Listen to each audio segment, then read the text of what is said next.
signature fedora perched on his head. Around him, dozens of dancers, musicians and technicians watched as he ran through numbers for his upcoming This Is It tour, a series of 50 concerts scheduled to begin in London just weeks away. The rumours about Michael's health had been swirling for months. People whispered that he was too frail, too sick, too broken to pull off a comeback. There were photos of him looking gaunt, his skin stretched tight over his bones. Tabloids speculated that he was dying, that he'd never make it to opening night. But that night, inside that rehearsal space, those rumours seemed absurd. Kenny Ortega, the tour director, would later tell investigators that Michael was on fire. He hit every mark. He sang with power. He moved with the precision and grace that had made him a legend. At one point, Michael stopped mid-song and called out technical notes to the crew, his mind sharp and focused. This wasn't a man on the edge of death. This was a man preparing to reclaim his throne. Travis Payne, one of the choreographers, stood watching from the wings. He'd worked with Michael for years, seen him at his highest and lowest points. That night, Travis felt something he hadn't felt in a long time. Hope. "He's ready," Travis said to a colleague standing beside him. "He's really ready." The rehearsal wrapped just after midnight. Michael thanked his crew, told them he'd see them tomorrow, and disappeared into the back of a black SUV. The vehicle pulled away from the Staples Centre and began the drive north toward Holmby Hills, where Michael was renting a mansion on North Carrollwood Drive. It was the last time most of them would see him alive. The hours no one can explain what happened between 1 in the morning on June 25th and 12:30 in the afternoon, when emergency services received the call, would become the subject of intense scrutiny, conflicting testimonies, and questions that remain unanswered to this day. According to Conrad Murray, Michael's personal physician, Michael arrived home and couldn't sleep. This was nothing new. Michael had struggled with insomnia for years, a condition worsened by the pressures of fame, years of performing under grueling schedules, and the constant surveillance of the media. Murray claimed that Michael begged him for propofol, a drug Michael called his milk because of its milky white appearance. Propofol is not a sleep aid. It is a general anaesthetic used in operating rooms to render patients unconscious during surgery. It works by depressing the central nervous system so profoundly that patients stop breathing on their own and require mechanical ventilation. In hospitals, propofol is administered by anaesthesiologists with crash carts and full resuscitation equipment standing by. It is never, under any circumstances, used in a private home. Yet Murray claimed he had been giving Michael propofol nearly every night for weeks. Murray said that on the morning of June 25th, he tried to wean Michael off the drug by giving him smaller doses of sedatives, lorazepam, midazolam. Nothing worked. Finally, around 10:40 in the morning, Murray administered a small dose of propofol through an intravenous line. Michael, he said, finally fell asleep. Murray claimed he left Michael alone for just 2 minutes to use the bathroom. When he returned, Michael wasn't breathing. What happened next is where the timeline becomes suspicious. According to phone records, Murray made several calls between 11:18 and 12:12. He called Michael's assistant. He called a friend in Houston. He called his clinic. What he did not do was call 911. When he finally ordered security to call emergency services, it was 12:21. More than 20 minutes had passed since Murray claimed to have found Michael unresponsive. 20 minutes during which Michael's brain was being starved of oxygen. 20 minutes during which any chance of revival was slipping away. The 911 call itself was bizarre. The caller, Alberto Alvarez, Michael's head of security, sounded calm, almost detached. He described a 50-year-old male not breathing. He did not say it was Michael Jackson. The dispatcher asked if Murray was performing CPR. Alvarez said yes, but here's the problem. Murray later testified that he performed CPR on Michael while he was still on the bed, a medically ineffective technique. CPR requires a hard surface beneath the patient to compress the chest properly. Any doctor knows this. Any first responder knows this. Yet Murray, a trained cardiologist, allegedly spent precious minutes performing compressions on a soft mattress. When paramedics arrived at 12:26, they found Michael on the bed, his eyes half open, his body cool to the touch. He had no pulse, no respiration, no signs of life. The lead paramedic would later testify that Michael appeared to have been dead for at least 20 minutes, possibly longer. Paramedics wanted to pronounce Michael dead at the scene. Murray refused. He insisted they continue resuscitation efforts and transport Michael to UCLA Medical Center. Why? Some speculate Murray was desperate to avoid blame. Others suggest he was buying time. Time for what? At 1:13 in the afternoon, Michael Jackson was pronounced dead at UCLA Medical Center. The official cause of death, acute propofol intoxication. The official conclusion, homicide. Conrad Murray would eventually be convicted of involuntary manslaughter. He served less than 2 years in prison. For killing the most famous entertainer on the planet, he served less time than someone convicted of stealing a car. Part 2, the catalogue worth more than a life. The deal that made Michael a target. To understand why Michael Jackson might have been killed, you have to understand what he owned. Not his homes, not his cars, not even his music. You have to understand the Sony ATV Music Publishing catalogue, one of the most valuable collections of intellectual property in the entertainment industry. In 1985, Michael made one of the smartest business decisions of his career. Acting on the advice of Paul McCartney, who had once mentioned the value of music publishing in a casual conversation, Michael purchased ATV Music for $47.5 million. ATV controlled the rights to more than 4,000 songs, including the crown jewel, the Northern Songs catalogue, which contained 251 songs written by John Lennon and Paul McCartney. Michael Jackson, a black man from Gary, Indiana, now owned the Beatles. It was a move that shocked the music industry. Paul McCartney himself was furious, having tried to reclaim the catalogue years earlier only to be outbid. McCartney had casually mentioned to Michael years before that owning publishing rights was where the real money in music existed. Michael, always a shrewd businessman despite his public persona as a naive Peter Pan figure, took the advice to heart. When ATV Music went up for sale, Michael moved quickly and decisively. The catalogue wasn't just valuable because it contained Beatles songs. It represented a shift in power within the music industry. Traditionally, artists were at the mercy of record labels and publishers. They created the content but rarely owned it. Michael, by purchasing ATV, had broken that model. He was both a performer and a publisher, both creator and owner. It gave him leverage that few artists in history had ever possessed. Over the next 2 decades, Michael expanded the catalogue. He acquired rights to songs by Little Richard, Sly and the Family Stone, and countless others. When Sony approached him in the mid-1990s about merging their publishing divisions, Michael negotiated from a position of strength. He knew what he had, he knew its value, and he made sure he kept control. The 1995 merger created Sony ATV Music Publishing, instantly making it one of the largest music publishers in the world.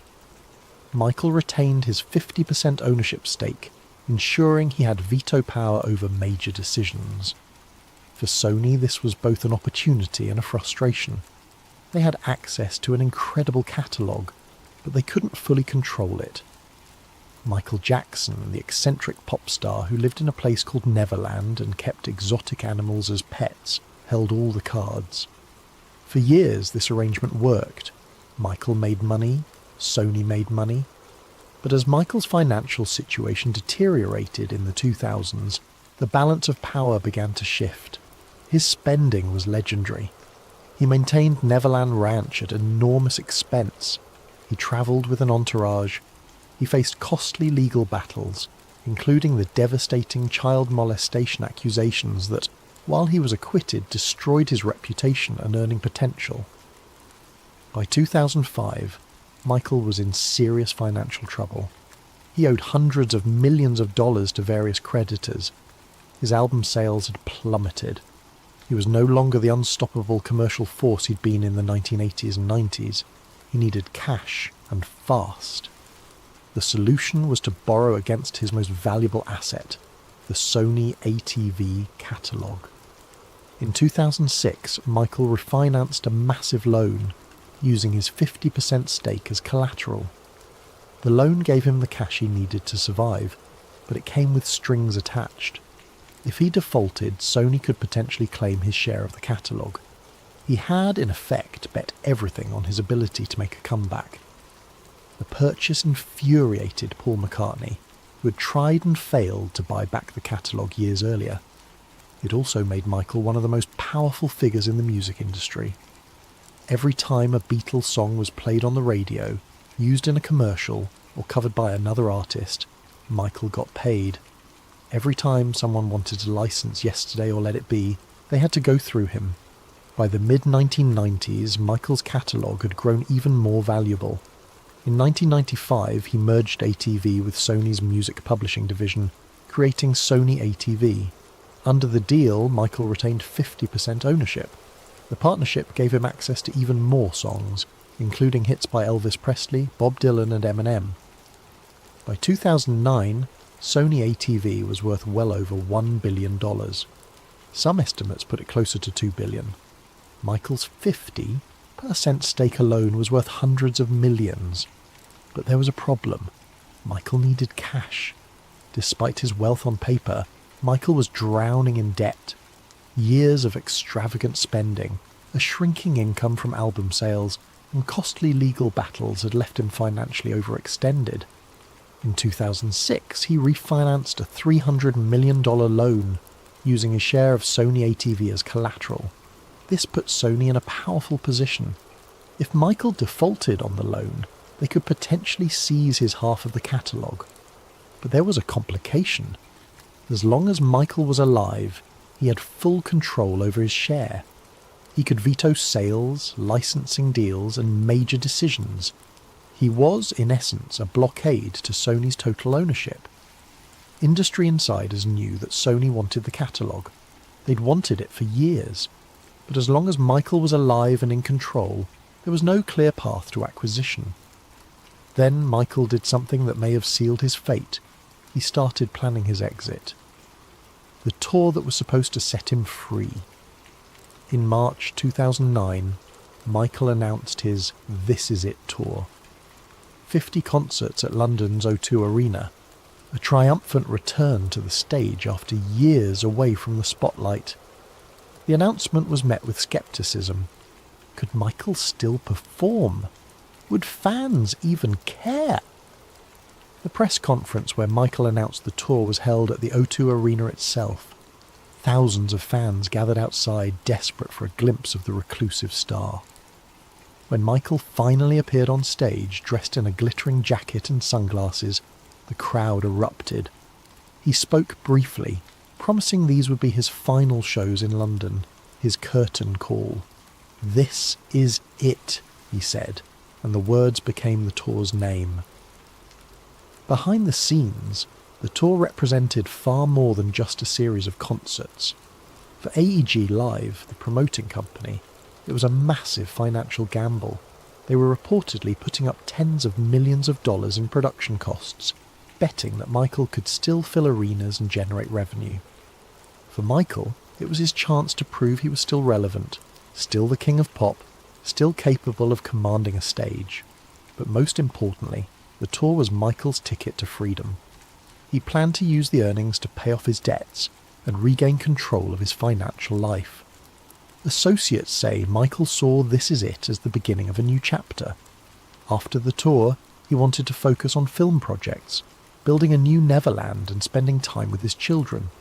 He talked about starting his own label, where he could mentor young artists without the corporate interference that had plagued his own career. The answer came almost immediately. All 50 shows sold out in hours. Demand was so overwhelming that promoters considered adding more dates. The tour was projected to gross over $400 million, making it one of the highest-earning concert tours of all time. Within hours of tickets going on sale, AEG's servers crashed from the overwhelming demand. People who had written Michael off as a has-been, a tabloid punchline, were suddenly clamouring to see him perform. Over 1 million people registered for tickets. Some fans paid thousands of dollars on secondary markets for seats. The numbers told a story the media had missed. Michael Jackson might have been out of the spotlight, but his fans had never left. Rehearsals began in April at a studio in Los Angeles before moving to the Staples Center in June.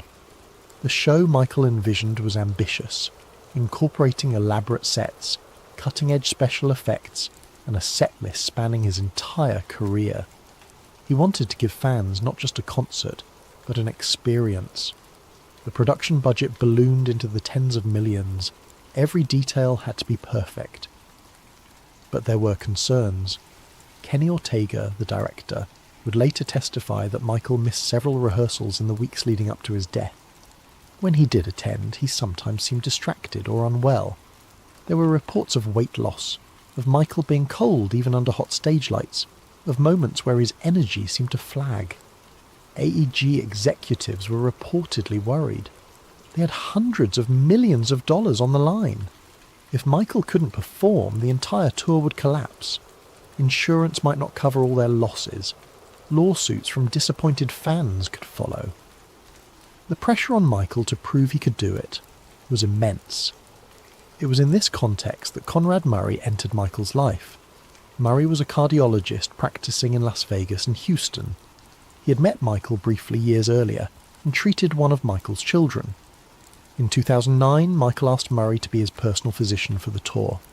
AIG agreed to pay Murray $150,000 per month, a staggering sum that dwarfed Murray's normal income.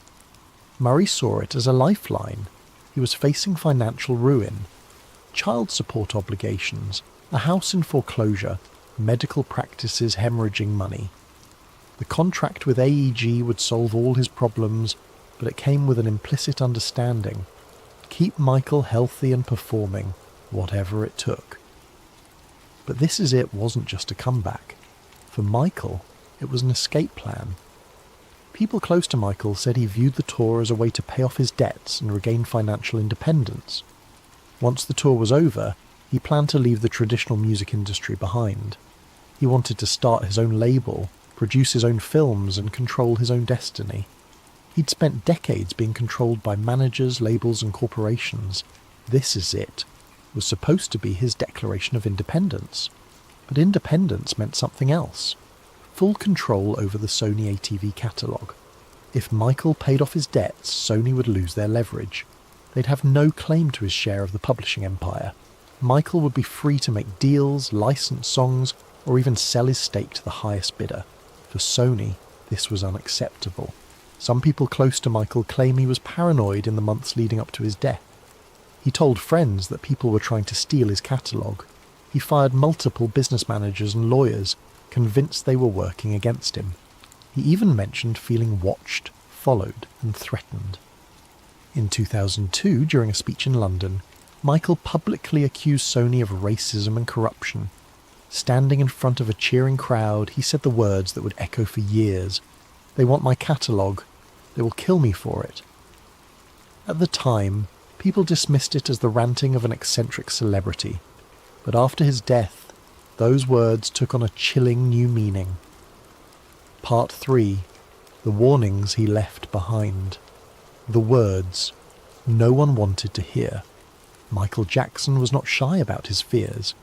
In interviews, private conversations, and public statements, he repeatedly voiced concerns that powerful people wanted him dead. The pattern began years before his death. In the late 1990s, after his first major conflict with Sony over album promotion, Michael started expressing concerns to people in his inner circle. He felt the label wasn't supporting his work the way they should. He felt they were deliberately sabotaging his career, and he believed they were doing it because they wanted to weaken his position in the Sony ATV partnership. These concerns intensified after the release of Invincible in 2001. Despite being a commercial success by most standards, selling millions of copies worldwide, Sony declared the album a disappointment. They pulled promotional support. They refused to release more singles. Michael was furious.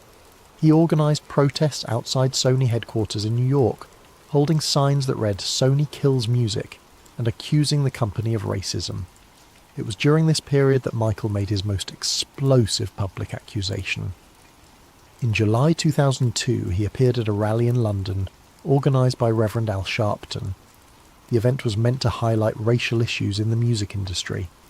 Michael took the stage and, to the shock of many observers, directly attacked Sony and its chairman, Tommy Mottola. He called Mottola a racist and devilish. He accused Sony of systematically undermining black artists. And then he said the words that would echo for years. The record companies really do conspire against the artists. They steal, they cheat, they do whatever they can, especially against the black artists. He paused, looked directly at the camera and added, "They want my catalogue. They're going to kill me for it." At the time, many dismissed the statement as hyperbole or paranoia. Michael had always been dramatic. He lived in a fantasy world, surrounded by yes men who reinforced his delusions. Surely he couldn't really believe a major corporation would kill him over a music catalogue. But Michael repeated the claim privately, over and over, to people he trusted. He told his spiritual advisor, Deepak Chopra, that he felt threatened. He told his former publicist that people were plotting against him. He told friends that when his time came it wouldn't be natural. "They'll make it look like an accident," he said, "or an overdose, but you'll know the truth." In a recorded phone call from 2003, Michael told a friend that people in the industry were conspiring against him. "They're trying to destroy me," he said. "They want everything I own. They'll make it look like an accident. They'll say I was sick, that I did it to myself, but I'm telling you, they're going to kill me." His family heard similar statements. Latoya Jackson, Michael's sister, would later tell reporters that Michael repeatedly said they're going to kill me for my catalogue. She said he feared being poisoned or injected with something that would stop his heart.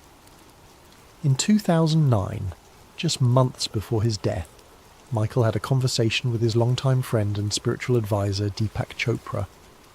According to Chopra, Michael seemed afraid. He talked about feeling threatened and mentioned that people around him couldn't be trusted. Chopra later said he believed Michael knew he was in danger but felt powerless to stop it. Then there's the video. A grainy recording made by Michael's longtime friend and collaborator Dieter Wiesner captured Michael's voice in what appears to be a moment of raw vulnerability.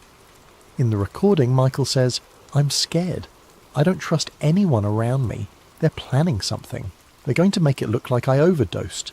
But I'm not on drugs. I'm clean. You have to promise me you'll tell the truth if something happens." Wiesner released the recording after Michael's death. Critics claim it's fake or taken out of context, but to those who believe Michael was murdered, it's a smoking gun. The pattern of isolation. In the months leading up to his death, Michael systematically cut ties with people who had been in his life for years. He fired managers, he dismissed advisors, he ended business relationships that had lasted decades. Some people saw this as paranoia, others saw it as self-preservation. Michael told friends he didn't know who was working for him and who was working against him. He suspected people were reporting his activities to executives at Sony and AG, the company promoting his tour. But in isolating himself, Michael may have made himself more vulnerable. By the time he died, his inner circle had shrunk to a handful of people, including Conrad Murray, a physician Michael barely knew before hiring him. Murray, it would later be revealed, was in severe financial trouble. He owed child support. He was facing foreclosure on his house. His medical practice was failing. When AG offered to pay him $150,000 a month to serve as Michael's personal physician, Murray accepted immediately. Critics of the conspiracy theory argue that Murray was simply an incompetent doctor who made fatal mistakes, but believers point to the financial incentive. A man desperate for money, installed in the home of the world's most valuable entertainer, with unsupervised access to lethal drugs. To them, it's not hard to imagine how such a situation could be exploited. Part 4. The suspicious timeline. The evidence that doesn't add up. If Michael Jackson's death was truly an accident caused by medical negligence, then the timeline and the physical evidence should support that conclusion. But when you dig into the details, nothing quite fits. First, there's the delay in calling 911. Murray claimed he found Michael unresponsive around 11 a.m, but the emergency call wasn't placed until 12:21. That's over an hour gap. Even if you accept Murray's revised timeline, where he claimed he found Michael closer to noon, there's still a 20-minute delay. Why? Murray said he was trying to revive Michael, but phone records show he was making calls during that critical window. He called his girlfriend in Houston, he called his clinic, he even sent text messages. What he didn't do was call for help. Then there's the question of what happened before paramedics arrived. Multiple people in the house that day, including security staff, said they saw Conrad Murray and others moving items around. Some witnesses reported seeing bags and medical equipment being taken out of Michael's bedroom. Alberto Alvarez, Michael's head of security, testified during Murray's trial that Murray instructed him to gather vials of medicine and put them in a bag before calling 911. This is tampering with evidence at a death scene. Why would Murray risk further incrimination unless he was desperately trying to hide something? Most disturbing is what was missing: surveillance footage. The mansion on North Carolwood Drive was equipped with security cameras, standard practice for any high-profile residents. Yet no footage from inside the house on June 25th was ever made public, or reportedly even reviewed by investigators. When asked about the footage, officials claimed the cameras weren't working or weren't recording that day. Critics find this convenient. A mansion rented for $100,000 a month, housing one of the most famous people on earth, just happened to have non-functional security cameras on the day he died. The drug that raises questions. Propofol is not a drug you use casually. It's not something you take because you can't sleep. It is a general anaesthetic used exclusively in surgical settings. It shuts down your respiratory system. Within seconds of administration, you stop breathing on your own.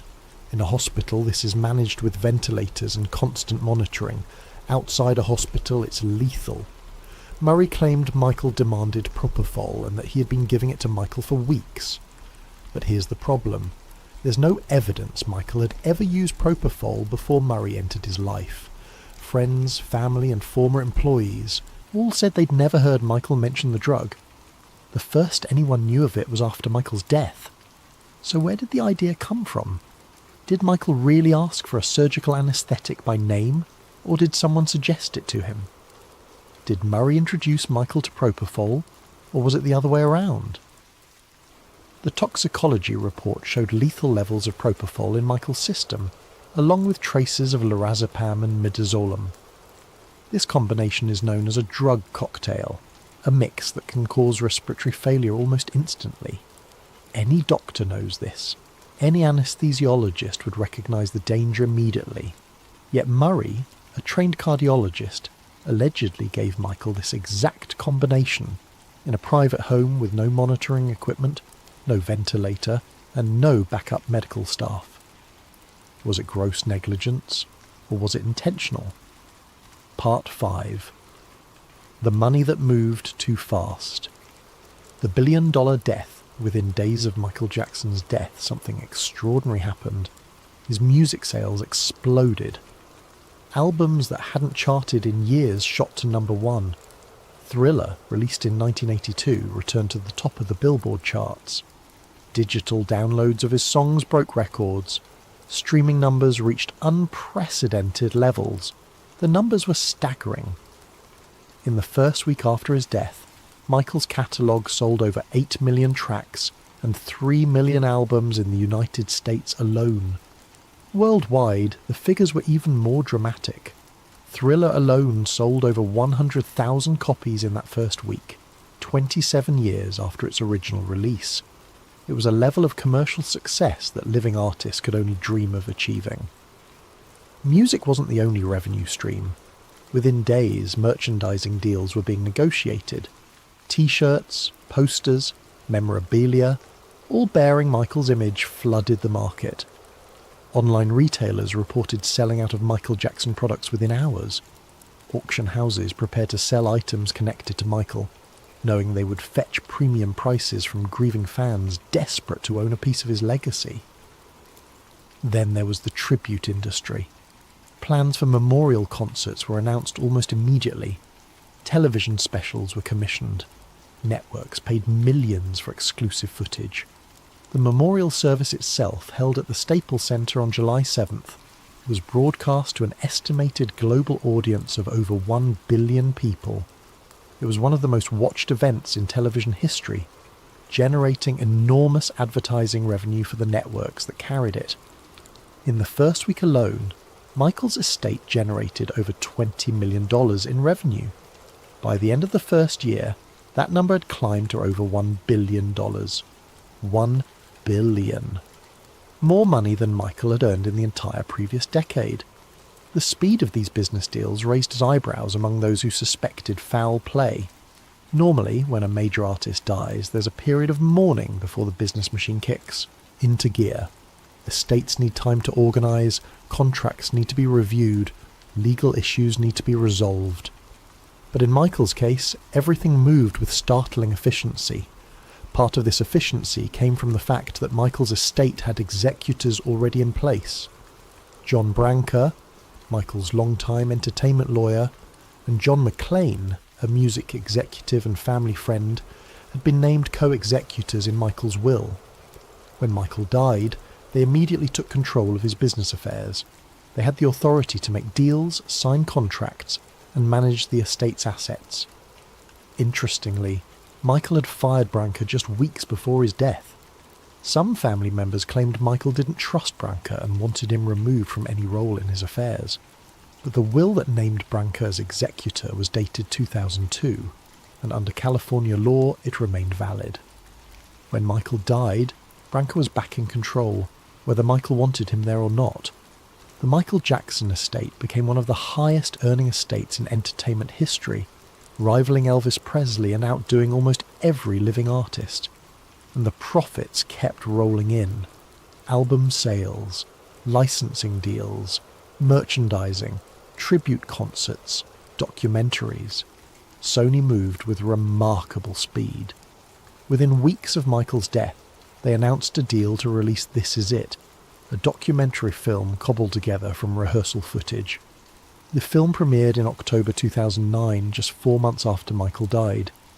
It grossed over $260 million worldwide, becoming the highest-earning concert documentary of all time. Sony didn't stop there. They released posthumous albums. They licensed Michael's music for commercials, video games, and Cirque du Soleil shows. They sold rights to projects Michael would have never approved while alive, and every deal generated millions. Critics of the conspiracy theory argue this is just business. A dead icon always generates renewed interest. But believers point to the speed and efficiency of the operation. Deals that normally take years to negotiate were completed in weeks.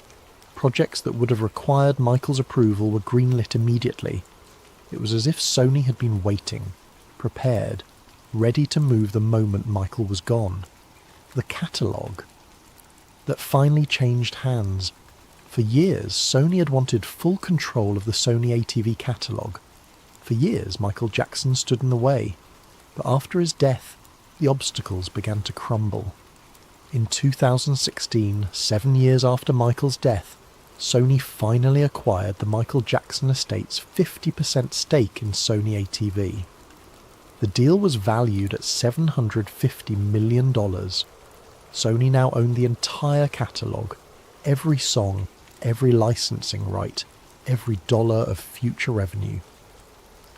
The estate's executors framed the sale as a smart business decision. They said the money would benefit Michael's children and secure their financial future. But critics point out that the sale happened far sooner than it would have if Michael had been alive. A living Michael Jackson had veto power over any major decision regarding the catalogue. He could block sales, renegotiate terms, or hold out for a better offer. He had time. He had leverage. But a dead Michael Jackson had none of those things. His estate, run by executors appointed before his death, operated under different rules. They had a fiduciary duty to maximise profits, even if it meant selling the very assets Michael had spent his life protecting. To believers in the conspiracy, this is the end game. Michael's death didn't just remove an obstacle, it accelerated a transfer of wealth and power that Michael had resisted for decades. Sony got exactly what they wanted, and all it cost was the life of the man who stood in their way. Part 6. The trial that answered nothing. The scapegoat. In November 2011, Conrad Murray stood trial for involuntary manslaughter. The prosecution argued that Murray's reckless administration of propofol caused Michael Jackson's death. The defence argued that Michael, desperate for sleep and addicted to prescription drugs, secretly self-administered a lethal dose while Murray was out of the room. The trial lasted 6 weeks. Prosecutors presented a mountain of evidence showing Murray's incompetence, his failure to call 911 immediately, his lack of proper equipment, his decision to leave Michael alone after administering a dangerous drug. Expert witnesses testified that Murray's actions fell far below the standard of care expected of any physician. The defence tried to paint Michael as the villain of his own story. They claimed he was an addict who manipulated doctors into giving him drugs. They suggested he was so desperate for sleep that he would do anything, including injecting himself with propofol when Murray wasn't looking. The jury didn't buy it. On November 7th, 2011, Conrad Murray was found guilty of involuntary manslaughter. He was sentenced to 4 years in prison, but served less than 2 due to overcrowding and good behaviour. 2 years for killing Michael Jackson. But here's what the trial didn't answer. Who hired Conrad Murray? Why was he allowed unsupervised access to lethal drugs? Why were there no safeguards in place to prevent exactly what happened?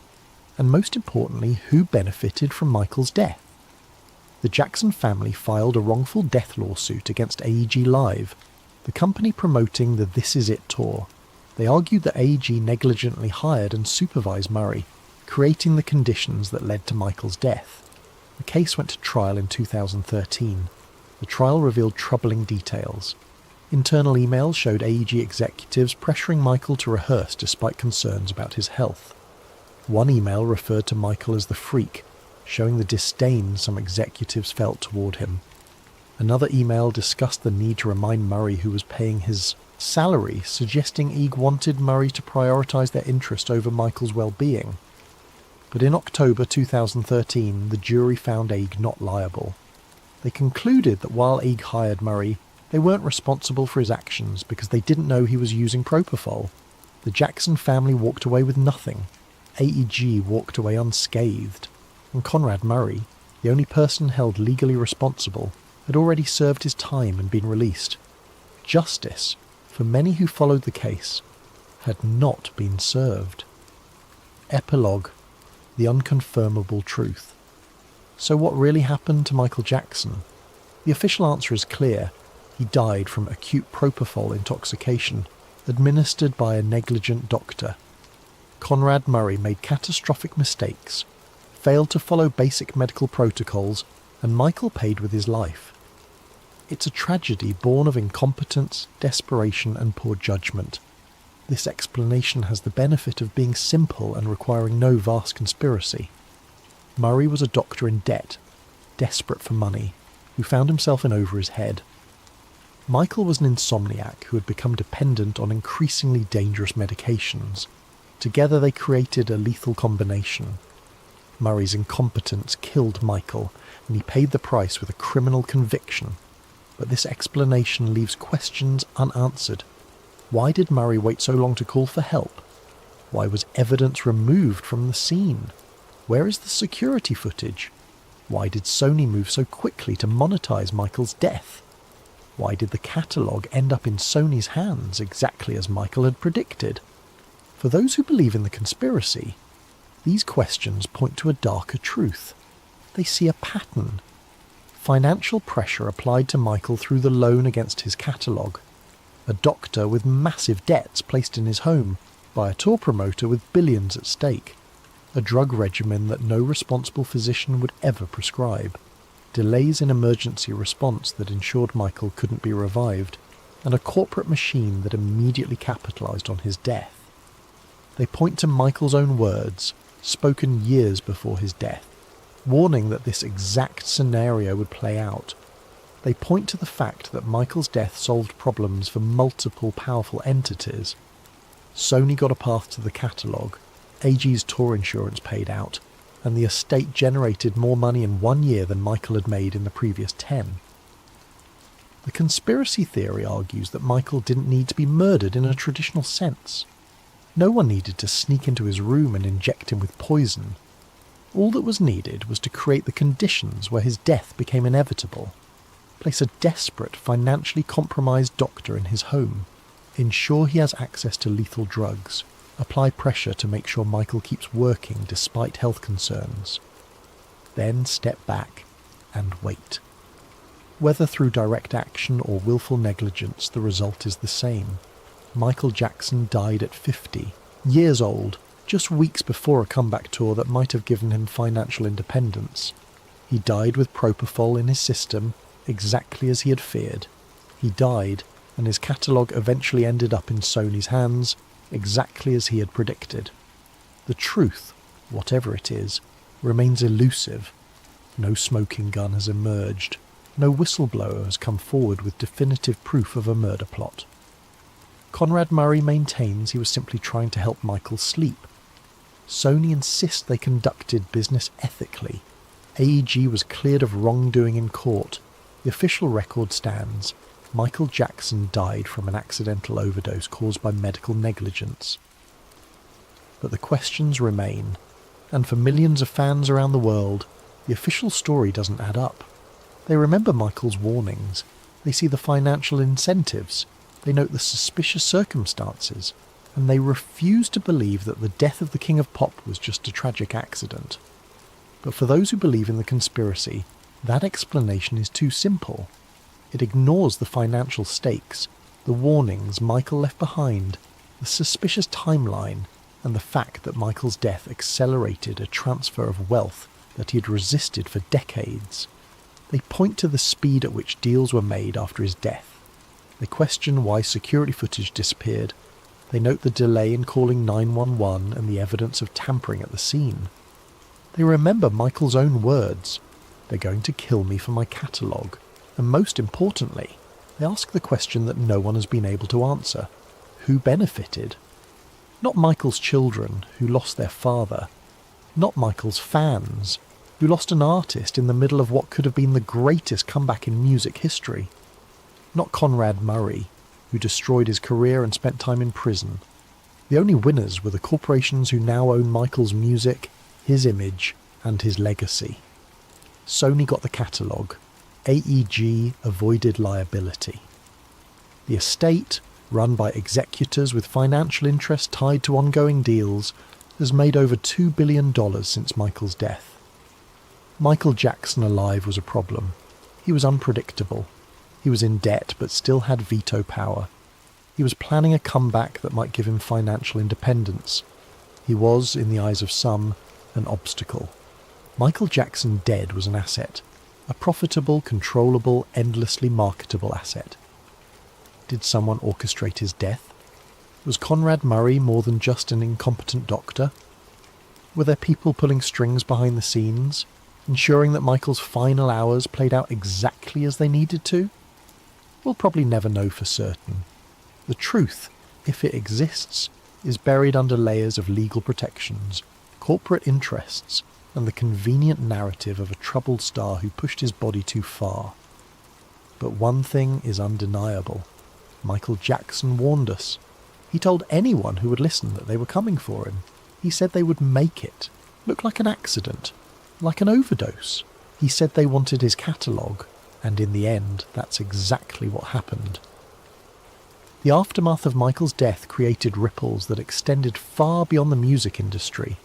His children, Prince, Paris and Blanket, lost their father at young ages. They grew up in the spotlight, their grief and growth documented by tabloids and social media. Paris, in particular, struggled publicly with the loss, later speaking about depression and suicide attempts. The children inherited their father's paranoia. with Paris stating in interviews that she believed her father was murdered. The Jackson family fractured over disputes about the estate. Michael's mother, Catherine, challenged the will, arguing it should be invalid. She claimed the signatures were forged and that Michael had been in New York, not Los Angeles, on the date the will was supposedly signed. Her challenges were ultimately unsuccessful, but they revealed deep rifts within the family about who should control Michael's legacy. Some family members accused the estate executors of profiting excessively from their positions. Branco and McLean received percentages of the estate's earnings, meaning that as the estate generated billions, they became wealthy men themselves. Critics argued this created a perverse incentive. The executors benefited more from Michael's death than they ever would have from his life. They had every reason to maximise commercial exploitation of Michael's image and music, even if it meant approving projects Michael might have rejected. For the fans, Michael's death created a void that could never be filled. He had been more than an entertainer. He was a symbol, an icon, a figure who transcended music to become part of global culture. His death felt personal to millions who had never met him. They mourned not just the man, but what he represented. Artistic genius, childlike wonder, the belief that one person could change the world through music and dance. And for those who believe he was murdered, Michael's death became a rallying cry. They organised online, sharing theories and evidence. They pointed to inconsistencies in official accounts. They questioned motives and followed the money. Some became obsessed, seeing conspiracies everywhere. Others remained sceptical but troubled, unable to shake the feeling that something about Michael's death didn't add up. On June 25th, 2009, the world lost the king of pop. But maybe, just maybe, Michael Jackson didn't die. Maybe he was removed, not by emotion, not by accident, but by cold, calculated financial architecture. Because in the end, Michael Jackson had become more valuable dead than alive, and more dangerous alive than dead, and someone, somewhere, made sure the numbers added up.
Good evening, and welcome to Sleep Theories. Before we dive into tonight's story, I'm curious about you, our listeners. How has your day been treating you? Are you winding down after a long day? Or perhaps you're on the other side of the world, just beginning your morning routine. What time is it where you are right now? And what corner of our vast planet are you calling home tonight? Whether you're listening from a bustling city apartment, a quiet countryside home, or somewhere in between, you're part of our global community of truth seekers and story lovers. If you're new to Sleep Theories, welcome aboard. And if you're a returning listener, thank you for coming back. Don't forget to subscribe if you haven't already. We have so many more mysteries to uncover together, and your subscription helps us bring these stories to light.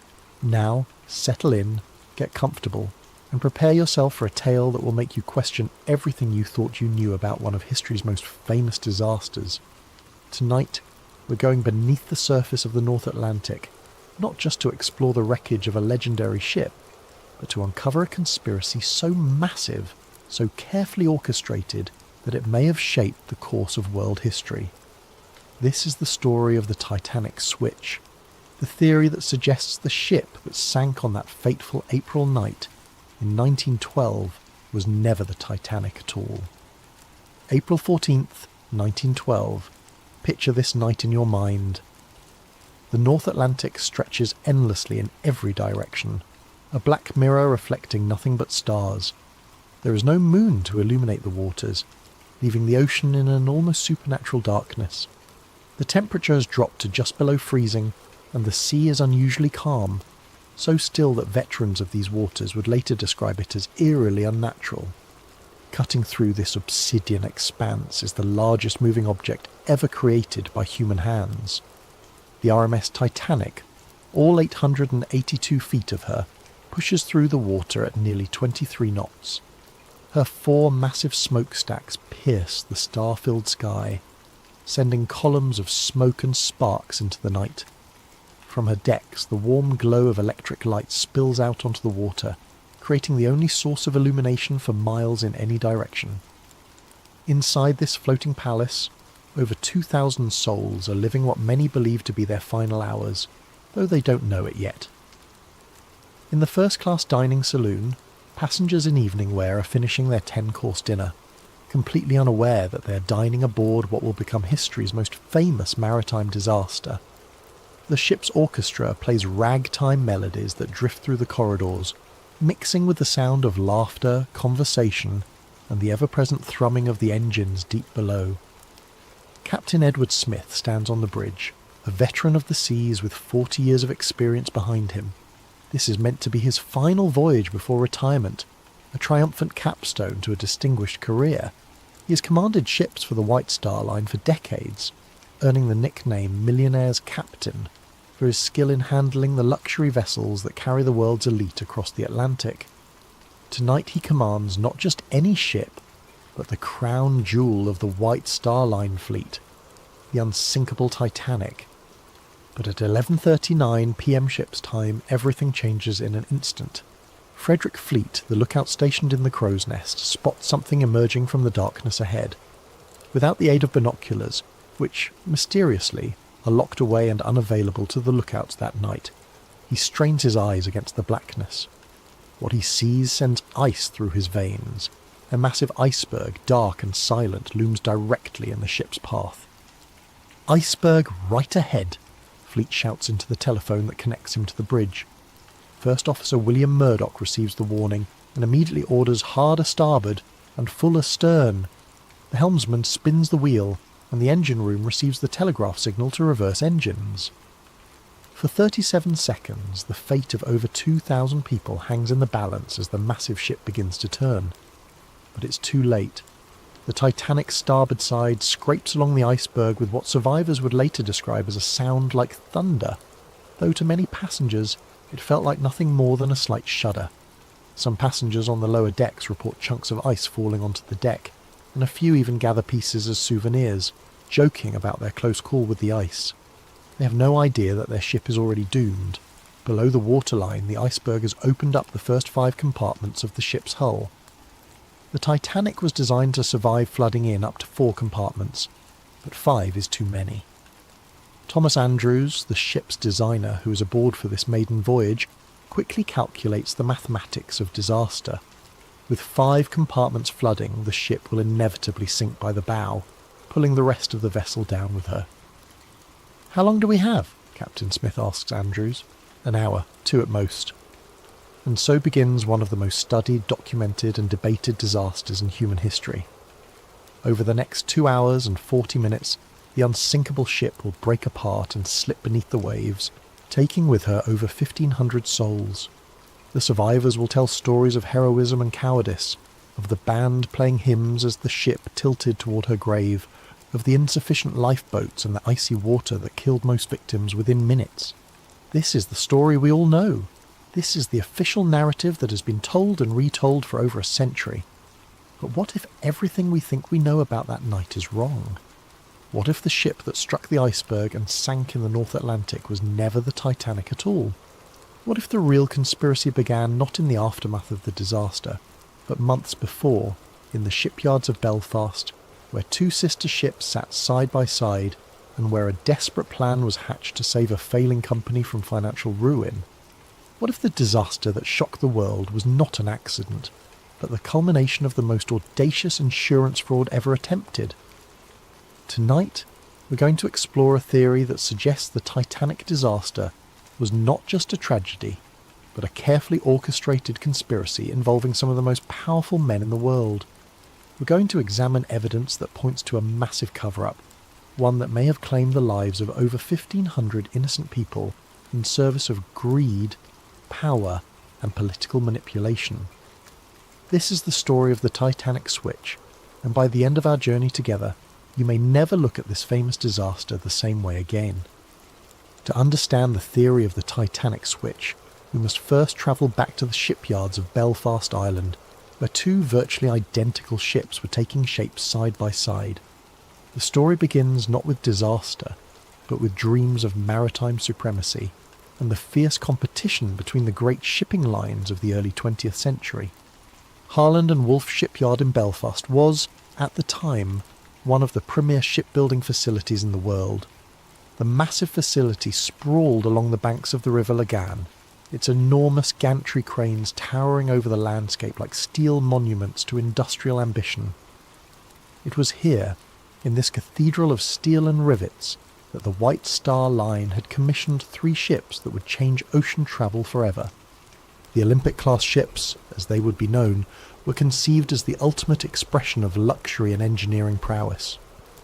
These were to be the largest, most opulent vessels ever built, designed to dominate the lucrative North Atlantic passenger route and crush the competition from rival shipping companies like Cunard Line. The first of these sister ships was the RMS Olympic, launched on October the 20th, 1910. She was a marvel of engineering, stretching 882 feet from bow to stern and weighing over 46,000 tons. Her 9 decks could accommodate over 2,000 passengers in unprecedented luxury, with amenities that included a swimming pool, a gymnasium, a Turkish bath, and dining rooms that rivaled the finest restaurants in London or New York.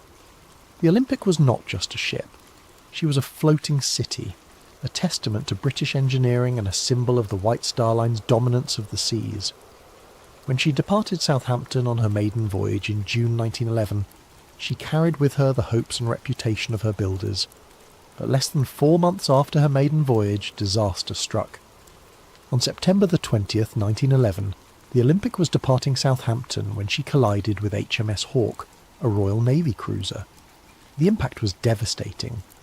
The Hawke's reinforced bow, designed to ram enemy vessels, punched a massive hole in the Olympic's starboard side, flooding 2 of her compartments and severely damaging her propeller shaft.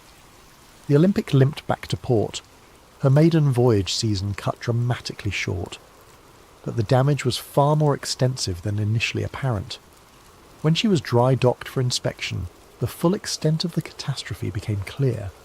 The collision had not only opened up her hull and damaged her propeller, but it had also twisted her keel, the backbone of the ship, potentially compromising her structural integrity for the remainder of her operational life.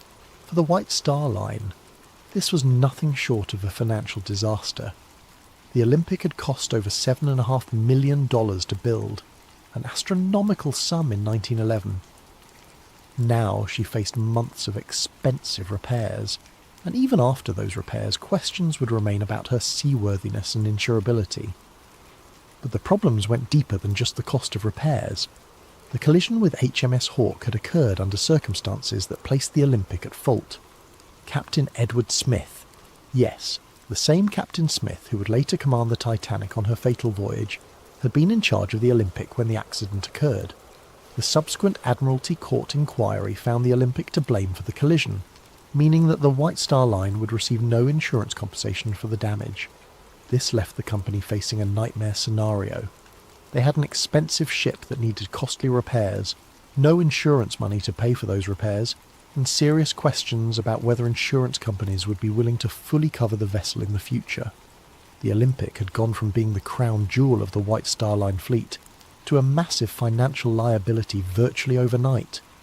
Meanwhile, in the same Belfast shipyard where the Olympic was undergoing her repairs, work was proceeding on her sister ship, the RMS Titanic. The Titanic was planned to be virtually identical to her older sister, with only minor modifications and improvements. From a distance, even expert ship observers would have difficulty telling the two vessels apart. They shared the same basic dimensions, the same general layout, the same distinctive four-funnel silhouette that had become the signature of the White Star Line's premium vessels. This similarity, according to the switch theory, was not coincidental. It was the key to a plan that would solve the White Star Line's financial crisis while simultaneously eliminating a massive liability. The theory suggests that sometime in late 1911 or early 1912, a decision was made at the highest levels of the White Star Line's ownership. Rather than spend millions repairing the Olympic and then operating her under a cloud of doubt about her structural integrity and insurability, they would swap the identities of the two ships. The damaged Olympic would be given the identity of the Titanic and sent out on what was ostensibly the new ship's maiden voyage. But this voyage would not be intended to reach New York. Instead, the disguised Olympic would be deliberately sunk, allowing the White Star Line to collect the full insurance value of a new undamaged vessel while simultaneously eliminating the financial burden of the real Titanic's damaged sister. Meanwhile, the real Titanic, now disguised as the Olympic, would quietly slip into service, her true identity hidden from the world. To understand why such a plan might have been attractive, we must consider the financial pressures facing the White Star Line in 1912. The company was owned by the International Mercantile Marine Company, a shipping trust controlled by American financier J.P. Morgan. Morgan had invested enormous sums in his shipping empire, but the business was facing increasing competition and declining profitability. The White Star Line needed the Titanic to be a success. They needed her to capture public imagination, dominate the headlines, and establish the company's supremacy on the North Atlantic route. But they also needed to resolve the Olympic problem before it bankrupted the entire operation. According to the switch theory, the solution was as elegant as it was terrible. Switch the ships, sink the damaged one while pretending it was the new one, collect the insurance money, and use the real new ship to rebuild the company's reputation and finances. The theory suggests that the work done on both ships during the winter of 1911 and 1912 was not routine maintenance and completion, but rather an elaborate process of swapping their identities. Features that differed between the ships would need to be altered. Documentation would need to be changed or destroyed. Most importantly, the workers involved would need to be either brought into the conspiracy or kept unaware of what they were truly doing. Harland and Wolff employed thousands of workers, and the shipyard was a maze of activity with multiple vessels under construction and repair simultaneously. In such an environment, it would be possible to make alterations to both ships without arousing suspicion, especially if the changes were explained as routine modifications or improvements. The workers who might notice discrepancies could be told they were simply upgrading the Olympic to match improvements made to the Titanic design, or vice versa. Only a handful of people at the very top of the hierarchy would need to know the true purpose of the work being done. But for such a plan to succeed, it would require more than just physical alterations to the ships. It would require careful planning of the disaster itself, ensuring that the right people were aboard and the right people were not, and that the sinking would occur in circumstances that would prevent too close an examination of the evidence. The switch theory suggests that every detail of the Titanic's maiden voyage was planned not to showcase a magnificent new ship, but to destroy an old damaged one while making it appear to be an accident. The passenger list, the route, the timing, even the crew assignments, all of these, according to the theory, were carefully orchestrated to serve the conspiracy. As we'll see, the evidence for this incredible claim goes far beyond simple speculation. There are photographs that seem to show differences between the ship that left Belfast and the ship that left Southampton. There are testimony from shipyard workers who noticed unusual modifications being made. There are suspicious cancellations by wealthy passengers who had every reason to want to be aboard the maiden voyage of the most famous ship ever built. Most tellingly, there are the financial motivations of the men who controlled the White Star Line. Men who stood to lose millions if the Olympic problem was not resolved, and who stood to gain millions if a carefully planned disaster could eliminate their problems while simultaneously collecting insurance payments. But before we examine that evidence, we need to understand exactly who these men were and just how much money was at stake in 1912. We need to understand the insurance motive that may have driven over 1,500 people to their deaths in the icy waters of the North Atlantic. Money. In the end, according to the switch theory, that's what the Titanic disaster was really about. Not the romance of the sea, not the hubris of calling a ship unsinkable, not even the class divisions that the disaster seemed to highlight.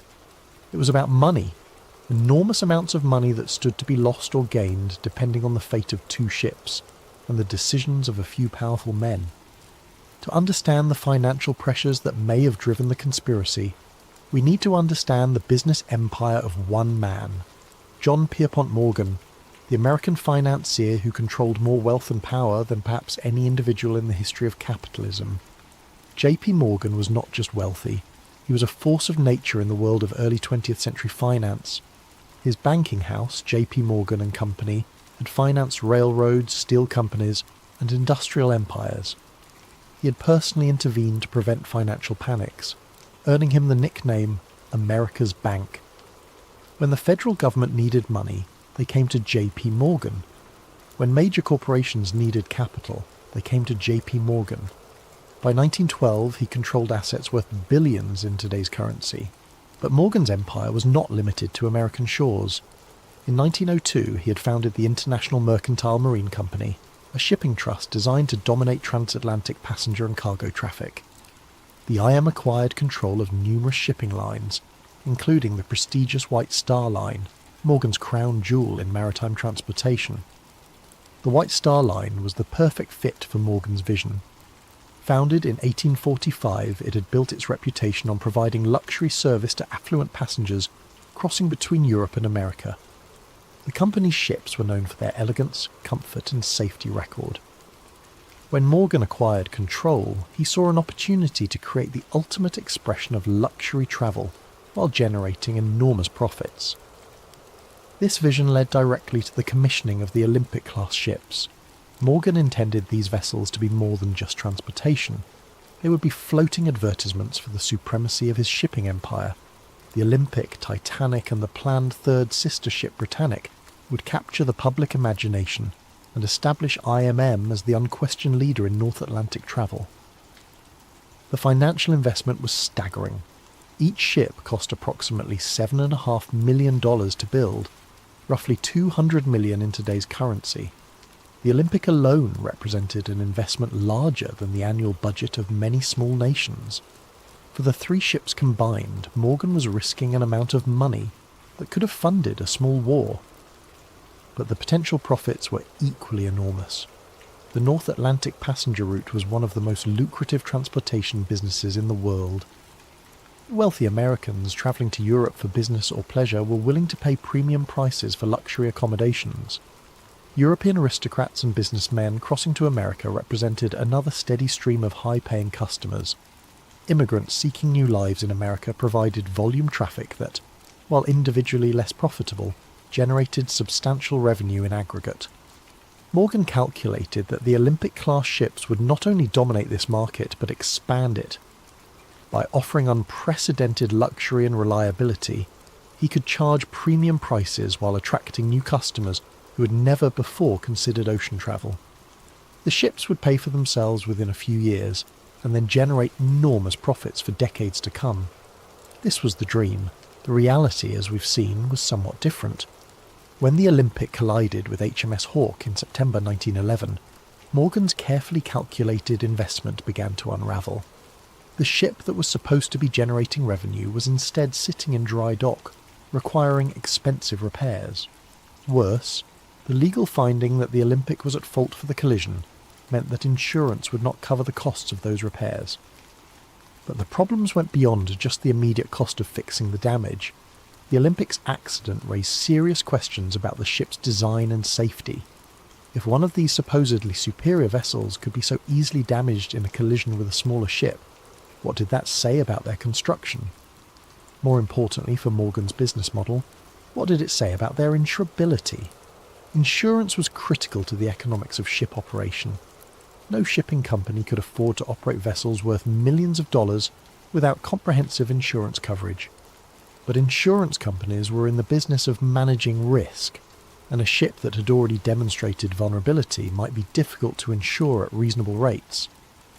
The switch theory suggests that by late 1911, Morgan and his associates realised they faced a potential disaster that went far beyond the cost of repairing one ship. If insurance companies began to question the safety and reliability of the Olympic-class design, it could affect the insurability and profitability of the entire fleet. The Titanic, still under construction, might face higher insurance premiums or coverage limitations based on her sister ship's problems. Even worse, if the Olympic's structural damage was more extensive than initially apparent, the ship might prove to be uneconomical to operate even after repairs. A ship with a damaged keel might suffer from ongoing problems with stability, fuel efficiency, or structural integrity. She might require more frequent and expensive maintenance, reducing her profitability and potentially shortening her operational life. In this context, the switch theory proposes the idea of swapping the ship's identities became attractive, not just as a way to collect insurance money, but as a way to solve multiple problems simultaneously. By sinking the damaged Olympic while disguised as the Titanic, the conspiracy would eliminate the problematic vessel while collecting insurance payments based on the value of a new, undamaged ship. The insurance money would not only compensate for the Olympic's construction costs, but would also provide capital to complete the real Titanic and put her into profitable service. Meanwhile, the real Titanic, now operating under the Olympic's identity, would begin generating revenue immediately. Any questions about the Olympic's performance could be explained away as improvements made during her repair period. The beauty of the plan, from a financial standpoint, was that it transformed a major liability into a substantial asset. Instead of losing money on repairs and operating a damaged ship of questionable profitability, the conspiracy would collect full insurance value for a total loss while simultaneously putting an undamaged vessel into service. But for such a plan to work, the insurance aspects would need to be carefully managed. The Titanic was insured for £650,000, approximately $75 million in today's currency. This was a substantial amount, but it was less than the ship's actual construction cost, partly because insurance values were typically set below replacement cost to discourage fraudulent claims. However, the insurance money would still represent a significant recovery of Morgan's investment. Combined with the revenues that the real Titanic could generate while operating as the Olympic, the financial benefits of the switch could potentially exceed the total cost of both ships. The theory also suggests that the conspiracy would have additional financial benefits beyond the immediate insurance recovery. By eliminating the Olympic's problems, Morgan could proceed with his plans for the third sister ship, Britannic, without the cloud of questions about the class's design and safety. The successful maiden voyage of the Titanic would generate publicity and confidence that would benefit the entire White Star Line fleet. But perhaps most intriguingly, the switch theory proposes that the financial motive may have extended beyond simple insurance fraud. Some versions of the theory suggest that the disaster was timed to coincide with other events that would benefit Morgan's broader financial interests. In 1913, just 1 year after the Titanic disaster, the United States Federal Reserve System was established. This new central banking system fundamentally changed how American finance operated, and J.P. Morgan was one of its strongest supporters. The Federal Reserve centralized control of American monetary policy and created new opportunities for the kind of large-scale financial manipulation that Morgan specialized in. However, Morgan faced opposition to the Federal Reserve from some quarters, including wealthy Americans who preferred the existing decentralized system. Some of these opponents happened to be aboard the Titanic when she sank. Benjamin Guggenheim, heir to a mining fortune and a vocal critic of centralized banking, went down with the ship. Isidor Straus, co-owner of Macy's department store and another Federal Reserve opponent, died along with his wife. John Jacob Astor IV, one of the wealthiest Americans and a skeptic of Morgan's financial schemes, also perished in the disaster.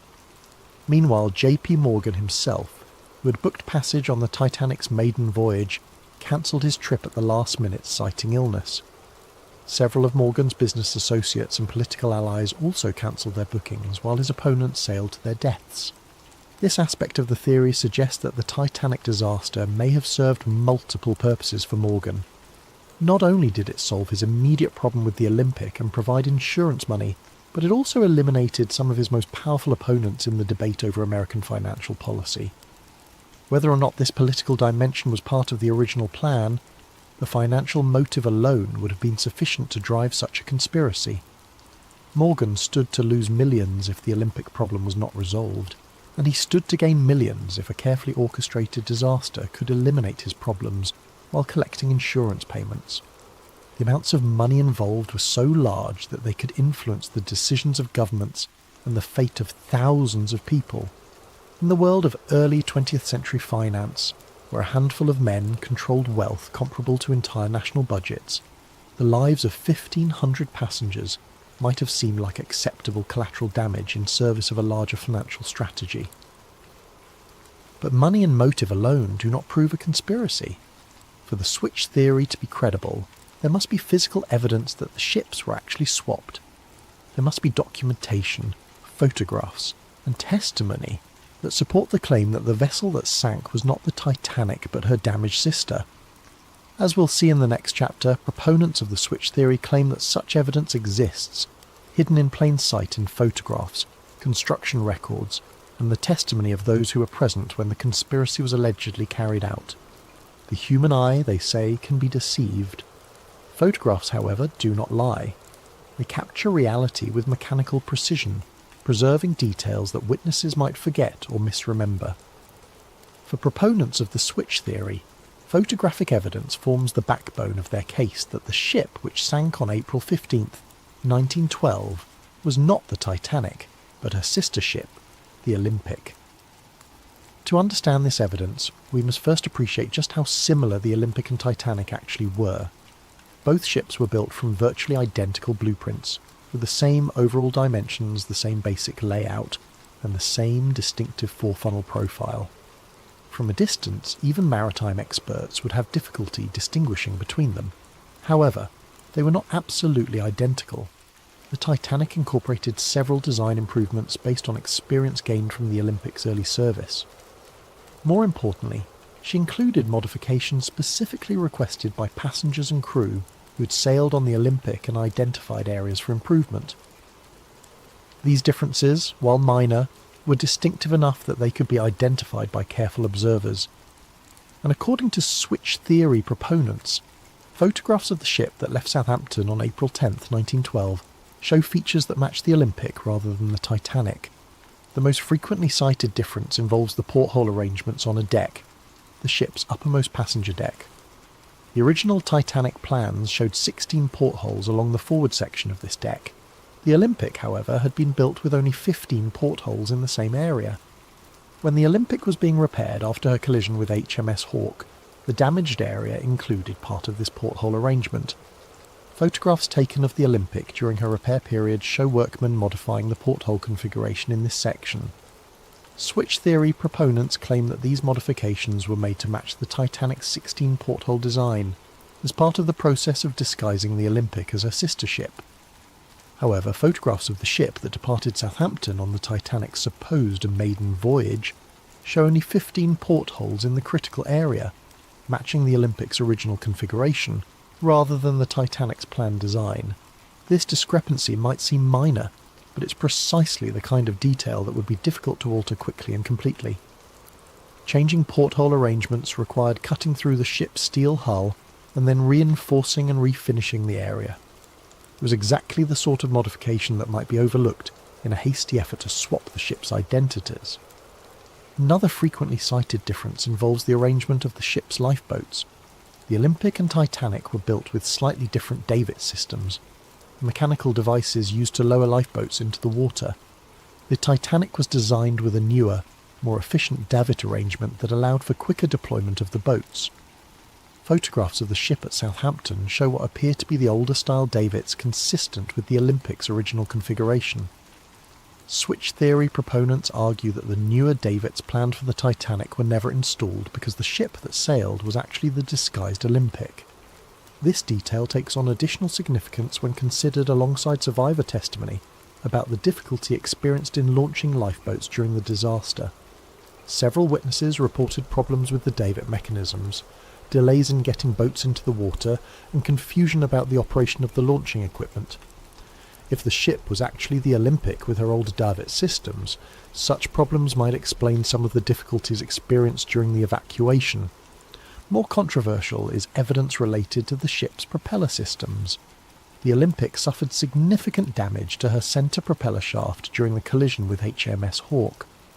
Repairs to this system were complex and expensive, requiring removal and replacement of major components. Some switch theory proponents claim that rather than properly repairing the Olympic's propeller system, the damaged components were simply patched or temporarily fixed. They argue that the ship that sailed from Southampton had a compromised propulsion system that would have affected her handling and manoeuvrability. This claim is supported, they suggest, by testimony from passengers who noted that the ship seemed to vibrate unusually during the voyage, and by reports that the ship was not achieving her expected speed. If the Titanic was actually the Olympic with a damaged propeller system, these performance issues would be explained. Perhaps more significant than these technical details are the human testimonies from those who worked on the ships. Several workers at Harland and Wolff reported unusual activity during the winter months when both ships were in the shipyard together. James Fenton, a painter who worked on both vessels, later claimed that he noticed significant work being done to modify the Olympic during what was supposedly a routine repair period. According to Fenton, workers were making changes that seemed to go far beyond fixing collision damage. They were altering features of the ship that had nothing to do with the areas damaged in the Hawke incident. Fenton specifically mentioned work being done on the Olympic's passenger accommodations, including modifications to cabin layouts and public room configurations.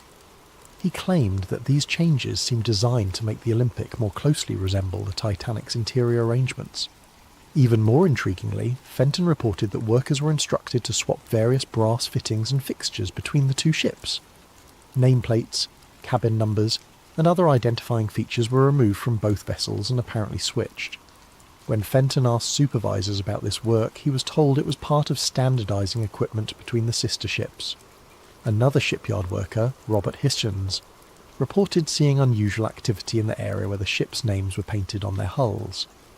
According to Hichens, the name plates and hull markings on both ships were removed and replaced during the repair period. He assumed this was routine maintenance, but later wondered whether something more significant was happening.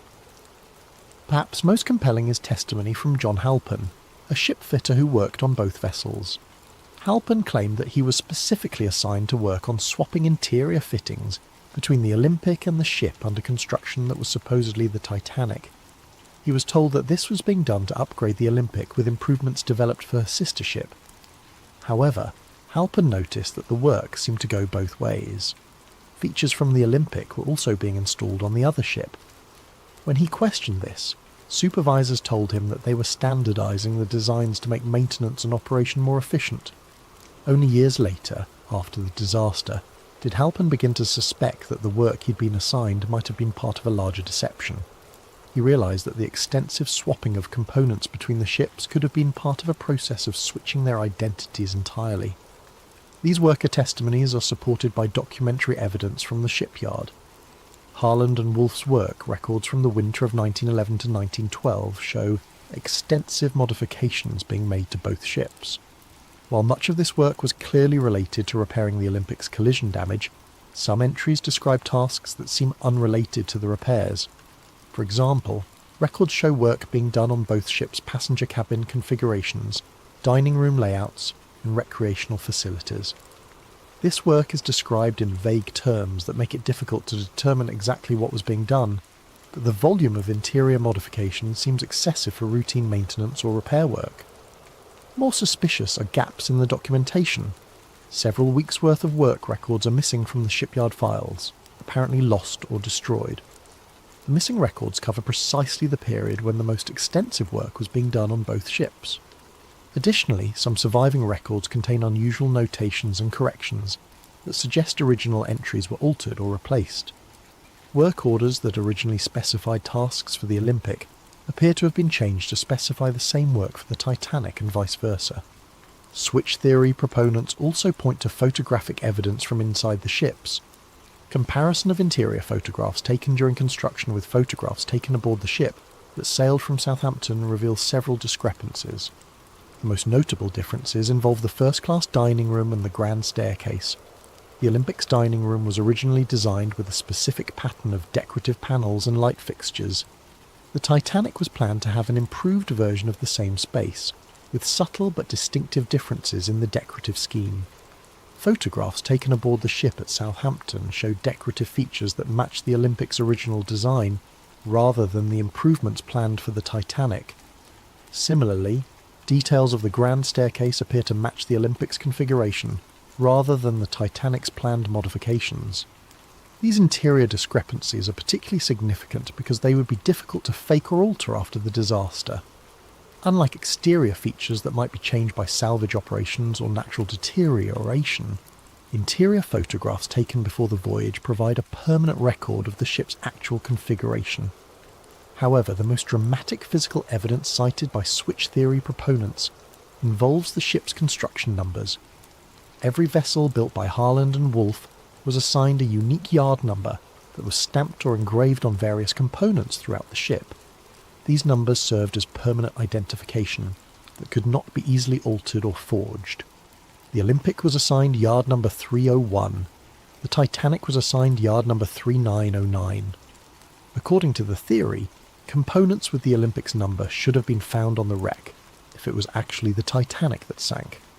When the Titanic wreck was discovered in 1985, some of the recovered artefacts did indeed show construction numbers.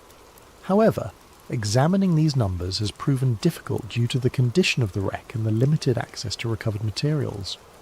Some switch theory proponents claim that construction numbers found on wreck components match the Olympic rather than the Titanic, but this claim is disputed by maritime historians and wreck researchers.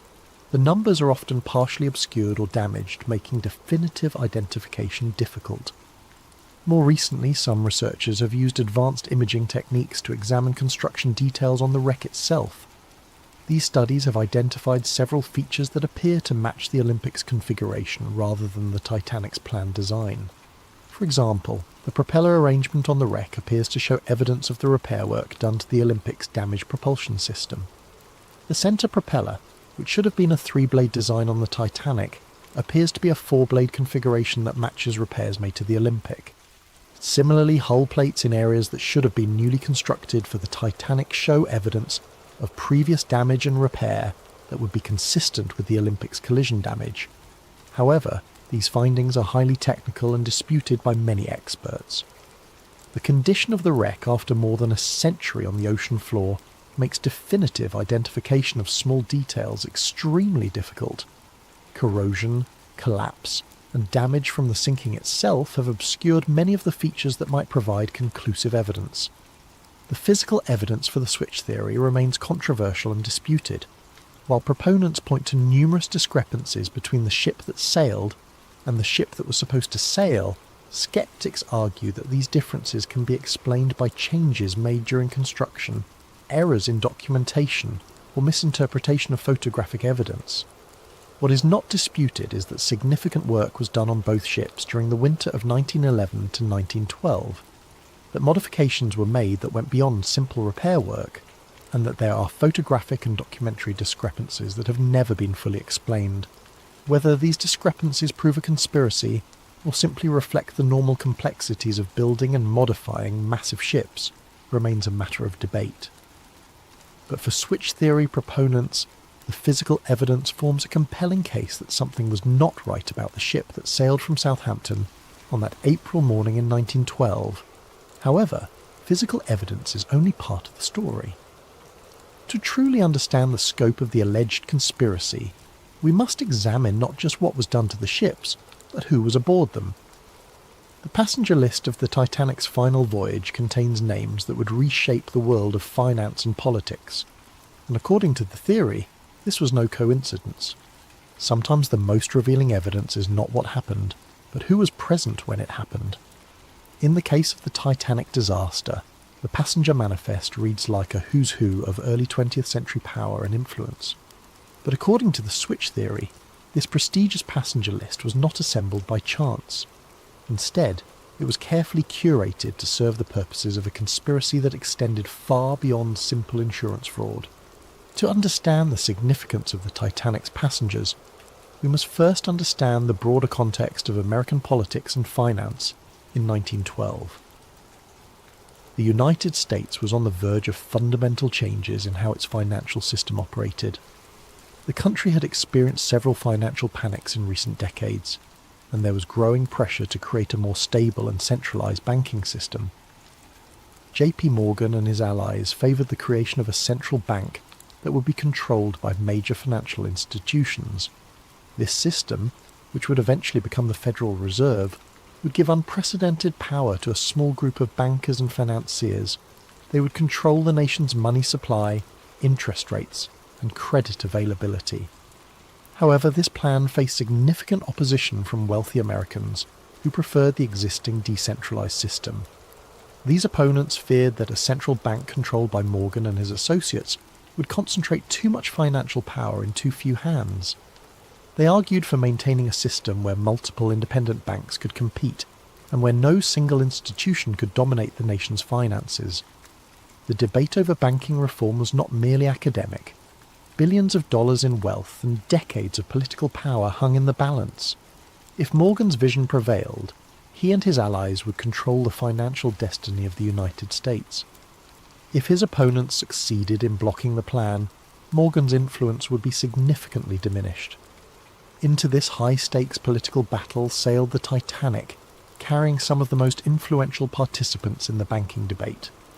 And remarkably, almost all of the Federal Reserve's most powerful opponents happened to be aboard, while Morgan and his supporters were conspicuously absent. The most prominent opponent aboard was Benjamin Guggenheim, heir to one of America's great mining fortunes.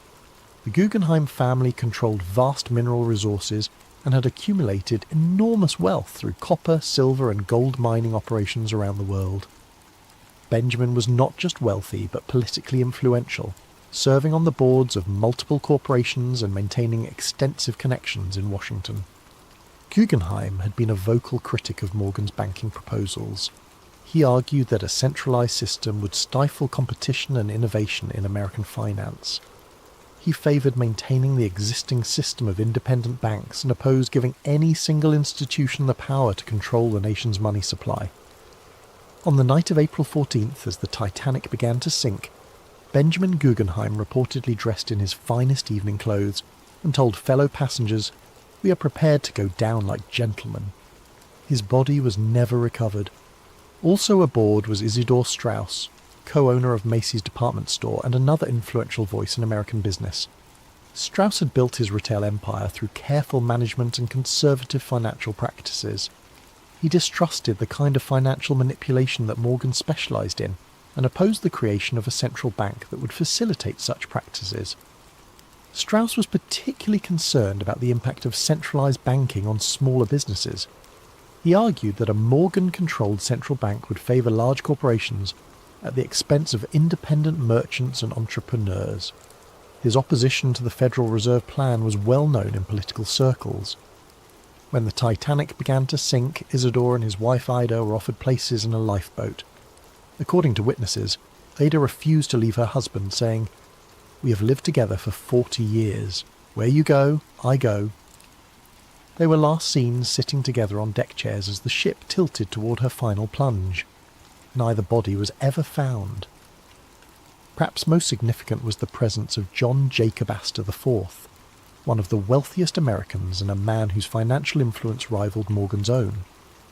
Astor had inherited a vast real estate empire and had expanded it into hotels, railroads, and other investments. His personal fortune was estimated at over $87 million, roughly $2 billion in today's currency. Astor was not merely wealthy, but politically sophisticated. He understood the implications of Morgan's banking proposals and opposed them on both economic and political grounds. He argued that giving Morgan's group control over the nation's banking system would create a financial oligarchy that would undermine American democratic institutions. More than any other individual, Astor had the wealth and influence to effectively oppose Morgan's plans. His opposition carried weight in Congress and in the financial community. If anyone could have blocked the creation of the Federal Reserve, it was John Jacob Astor IV. Astor was travelling on the Titanic with his pregnant young wife, Madeline. When the ship began to sink, he helped her into a lifeboat but was refused passage himself under the Women and Children First protocol. His body was recovered days later, reportedly with his gold watch still in his pocket and over $2,000 in cash. His death eliminated one of the most powerful obstacles to Morgan's banking ambitions. These three men, Guggenheim, Strauss and Astor, represented the core of wealthy American opposition to the Federal Reserve Plan.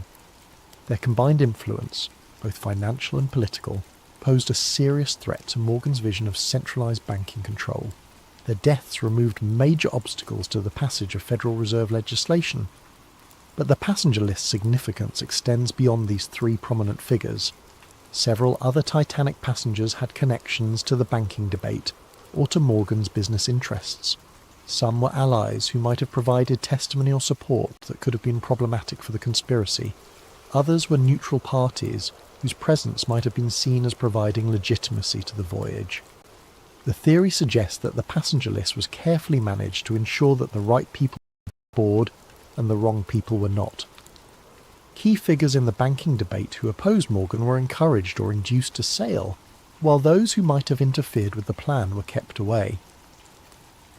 This management allegedly extended to the crew assignments as well. Captain Edward Smith, who commanded the ship, was nearing retirement, and may have been chosen partly because his career was ending anyway. If he survived the disaster, he would soon be out of the shipping business and less likely to cause problems. If he didn't survive, his death would be seen as a heroic sacrifice rather than evidence of conspiracy. Other key crew members were reportedly chosen for their loyalty to the White Star Line or their lack of detailed knowledge about the ship's construction. Engineers and officers who might have been able to identify discrepancies between the Olympic and Titanic were either not assigned to the voyage or were placed in positions where they would be unlikely to survive if something went wrong. Perhaps most tellingly, J.P. Morgan himself had originally booked passage on the Titanic's maiden voyage. As the owner of the shipping line and the man whose vision the voyage was meant to showcase, Morgan's presence would have been expected and appropriate. His cabin had been reserved, his passage confirmed, and his attendance at various social events planned. But at the last minute, Morgan cancelled his trip, citing illness. He claimed to be suffering from a minor ailment that prevented him from travelling, and he remained in France where he had been vacationing. Remarkably, several of Morgan's close business associates also cancelled their bookings at the last minute, citing various personal and business reasons. The pattern of cancellations was so notable that it attracted attention even at the time. Several newspapers commented on the unusual number of prominent businessmen who had changed their travel plans. Some observers wondered whether there might have been advance warning of problems with the ship or the voyage. Morgan's cancellation is particularly suspicious, because he was photographed in apparently good health at a French resort just days after the disaster. He showed no signs of the illness that had supposedly prevented him from travelling, and he resumed his normal activities immediately after learning of the Titanic's fate. Even more suspicious were the cancellations by Morgan's business partners. Henry Clay Frick, the steel magnate and longtime Morgan ally, had booked passage but cancelled, citing his wife's health. George Washington Vanderbilt II, another Morgan associate, also cancelled his booking at the last minute. Milton Hershey, the chocolate manufacturer who had business relationships with Morgan's interests, similarly changed his travel plans. The pattern suggests that Morgan and his inner circle knew something that the general passengers did not. Whether they had advanced knowledge of the planned disaster, or simply knew that the ship was not safe due to the identity switch, they took steps to avoid being aboard when the conspiracy was carried out. Meanwhile, Morgan's opponents in the banking debates sailed to their deaths, apparently unaware of the danger they faced. The convenient elimination of the Federal Reserve's most powerful critics cleared the way for the legislation that Morgan had been promoting. Indeed, the Federal Reserve Act was passed by Congress in December 1913, less than 2 years after the Titanic disaster. The legislation created the central banking system that Morgan had long advocated, giving him and his associates unprecedented control over American finance. The deaths of Astor, Guggenheim and Strauss had removed the most influential voices that might have prevented this outcome. Some versions of the switch theory go even further, suggesting that the passenger list was managed not just to eliminate political opponents, but also to provide witnesses who would support the official story of the disaster. Certain passengers and crew members who survived the sinking provided testimony that reinforced the narrative of an accidental collision with an iceberg.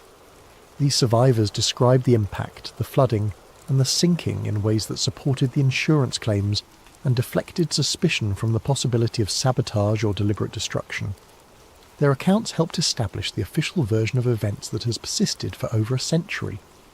However, other survivors provided testimony that was less helpful to the official narrative.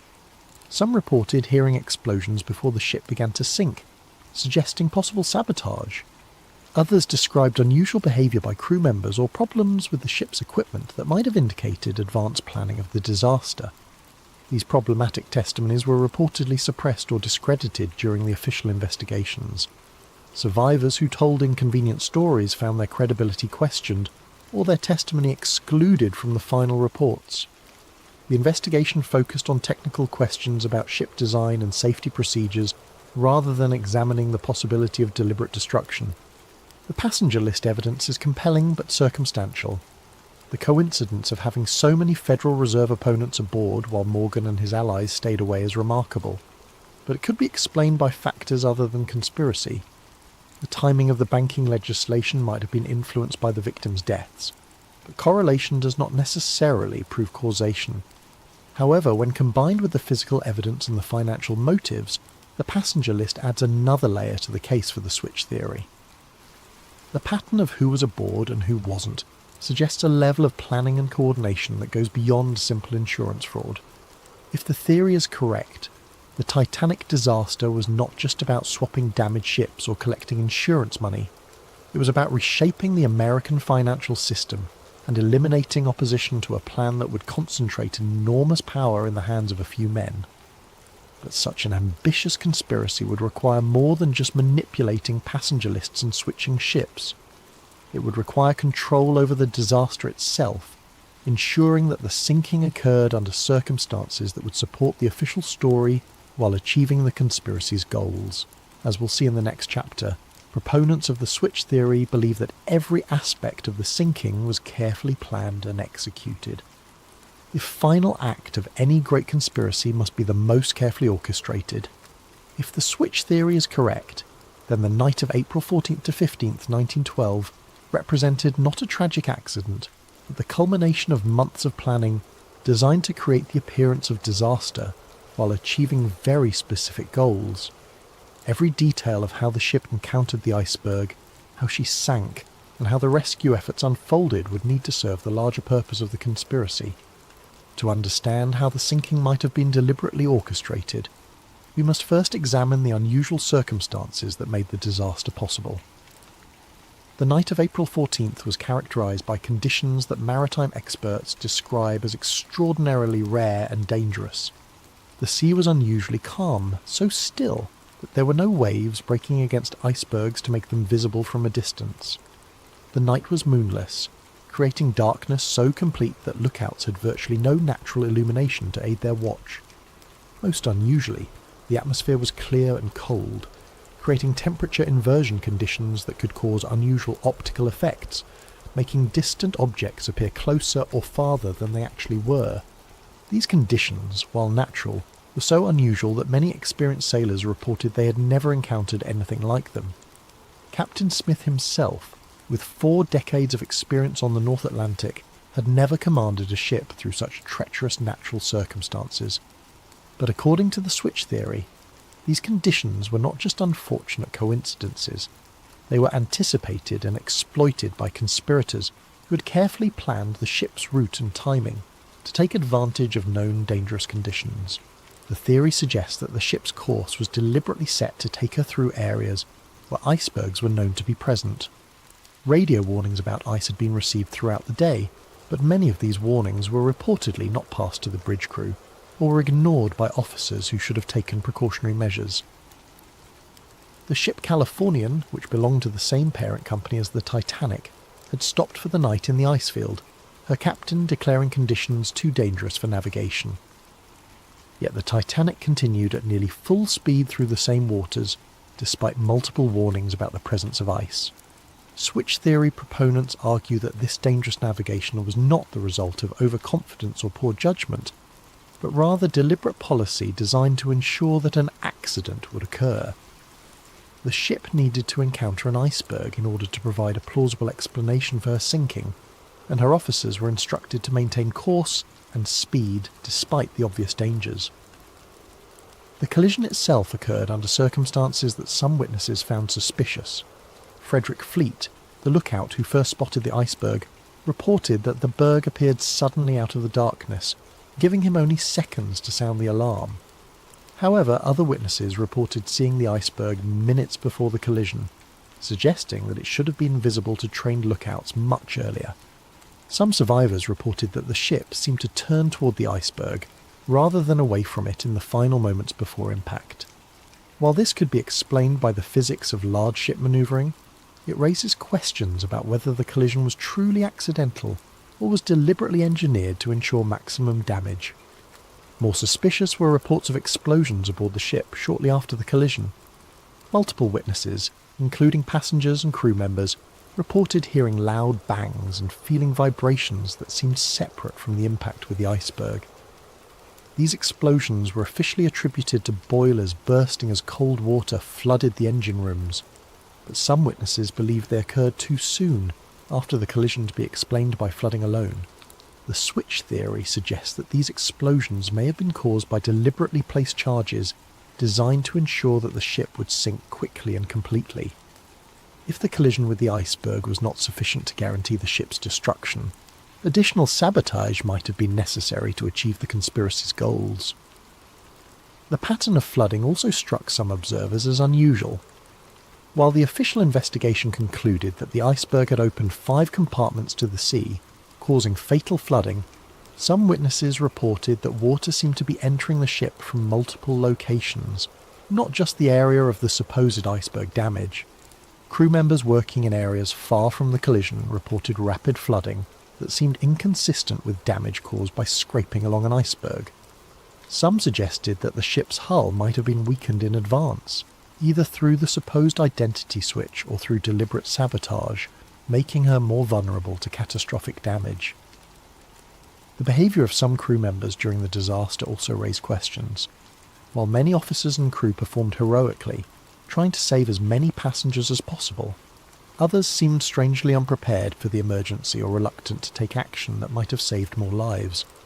The ship's wireless operators continued sending routine commercial messages even after the collision, delaying distress calls that might have brought rescue ships more quickly. Some officers seemed confused about the severity of the damage or uncertain about proper emergency procedures, suggesting that they might not have been fully briefed on the ship's actual condition or capabilities.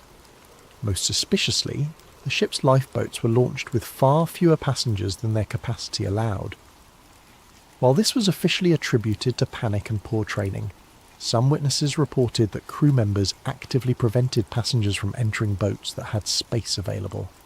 The switch theory suggests that this was not incompetence but deliberate policy designed to ensure that specific passengers would not survive. If the conspiracy's goal was to eliminate certain individuals while allowing others to live, controlling access to lifeboats would be an effective method of determining who lived and who died. The nearby ship Californian adds another layer of suspicion to the night's events. This vessel, owned by the same international mercantile marine company that controlled the White Star Line, had stopped for the night approximately 20 miles from the Titanic's position. Her captain, Stanley Lord, claimed that conditions were too dangerous for navigation and that his ship would remain stationary until dawn. However, the Californian's crew reported seeing rockets and distress signals from the direction of the Titanic throughout the night. Despite these obvious signs of a ship in distress, Captain Lord chose not to investigate or offer assistance. He claimed that he believed the signals were routine communications or celebrations, not emergency distress calls. This explanation seems implausible given that the Californian's crew were experienced sailors who should have recognized distress rockets when they saw them. The switch theory suggests that the Californian was positioned deliberately to provide rescue services for the conspiracy's chosen survivors while maintaining plausible deniability about why she didn't help the others. According to this theory, the Californian was meant to arrive at the scene early enough to rescue specific passengers, but late enough to allow the ship to sink and eliminate the unwanted victims. However, a miscommunication or timing error prevented this plan from working properly, leaving the Californian too far away to effectively participate in the rescue. Instead, the rescue was carried out by the Carpathia, a ship belonging to a different company that responded to the Titanic's distress calls and arrived at the scene several hours after the sinking. The Carpathia's captain and crew were not part of the conspiracy and performed genuine rescue work, saving over 700 survivors. But the delay in rescue efforts, whether planned or accidental, ensured that the ship sank completely and that most of her passengers and crew died in the frigid waters. This served the conspiracy's purposes by eliminating witnesses who might have been able to identify discrepancies between the Olympic and Titanic, while also removing the political opponents whose deaths were part of the larger plan. The sinking itself was remarkably complete and thorough. Unlike many shipwrecks, which settle on the ocean floor largely intact, the Titanic broke apart as she sank, scattering debris over a wide area and making subsequent examination of the wreck extremely difficult. This destruction could have been the result of natural forces acting on a ship not designed to sink at such an angle, but it also served to obscure evidence that might have revealed the ship's true identity. The complete loss of the ship meant that investigators had to rely on survivor testimony and limited physical evidence to reconstruct what had happened. Since many of the most knowledgeable witnesses had died in the disaster, and since the survivors had been through a traumatic experience that might have affected their memories, establishing definitive facts about the sinking proved difficult. This uncertainty served the conspiracy's purposes by preventing too close an examination of the evidence. Questions about the ship's identity, the cause of the sinking, or the behaviour of the crew could be deflected by pointing to the lack of conclusive evidence and the confusion inherent in any major disaster. The official investigations that followed the disaster focused primarily on technical questions about ship design and safety procedures. While these investigations identified important problems with lifeboat capacity, crew training and emergency procedures, they did not seriously examine the possibility that the sinking had been deliberately caused.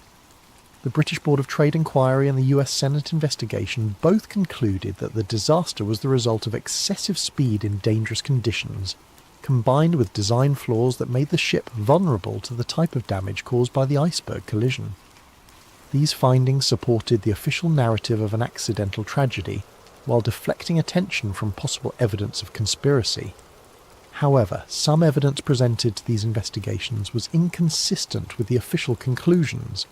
Witnesses testified about explosions, unusual flooding patterns, and crew behaviour that suggested advanced knowledge of the disaster. This testimony was generally dismissed or explained away, but it remained part of the official record for those who knew where to look for it. The investigations also revealed suspicious gaps in the documentary evidence. Ship logs, construction records, and other documents that might have provided definitive information about the vessel's identity or condition were missing or had been destroyed. While this was officially attributed to the chaos of the disaster, it prevented investigators from definitively establishing key facts about the ship and her voyage. Perhaps most tellingly, the investigations made no serious attempt to examine the financial aspects of the disaster. The insurance arrangements, the ownership structure of the shipping companies, and the business relationships between key figures were not considered relevant to understanding why the ship sank. This focus on technical rather than financial questions served the conspiracy's purposes by avoiding examination of the motives that might have driven such an elaborate deception. The investigations treated the disaster as a tragic accident rather than a possible crime, and their conclusions reinforced the official narrative that has persisted for over a century. But if the switch theory is correct, the sinking of the Titanic was not just a crime, but a nearly perfect crime. The destruction of evidence, the elimination of witnesses, and the misdirection of official investigations created a cover-up so complete that the truth has remained hidden for more than 100 years. As we'll see in the next chapter, maintaining this cover-up required ongoing efforts by powerful interests to suppress evidence, discredit investigators, and control the historical narrative of the disaster. In the aftermath of any major conspiracy, the cover-up often proves more challenging than the original crime. Evidence must be suppressed, witnesses must be silenced or discredited, and investigators must be misdirected away from uncomfortable truths. If the switch theory is correct, the years following the Titanic disaster saw one of the most comprehensive and successful cover-ups in modern history. The cover-up began almost immediately after news of the disaster reached shore. Within hours of the Carpathia's arrival in New York with the Titanic survivors, powerful interests were already working to control the narrative of what had happened and to prevent inconvenient questions from being asked. J.P. Morgan's representatives were among the first to arrive at the dock, not to provide comfort to survivors, but to begin the process of managing information. Survivors were reportedly approached by company officials and lawyers who offered assistance with travel arrangements, medical care and financial support. However, this assistance came with subtle but clear expectations about what survivors should and should not say about their experiences. Some survivors later reported being advised to focus their testimony on the heroism of the crew and the tragedy of insufficient lifeboats, while avoiding speculation about the cause of the disaster or unusual circumstances they might have observed. Those who had noticed discrepancies between the ship they boarded and the ship they expected to board were encouraged to attribute these differences to their own confusion or lack of technical knowledge. More direct pressure was reportedly applied to survivors whose testimony might have been particularly damaging to the official narrative. Crew members who had worked on both the Olympic and Titanic and might have been able to identify which ship actually sank were offered generous severance packages and assistance finding new employment, with the understanding that their maritime careers would be over if they spoke publicly about their experiences. The most dangerous witnesses were those who had observed the supposed identity switch taking place in the Belfast shipyard. These workers faced more serious consequences if they chose to speak out. Some reported being visited by company representatives who made it clear that their employment, their safety, and the welfare of their families depended on their discretion. James Fenton, the painter who had noticed unusual modifications being made to the Olympic, later claimed that he was approached by men who warned him that discussing his observations would be considered a breach of his employment contract and potentially a criminal violation of trade secrets laws. He was told that speaking to journalists or investigators could result in prosecution and imprisonment. Other shipyard workers reported similar intimidation. Some were offered money to relocate to distant cities where they would be less likely to encounter investigators or journalists. Others were simply fired from their jobs and found that their names had been blacklisted throughout the shipbuilding industry, making it impossible for them to find similar work. The most comprehensive aspect of the cover-up involved the systematic destruction or alteration of documentary evidence. Harland and Wolff shipyard records that might have revealed the true extent of work done on both ships were reportedly destroyed in a series of accidental fires and floods that occurred in the months following the disaster. Work orders, progress reports, and material requisitions that could have definitively established which ship was which were among the documents lost in these convenient accidents. The missing records covered precisely the time period when the alleged identity switch would have taken place, eliminating the most direct evidence of the conspiracy. More subtly, surviving documents were reportedly altered to remove inconvenient details or to create confusion about the timeline of work done on both ships. Serial numbers were changed, dates were altered, and work descriptions were modified to obscure the true nature of the modifications that had been made. The British Board of Trade investigation, which was the primary official inquiry into the disaster, showed unusual patterns in how it gathered and evaluated evidence. The investigation focused almost exclusively on technical questions about ship design and safety procedures, while avoiding examination of financial motives or business relationships that might have suggested conspiracy. Key witnesses who might have provided inconvenient testimony were not called to testify, or their testimony was limited to narrow technical questions that avoided broader issues about the ship's identity or the circumstances of the voyage. The investigation's final report contained numerous conclusions that were not fully supported by the evidence presented, suggesting that the outcomes had been predetermined. Even more suspicious was the speed with which the investigation was concluded, and its findings accepted by government authorities. For a disaster of such magnitude and complexity, the investigation was remarkably brief and superficial.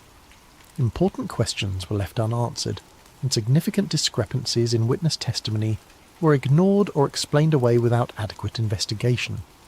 The US Senate investigation, led by Senator William Alden Smith, initially appeared more thorough and independent. Senator Smith was known for his skepticism of large corporations and his willingness to challenge powerful interests. His investigation called numerous witnesses and examined many aspects of the disaster that the British inquiry had ignored. However, as the investigation proceeded, it became apparent that Senator Smith was facing pressure from influential sources to limit the scope of his inquiry. Key witnesses were suddenly unavailable or changed their testimony between preliminary interviews and formal hearings. Documentary evidence that had been promised to the investigation failed to materialise or was found to be incomplete. Most tellingly, the investigation avoided examining the financial aspects of the disaster. Despite the enormous insurance claims involved and the clear financial benefits that accrued to certain parties, the investigation treated these as irrelevant side issues rather than potential motives for conspiracy. The final report of the Senate investigation contained strong criticisms of White Star Line's safety procedures and British maritime regulations, but it concluded that the disaster was fundamentally accidental.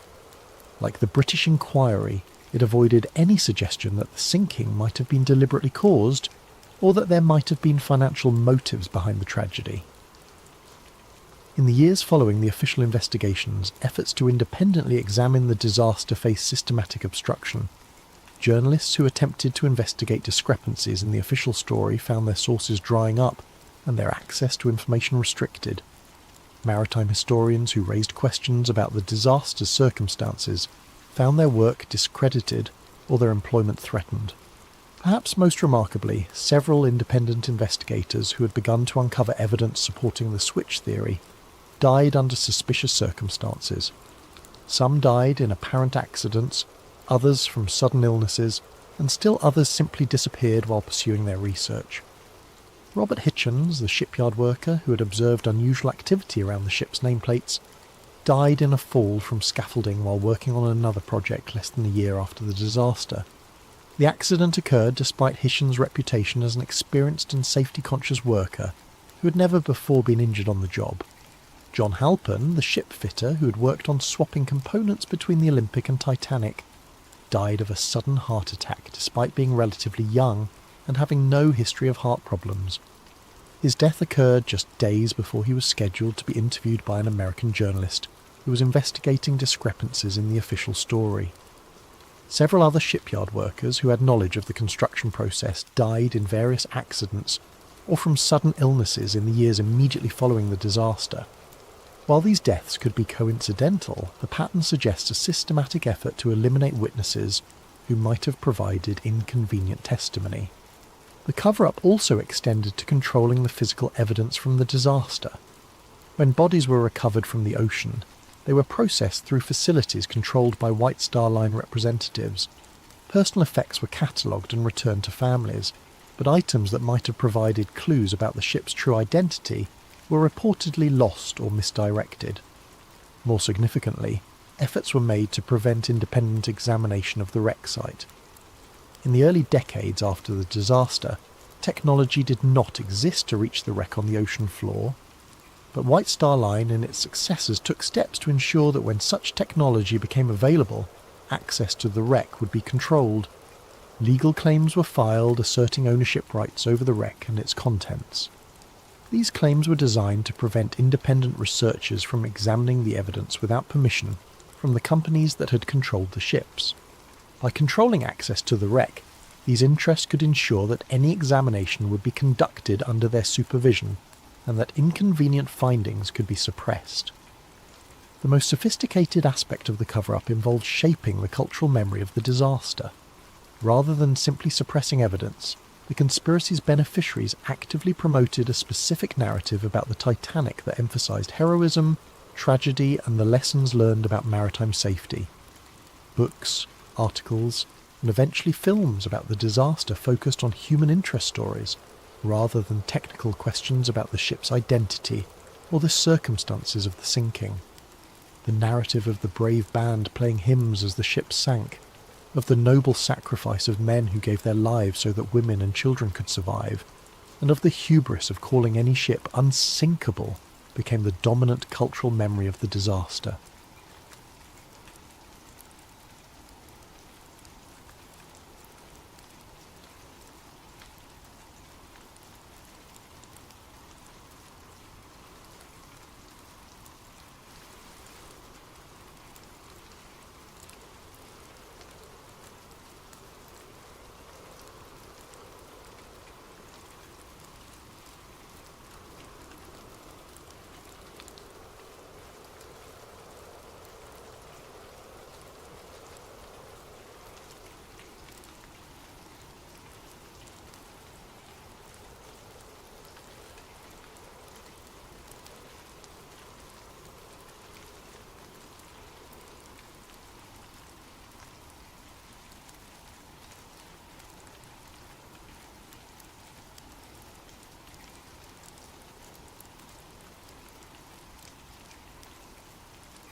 The coffee cup trembles in my weathered hands as I speak these words for the first time in 53 years.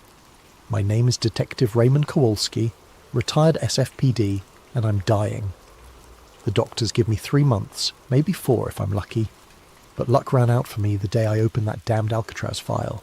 They said Frank Morris and the Anglin brothers drowned in the frigid waters of San Francisco Bay on June 11th, 1962. The FBI closed the case. The warden slept easy. America's most infamous prison maintained its perfect record. But I found things I was never meant to see, things that made me understand why some truths are buried deeper than bodies.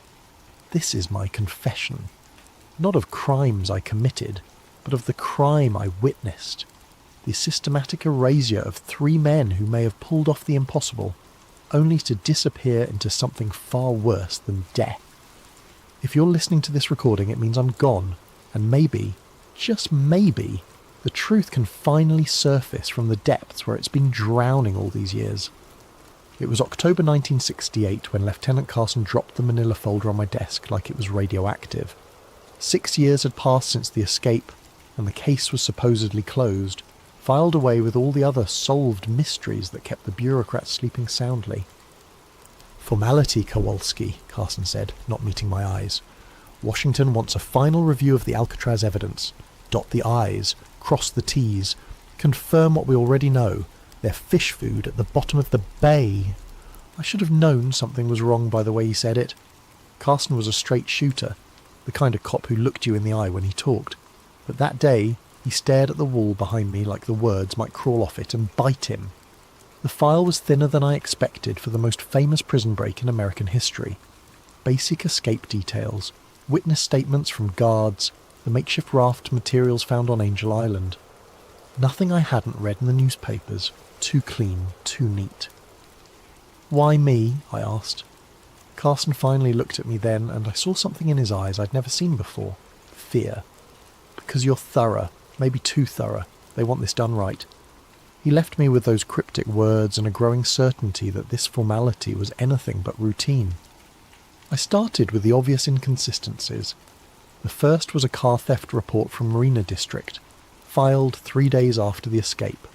A 1959 Chevrolet, stolen from outside a boarding house. The owner, Mrs. Eleanor Hutchins, told police she saw 3 men walking away from the vehicle, heading toward the waterfront. When she called out to them, one turned and tipped his hat. "Polite as you please." "They had manners," she told the responding officer. "Real gentlemen. You don't expect that from criminals."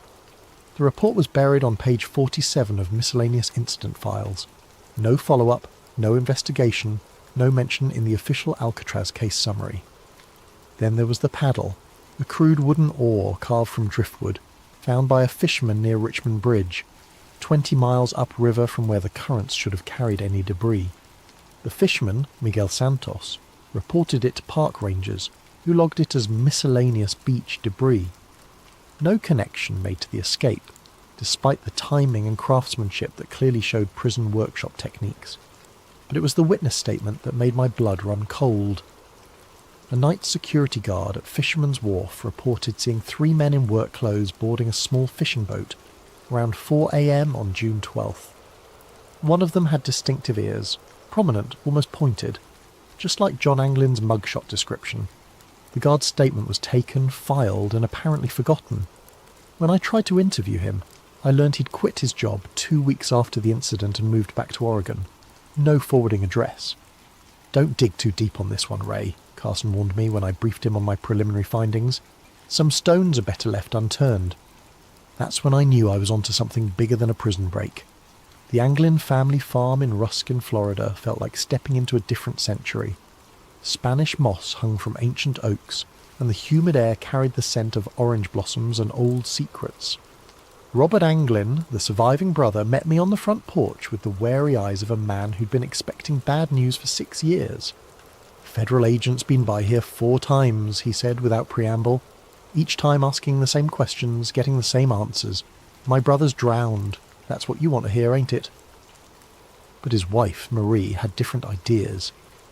After Robert went to tend the cattle, she pulled me aside in her kitchen, glancing nervously at the windows. "Christmas cards," she whispered, her voice barely audible above the ticking grandfather clock. "Every year since '63, no return address, just signed J&C in handwriting that looks mighty familiar." She showed me a shoebox filled with holiday cards, generic drugstore variety, postmarked from different cities: San Francisco, Los Angeles, Phoenix, Mexico City. The handwriting was careful, disguised, but there were telltale loops and slants that matched samples I'd obtained from the prison records. "Why haven't you told the FBI?" I asked. Marie's laugh was bitter. "You think we haven't tried? First agent said they were hoaxes. Second one confiscated them as evidence. Third one threatened to charge us with obstruction if we kept spreading false hope. These here are copies I made before they took the originals." Photographs came out next. 3 pictures, slightly blurry, showing 2 men in work shirts standing outside what appeared to be a South American cantina. The faces were partially obscured by shadows and hat brims, but the bone structure, the posture, the way one man favoured his left leg, it all matched the Anglin brothers' physical profiles. Woman from church. Her daughter married a missionary. Sent these from Brazil in '65, Marie explained. Said these 2 Americans worked construction jobs, paid cash, kept to themselves, spoke English with Florida accents. I studied the photos with a magnifying glass.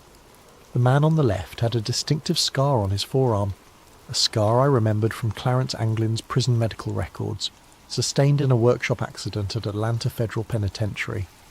"FBI says they're look-alikes," Marie continued. "Coincidence, but a mother knows her son's detective. Even in shadows, even across oceans, those are my boys." The fear in her eyes wasn't the fear of grief or false hope. It was the fear of someone who knew more than she was saying, someone who'd been warned to keep quiet. As I left the farm that evening, I noticed a dark sedan parked down the country road, 2 figures visible in the front seats. When I drove past, they turned away, but not before I caught a glimpse of federal license plates. The Anglins were being watched. After 6 years, the dead men's family was still under surveillance. That night in my motel room, I spread out everything I'd gathered so far. The car theft, the paddle, the witness statements, the cards and photographs. Individually, they could be dismissed as coincidence or wishful thinking. Together, they painted a picture that made my hands shake as I wrote my preliminary report. Frank Morris and the Anglin brothers hadn't drowned in San Francisco Bay. They'd made it to shore, stolen transportation, and somehow managed to disappear into the wind. The question that kept me awake until dawn wasn't whether they'd survived the escape. It was why the government was so determined to pretend they hadn't. The National Archives building in Washington, D.C. has the kind of institutional grandeur designed to make visitors feel small and insignificant.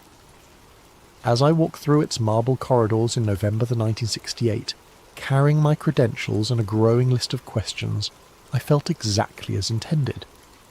The records clerk, a thin man with wire-rimmed glasses and the pallor of someone who spent his days in basement filing rooms, greeted my request with practiced bureaucratic indifference. "Alcatraz escape files? Let me check the catalogue." He disappeared into the labyrinthine storage system, returning 20 minutes later with a puzzled frown. "That's odd. The primary files show as transferred to federal custody in 1964. No longer available for review." "Transferred where?" "Doesn't say. Just lists the authorization code. Project Paperclip Archive classified." Project Paperclip. Even a street cop from San Francisco knew that designation. The program that brought Nazi scientists to America after World War II. Why would an escape case be filed under intelligence classifications? What about the secondary files, witness statements, evidence logs? Another search, another apologetic shrug. Also transferred, same authorization. I spent 3 days in Washington, following leads that turned to smoke and asking questions that generated only nervous silence. At FBI headquarters, my request for case consultation was politely denied. At the Bureau of Prisons, I was told the relevant personnel were unavailable for comment. Even my police credentials and Lieutenant Carson's authorization letters seemed to carry no weight.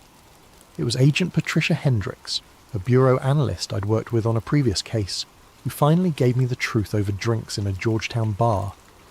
She waited until we were alone, until the other patrons had cleared out, until even the bartender was busy with inventory in the back room. "Ray, you need to drop this," she said quietly, her usual professional demeanour replaced by genuine concern. "The Alcatraz case isn't cold. It's radioactive." What does that mean? Patricia glanced around the empty bar before continuing. Internal memo came down in 65. Any agent pursuing Alcatraz leads beyond the official drowning conclusion would be transferred to Alaska or worse. 3 agents have been quietly reassigned since then. Good agents, career agents, all because they asked too many questions about 3 supposedly dead men. Why? If they drowned like the report says, what's the threat? Her laugh was hollow. That's the million-dollar question, isn't it? All I know is that certain people in very high places want Frank Morris and the Anglin brothers to stay dead, and they're willing to destroy careers to keep it that way. She slid an envelope across the table. I couldn't get you the files, but I managed to copy some of the index pages before they were sealed. Names, dates, reference numbers. Maybe you can piece together what we're not supposed to know. The documents were fragmentary, frustratingly incomplete, but they told a story that made my blood run cold. Cross-references to CIA front companies, mentions of asset recovery protocol, transfer authorization signed by officials whose names I recognised from the intelligence community. Most disturbing was a memo dated July 1962, just 1 month after the escape. Subjects may possess operational value. Recommend immediate field assessment rather than standard fugitive protocols. Operational value, not the language you'd use for bank robbers and car thieves. That night, in my Washington hotel room, I called Lieutenant Carson to report my findings. The conversation was brief and cryptic. "Ray, you need to come home. Now. I've got leads here, Lieutenant. Real leads. The leads will be there when you get back. If you get back. There are people asking questions about your questions, and those people have resources we don't. Come home." The line went dead. I packed quickly, checking the hallway twice before leaving my room. During the taxi ride to the airport, I noticed the same black sedan in my mirrors that had followed me from the archives building 3 days earlier. Back in San Francisco, Carson met me at the airport personally, something he'd never done before. His first words were a warning. "Your hotel room was searched yesterday. Professional job. Nothing taken, nothing damaged, but they wanted you to know they'd been there." As we drove through the city, he filled me in on developments from my end. Miguel Santos, the fisherman who found the paddle, died in a car accident outside Portland last week. Single vehicle collision on a straight road, clear weather, and Mrs. Hutchins, the lady who saw the car theft, moved to Phoenix, left no forwarding address. Her old neighbours say federal agents visited her the day before she left. The pattern was becoming clear. Anyone connected to evidence contradicting the official narrative was disappearing, voluntarily or otherwise. The Alcatraz case wasn't just closed, it was being actively suppressed by people with resources and authority I couldn't match. "What do I do, Lieutenant?" Carson pulled over and turned to face me. In 30 years of police work, I'd never seen him look so serious. "You write a report confirming the drowning theory. You file it properly. You forget everything you've learned, and you pray that's enough to keep you breathing." But I couldn't forget. The faces in those photographs. The fear in Mary Anglin's eyes. The systematic elimination of evidence and witnesses. Somewhere out there, the truth was buried so deep that powerful people were willing to destroy lives to keep it hidden. The question was whether I was brave enough, or stupid enough, to keep digging. Tony the Fish Marconi wasn't the kind of informant you'd find in a police procedural manual. A small-time smuggler with ties to both San Francisco's waterfront and various federal agencies that preferred not to be named, Tony survived by knowing when to talk and when to disappear. When he agreed to meet me at a dive bar in North Beach, I knew the information would be worth the risk. "You're playing with fire, detective," he said, stirring his whiskey with a nicotine-stained finger. "The Alcatraz thing? That ain't just a prison break, that's connected to some heavy government business." "What kind of business?" Tony glanced around the dim bar, noting the exits, the other patrons, the bartender's attention. Old habits from a life lived in the shadows. "You ever hear of something called the Prometheus Group?" I shook my head. "Private contractors, black budget operations, the kind of people who make problems disappear for Uncle Sam. Word on the street is they were running recruitment out of the Bay Area in the early 60s, looking for specific types, intelligent, adaptable, morally flexible, men who'd already proven they could operate outside the law." The implications hit me like a physical blow. You're saying Morris and the Anglins were recruited? I'm saying Morris had an IQ of 133 and a talent for planning that impressed even the prison psychologists. The Anglin brothers were mechanical geniuses who could improvise solutions from scrap metal and determination. During the Cold War, those were valuable skills. Tony drained his whiskey and signalled for another. Think about it. 3 men plan the perfect escape from America's most secure prison. They disappear without a trace, despite the biggest manhunt in federal history. Either they're criminal masterminds beyond anything we've seen, or they had help. Professional help. What kind of help? The kind that comes with new identities, transportation, and assignments in places where questions aren't asked. South America was crawling with intelligence operations in the 60s. Cuba, Chile, Brazil. All potential flashpoints that needed experienced operators who couldn't be traced back to Washington. The theory was insane, but it explained the evidence I'd uncovered. The systematic suppression of information, the classified file transfers, the fear I'd encountered at every level of government. If the Alcatraz escape had been a recruitment operation disguised as a prison break, then admitting the men survived would expose a covert program that violated everything America claimed to stand for. There's another possibility, Tony continued, his voice dropping to barely above a whisper. Maybe they weren't recruited. Maybe they stumbled onto something they weren't supposed to see. Such as... Alcatraz was more than a prison detective. It was a research facility, mind control experiments, interrogation techniques, pharmaceutical trials, the kind of work that required subjects who couldn't complain to their congressman. What if Morris and the Anglins saw something during their time there? What if their escape wasn't about freedom, it was about exposure? My mind reeled with the implications.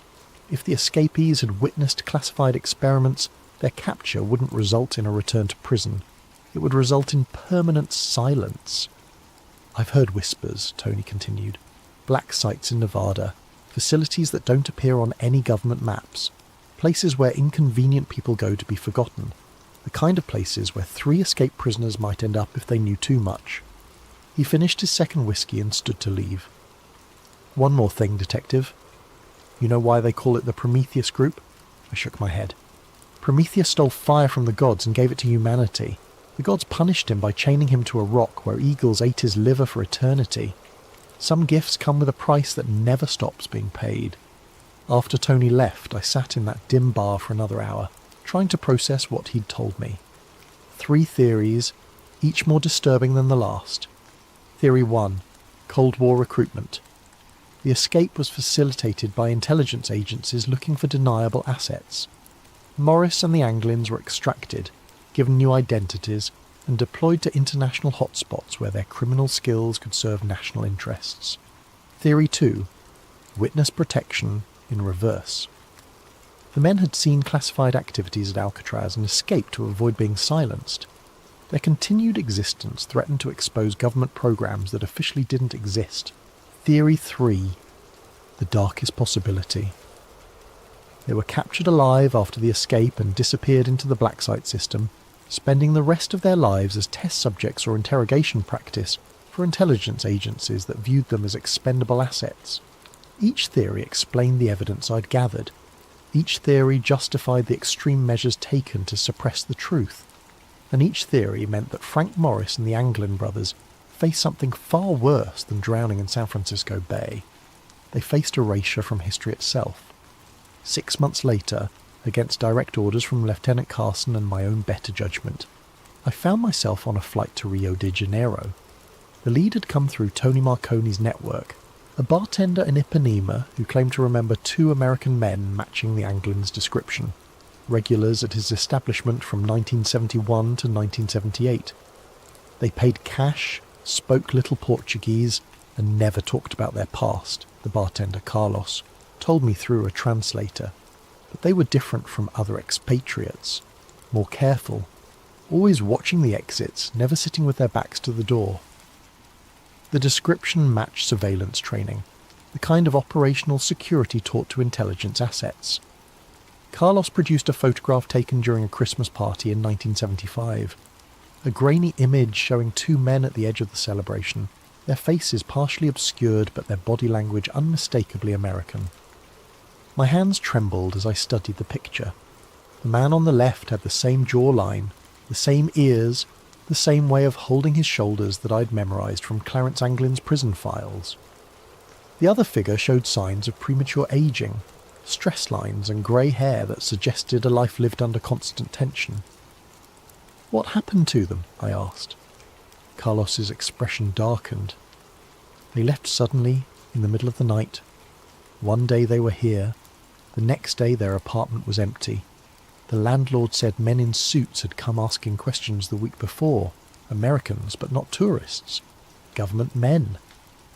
I spent another week in Rio following leads that grew colder with each passing day. The apartment building where the mystery Americans had lived was scheduled for demolition, its records mysteriously lost in a fire.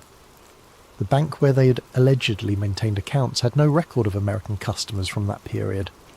Every trail ended in convenient dead ends and missing documentation. On my final night in Brazil, I was approached by a man claiming to be a freelance journalist who'd been investigating the same story. We met at a beachside cafe in Copacabana, the sound of waves masking our conversation from potential surveillance. "You're the American detective asking about the Alcatraz escapees," he said without preamble. It wasn't a question. I neither confirmed nor denied, waiting for him to continue.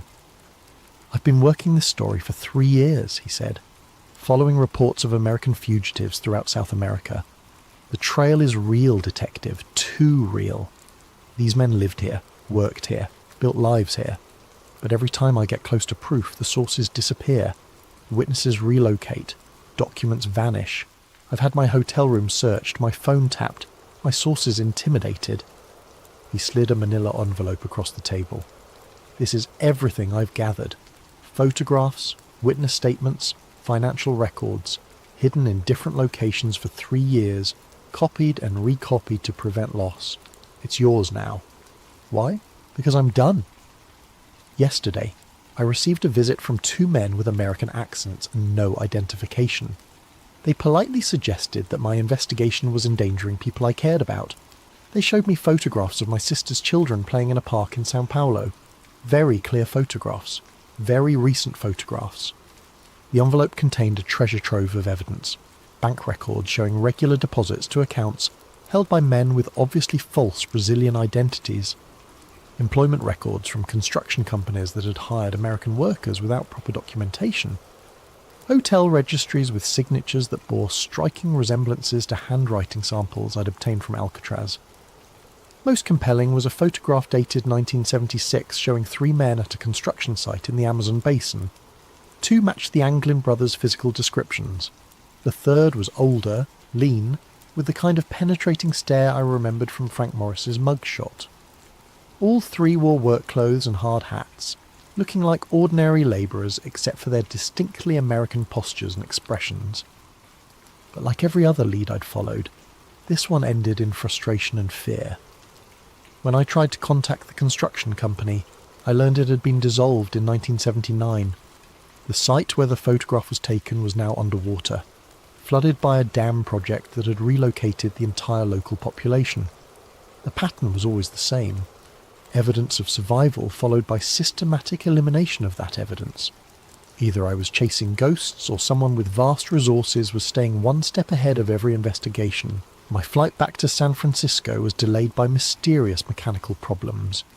During the 6-hour layover in Mexico City, I noticed the same 2 men in different locations throughout the terminal.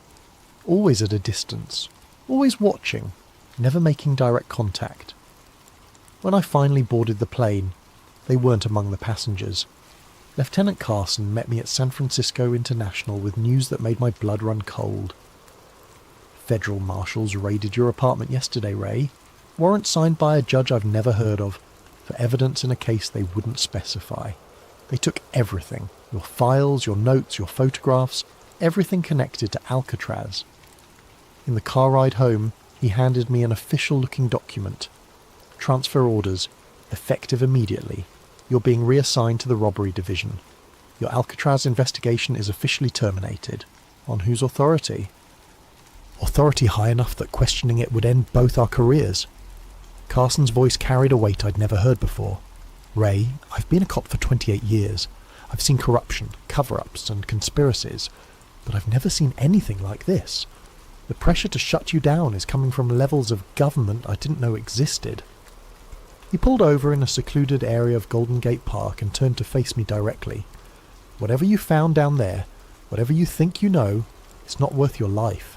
These people have made careers disappear for asking the wrong questions. They can make people disappear too." As he spoke, a black sedan with government plates drove slowly past us, its occupants clearly visible through tinted windows that somehow allowed us to see their faces while hiding their expressions. The message was unmistakable. We were being watched, our conversation monitored, our future actions carefully noted.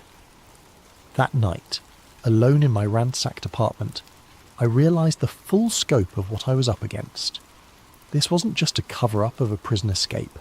It was the systematic suppression of a truth so dangerous that the most powerful government in the world was willing to destroy lives to protect it.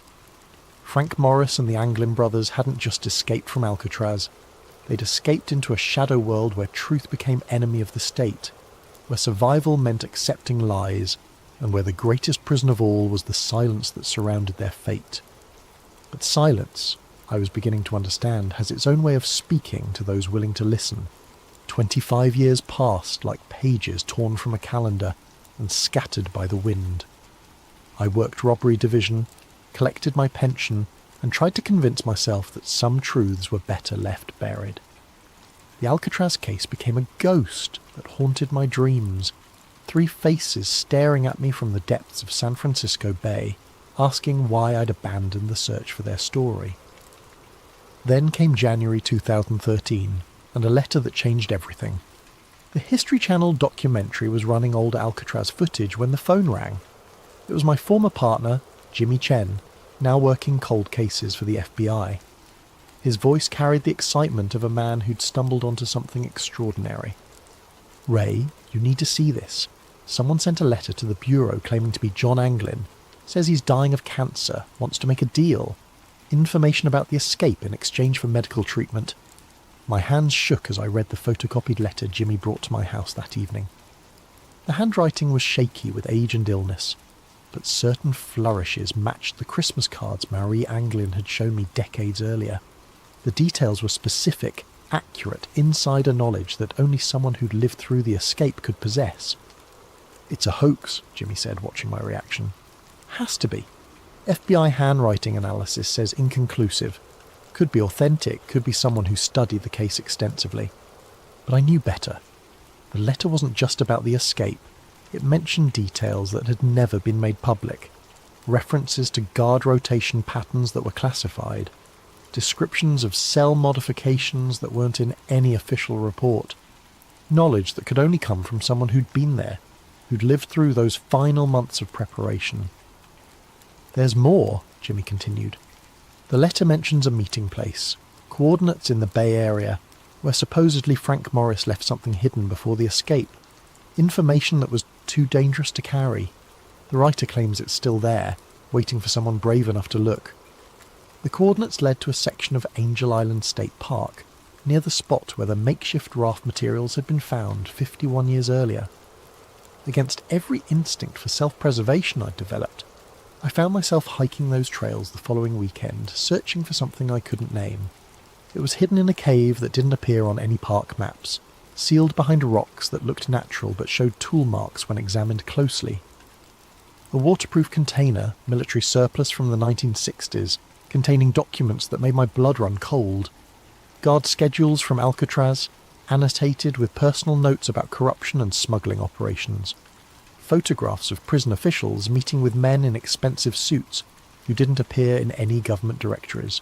Financial records showing payments from offshore accounts to wardens and guards who lived far beyond their official salaries.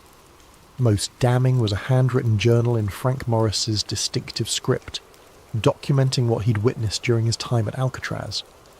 The prison wasn't just housing criminals, it was housing witnesses to government activities that violated constitutional protections. Political prisoners who'd been disappeared from the mainland. Foreign nationals being held without diplomatic notification. test subjects for psychological experiments that would later be revealed as part of the MKUltra program.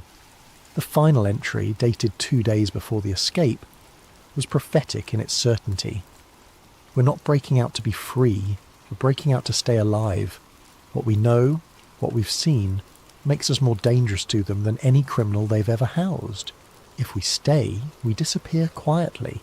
If we escape and get caught, we disappear loudly. Our only chance is to vanish completely and hope the truth survives us. The documents explained everything.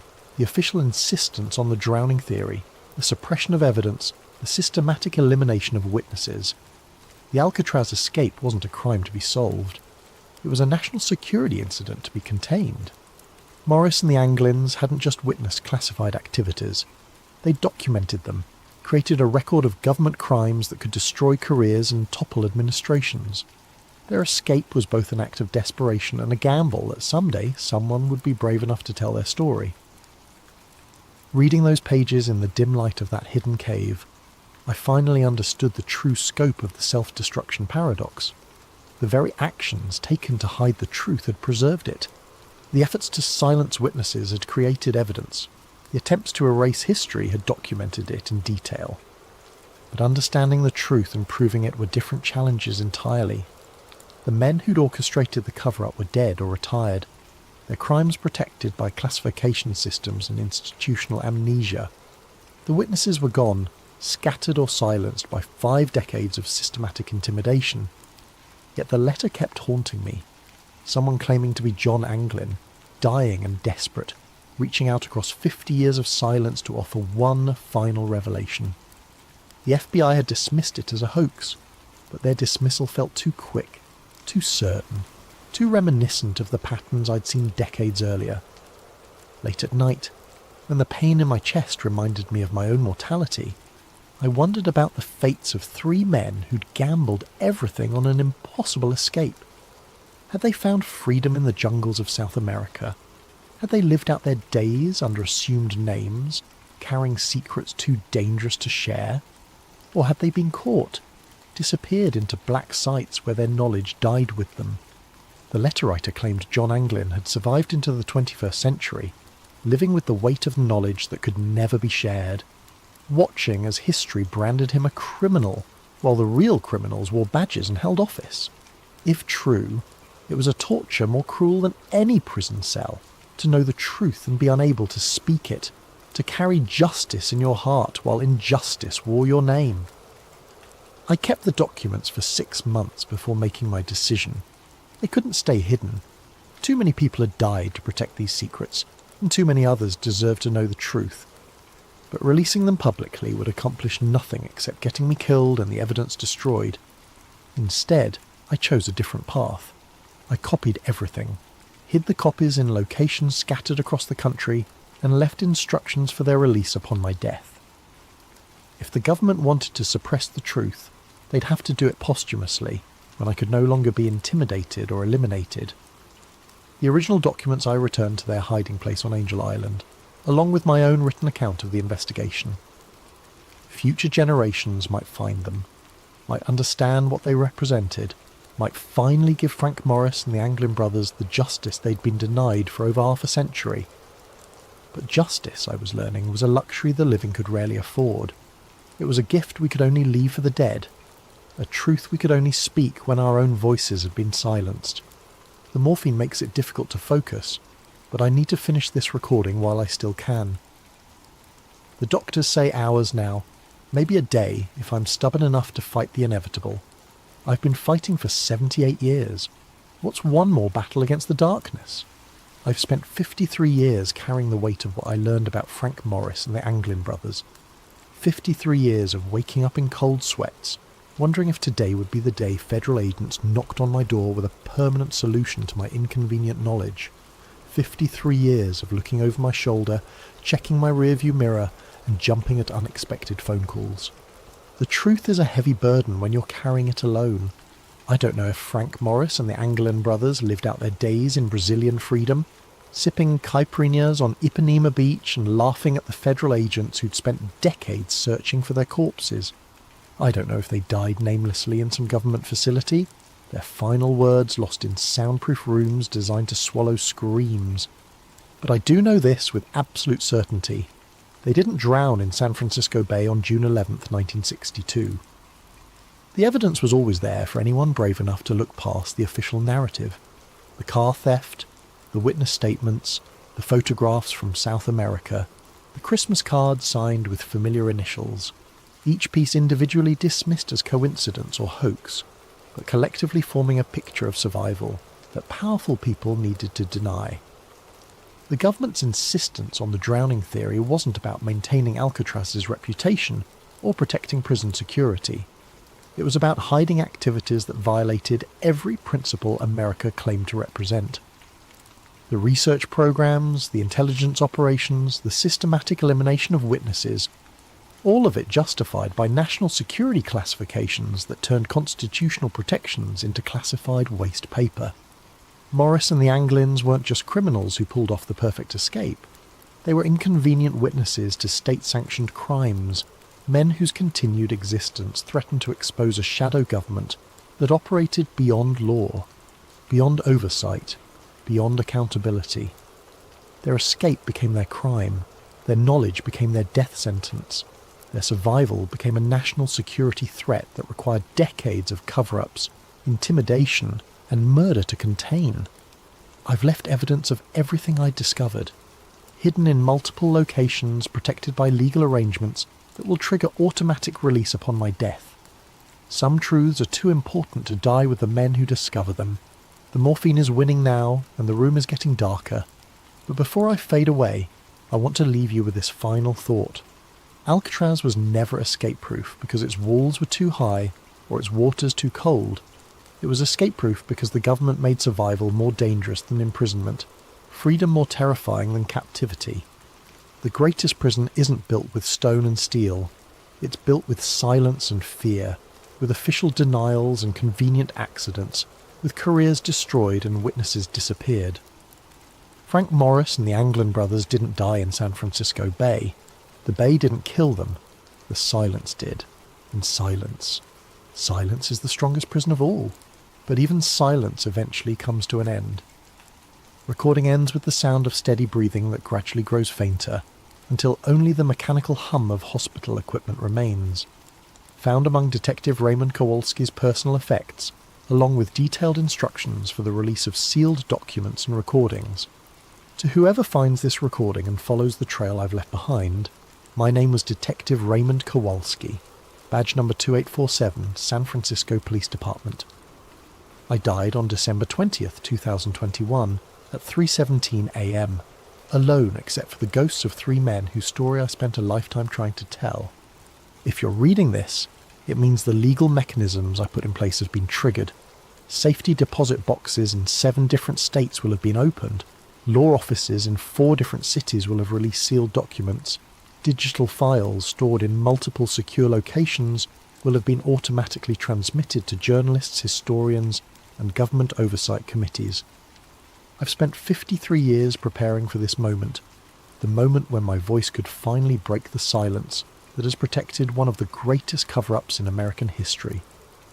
The documents you now have access to represent only a fraction of what was hidden.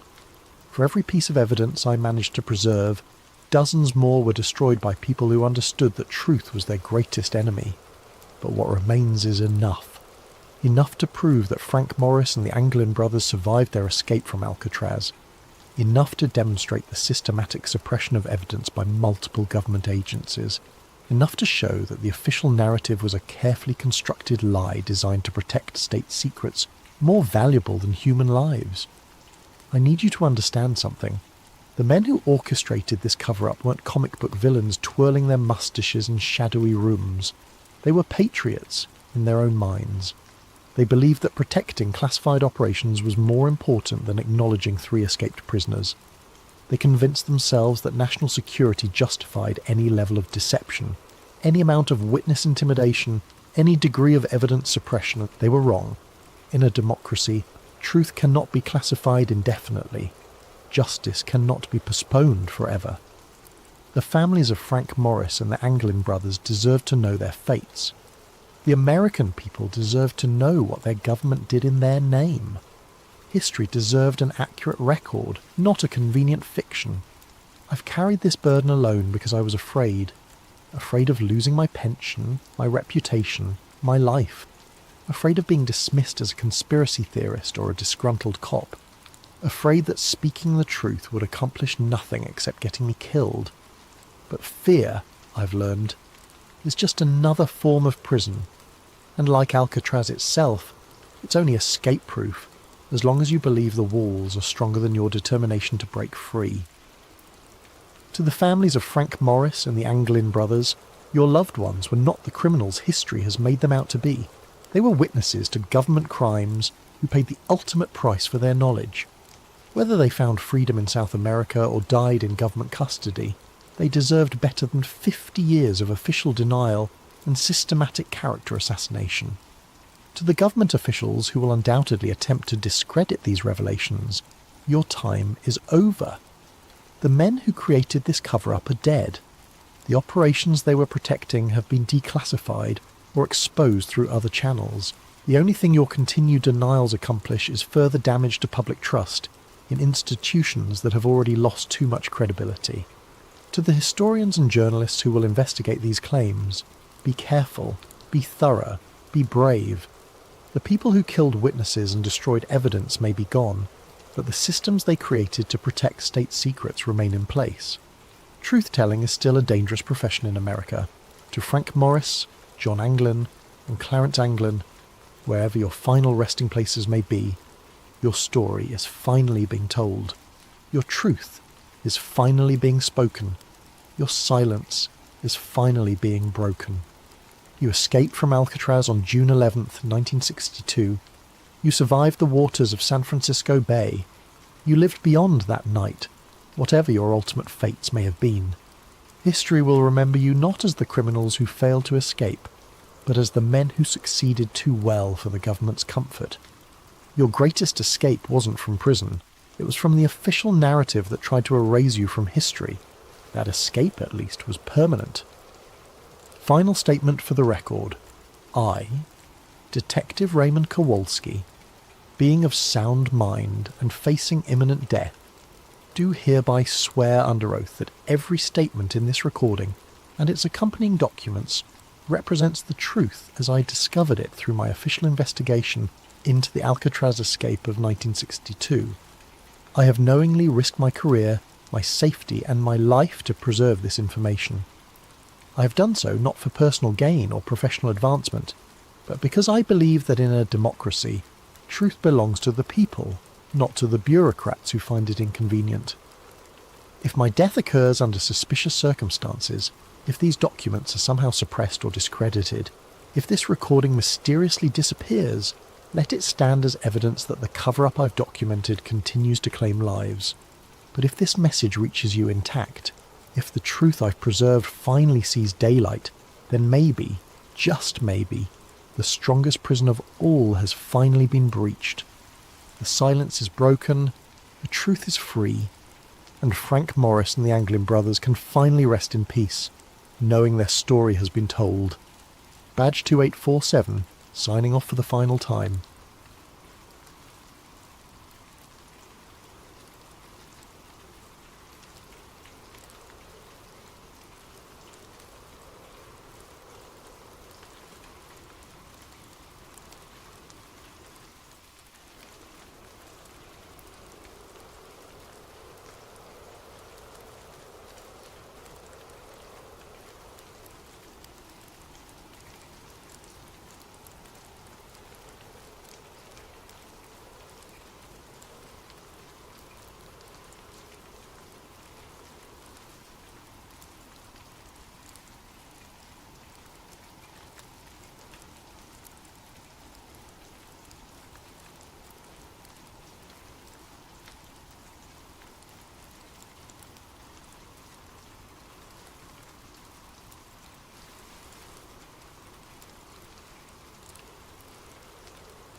What if something has been watching us for thousands of years, silently cataloguing our progress, waiting for the right moment to report back? Tonight's story comes from the suggestion of Michael Elliott. Thank you for this chilling idea. If you have video ideas you'd like to see, drop them in the comments below. And if you're enjoying these stories, don't forget to like and subscribe to Sleep Theories for more mysterious tales that blur the line between science and the unknown. The coffee had gone cold hours ago, but I kept sipping it anyway. 3:15 a.m. in northern Canada, and the only sounds were the hum of servers and the occasional crackle of static through my headphones. I'd been working as a contract technician for the Whitehorse Satellite Relay Station for 8 months now, and the isolation had become as familiar as breathing. My job wasn't glamorous. Monitor uplinks, clean signal noise, make sure commercial feeds didn't drop during the night shift when most people were asleep, and wouldn't notice if their satellite TV went dark for a few minutes. The work was methodical, almost meditative in its repetition. Check frequencies, log anomalies, file reports, night after night the same routine. That's why what I found that October evening stood out so starkly against the backdrop of mundane technical maintenance. Buried deep in the static of Channel 47, a frequency we used for overflow data from weather satellites, was something that shouldn't have been there. At first, I thought it was interference from the aurora borealis. The northern lights could play havoc with our equipment, especially during solar storm seasons. But as I isolated the signal and ran it through our standard noise reduction protocols, a pattern emerged. There was a pulse, clean, digital, repeating with mechanical precision. The delay between each pulse was exactly 13 seconds. I checked our satellite logs, cross-referencing every known orbital object that could be transmitting on that frequency.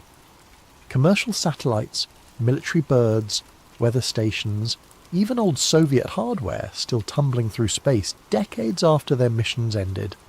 Nothing matched. The signal was coming from something that, according to our database, didn't exist. I printed out the frequency analysis and spectrum charts, my hands trembling slightly as the papers emerged from the laser printer. In 8 months of night shifts, I'd logged dozens of anomalies. Solar interference, atmospheric distortion, equipment malfunctions. But this was different. This was structured, intentional. As I stared at the printout, one thought kept circling through my mind. If this signal wasn't coming from any known satellite, then what was transmitting it? And more importantly, why had it taken me this long to notice something that was apparently broadcasting with the reliability of an atomic clock? I followed protocol and logged the anomaly in our incident management system.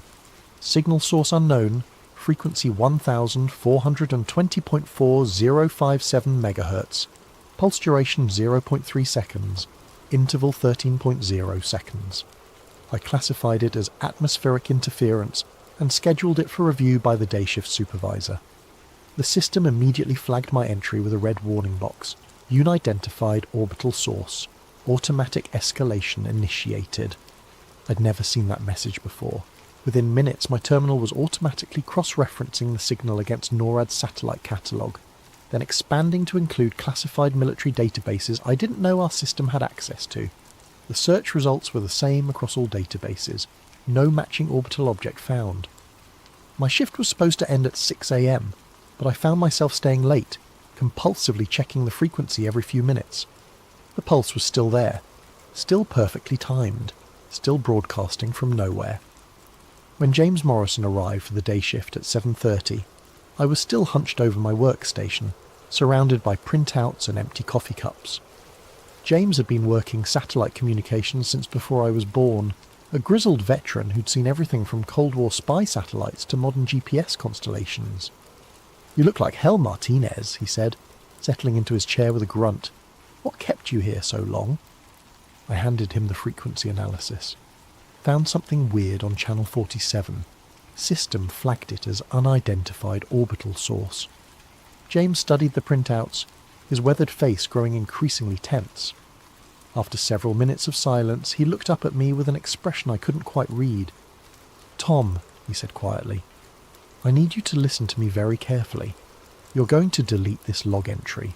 You're going to classify this as equipment malfunction. and you're not going to mention it to anyone else. But the signal is clean, James. This isn't equipment malfunction. Something is actually broadcasting. I said delete it.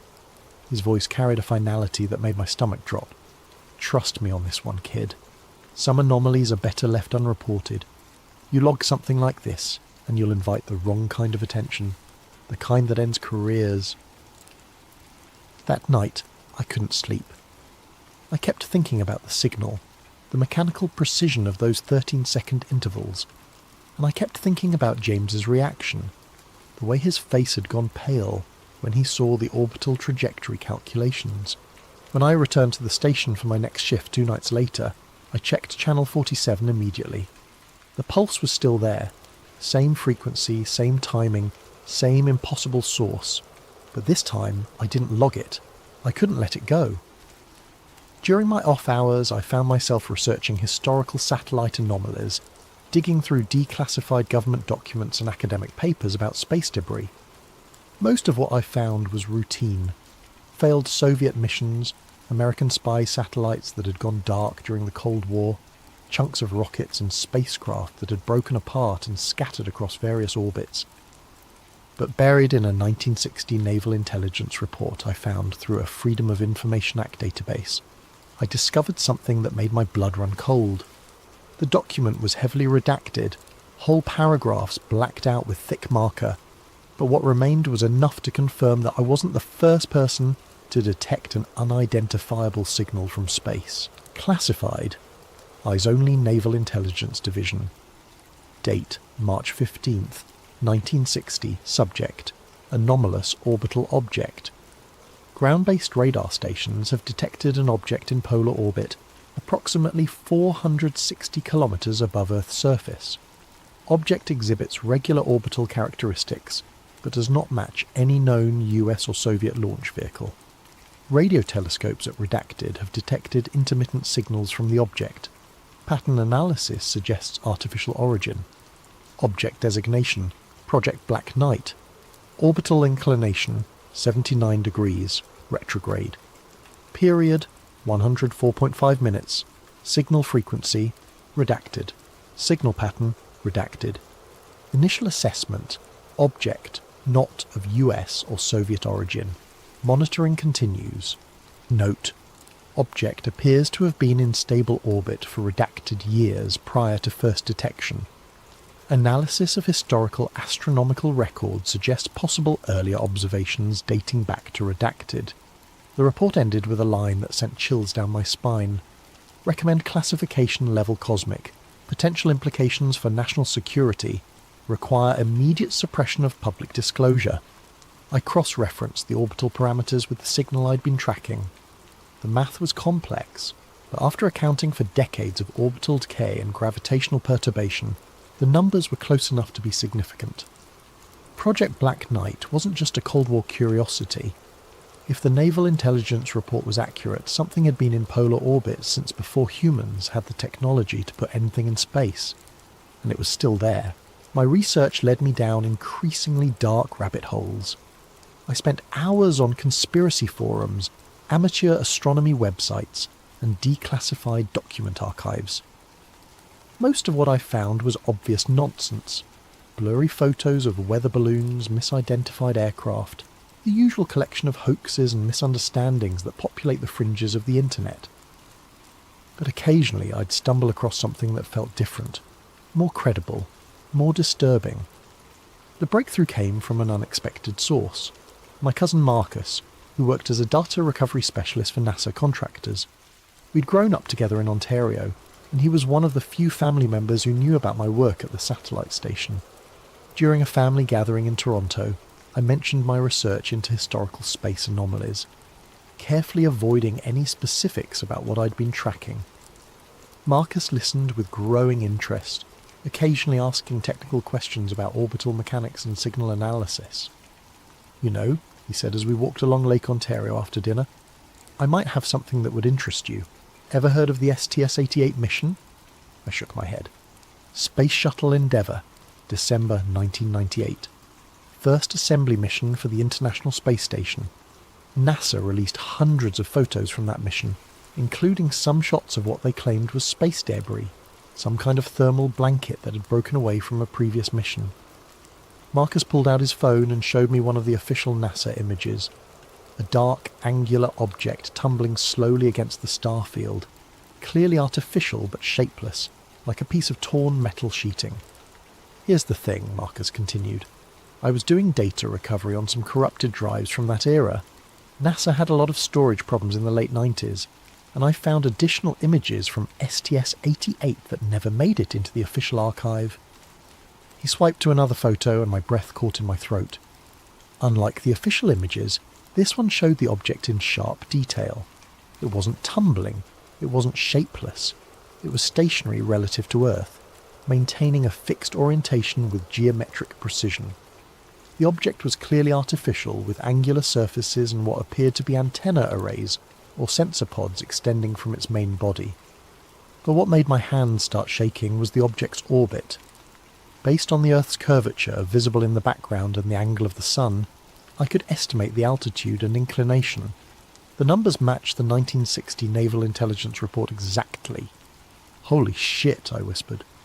The file name is interesting too, Marcus said. All the official images were labelled with standard NASA mission codes, but this one had a custom name. He showed me the file properties. Instead of something like STS-088-34 2-012, the image was labelled SENTIN ELARCHIVE001. Marcus, I said slowly, I need you to send me everything you have on this. Everything. I can't, Tom. This stuff isn't supposed to exist. If NASA finds out I've been sharing recovered files, please. The desperation in my voice surprised even me. This is connected to something I'm working on. Something important.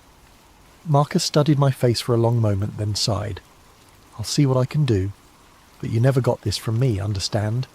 And if anyone asks, we never had this conversation. 3 days later, a compressed file appeared in my personal email account, sent from an obviously fake address. The archive contained 17 high-resolution images of the object, taken from different angles and distances. Each photo showed the same thing, a clearly artificial construct maintaining a perfect polar orbit, its surfaces reflecting sunlight with the consistency of polished metal. But it was the last file in the archive that changed everything. Not an image, but a text document containing spectral analysis data from the shuttle's radio equipment. During the STS-88 mission, Endeavour's communications array had detected a repeating radio signal from the object. The signal was weak, barely above background noise, but the pattern was unmistakable.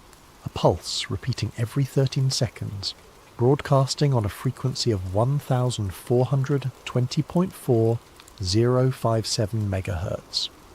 The same signal I'd been tracking at the White Horse Station. For 37 years, this thing, whatever it was, had been broadcasting the same message. I became obsessed. Sleep became optional. Food was something I consumed mechanically while staring at spreadsheets and signal analysis software. I'd converted one corner of my apartment into a makeshift research station with multiple monitors displaying frequency analysis, orbital calculations, and historical documents. The breakthrough came during a particularly frustrating all-nighter in November. I'd been trying to decode the pulse pattern using standard cryptographic methods, looking for hidden messages in the timing variations, frequency modulations, anything that might reveal meaning in what appeared to be a simple, repetitive beacon. Nothing worked. The signal was maddeningly consistent.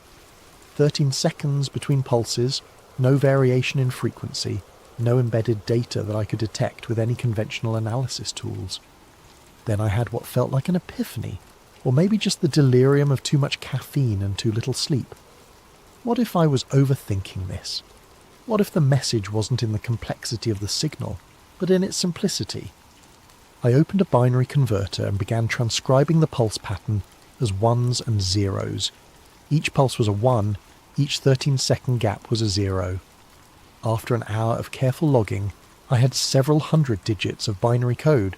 The first few conversions gave me gibberish, random numbers that meant nothing. But then I tried interpreting the binary as coordinates, using different projection systems and datum references.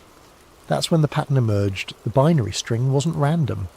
It was a sequence of latitude and longitude coordinates, encoded in a base 13 numerical system. 13 seconds between pulses, base 13 encoding. The mathematical symmetry was too perfect to be coincidental. I plotted the first set of coordinates on Google Earth, 29.9792 degrees north, 31.1342 degrees east, the Great Pyramid of Giza. My hands were shaking as I decoded the next set, 51.1789 degrees north, 1.8262 degrees west. Stonehenge. The coordinates continued, each one marking a location I recognised from archaeology textbooks and ancient history documentaries. Teotihuacan in Mexico, Machu Picchu in Peru, Angkor Wat in Cambodia, Easter Island, Newgrange Island, the Nazca Lines. Dozens of ancient sites spread across every continent, connected by nothing except their age and the enduring mysteries that surrounded their construction. But it was the header data. Embedded at the beginning of the coordinate sequence was a timestamp and cycle indicator. Cycle, 13,000. Status, monitoring next. Report pending, 13,000 years. The approximate time span since the end of the last ice age, when human civilization began its rapid development from hunter-gatherer societies to the complex cultures that built the pyramids, Stonehenge and all the other sites marked in the signal. I sat back in my chair, staring at the decoded message on my screen. The implications were staggering. If this signal was authentic, and every piece of evidence suggested it was, then something had been watching Earth for millennia, cataloguing the development of human civilization, marking the locations where our ancestors built their greatest monuments. The Black Knight satellite wasn't space junk or a secret government project. It was a sentinel, observer, a reporter, and according to the timestamp embedded in its signal, it was almost time to file its next report. The realization that something had been monitoring Earth for 13,000 years should have terrified me. Instead, I felt a strange sense of clarity, as if puzzle pieces I didn't even know existed were finally clicking into place. I spent the following weeks cross-referencing the coordinates from the signal with archaeological databases, looking for patterns in construction dates, architectural similarities, anything that might explain why these particular sites had been selected for monitoring. What I found challenged everything I thought I knew about human history. The sites weren't just ancient, they were specifically ancient in ways that suggested coordination across vast distances and time periods. The construction techniques used at Pumapunku in Bolivia showed striking similarities to methods used at Baalbek in Lebanon, despite being built by cultures that supposedly had no contact with each other. The astronomical alignments at Giza matched those found at Angkor Wat, separated by thousands of miles and hundreds of years, but it was the mathematical relationships that truly unsettled me. When I plotted all the coordinate points on a global map and began measuring the distances between them, I discovered that many of the sites were positioned according to precise geometric relationships.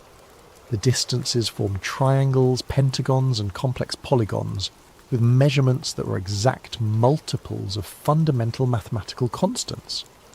It was as if the entire planet had been surveyed by a single intelligence, with monitoring stations established according to a master plan that spanned continents and millennia. I began researching historical accounts of unexplained phenomena at these locations. What I found was a consistent pattern of reports across different cultures and time periods, describing strange lights in the sky, unusual atmospheric disturbances, and in some cases direct observations of metallic objects hovering above the ancient monuments. A medieval chronicle from Salisbury described a star that moved against the heavens, appearing above Stonehenge during the winter solstice of 1244. Mayan codices contained references to the eye that watches from the void in connection with observations at Chichen Itza. Aboriginal Dreamtime stories from Australia spoke of sky spirits that visited Uluru at regular intervals to count the changes in the world below. The accounts were separated by thousands of years and thousands of miles, recorded by cultures that had no knowledge of each other's existence, but the descriptions were remarkably consistent. periodic appearances of artificial objects in the sky, always in connection with the ancient sites, always described as watching or observing rather than interacting. As December approached, I found myself checking the signal obsessively. The pulse pattern remained unchanged, but I'd begun to notice subtle variations in signal strength that seemed to correlate with the satellite's position relative to specific coordinate points. When the Black Knight passed over the Giza complex, the signal strengthened. When it crossed above Stonehenge, the pulse became more defined, cleaner. It was conducting active scans. Then, on December 21st, the winter solstice, everything changed. I was monitoring channel 47 during my regular shift, when the 13-second pulse pattern suddenly stopped. For 17 minutes, there was nothing but empty static. I thought I'd lost the signal, that decades of consistent transmission had finally come to an end. Then it returned, but different. The pulse timing had changed from 13 seconds to 12.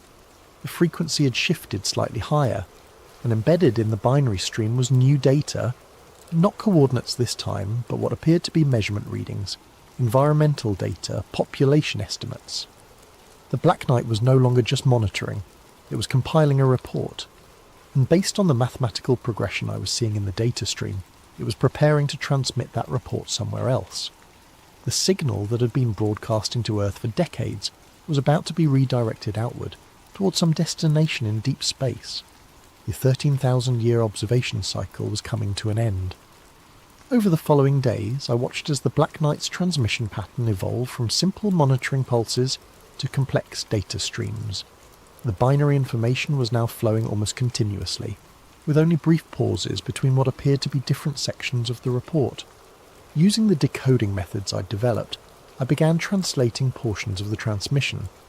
What I found was simultaneously fascinating and terrifying, a comprehensive analysis of human civilization from the perspective of something that had been watching us develop for millennia. The report contained detailed measurements of atmospheric composition changes over the past century, tracking the increase in carbon dioxide, methane and other industrial pollutants. Population growth rates were documented with mathematical precision, along with urbanization patterns and resource consumption data. But it was the sociological analysis that truly unsettled me. The transmission included assessments of human technological development, political organisation, and social structures. The language was clinical, detached, like an anthropologist studying an isolated tribe. Species, status, transitional technology, level, type 0.7, civilization population, pressure, critical environmental impact, severe aggressions index, high probability, matrix, self-termination, 75% intervention, threshold, exceeded. The implications were staggering. Whatever intelligence was behind the Black Knight didn't just observe, it made judgments. It assessed civilizations and apparently had protocols for intervention when certain thresholds were crossed. And according to its analysis, humanity had crossed those thresholds. I began researching historical accounts of civilizations that had disappeared suddenly, leaving behind only their monuments and mysteries. The Anasazi of the American Southwest, who abandoned their cliff cities overnight. The builders of Great Zimbabwe, whose advanced society vanished without explanation. The Easter Island civilization, which collapsed after reaching a population peak. In each case, the disappearances occurred shortly after periods of rapid population growth, environmental degradation, and social instability. The same conditions the Black Knight was now documenting for modern human civilization. The most chilling revelation came when I decoded a section of the transmission that contained historical data comparisons. The Black Knight had been observing Earth through multiple cycles, tracking the rise and fall of intelligent species across geological time periods. We weren't the first civilization it had monitored. We weren't even the first to reach our current level of technological development. According to the data stream, there had been at least 3 previous instances of intelligence emerging on Earth, each reaching roughly our current level of advancement before disappearing from the archaeological record. The gaps in the fossil record that paleontologists struggled to explain, the mysterious extinction events that punctuated Earth's history, they weren't random catastrophes, they were interventions. As I sat in my cramped apartment surrounded by printouts and glowing monitors, the full scope of what I'd discovered began to sink in. The Black Knight wasn't just observing human civilization, it was part of a system, a galactic management protocol for monitoring and controlling the development of intelligent species. And according to its assessment, humanity's time was up. On January 3rd, everything changed again. I arrived at the Whitehorse station for my regular shift to find the facility buzzing with activity. Technicians I'd never seen before were installing new equipment, and several men in dark suits were conducting interviews with the day shift personnel. James Morrison pulled me aside as I signed in. "They're from the Communication Security Establishment," he said quietly, referring to Canada's Electronic Intelligence Agency. "Someone flagged unusual signal activity from our station. They're reviewing all our logs from the past 6 months." My stomach dropped. Despite James's warnings, I'd continued monitoring the Black Knight signal, keeping detailed personal records of its evolution from simple pulses to complex data streams. If CSE investigators found evidence of what I'd been tracking... "Did you delete those anomaly reports like I told you to?" James asked. "Yes," I lied. "Classified everything as equipment malfunction." "Good. Keep it that way. Answer their questions honestly, but don't volunteer any information they don't specifically ask for." The interview was conducted by a woman named Agent Collins, who looked to be in her early 40s with the kind of sharp, analytical gaze that made me feel like she could read my thoughts. She asked about my background, my work procedures, any unusual signals or anomalies I might have detected. I stuck to James's script, denying any knowledge of unidentified transmissions. But as the interview progressed, I began to realise that Agent Collins already knew more than she was letting on. "Mr. Martinez," she said, consulting a tablet, "our analysis shows that you've been accessing frequencies outside your normal monitoring responsibilities. Specifically, Channel 47 has shown unusual activity during your shifts." "I check all channels as part of my routine maintenance," I said carefully. "Sometimes commercial satellites drift off their assigned frequencies due to hardware malfunctions. And have you detected any persistent anomalies on Channel 47? The way she emphasised the word persistent made it clear that this wasn't a fishing expedition. CSE knew about the Black Knight signal. They'd known about it long before I stumbled across it. "No," I said. "Nothing that wasn't explained by standard atmospheric interference or equipment issues." Agent Collins studied me for a long moment, then made a note on her tablet. "Thank you for your cooperation, Mr. Martinez. We may need to speak with you again." That night I tried to access the Black Knight frequency through the station's equipment. The signal was gone. Not reduced or relocated, completely absent. After broadcasting continuously for decades, the transmission had simply stopped. I went home and checked my personal recordings of the signal, the decoded messages, all the evidence I'd accumulated over months of research. My computer had been wiped clean. Every file, every analysis, every piece of documentation had been deleted. But they'd missed one thing. Hidden in a folder of old family photos on an external drive was a single text file containing the most recent decoded transmission from the Black Knight. I'd saved it there weeks earlier as a backup, disguised with an innocuous file name. The final message was brief, formatted like a transmission header. Cycle 13,000. Complete assessment. Negative recommendation. Reset protocol authorized status. Signal terminating next contact. Cycle 13,001. 13,001. The next observation cycle wouldn't begin for another 13 millennia, but according to the transmission, there wouldn't be anything left to observe by then. The reset protocol had been authorized. In the weeks following the CSE investigation, I tried to return to normal life. I continued working my shifts at the satellite station, monitoring routine transmissions and filing standard reports. But I couldn't shake the feeling that I was living on borrowed time, that the countdown to something catastrophic had already begun. The signs started small. Unusual solar activity that disrupted satellite communications worldwide. Atmospheric disturbances that meteorologists couldn't explain. Reports from amateur astronomers of new objects appearing in Earth's orbital space. Objects that weren't listed in any official catalogues. Then the power grids began failing. The first blackout hit the northeastern United States in mid-February. affecting over 40 million people. Utility companies blamed equipment failures and cyber attacks, but the pattern of grid collapses suggested something more systematic. Power substations were failing in a sequence that followed major population centres, spreading outward from urban areas like ripples from a stone dropped in water. By March, the blackouts had spread across North America and into Europe. Transportation systems ground to a halt as traffic control networks failed. Communication satellites went dark. The internet, humanity's nervous system, began fragmenting as server farms lost power, and fibre optic cables were mysteriously severed. I watched the collapse unfold from the relative isolation of the Whitehall station, one of the few facilities that remained operational due to its hardened infrastructure and independent power systems. But even our equipment was showing signs of stress. Signal noise was increasing daily, and we were detecting electromagnetic anomalies that our instruments couldn't properly analyse. Then I saw them during a clear night in late March. I was conducting routine maintenance on our satellite dishes when movement in the sky caught my attention. At first, I thought they were aircraft, dark shapes silhouetted against the stars, moving with the steady purpose of commercial airliners. But their flight patterns were wrong. They moved in perfect formation, accelerating and decelerating in ways that defied conventional physics. And they were completely silent, casting shadows against the aurora borealis without producing any engine noise or exhaust signatures.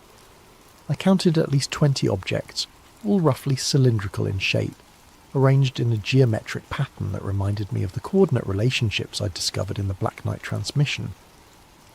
They maintained their formation for almost an hour before accelerating upward and disappearing into the night sky. The next morning brought reports of similar sightings from around the world. Military bases, government facilities, and major population centres were all experiencing flyovers by unidentified craft. But unlike traditional UFO sightings, these objects weren't hiding. They moved openly through controlled airspace, ignored attempts at radio communication, and demonstrated technology that was decades beyond anything in human arsenals. The governments of the world responded predictably. Emergency sessions of the United Nations, military mobilizations, attempts to establish communication with the unknown visitors. But it was already too late for diplomacy. The intervention had begun. The end came not with explosions or invasions, but with a systematic dismantling of the infrastructure that supported modern civilization. Over the course of 6 weeks, humanity's technological achievements simply stopped working. Power grids failed permanently, their control systems corrupted by signals that technicians couldn't trace or repair. Satellites tumbled out of orbit, their electronics fried by precisely targeted electromagnetic pulses. Transportation networks collapsed as traffic control systems, GPS networks and communication relays went dark simultaneously. But the most devastating attack came through our information systems. Every computer network connected to the internet experienced simultaneous cascade failures. Not viruses or malware, but complete hardware corruption that rendered electronic devices inert. Decades of digital records, scientific databases, cultural archives, all of it vanished in a matter of hours.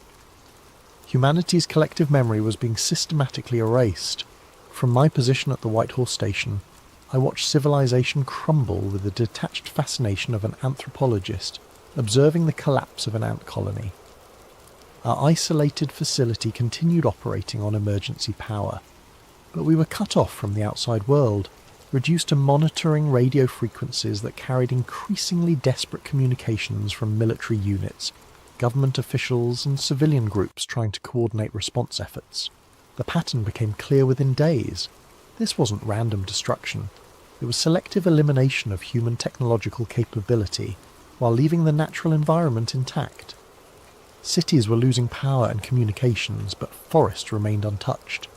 Industrial facilities were shutting down, but agricultural areas showed no signs of interference.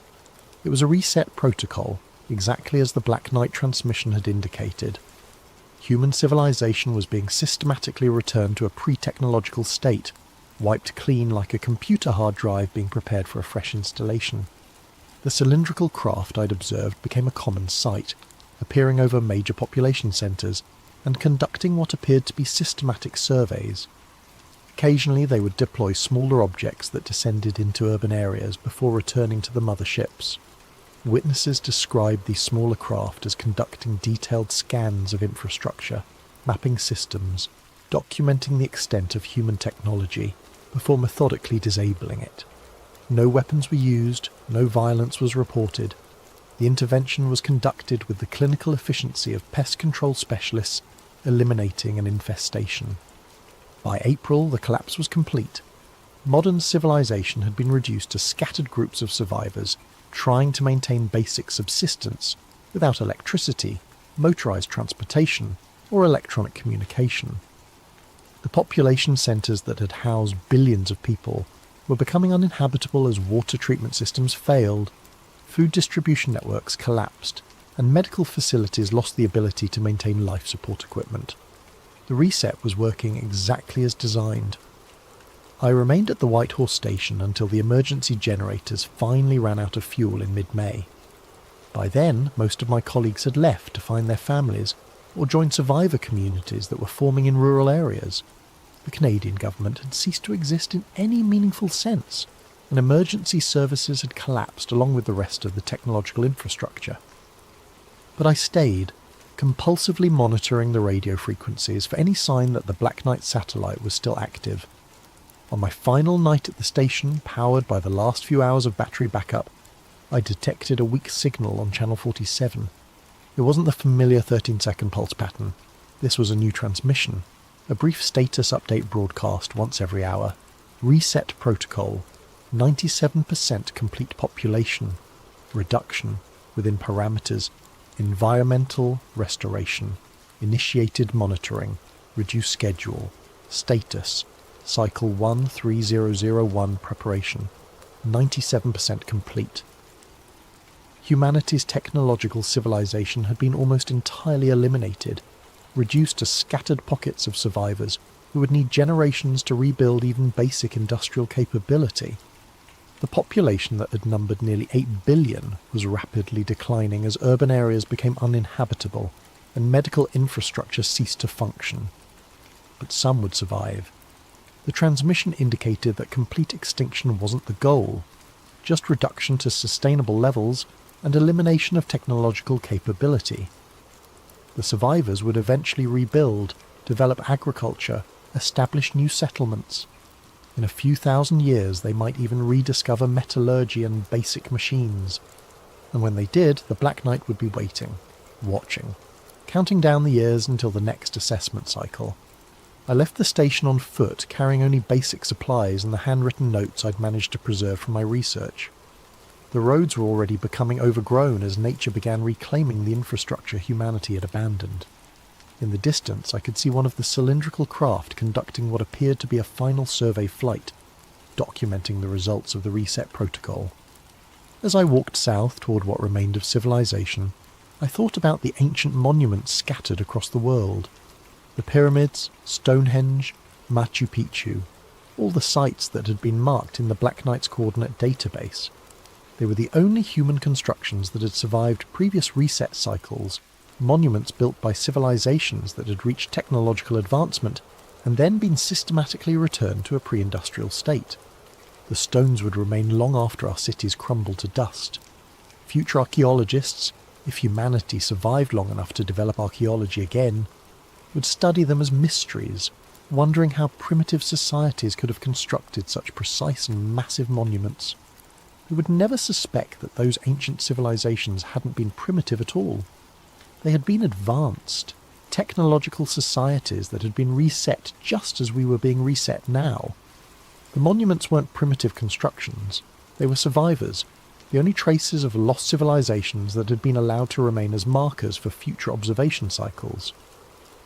In 13,000 years, when humanity had once again developed satellite technology and radio telescopes, someone would detect a familiar signal broadcasting from polar orbit. A pulse pattern repeating every 13 seconds, carrying coordinates that marked the locations of mysterious ancient ruins scattered across the planet. And the cycle would begin again. I'm writing this account 15 months after the reset protocol was completed. I've joined a small farming community in what used to be called Montana, where we're slowly learning to survive without the technological conveniences that once defined human civilization. The community is growing. We've established basic agriculture, learned to preserve food without refrigeration, developed communication networks using drums and signal fires. Children are being born who will grow up never knowing what electric lights looked like, or how it felt to communicate instantly with someone on the other side of the world. In many ways, it's a peaceful existence. The sky is clearer now without the electromagnetic pollution of radio signals and satellite transmissions. The stars are brighter. During winter nights, when the aurora borealis dances across the northern horizon, I sometimes think I can see the Black Knight satellite passing overhead, a tiny point of reflected sunlight maintaining its eternal vigil. But I know this peace is temporary. Humanity is resilient, adaptable, curious. We'll rebuild. We'll rediscover metallurgy and chemistry and electronics. We'll develop radio technology and eventually satellite communications. We'll once again reach for the stars with the arrogant confidence that we're alone in the universe, and when we do, something will be waiting for us. 3 nights ago, I was awakened by a sound.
A massive thank you to Vortex9119 for this incredible video suggestion. If you have story ideas you'd like to see brought to life, drop them in the comments below. And if you're enjoying these immersive tales, don't forget to like and subscribe to Sleep Theories for more stories that blur the line between mystery and reality. What if I told you that buried beneath a 1,000-year-old chapel in Ethiopia lies something so powerful that governments have spent decades ensuring you never learn about it? What if every conflict, every war, every uprising in that region wasn't random chaos, but a response to something ancient awakening? My name is Alex Morrison, and 3 months ago, I was just another satellite imaging technician, analysing ground-penetrating radar for a living. Now I'm hiding in a cabin in rural Montana, and I may be the only person alive who knows the truth about what's really buried in Axum. The coffee had gone cold hours ago, but I kept sipping it anyway.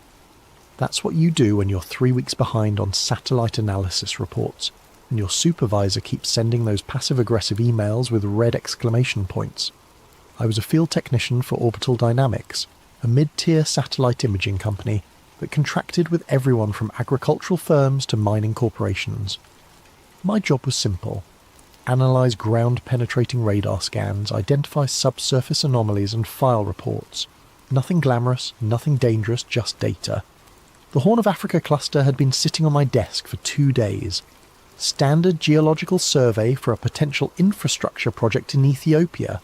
Roads, power lines, the usual development stuff that required knowing what lay beneath the surface. I'd already processed 47 grids of unremarkable sediment layers and bedrock formations when I opened grid 48. The image loaded pixel by pixel, revealing the familiar topography of northern Ethiopia. Rolling hills, scattered vegetation, and the ancient town of Axum with its towering obelisks and stone churches. But there, beneath the church of Our Lady Mary of Zion, was something that made my breath catch in my throat. A perfect geometric void. Not a cave, not a natural formation. The radar signature showed clean, straight edges forming a rectangular shape, approximately 4 feet long, 2.5 feet wide, and 2.5 feet deep. The dimensions were so precise they could have been cut with industrial equipment, yet the surrounding rock layers indicated this void had existed for centuries, possibly millennia. I pulled up the analysis protocols on my second monitor. Standard procedure for unexplained anomalies was clear. Mark as geological inconsistency or data corruption, and move on. The company didn't pay us to solve mysteries, just to identify potential construction hazards. But those dimensions nagged at me. 4 feet by 2.5 feet by 2.5 feet. I'd heard those measurements before, in some half-remembered history class or documentary. Something biblical. I saved the image to my personal drive before marking the official report as data corruption. Recommend resurvey. My supervisor would approve it without a second glance, and the client would order new scans of the area that would somehow never quite capture that same perfect void again. As I prepared to move on to the next grid, I noticed something else in the metadata. The thermal overlay showed heat signatures throughout the scan area, solar absorption on the surface, geothermal activity deeper down, all normal patterns, except for the void. The void was 3 degrees warmer than the surrounding rock despite being completely enclosed.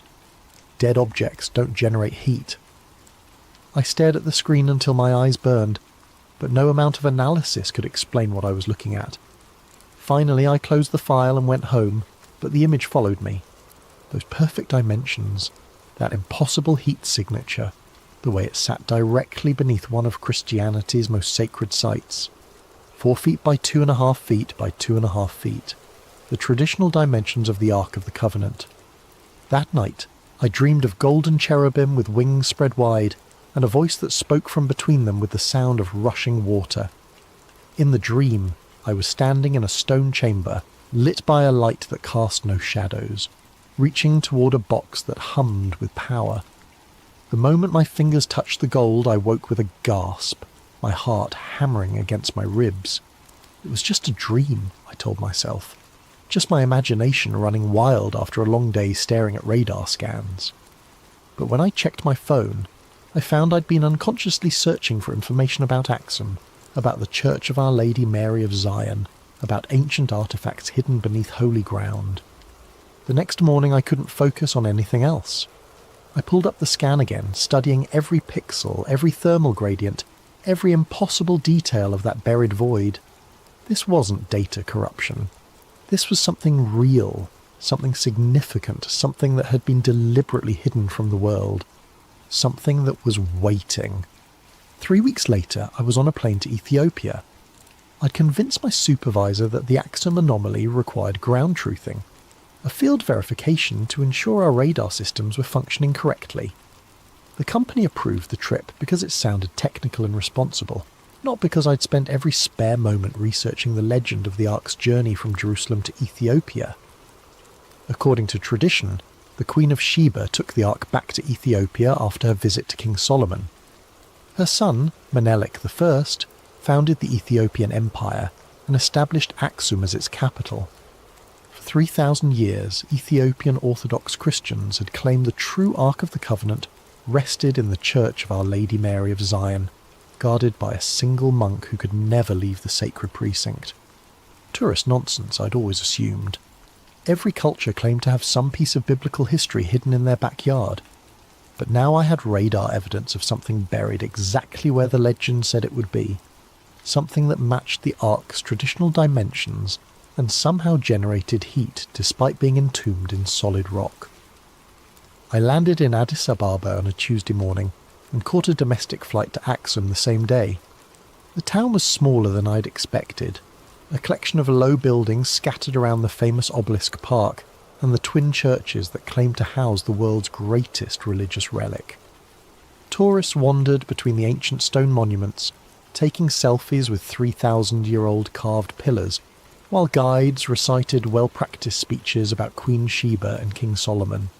I hired a local guide named Dawit, a middle-aged man with intelligent eyes and careful English who specialised in the historical sites. We spent the first day touring the obelisk park and the ruins of ancient palaces, but I was really just getting a feel for the area, trying to match the topography to my radar scans. "Tomorrow we visit the churches," Dawit said as we walked back to my hotel. "The old church and the new church. Very sacred places." "Can tourists go inside both churches?" I asked, trying to sound casual. "The new church, yes. Beautiful paintings, ancient books, many treasures. But the old church..." He paused, glancing around as if checking for eavesdroppers. "The old church is different. Only priests allowed inside, and the guardian." "The guardian? One monk, chosen for life. He watches over the..." Dawit lowered his voice. "Over what is kept there. He can never leave the church grounds. Never. He stays until he dies. Then another is chosen." We'd reached my hotel, but I wasn't ready to end the conversation. "What exactly is he guarding?" Dawit looked uncomfortable. "Christians say it is the Tablet, the Ark of Moses. Others say it is just tradition, just stories. But I have lived in Axum all my life, and I tell you this, the Guardian is real. I have seen him walking in the church courtyard at night, always alone, always watching. What does he look like? Old, but not in years. Old in ... Dawit struggled for the word. Old in soul. Like a man who has seen too much, carries too much weight. His eyes..." He shuddered. "I do not like to look at his eyes." That night I lay in bed studying satellite photos of the church complex on my laptop. The Church of Our Lady Mary of Zion was actually two buildings. A newer church built in the 1960s where tourists and worshippers could visit, and a smaller, older chapel that supposedly housed the Ark. The older building sat directly above the void I detected in the radar scan. According to everything I'd read, no outsider had been permitted inside the chapel in centuries. The Ethiopian Orthodox Church maintained absolute secrecy about what was housed there, allowing only the guardian and select high-ranking clergy to enter. Even the country's government respected the restriction, treating the chapel as sovereign territory beyond their jurisdiction. But tomorrow, I'd at least be able to see the building from the outside, maybe get close enough to take some thermal readings with the handheld scanner I'd brought. It wasn't much, but it might help me understand what was generating that heat signature 12 feet below ground. The next morning, Dawit led me through Axum's narrow streets toward the church complex. We passed market stalls selling coffee and spices, elderly women spinning cotton on wooden wheels, children playing soccer with a ball made of rags. Normal life in a normal town that happened to claim possession of humanity's most powerful religious artifact. The Church of Our Lady Mary of Zion compound was surrounded by a high stone wall with an ornate gate. Beyond the entrance I could see the modern church with its painted dome and arched windows, and behind that, partially hidden by trees, the smaller chapel that supposedly housed the Ark. "We can tour the new church," Dawit explained as we approached the gate. "Beautiful interior, many ancient paintings and manuscripts, but the chapel behind it..." He pointed to the smaller building. "That is forbidden." We passed through the gate into a courtyard filled with pilgrims and tourists. The modern church was indeed impressive, with colourful frescoes covering every wall and elaborate religious artefacts displayed in glass cases. But I found myself constantly glancing toward the windows that faced the restricted chapel, trying to catch a glimpse of the building that sat above my mysterious void. After an hour of dutifully admiring religious art, I excused myself to use the restroom, then slipped outside into the courtyard. The restricted chapel was maybe 50 yards away, separated from the public area by a low fence and some carefully placed shrubs. I walked casually in that direction, pulling out my phone as if taking pictures of the church architecture. The chapel was older than the main building, constructed from rough stone blocks that had been weathered smooth by centuries of highland rain. Small, narrow windows pierced the walls at regular intervals, but they were too high and too dark to see inside. The building's footprint was roughly 30 feet by 40 feet, large enough to house a small congregation, or to contain something that required a significant amount of protective space. As I was trying to estimate the building's exact position relative to my radar scan, a figure appeared in one of the windows. The Guardian. Even from 50 yards away I could see that Dowett hadn't exaggerated. The man's face was gaunt to the point of being skeletal, his skin pale as parchment despite Ethiopia's intense sun. But it was his eyes that made my breath catch, dark, hollow, ancient in a way that had nothing to do with age, eyes that had seen something no human should see, carried some weight that was slowly crushing the life out of him. For a long moment we stared at each other across the courtyard. Then the Guardian raised one thin hand and made a clear gesture. Go away. Not a casual dismissal, but an urgent warning, the kind of motion you'd make to stop someone from stepping into traffic. As I watched, his lips moved, forming words I couldn't hear but somehow understood. You don't want what's inside. Then he disappeared from the window, leaving me standing in the courtyard with my heart hammering and my thermal scanner forgotten in my pocket. The Guardian hadn't just been warning me away from the chapel. He'd been warning me away from whatever was buried beneath it, whatever was generating that impossible heat signature 12 feet underground. Whatever had been slowly killing him with its proximity for however many years he'd been trapped in that building. I found Dowett waiting by the main church entrance, looking concerned. You saw him, he said. It wasn't a question. Yeah. Then you understand why I do not like to look at his eyes. Come, we should go. There are other sights to see, happier places. But as we left the church compound, I couldn't stop thinking about that desperate gesture, that silent warning. The Guardian knew something was down there, something that had been affecting him for years, possibly decades, something that pulsed with heat and waited in the darkness beneath ancient stone. That night I called my supervisor and extended my stay in Ethiopia by a week. Back in my hotel room, I spread out printed satellite photos across the bed and fired up my laptop. The thermal scanner I'd brought was designed for surface readings, useless for penetrating 12 feet of stone and earth, but I had access to something better. Orbital Dynamics' complete archive of satellite data for the region. If the object beneath the chapel was generating heat, that heat had to go somewhere. And if I was right about what was down there, the heat generation might not be constant. I started with our company's historical scans of Axum, going back 15 years to when we first began regular coverage of the Horn of Africa. The early images showed the same thermal patterns I'd seen in the recent scan. Solar absorption, geothermal activity, normal ground temperatures, but the void beneath the chapel was already 3 degrees warmer than its surroundings, even in the oldest images. 15 years of continuous heat generation. Whatever was down there wasn't running on batteries. I pulled up the metadata for each scan, looking for variations in the thermal signature over time. For the first few years, the readings were remarkably consistent. 3 degrees above ambient, no significant fluctuation. Then, starting in 2010, the pattern began to change. Small spikes at first, maybe half a degree increases that lasted for a few days before returning to baseline. But as I worked forward through the data, the spikes became more frequent and more intense. By 2018, I was seeing heat surges of 6 to 8 degrees above normal, sometimes lasting for weeks. The most recent scan, the one that had started this whole investigation, showed the highest readings yet. Nearly 12 degrees above the surrounding rock temperature, sustained over the 3-day period when the satellite had passed over the region. I sat back, staring at the data visualization on my screen. The heat signature wasn't just evidence that something was buried beneath the chapel. It was evidence that something was becoming more active, more powerful, more awake. But what could cause those kinds of fluctuations? I needed to correlate the thermal spikes with external events, see if there was a pattern I was missing. I opened a new browser window and started searching for news archives covering Ethiopia and the surrounding region. Wars, natural disasters, political upheavals, anything that might correspond to the dates when the thermal readings spiked. The first major heat spike had occurred in September 2010. I cross-referenced the date and found coverage of renewed fighting in South Sudan, just a few hundred miles from Axum. Border clashes, civilian casualties, the usual litany of African conflict. The heat signature had jumped to 6 degrees above normal and stayed there for 2 weeks.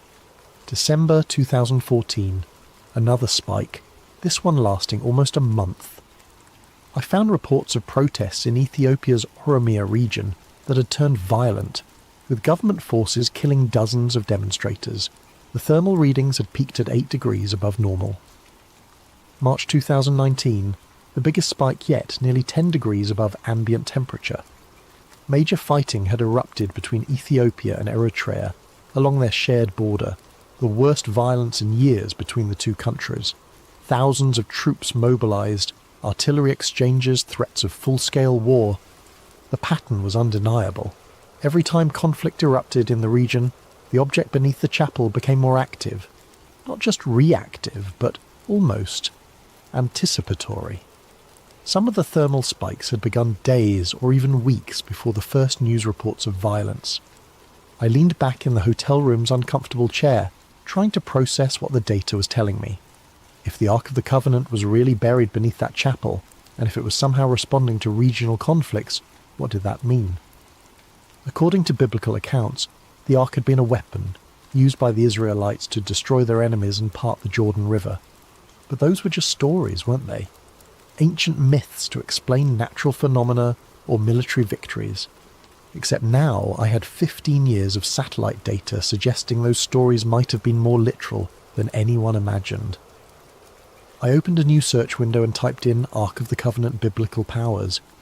The results were a mixture of scholarly articles, religious websites, and conspiracy theories, but certain themes appeared consistently. The Ark as a communication device between God and Moses. The Ark as a weapon capable of destroying armies. The Ark as a source of divine power that killed anyone who touched it improperly. One academic paper caught my attention. Electromagnetic Anomalies in Biblical Texts, a technical analysis of the Ark narrative. The author, a physicist from MIT, had attempted to explain the Ark's described effects in terms of advanced technology rather than divine intervention. According to his analysis, the biblical descriptions were consistent with some kind of high-energy electromagnetic device, possibly using principles that modern science was only beginning to understand. The paper was 8 years old and had been largely ignored by mainstream academia, but its conclusions were fascinating. If the Ark contained technology rather than divine presence, technology based on electromagnetic manipulation of space-time, then its effects on local conflicts might be measurable, predictable, even controllable. I glanced at the clock. It was nearly midnight, but I wasn't tired. I had 15 years of data to analyse, patterns to uncover, connections to make. If I was right about what was happening, the implications went far beyond archaeological discovery. This was about a weapon that had been influencing regional conflicts for decades, maybe centuries, sitting 12 feet beneath a chapel in northern Ethiopia. A weapon that was becoming more active. I pulled up the most recent thermal readings again, studying the heat signature that had triggered this entire investigation.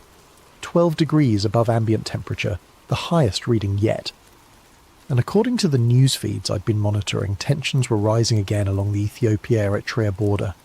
Troop movements, diplomatic protests, the same warning signs that had preceded every previous spike in the thermal data. If the pattern held, the heat signature beneath the chapel would spike again within days, and somewhere in the Horn of Africa, people would start dying. I saved all my analysis to an encrypted drive and uploaded backup copies to 3 different cloud storage services. Whatever was happening in Axum, I was probably the only person outside the Ethiopian Orthodox Church who understood the connection between the buried object and regional violence. The only person who could prove that the Ark of the Covenant wasn't just a religious relic, but an active weapon that had been shaping the history of East Africa for 3 millennia. The only person who might be able to stop it. I had a contact at the Vatican Archives, someone I'd met at a conference on satellite archaeology 3 years earlier. Elena Rossi was a researcher specialising in the historical verification of biblical sites, and she had access to documents that most scholars could only dream of seeing. If anyone could tell me what the Catholic Church knew about the Ethiopian claims regarding the Ark, it would be her. I drafted a carefully worded email describing my satellite findings in technical terms, without mentioning my theories about the thermal correlations with regional conflicts. I presented it as an archaeological question.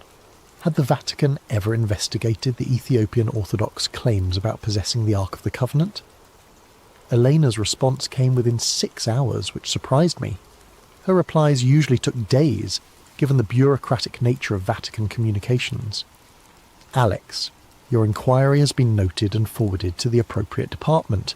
However, I must inform you that materials related to your specific request are currently under protocol relic restrictions.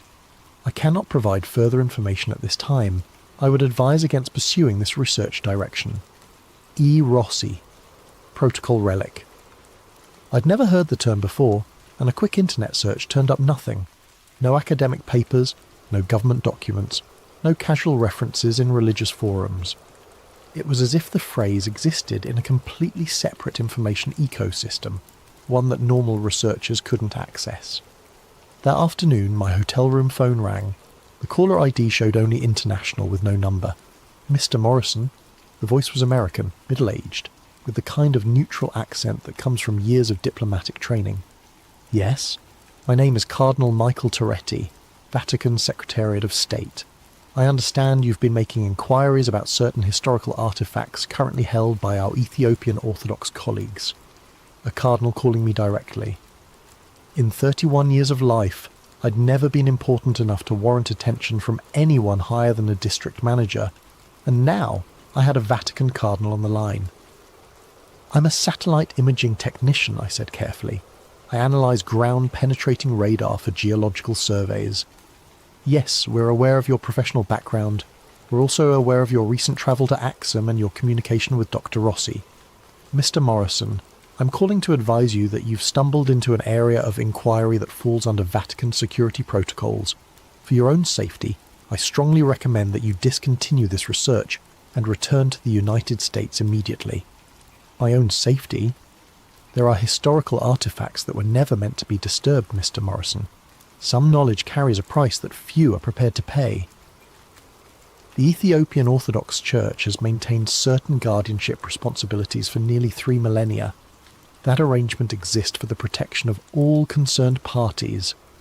I could feel my heart racing, but I tried to keep my voice steady. What is protocol relic? There was a long pause. You're not cleared for that information, nor do you want to be. Take my advice, Mr. Morrison. Book the next flight home and forget whatever you think you've discovered in Axum. Some mysteries are better left unsolved. The line went dead. I sat in my hotel room for a long time after that call, staring at the phone and trying to process what had just happened. A cardinal in the Vatican Secretariat of State, essentially the Catholic Church's Secretary of State, had called me personally to warn me away from my research. Not a local church official, not even a regional administrator, but someone at the very highest levels of Vatican hierarchy. Which meant the Catholic Church not only knew about the Ethiopian claims regarding the Ark, they were actively monitoring anyone who showed too much interest in investigating those claims. They had files on researchers, protocols for managing inquiries, and enough influence to track down a satellite technician in an Ethiopian hotel within hours of his asking the wrong questions. I thought about the Guardian's hollow eyes and his desperate warning, you don't want what's inside. Maybe he wasn't just protecting the Ark from the world. Maybe he was protecting the world from the Ark. My laptop chimed with a new email notification. The sender was listed as E. Rossi, but the message was clearly not from Elena. Mr. Morrison, this will be my final communication on this matter. Protocol Relic is a Vatican security classification established in 1962 following certain discoveries made during the Second Vatican Council's review of sealed archives. Materials under this classification are restricted to a maximum of 12 individuals worldwide, all of whom hold positions equivalent to cardinal or higher within the Catholic hierarchy. The Ethiopian Orthodox Church has maintained custody of the artifact in question under a formal agreement dating to 1965. This agreement recognises Ethiopian sovereignty over the artefact in exchange for adherence to specific containment protocols established by a joint Vatican-Ethiopian commission. These protocols exist because the artefact exhibits properties that pose significant risks to regional stability when improperly handled or exposed. The Guardian tradition is not merely ceremonial, it serves a crucial containment function that has prevented numerous potential catastrophes over the past several decades. Your thermal analysis data has been reviewed by our technical staff. We are aware of the correlations you have identified. We are also aware of the artefact's increasing activity levels over the past 5 years. A joint Vatican-Ethiopian assessment team is currently evaluating options for enhanced containment measures. This communication will self-delete in 60 seconds. Do not attempt to copy or save this message. Return to the United States immediately and discontinue all research related to this matter. You have been warned twice. There will not be a third warning. I watched the message count down from 60 seconds, trying to memorize every word. When it reached 0, the email disappeared from my inbox as if it had never existed. But I'd learned what I needed to know. The Vatican knew about the thermal correlations with regional conflicts. They'd known for years, possibly decades. And they were worried enough about increasing activity levels to consider enhanced containment measures. The Ark of the Covenant was real, it was buried beneath the chapel in Axum, and it was becoming more dangerous. I needed to get that thermal data to someone who could do something about it. Someone outside the Vatican's sphere of influence. But first, I needed to understand exactly what I was dealing with. I opened my laptop and began typing up a detailed summary of everything I'd discovered. The satellite data, the thermal correlations with regional conflicts, the Vatican security protocols, the Guardian's warning. If something happened to me, I wanted there to be a record of what I'd found. Outside my hotel window, the ancient obelisks of Axum stood silhouetted against the Ethiopian night sky, monuments to a civilization that had claimed to possess God's greatest gift to humanity. 12 feet below, a simple stone chapel, something waited in the darkness, growing stronger, growing more active, preparing for something that would make the regional conflicts of the past 15 years look like minor skirmishes. And I was probably the only person outside the Vatican and the Ethiopian Orthodox Church who understood what was coming. The next morning, I made a decision that would change everything. Instead of booking a flight home like the Vatican had demanded, I drove the rental car to a cybercafe in Addis Ababa and uploaded a carefully edited version of my satellite data to Reddit. I chose the r/conspiracy subreddit because I knew it would get attention without being taken seriously by any official monitoring systems. The post was titled "Weird Thermal Anomaly Under Ethiopian Church. Anyone know what this could be?" I included 3 of the clearer thermal images showing the heat signature beneath the Church of Our Lady Mary of Zion, along with GPS coordinates and a brief description of the geometric void. I deliberately left out any mention of the Ark, the Vatican communications, or the correlations with regional conflicts. To casual readers, it would look like a curious geological anomaly discovered by a satellite technician who was genuinely puzzled by what he'd found. The post got 17 comments in the first hour. Most were jokes about ancient aliens or government cover-ups, but a few showed genuine technical interest. One user with apparent geology credentials suggested underground geothermal activity. Another pointed out that the heat signature was too localized and too geometric to be natural. I was reading through the comments when my laptop screen went black. Not a normal shutdown or crash, but an instantaneous cut-off as if someone had yanked the power cord. Except the laptop was running on battery power and the charging light was still on.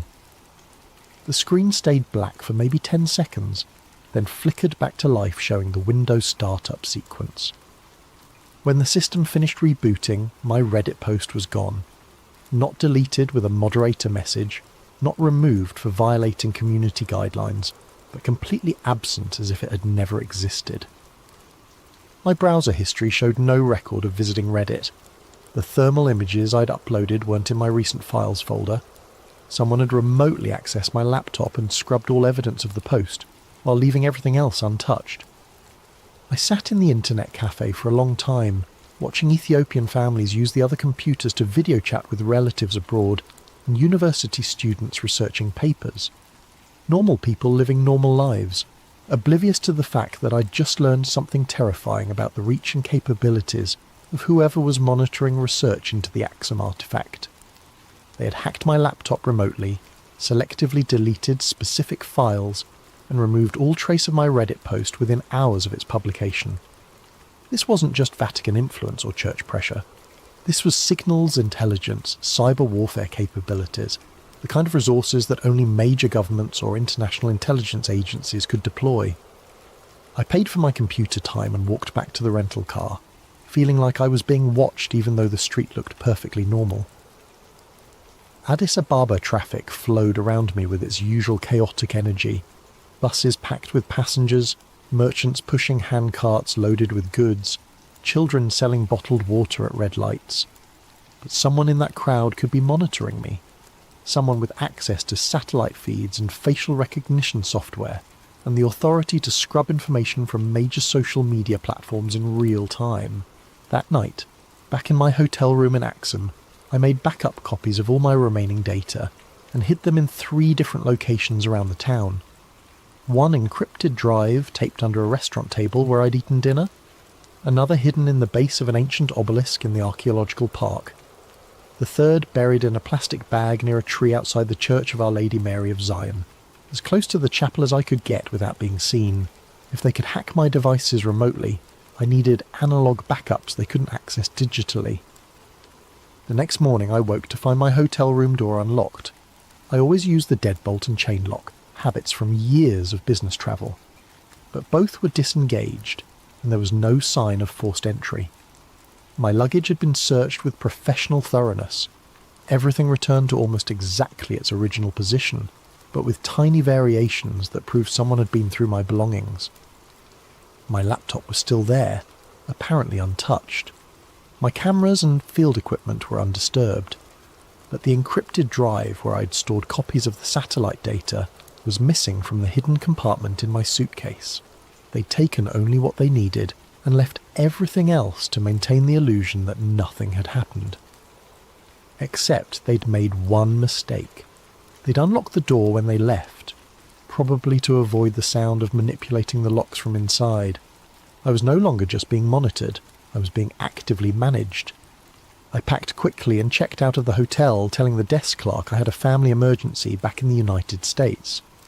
But instead of heading to the airport, I drove to the archaeological park and retrieved the data drive I'd hidden at the base of the obelisk. Sitting in the rental car with ancient stone monuments all around me, I made one final attempt to get the information out. I logged into an anonymous email account I'd created years earlier and composed a message to every major news organisation I could think of: CNN, BBC, Reuters, AP, the New York Times. The subject line was simple: evidence of active electromagnetic anomaly at claimed Ark of Covenant site in Ethiopia. In the body of the message I laid out everything: the satellite thermal data, the correlations with regional conflicts, the Vatican's protocol relic warnings, the cyber intrusion and hotel room search. I attached the clearest thermal images and GPS coordinates, along with a detailed timeline showing how the heat signature had intensified over 15 years. I hit send and watched the message appear in my outbox, then immediately start moving to the sent folder. Except it never arrived. I tried again with a different email service, then a third.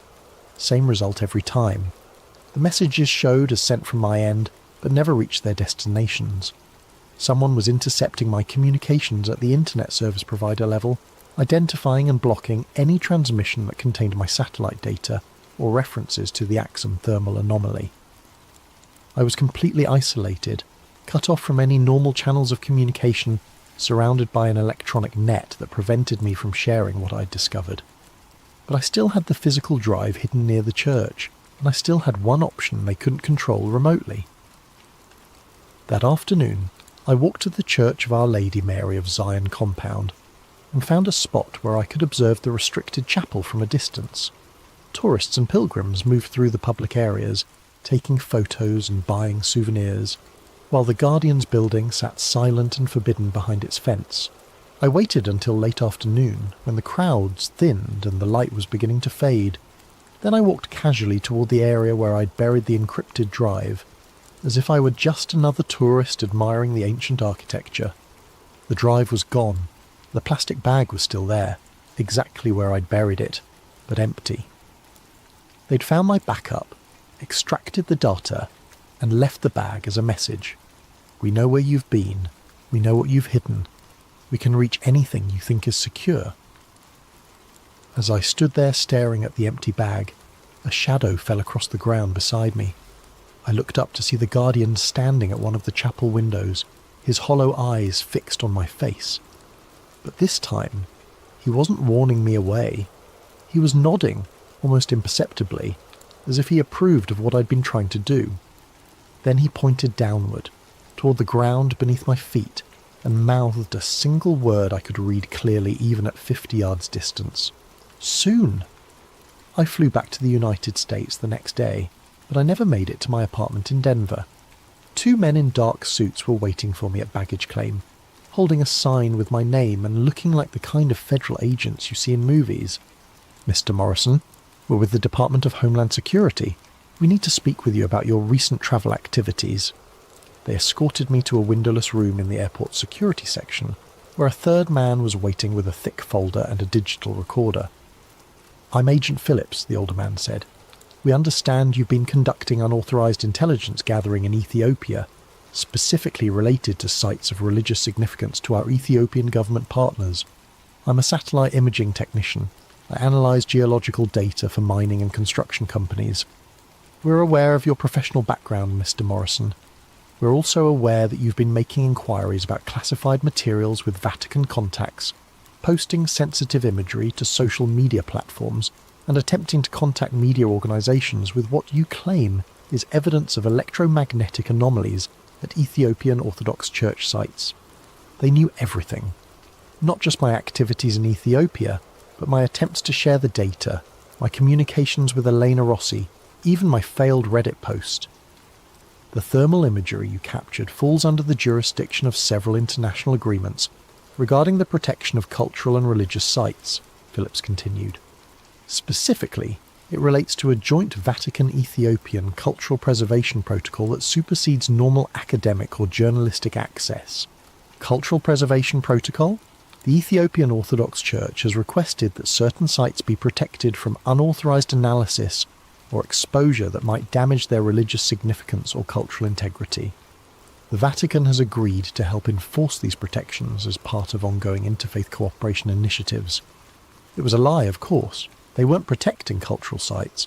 They were suppressing evidence of something that posed a much more serious threat.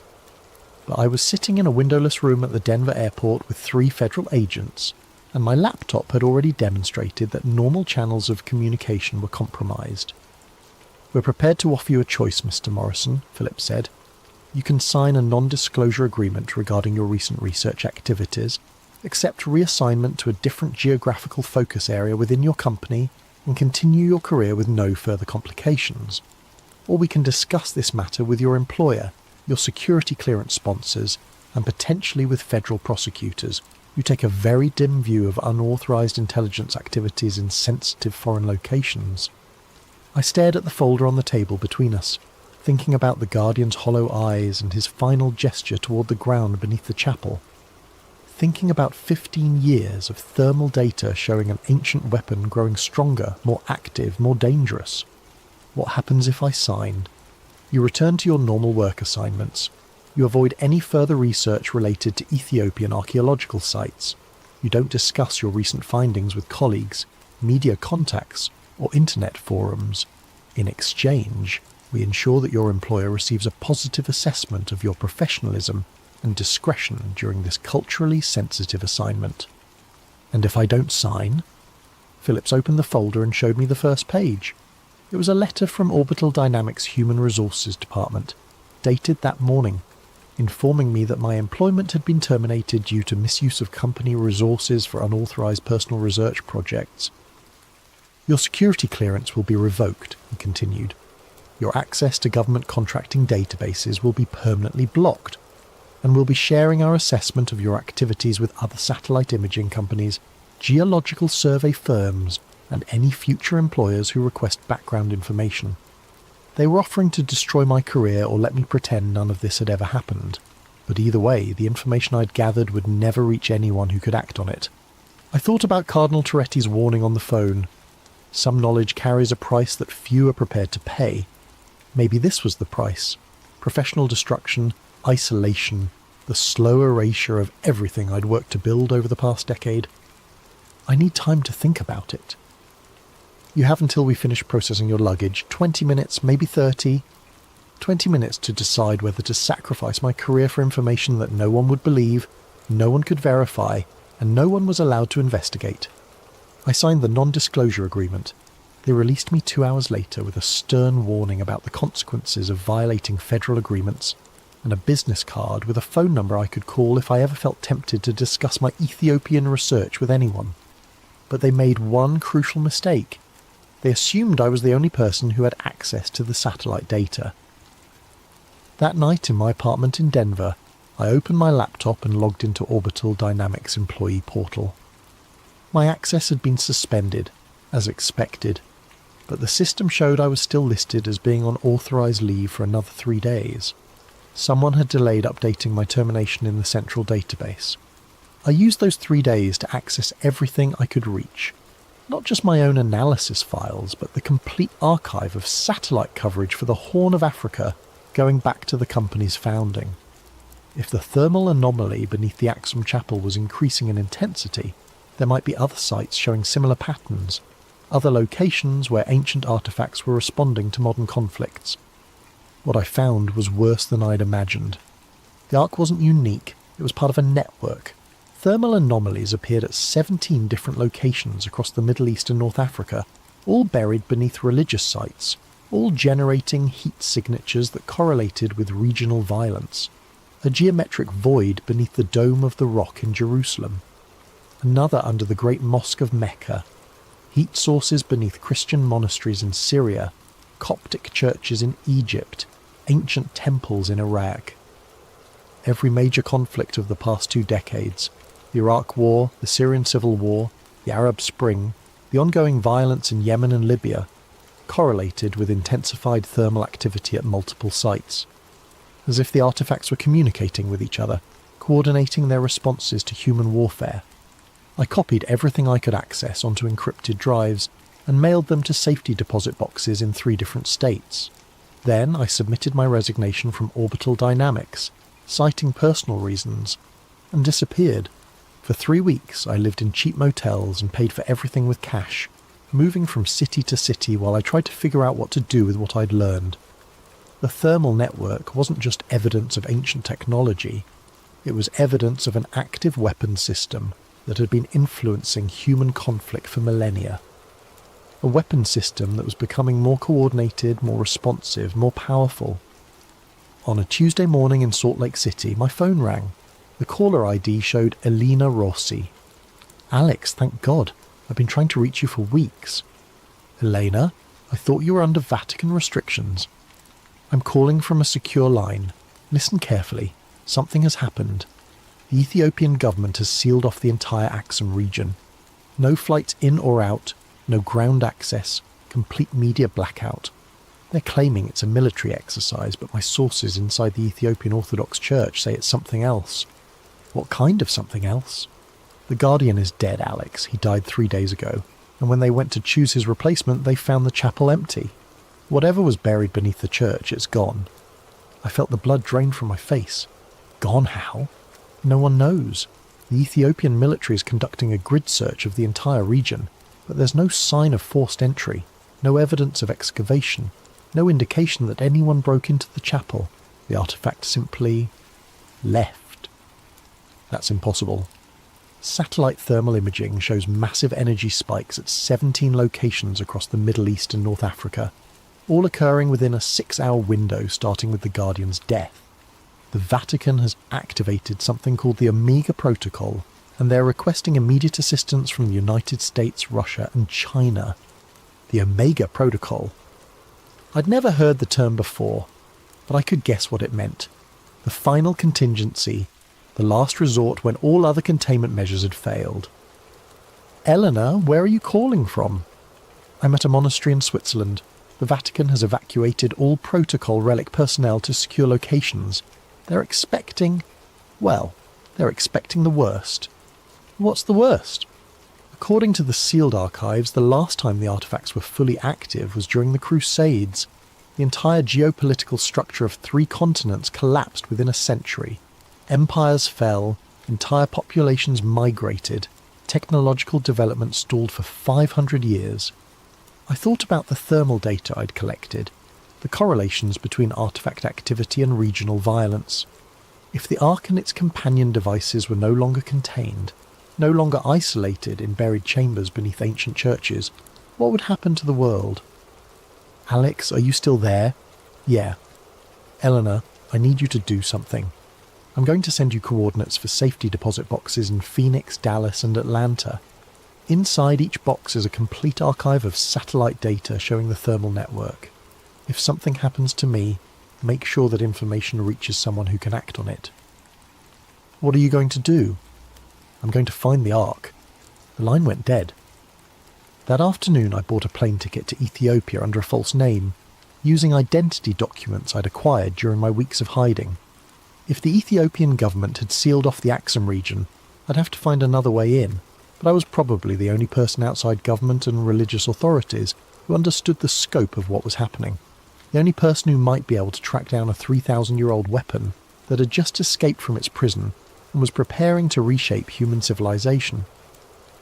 I'm writing this from a cabin in the mountains of western Montana, 6 months after the Axum incident.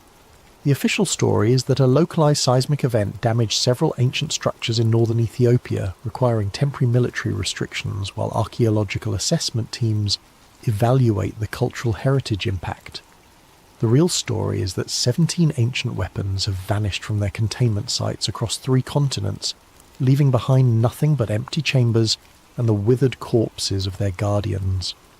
The thermal network I discovered through satellite analysis was just the visible symptom of something much older and more complex.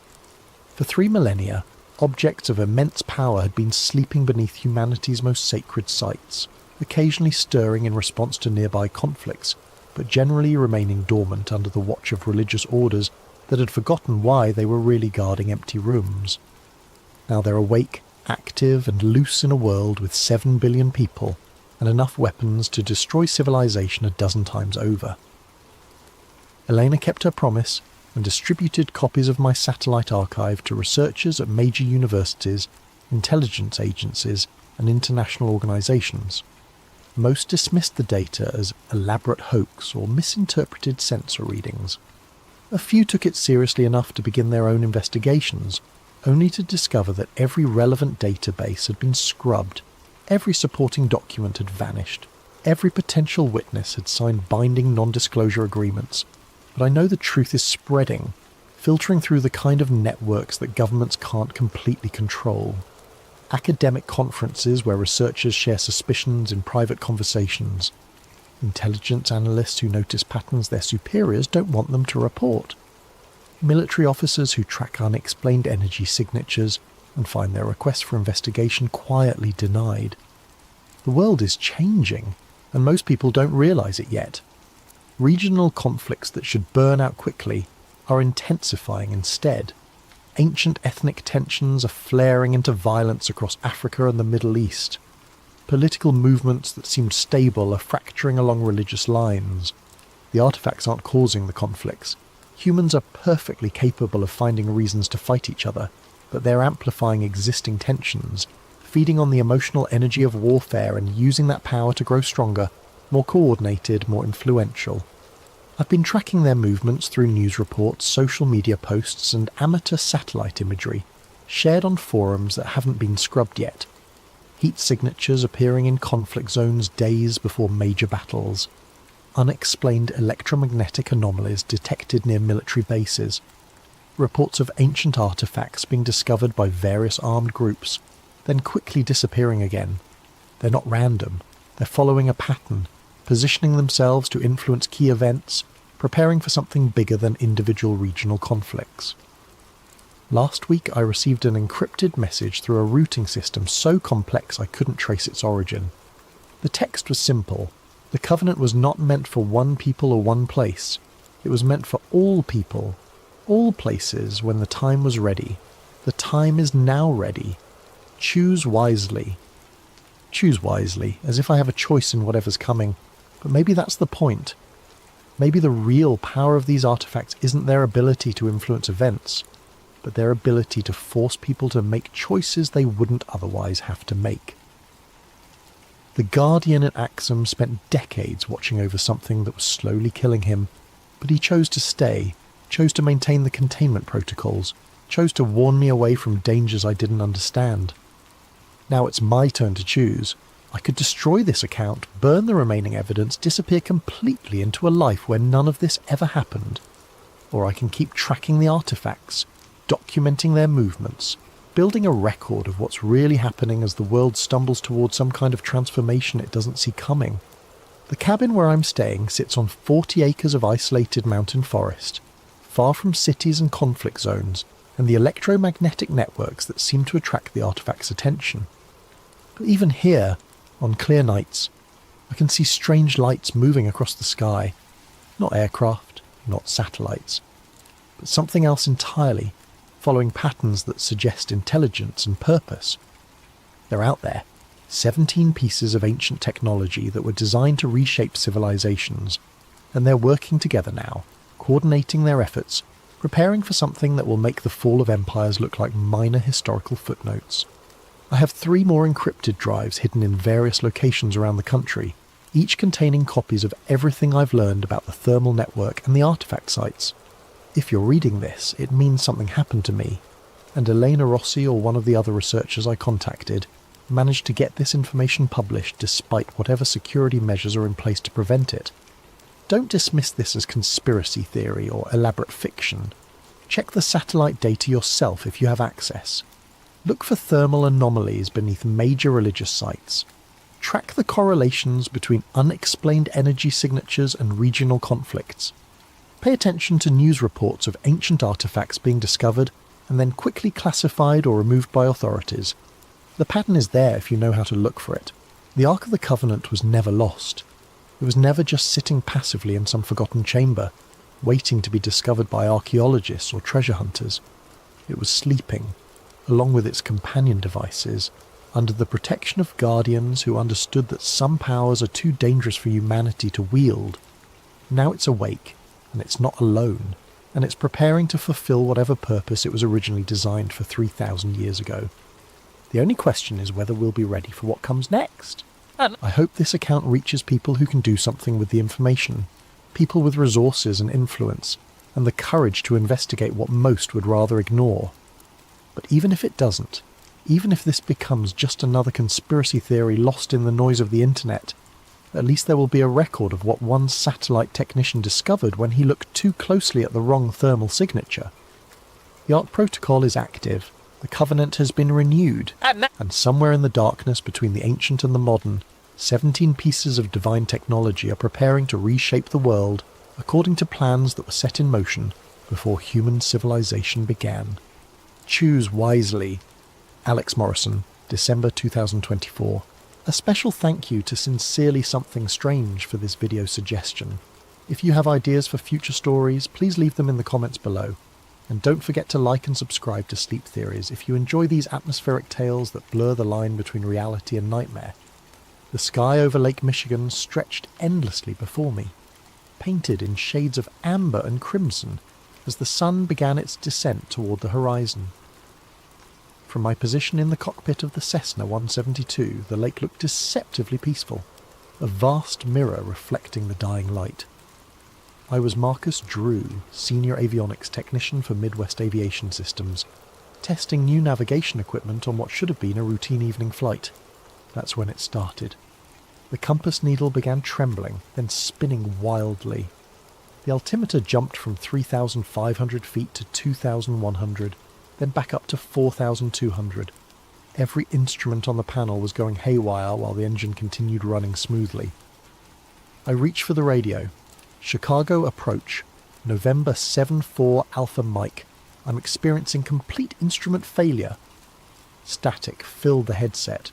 pure, harsh static with an almost rhythmic quality that resonated in my chest like a physical presence. Then, complete silence. No engine noise, no wind, nothing. That's when I looked down and saw the lights. Beneath the dark water, geometric patterns pulsed with sickly green luminescence. Perfect hexagons arranged in groups of 7, forming triangular clusters that rotated slowly around central nodes. The display covered miles of lake bottom moving with clear intelligence and purpose. As suddenly as it began, everything stopped. The engine roar returned, instruments flickered back to life, and the radio crackled with Chicago Approach's concerned voice. November 7-4 Alpha Mike. We've lost your transponder signal. What's your status? According to my perception, the incident had lasted maybe 2 minutes, but air traffic control told me I'd been missing from radar for 9 minutes. When I landed at Midway, my supervisor was waiting with questions I couldn't answer and a timeline that didn't match my memory. The official report was bland. Temporary instrument malfunction due to unknown electromagnetic interference. But I knew what I'd seen beneath the water wasn't natural. Those lights, those patterns, they were too precise, too purposeful, and I couldn't stop thinking about the 7 missing minutes. 3 weeks of sleepless nights drove me to the FAA's incident database. If similar events had happened before, there would be records. What I found chilled me to the bone. 17 separate incidents in 5 years, all in the same area of Lake Michigan.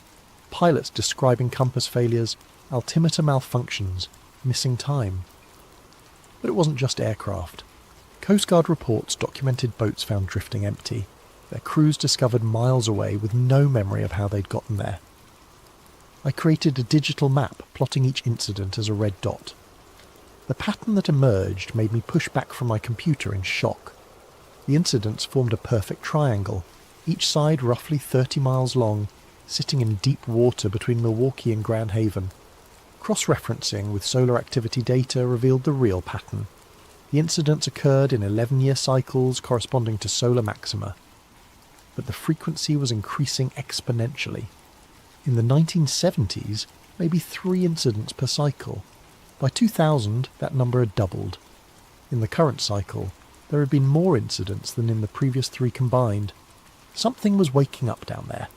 A 1987 geological survey mentioned unusual magnetic readings and artificial ferrous structures in the exact coordinates. A 1994 meteorological report documented unexplained atmospheric disturbances over the same area. And buried in a 1982 Coast Guard report, persistent sonar anomalies suggest the presence of geometric structures inconsistent with natural lake bottom topography. The military knew about this. They'd been watching it for decades. The drive to Manitowoc took me to Gillian's Marina, where the harbour master directed me to the Anchor Inn. Talk to Jimmy Kowalski, he said. He used to run salvage operations in the deep water. I found Jimmy at the end of the bar, a weathered man in his 50s with the steady eyes of someone who'd spent decades reading wind and water. When I explained my research into navigation anomalies, his expression grew guarded. "You know what?" he said after a long pause. "I think you ought to hear about a job I've never talked about. Not to my wife, not to anybody." Rain drummed against the tavern windows as Jimmy told me about September 1994. The Coast Guard had contracted his team to investigate sonar anomalies 40 miles out. Just some readings that didn't make sense. "We found geometric shapes on the bottom," Jimmy said quietly. "Perfect hexagons, maybe 30 feet across. And they were warm. Water temperature should have been 45 degrees, but our thermometer read 67 right above those shapes." His voice dropped to a whisper. When we dove down, we could hear machinery. Deep humming that vibrated through the water into our bones. The panels were smooth, black, arranged in patterns like circuit boards. When I touched one, it was warm, warmer than my glove. One diver panicked when his air gauge started jumping between full and empty. They had to abort, but later discovered a 16-minute discrepancy between their dive logs and surface support records. Jimmy pulled out a yellowed hand-drawn map. "I drew this when I got home." Every detail I could remember. The sketch showed hexagonal shapes arranged around a central hub, connected by pathways like circuitry. "They were glowing," he said, "pulsing in sequence like they were talking to each other." He handed me the map with the exact coordinates. Whatever's down there isn't meant to be touched. We learned to stay away. 3 days later, I chartered a boat from Tom Bradley in Grand Haven. The 32-foot Boston Whaler Lake runner cut across calm water toward coordinates that were burned into my memory. 43 degrees, 17 minutes, 42 seconds north, 86 degrees, 45 minutes, 18 seconds west. Yeah. Coming up on your position, Tom called from the wheelhouse. When we stopped, his sonar immediately began painting impossible returns. Structures at multiple depths, geometric shapes suspended in the water column like a skyscraper lying on its side. That's when I noticed the buoys floating 50 yards away. 3 of them, arranged in a perfect triangle, unmarked and definitely not on any chart. "Tom, how long have those been there?" He frowned, raising binoculars. "Don't know. Didn't see them when we arrived." The buoys were humming, a low-frequency vibration that resonated through the boat's hull. As we watched, they began repositioning themselves to maintain their triangular formation despite wind and current. "Start the engine," I said urgently. "Now!" Tom turned the key, but nothing happened. Every piece of electronic equipment was dead, including my mechanical watch, frozen at 2:17 p.m. The water around the buoys began to glow. Hexagonal patterns materialized in the depths. The same geometric grid I'd seen from the aircraft, but now covering miles of lake bottom.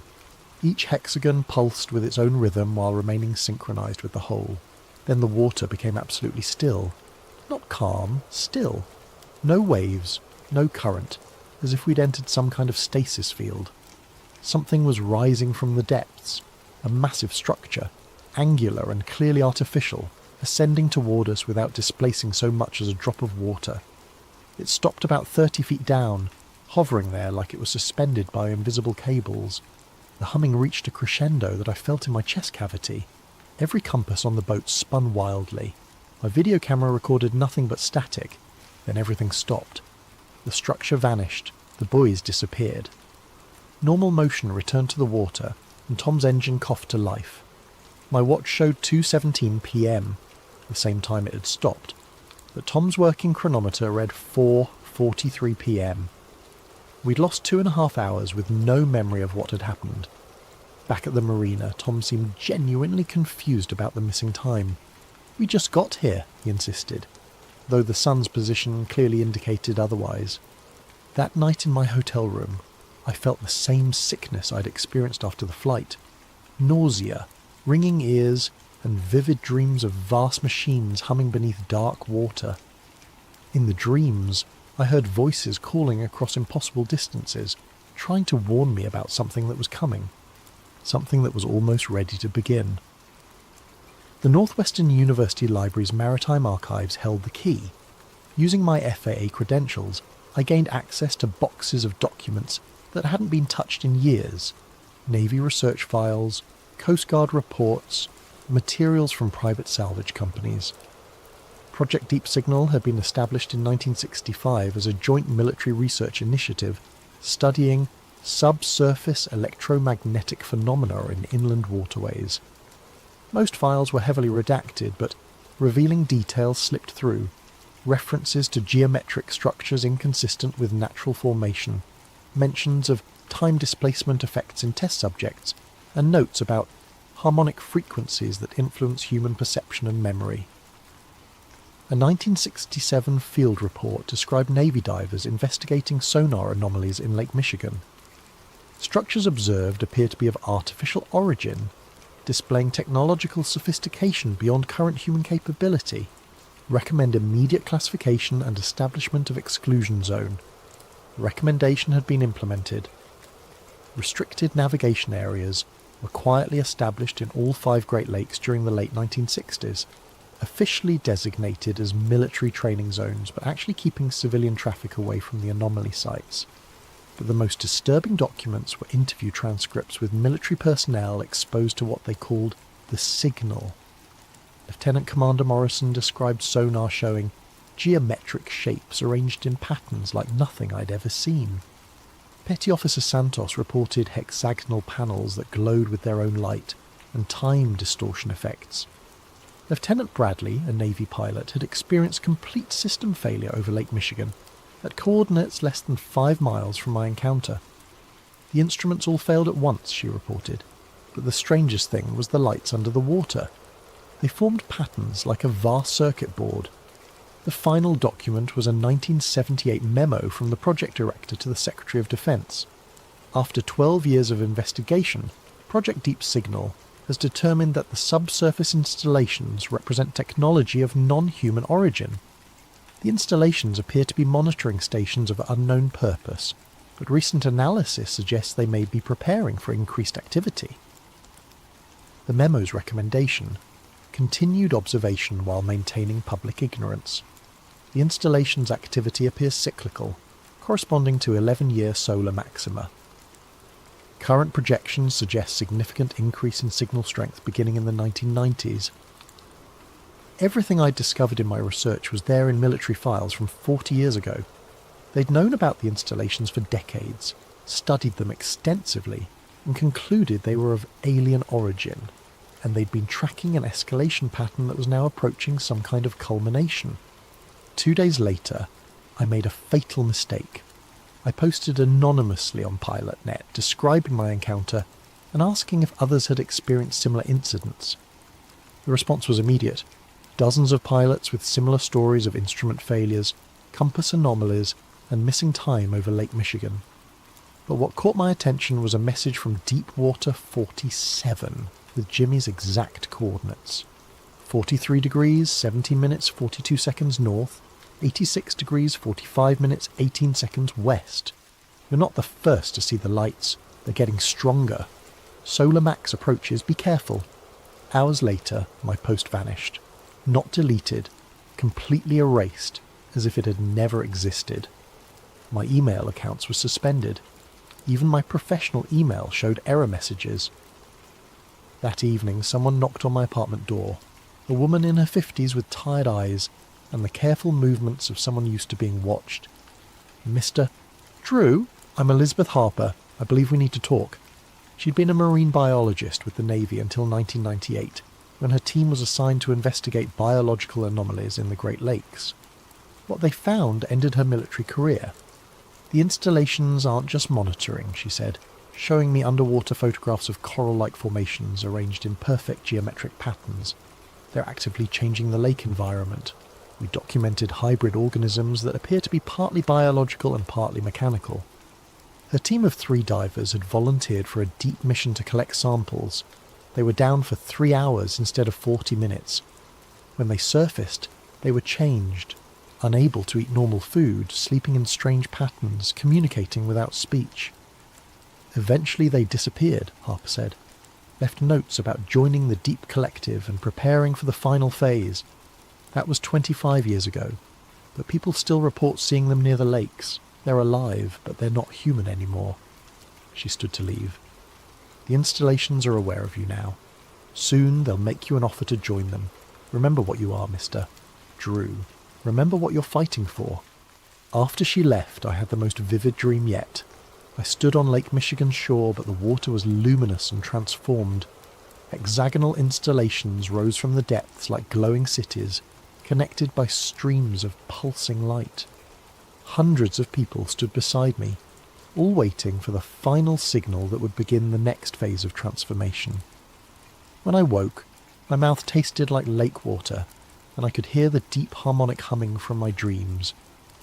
I spent 3 days preparing for what I knew would be my final trip to the coordinates. This time, I was going down to see the installation up close.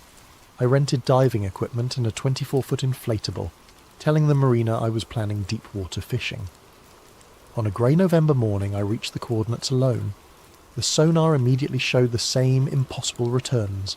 Massive structures at multiple depths, moving and reconfiguring in deliberate patterns. I suited up and rolled into the dark water. At 80 feet, my instruments began malfunctioning exactly as Jimmy had described. Depth gauge fluctuating wildly, compass spinning freely, pressure readings jumping between full and empty. But I could see the installation now, and it took my breath away. It wasn't scattered panels, it was a city. A vast geometric metropolis stretching beyond my vision, with towers and spires connected by flowing bridges that pulsed with internal light. The entire complex glowed with soft bioluminescence, shifting and dancing in response to my presence. Organic shapes moved between the structures, flowing forms like jellyfish integrated with the technology, part of some hybrid ecosystem that combined biology and engineering. At 120 feet, I approached a hexagonal panel embedded in what looked like a building wall. It was made of crystalline material containing flowing patterns of light. When I reached out to touch it, my hand passed through the surface like thick liquid, and I felt warmth that pulsed with my heartbeat.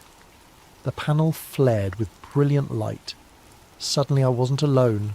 Human figures materialized around me, moving through the water without breathing apparatus, their eyes reflecting the same bioluminescent glow as the structures. One of them, a woman with short grey hair, placed her hand next to mine on the panel. Her voice spoke inside my head without words. "You see now. You understand what we're building." Images flooded my mind, complete sensory experiences showing the installation's true purpose.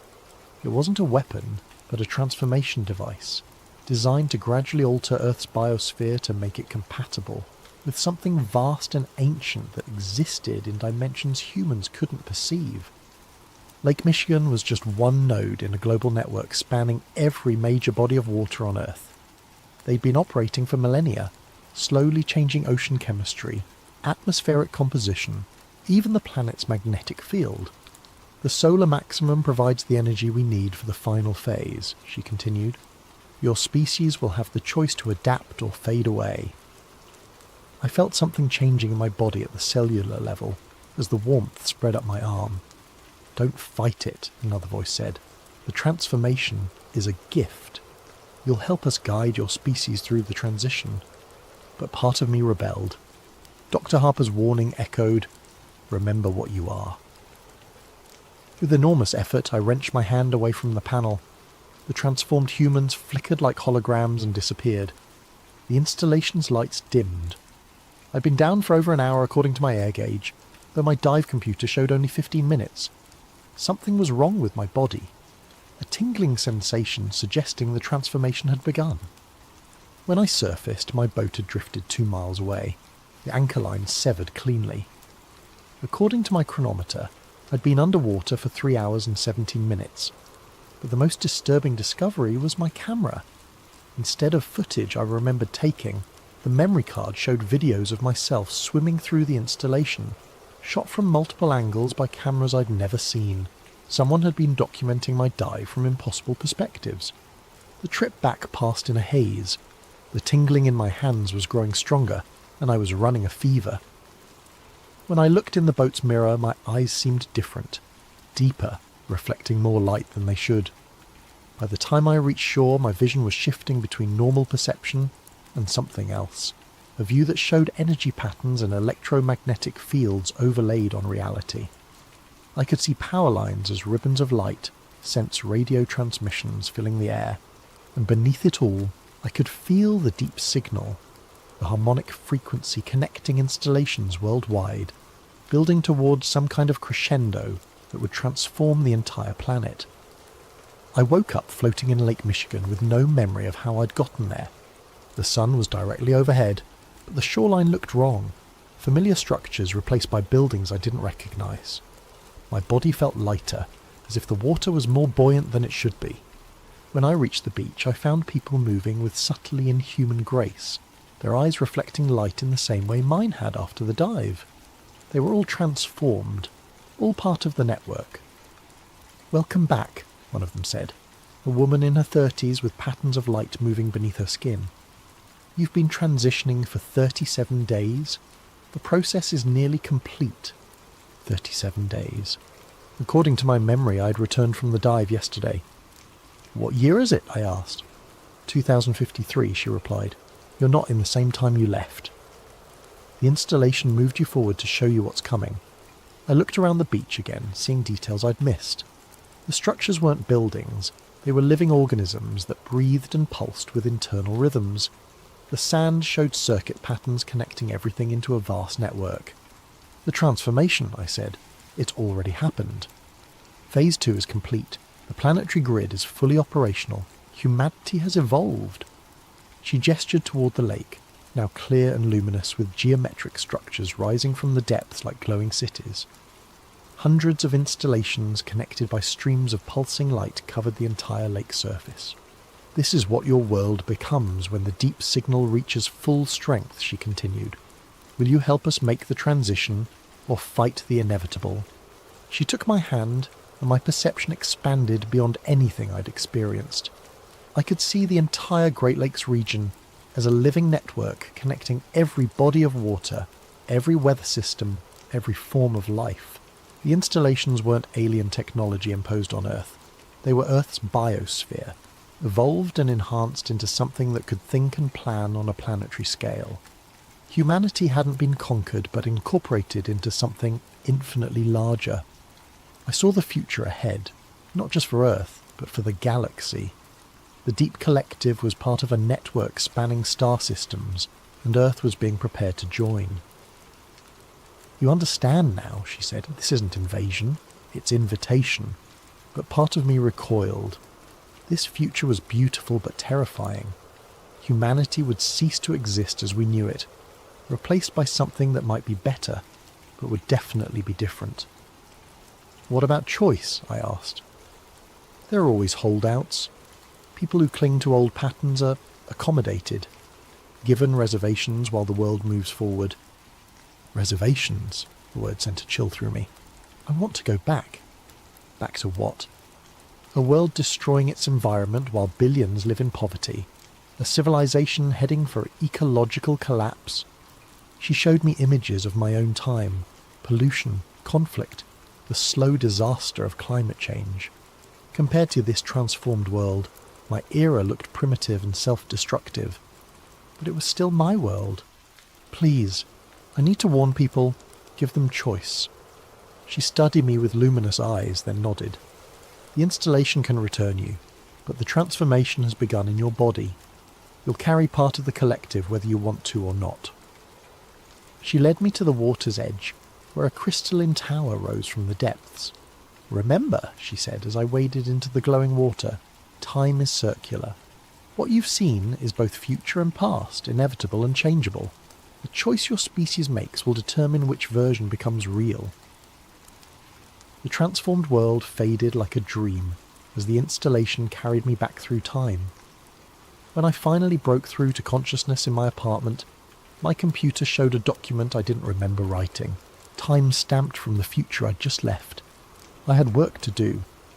The document on my computer described the installation in technical detail I'd never possessed, ending with "Upload initiated, distribution protocol active, message timestamp 2053.11.15.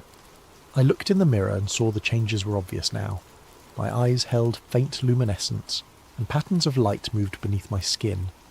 When I concentrated, I could perceive electromagnetic fields as clearly as visible light.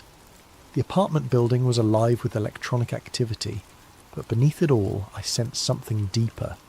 A network connecting every major body of water on Earth, pulsing with information on a scale that dwarfed human civilization. Dr. Harper called within hours. "Your transformation is accelerating. The installation has marked you as priority recruit. You have maybe 12 hours before it becomes irreversible." 2 hours later, I met her and 3 other partially transformed people at Navy Pier.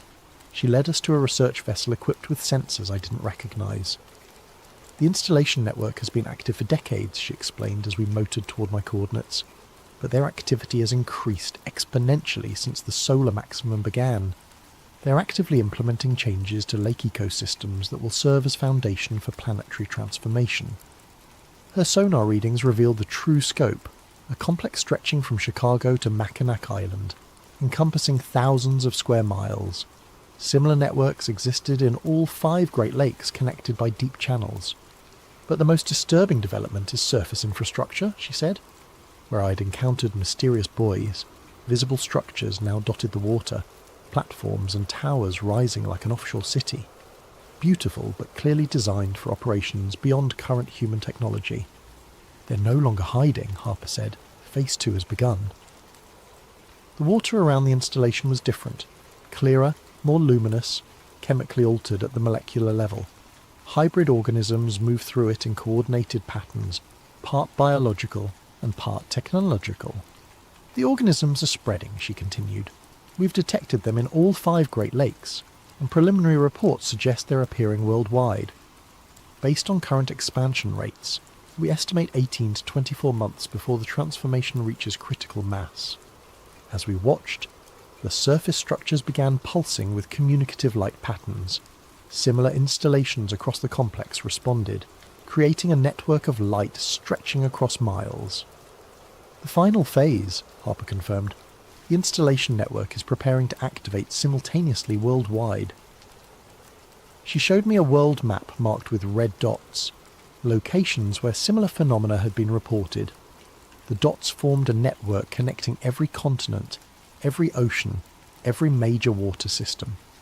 Suddenly, every structure in the complex flared with brilliant light, creating an aurora that stretched across the entire horizon. When it ended, I felt the deep signal had grown stronger, as if the network had received new instructions. "It's starting," I said. Harper nodded grimly. "The activation sequence. We've monitored similar events worldwide for 72 hours. Whatever they're preparing for, it's happening soon." As we returned to shore, I stared at the installation complex with a mixture of fear and fascination. The structures were offering humanity a choice: evolve or become extinct. The question was whether we were wise enough to choose correctly, or whether we'd fight our own evolution until it was too late. 3 days later, I made the decision that would either save humanity or ensure our complete absorption. I was going to broadcast everything to the world and force humanity to confront the approaching choice. The transformation in my body was accelerating. I could perceive electromagnetic fields across the entire spectrum, sense deep harmonic signals connecting installations globally, and occasionally access fragments of the collective consciousness. But I was still human enough to be horrified by what I saw coming. Using my aviation background, I assembled a mobile broadcasting platform in an abandoned Gary warehouse. Solar panels, battery banks, signal amplifiers, and a transmission array connected to the installation network itself, ensuring my message would reach every connected device on the planet. At dawn on November 15th, I began the broadcast. "My name is Marcus Drew," I said into the camera. "I'm an avionics technician from Chicago, and for 3 months I've been investigating phenomena that will change everything you think you know about our planet and our future." I described my encounter over Lake Michigan, the research, the military files, the footage from my dive. The underwater installation appeared on screens worldwide. Geometric structures, hybrid organisms, transformed humans who had tried to recruit me. "This is not science fiction," I said. "This is happening now, beneath every major body of water on Earth. We have less than 2 years before the transformation becomes irreversible." As I spoke, the installation network responded. The deep harmonic signal fluctuated wildly as the collective intelligence debated how to respond to this breach of secrecy.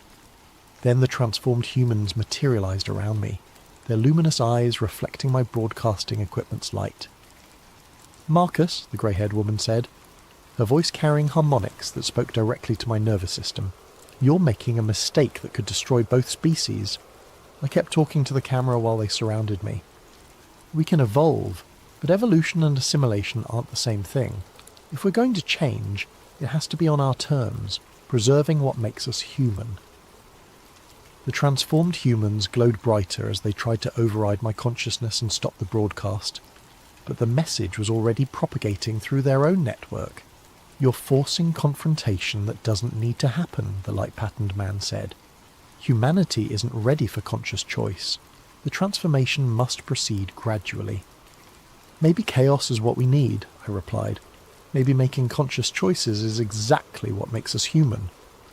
The installation network pulsed more rapidly, and through the windows I could see the lake starting to glow with activation intensity. They were preparing to accelerate the process immediately. "Stop the broadcast," the woman commanded. "You're endangering both species by forcing premature activation." But I couldn't stop. The transformation had reached a tipping point, and I was merging with the broadcasting system itself. My consciousness expanded beyond individual boundaries, touching global communication networks carrying my message to billions. For one impossible moment, I perceived the entire planet as a single system. I could see installation networks in every major body of water, feel transformed biospheres awakening across continents, hear the collective consciousness of species that had made this leap on worlds throughout the galaxy. And I could see humanity's response.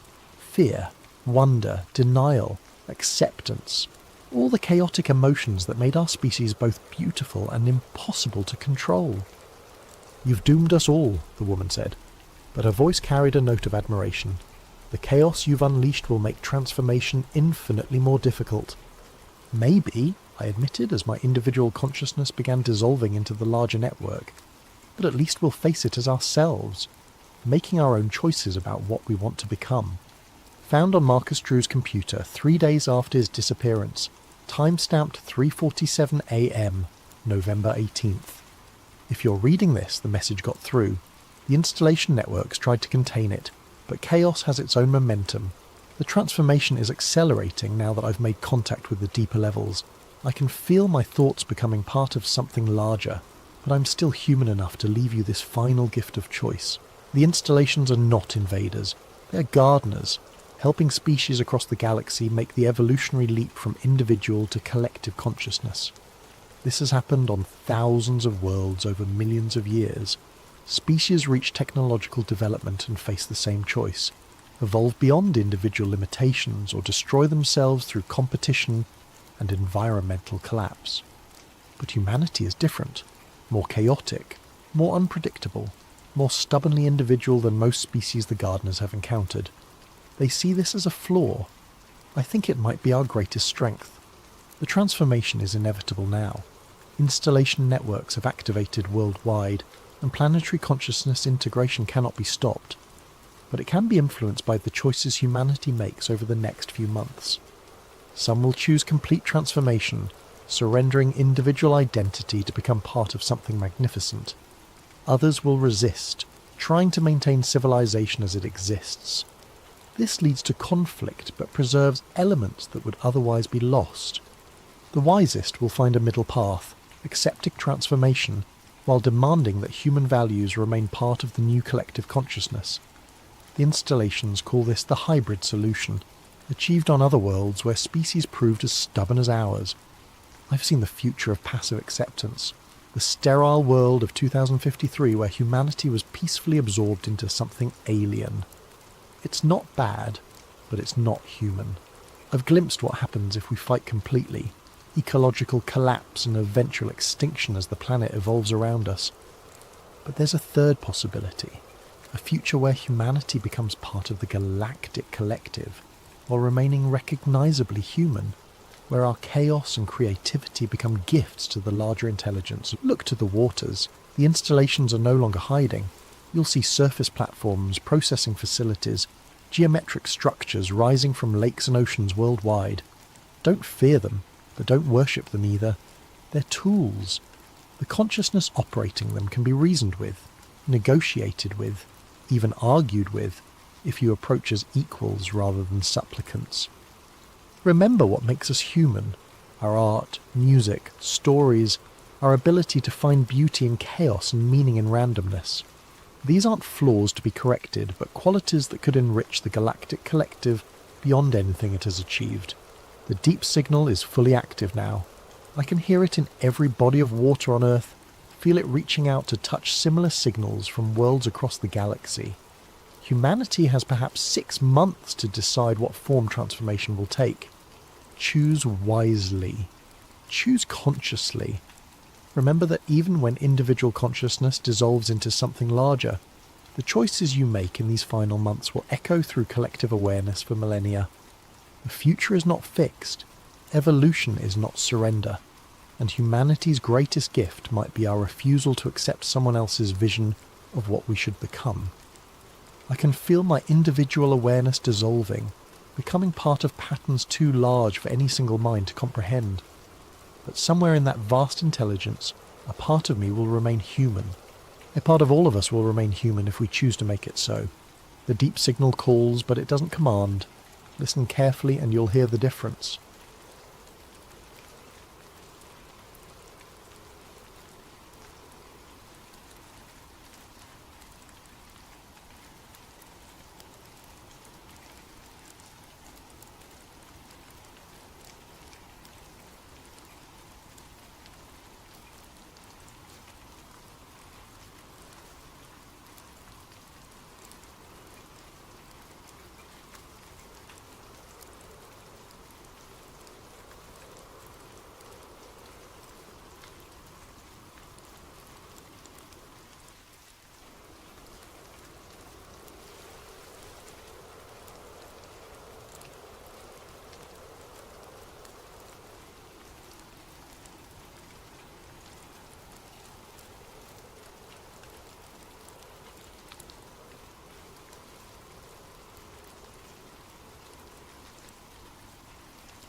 Before we dive into today's chilling tale, I want to give a thank you to Nomacy Foscamas for suggesting this story concept.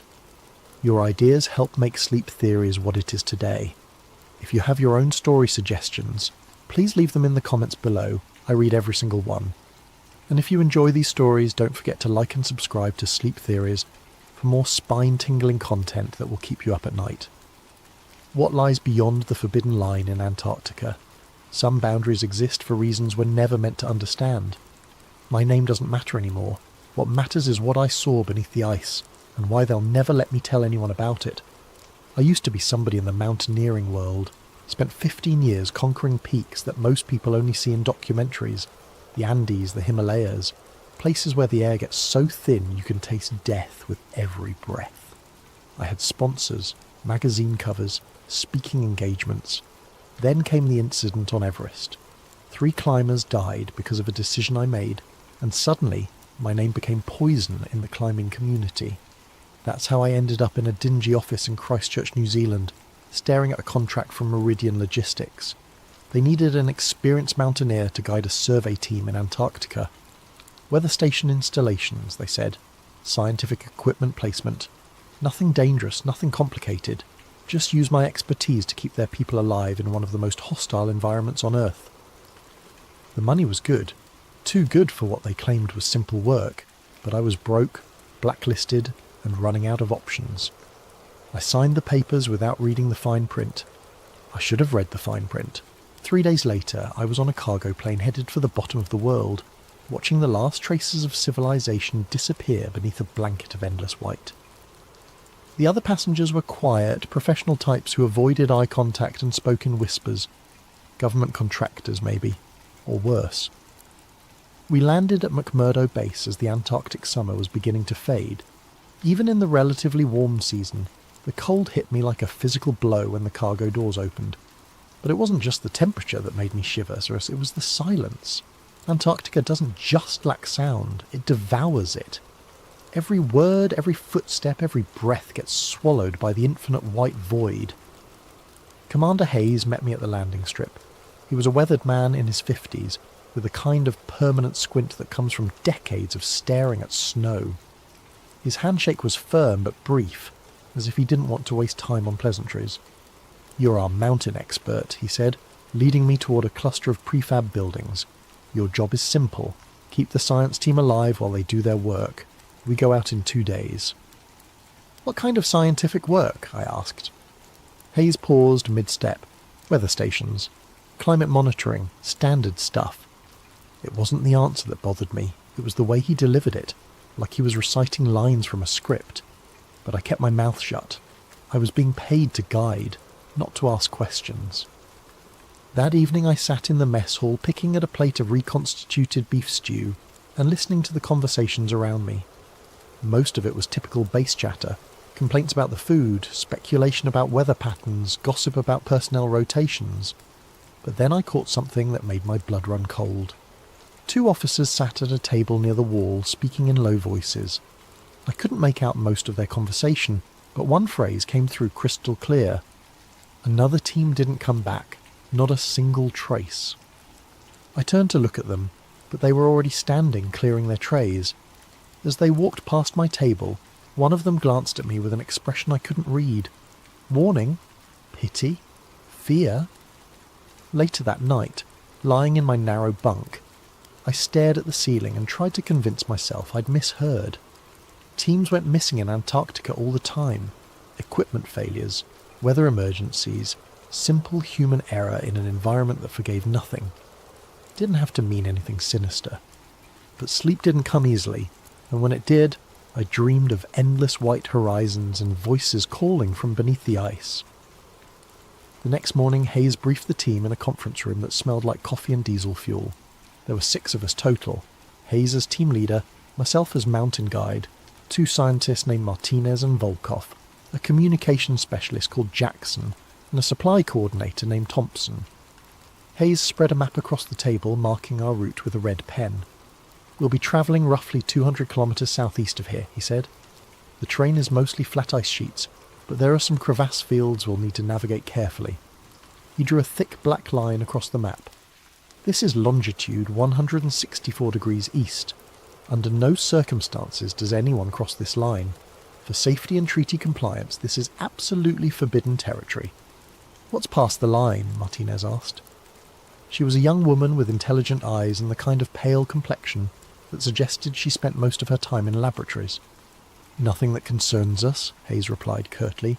Our job is to establish monitoring stations along this route. He tapped several points on the map. 3 locations, 2 days at each site. Simple installation work. But as I studied the map, something nagged at me. The forbidden line didn't follow any natural geographical feature. No mountain ridge, no obvious hazard zone. It was perfectly straight, as if drawn by bureaucrats in an office thousands of miles away. And beyond it, the map showed nothing but blank white space. Questions? Hayes asked, already beginning to fold the map. I almost spoke up, almost asked about the missing team I'd overheard mentioned, but something in Hayes's expression warned me off. This wasn't a man who welcomed curiosity. No questions, I said. The others shook their heads as well. Good! We leave at 0600 tomorrow, get some sleep. But sleep was the last thing on my mind as I walked back to my quarters. I couldn't shake the feeling that we were being sent out there for reasons that had nothing to do with weather stations, and that some of us weren't expected to come back. The convoy that left McMurdo Base the next morning looked more military than scientific. 3 tracked vehicles loaded with enough supplies for 2 weeks, plus emergency rations that could stretch to a month if needed. Hayes drove the lead vehicle, with Martinez and Volkov handling the scientific equipment.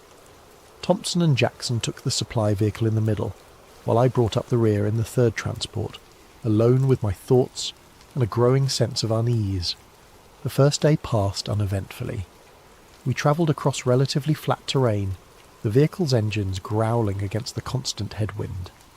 The landscape was monotonously beautiful, an endless expanse of white broken only by the occasional nunatak poking up through the ice, like a stone island in a frozen sea. By the 2nd day, however, I began to notice something odd. I'd spent enough time at extreme latitudes to develop an intuitive sense of solar position. In Antarctica during late summer, the sun should follow a predictable arc across the sky, never getting very high, but maintaining a steady pattern. But as I drove, squinting through the tinted visor of my goggles, the sun seemed wrong. Too high, too bright for what my internal compass told me was the correct time and date. I tried to dismiss it as disorientation from the long journey and the strange sleep patterns that came with Antarctic life. But when we stopped for our midday break, I casually asked Martinez if she'd noticed anything unusual about the light. She looked up from her instruments, frowning. Actually, yes. The angle seems off for our latitude and the time of year. I was wondering if there might be some kind of atmospheric refraction effect. Could be, I said, but her confirmation made my stomach tighten. The 3rd day brought a new concern. I'd been checking my compass regularly out of habit, using the magnetic bearing to verify our GPS heading. But as the day progressed, the needle began to drift. Slowly at first, then more dramatically. By afternoon, it was pointing almost 30 degrees off from where magnetic north should be. GPS could malfunction. Electronic equipment could fail in extreme cold. But a mechanical compass was about as reliable as navigation got, unless something was interfering with the Earth's magnetic field itself. "Hayes," I called over the radio. "Are you seeing any compass anomalies?" A long pause. "Negative. Why?" "My magnetic heading is way off GPS. Could be equipment failure." Another pause, longer this time. "Stay on GPS bearing. We'll check equipment at tonight's camp." But I noticed he didn't ask to see my compass readings, and when we stopped for the evening, he made no mention of checking anyone's equipment. The 4th day brought the most unsettling change yet. The terrain began to shift from the relatively flat ice fields we'd been crossing to something much more dramatic. Where the maps showed continued flat terrain, we encountered towering ice formations, not the chaotic jumble of pressure ridges I was used to seeing, but organised structures that looked almost artificial. Walls of ice rose 30, 40, even 50 feet high, running in perfectly straight lines across our path. We were forced to detour repeatedly, following what seemed like corridors between these frozen ramparts. The walls were smooth, almost glassy, as if they'd been carved rather than formed by natural processes. Pressure ridges, Martinez suggested during one of our stops, but she didn't sound convinced. I've never seen pressure ridges this regular, I replied. It's like someone built fortifications out of ice. Volkov, the older of the two scientists, had been quiet for most of the journey, but now he spoke up, his Russian accent thick with concern. In Siberia, we have stories of such things. Ice that builds itself into walls and towers, but they are just stories. What kind of stories? I asked. But before Volkov could answer, Hayes's voice crackled over the radio. Mount up. We're burning daylight. As we drove deeper into this maze of ice walls, I couldn't shake the feeling that we were being herded, guided along a specific path by someone or something that wanted us to go in a particular direction. The walls created a definite corridor leading southeast, toward the forbidden line that Hayes had marked on his map. By evening we were completely enclosed by the ice formations. They towered above us on all sides, creating a narrow valley that blocked out most of the sky. The walls glowed with an eerie blue light in the perpetual twilight, and our voices echoed strangely in the enclosed space. This isn't on any map, I told Hayes as we set up camp. Antarctic topography changes, he replied, not meeting my eyes. Ice shifts, new formations appear all the time. But I'd studied enough glaciology to know that wasn't how ice worked. These walls were old, carved by processes I couldn't begin to understand, and they were leading us somewhere specific. That night, as I lay in my sleeping bag listening to the wind howl through the ice corridor, I heard something else beneath the sound of the storm. A low, rhythmic booming like distant thunder or a massive heartbeat. It seemed to come from deep beneath the ice, pulsing up through the frozen ground. I sat up, straining to listen, but the sound faded away.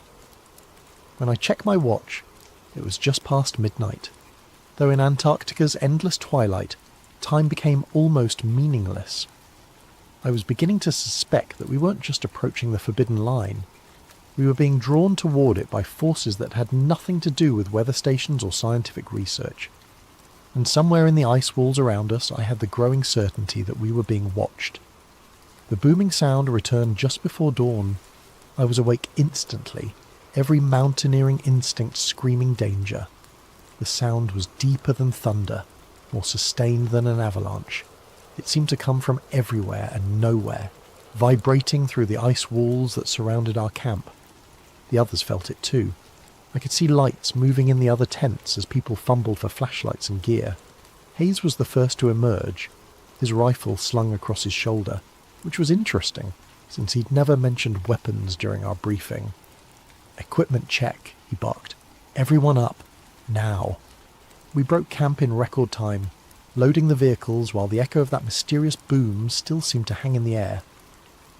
But as we prepared to continue southeast, I noticed something that made my blood run cold. The ice walls had changed during the night.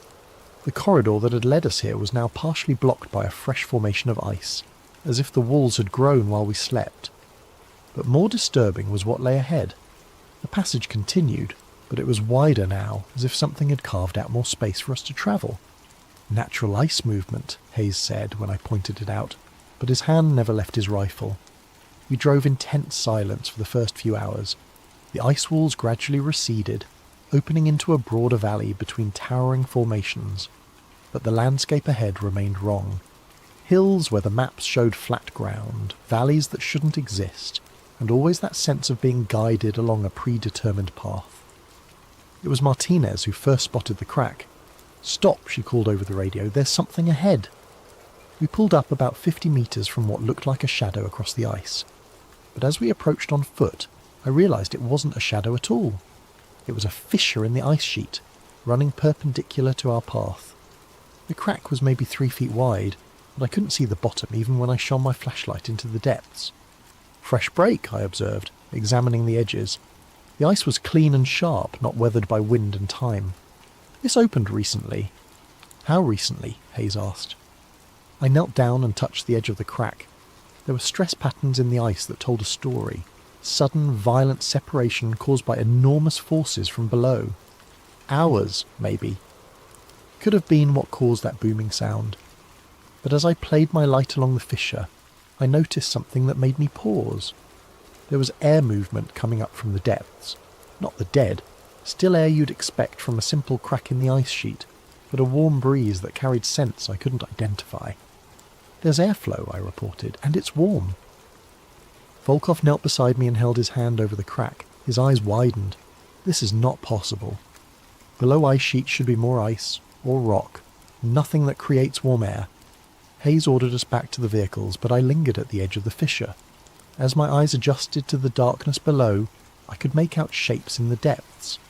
Not just ice and rock, but something else. Dark surfaces that reflected my flashlight beam, and far below, so distant I might have been imagining it, a faint greenish glow. "Move out," Hayes called. But as we loaded back into the vehicles, I kept thinking about that warm breeze and the impossible glow from the depths. In 15 years of extreme environment experience, I'd learned to trust my instincts, and my instincts were telling me that we'd found something that wasn't supposed to exist. We spent the day detouring around the fissure, following its edge as it curved away to the southeast. The crack ran for kilometres without seeming to narrow or close. Occasionally I caught glimpses of that strange glow from the depths, always too distant and faint to be certain of what I was seeing.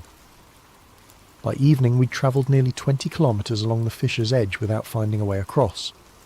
Hayes called a halt as the perpetual twilight deepened, and we made camp on a flat section of ice about 100 metres from the crack.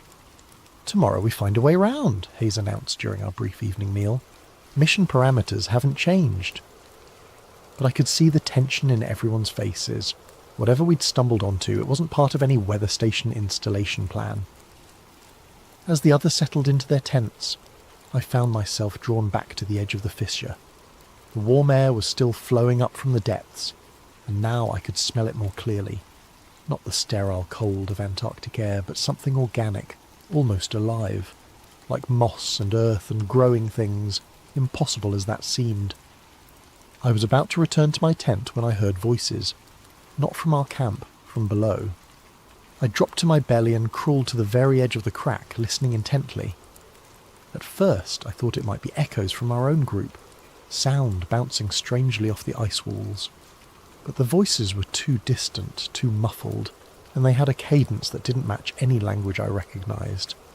As I strained to listen, a gust of warm air brought up something else, the scent of wood smoke and cooking food.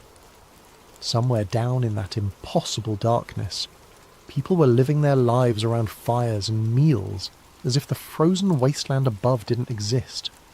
I was so focused on listening that I almost missed the light moving along the opposite edge of the fissure. It was just a flicker at first, barely visible in the twilight, but as I watched, it resolved into what looked like a torch or lantern, moving steadily along the far side of the crack. I couldn't make out who or what was carrying it, but the light moved with purpose, as if someone was patrolling the edges of their hidden world. The light paused directly across from where I lay. For a long moment it remained motionless, and I had the unsettling feeling that whoever held it was looking directly at me. Then it began to move again, disappearing into the darkness. I crawled back from the edge and returned to my tent, but sleep was impossible. Every time I closed my eyes I saw that distant light, and wondered what kind of people could survive in the depths beneath Antarctica's ice sheet. And more importantly, what they might do if they discovered we were up here, listening to their voices and watching their movements in the dark. I woke to the sound of arguing. Hayes and Jackson were standing near the vehicles, their voices low but heated. I couldn't make out the words, but their body language spoke volumes. Jackson was gesturing emphatically toward the fissure, while Hayes kept shaking his head and pointing southeast, in the direction of our original route. By the time I emerged from my tent, the argument had ended, but the tension remained. Jackson avoided eye contact during our brief breakfast, and Hayes seemed more agitated than usual, constantly checking his watch in the GPS unit. "Change of plans," Hayes announced as we finished eating. "We're abandoning the southeastern route." New orders came through during the night. It was a lie, and everyone knew it. Our communications equipment had been acting up for days, and I'd seen no evidence of any incoming transmissions, but no one called him on it. "Where are we headed?" Martinez asked. Hayes consulted his map. though I suspected he already knew exactly where we were going. Northwest, back toward the main research corridor. We'll establish monitoring stations along a modified route. Northwest would take us away from the fissure and whatever lay beneath it. Away from the warm air and distant voices and impossible green glow. Part of me felt relieved.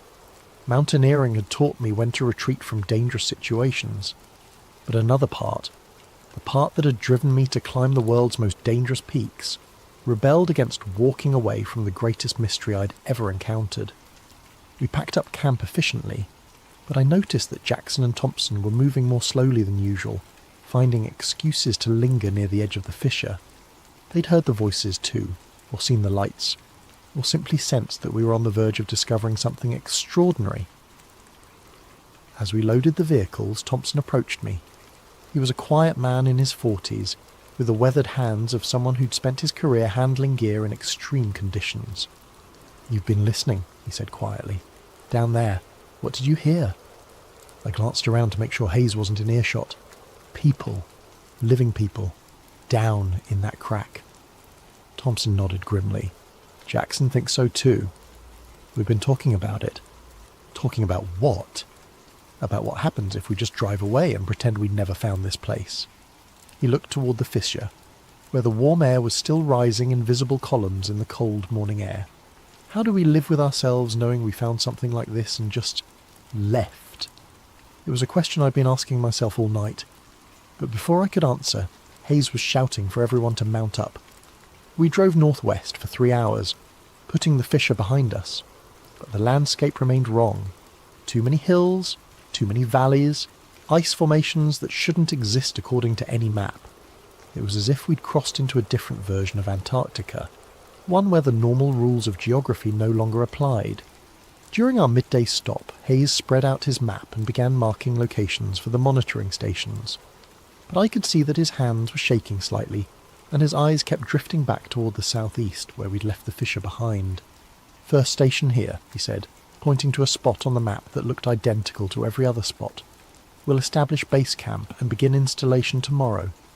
But Jackson wasn't looking at the map. He was staring back the way we'd come, where a thin column of warm air was still visible on the horizon like a distant smoke signal. "We need to go back," he said suddenly. Hayes looked up sharply. "What?" "That fissure. Whatever's down there, as we can't just ignore it. This could be the discovery of the century." "Our job is weather stations," Hayes replied, but there was something in his voice that suggested he was trying to convince himself as much as Jackson.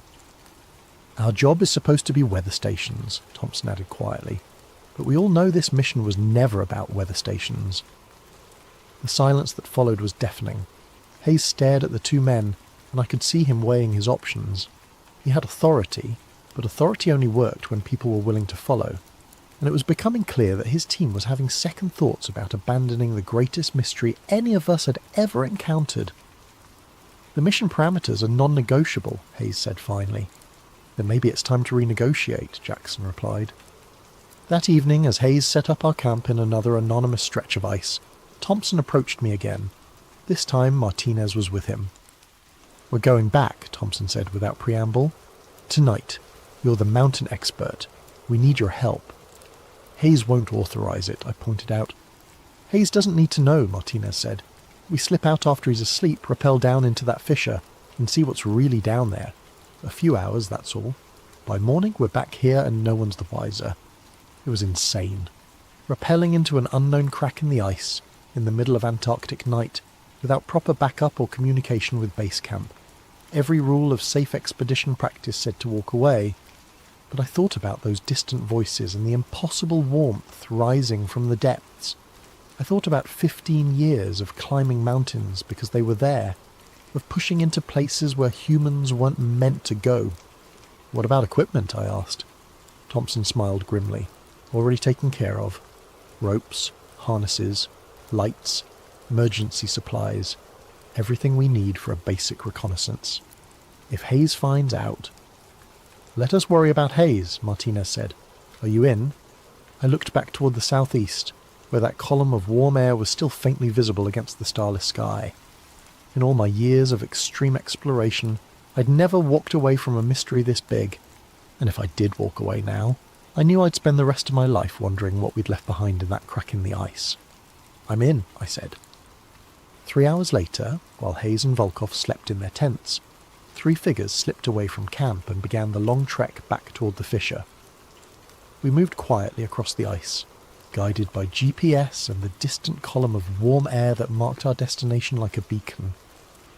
By the time we reached the edge of the crack, it was nearly midnight, though in Antarctica's endless twilight, time was becoming meaningless.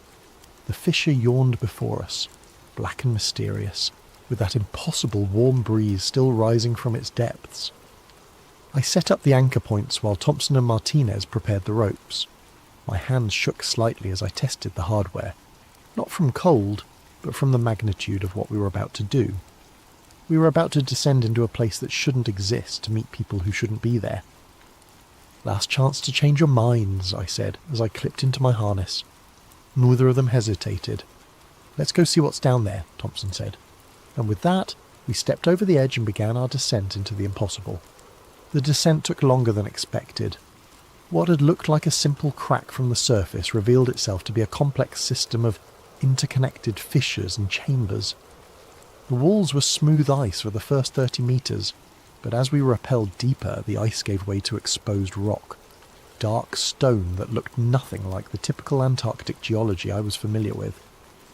The warm air grew stronger as we descended, carrying with it scents that shouldn't exist in this frozen wasteland. I caught hints of vegetation, wood smoke, and something else. Something organic and alive that made the hair on the back of my neck stand up. "How far down do you think this goes?" Martinez whispered, her voice echoing strangely off the walls.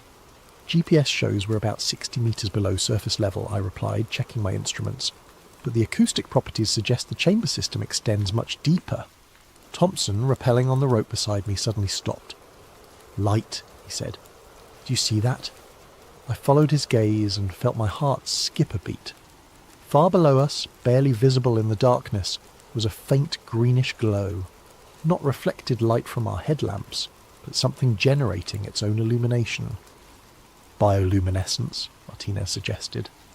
"Maybe," I said, but I'd never heard of bioluminescent organisms surviving in Antarctica's extreme conditions. We continued our descent, moving carefully through a series of natural rock formations that created a rough staircase down through the fissure system.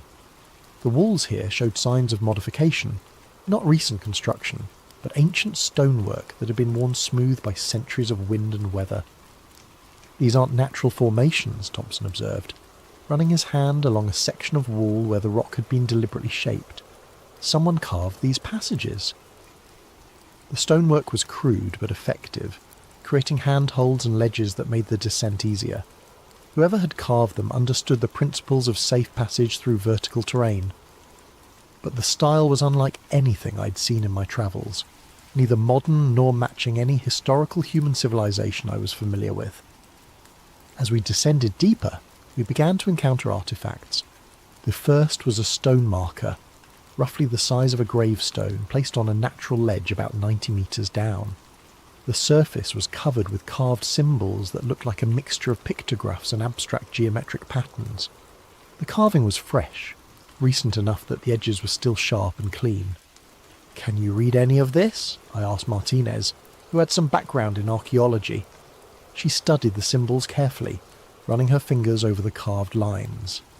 "It's not like any writing system I've encountered. But see this symbol here?" She pointed to a recurring mark that looked like a stylized mountain peak. "It appears multiple times. Could be a warning, or maybe a territorial marker."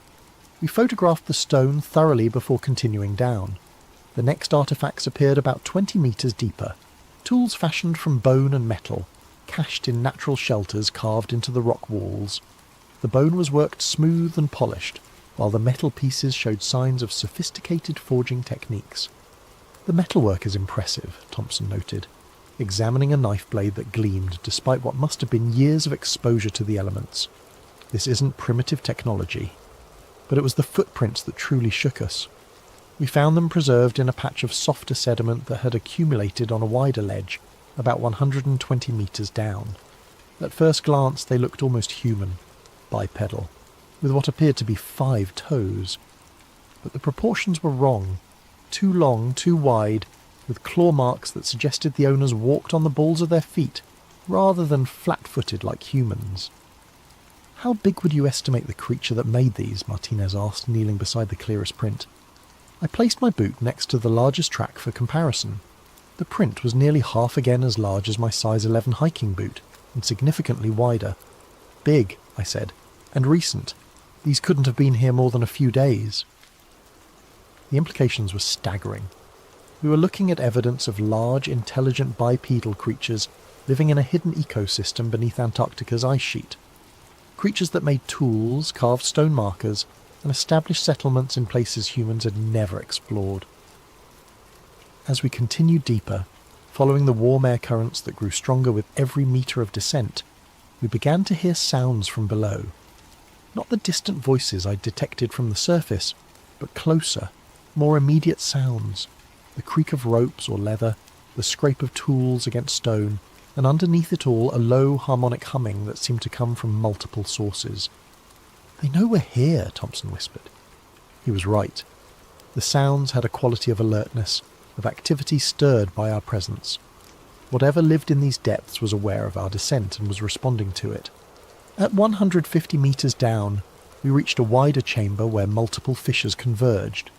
The green glow was stronger here, emanating from phosphorescent moss, or lichen, that covered much of the rock surfaces. The air was noticeably warmer, perhaps 50 degrees Fahrenheit, an impossible temperature for this latitude and depth. But it was what we saw across the chamber that made us all freeze in place. 3 more stone markers, much larger than the first, arranged in a deliberate triangle around what appeared to be a sleeping area. Furs and woven materials were spread on the ground, with the remnants of a recent fire still glowing faintly in a circle of carefully arranged stones. Tools and implements hung from carved hooks on the walls, and dried meat or fish was suspended from the ceiling in neat rows. Someone lived here, not visited occasionally, but actually made this impossible place their home. "My God," Martinez breathed, "it's a dwelling!" As we examined the living space more closely, I became aware of another sound. Not the random noise we'd been hearing, but something more organised. Musical, almost, with a rhythmic pattern that suggested communication. Horn calls echoing up from deeper in the fissure system. Long, haunting notes that seemed to carry messages between unseen listeners in the darkness below. "They're signalling," I realised, warning each other that we're here. The horn calls continued for several minutes, creating a complex pattern of long and short notes that felt like a conversation between distant speakers. Then, gradually, they faded into silence. But the silence was worse than the noise. It had the quality of held breath, of predators waiting in the darkness for prey to make a wrong move. "We should go back," Martinez whispered. Part of me agreed. We'd found evidence of a hidden civilization, documented proof of intelligent life in one of Earth's most remote places. That was enough for any expedition. But another part of me, the part that had driven me to attempt impossible climbs in the world's deadliest mountains, wanted to continue. We were on the verge of the greatest discovery in human history. How could we turn back now? "A little further," I said, "just to see what's below this chamber." Thompson nodded agreement, but Martinez looked uncertain. 15 more minutes, I promised. "If we don't find anything significant, we turn around." It was a promise I would come to regret, because what we found in those next 15 minutes would change everything and ensure that none of us would ever be the same again. The passage beyond the inhabited chamber led through a series of natural archways carved from the living rock. The phosphorescent moss grew thicker here, providing enough light for us to see without our headlamps. The air continued to warm as we descended, and I could hear the sound of running water somewhere in the darkness ahead. "Underground river," Thompson observed. "That would explain the ecosystem down here. Geothermal activity providing heat, fresh water, maybe even mineral deposits that support plant life." But the scientific explanations felt inadequate as we rounded a bend in the passage and saw what lay ahead. The fissure system opened into a vast underground valley, so large that our lights couldn't reach the far walls. The ceiling disappeared into darkness above us, supported by natural columns of stone that had been carved and decorated with the same symbolic patterns we'd seen on the markers. But it was the floor of the valley that took our breath away. It was covered in a carpet of the moss and low-growing plants, creating a miniature ecosystem that glowed with soft bioluminescent light.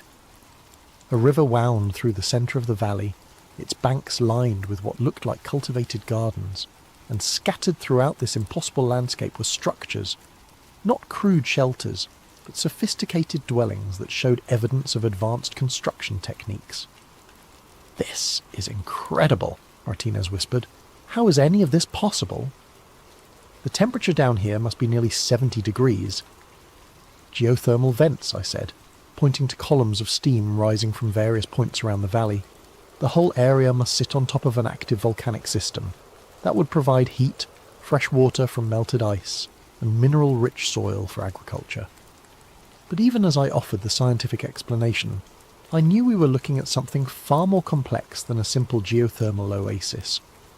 The level of organisation, the sophisticated architecture, the evidence of a stable civilization, this wasn't just a survival community. This was a thriving society that had existed hidden beneath the ice for God knows how long.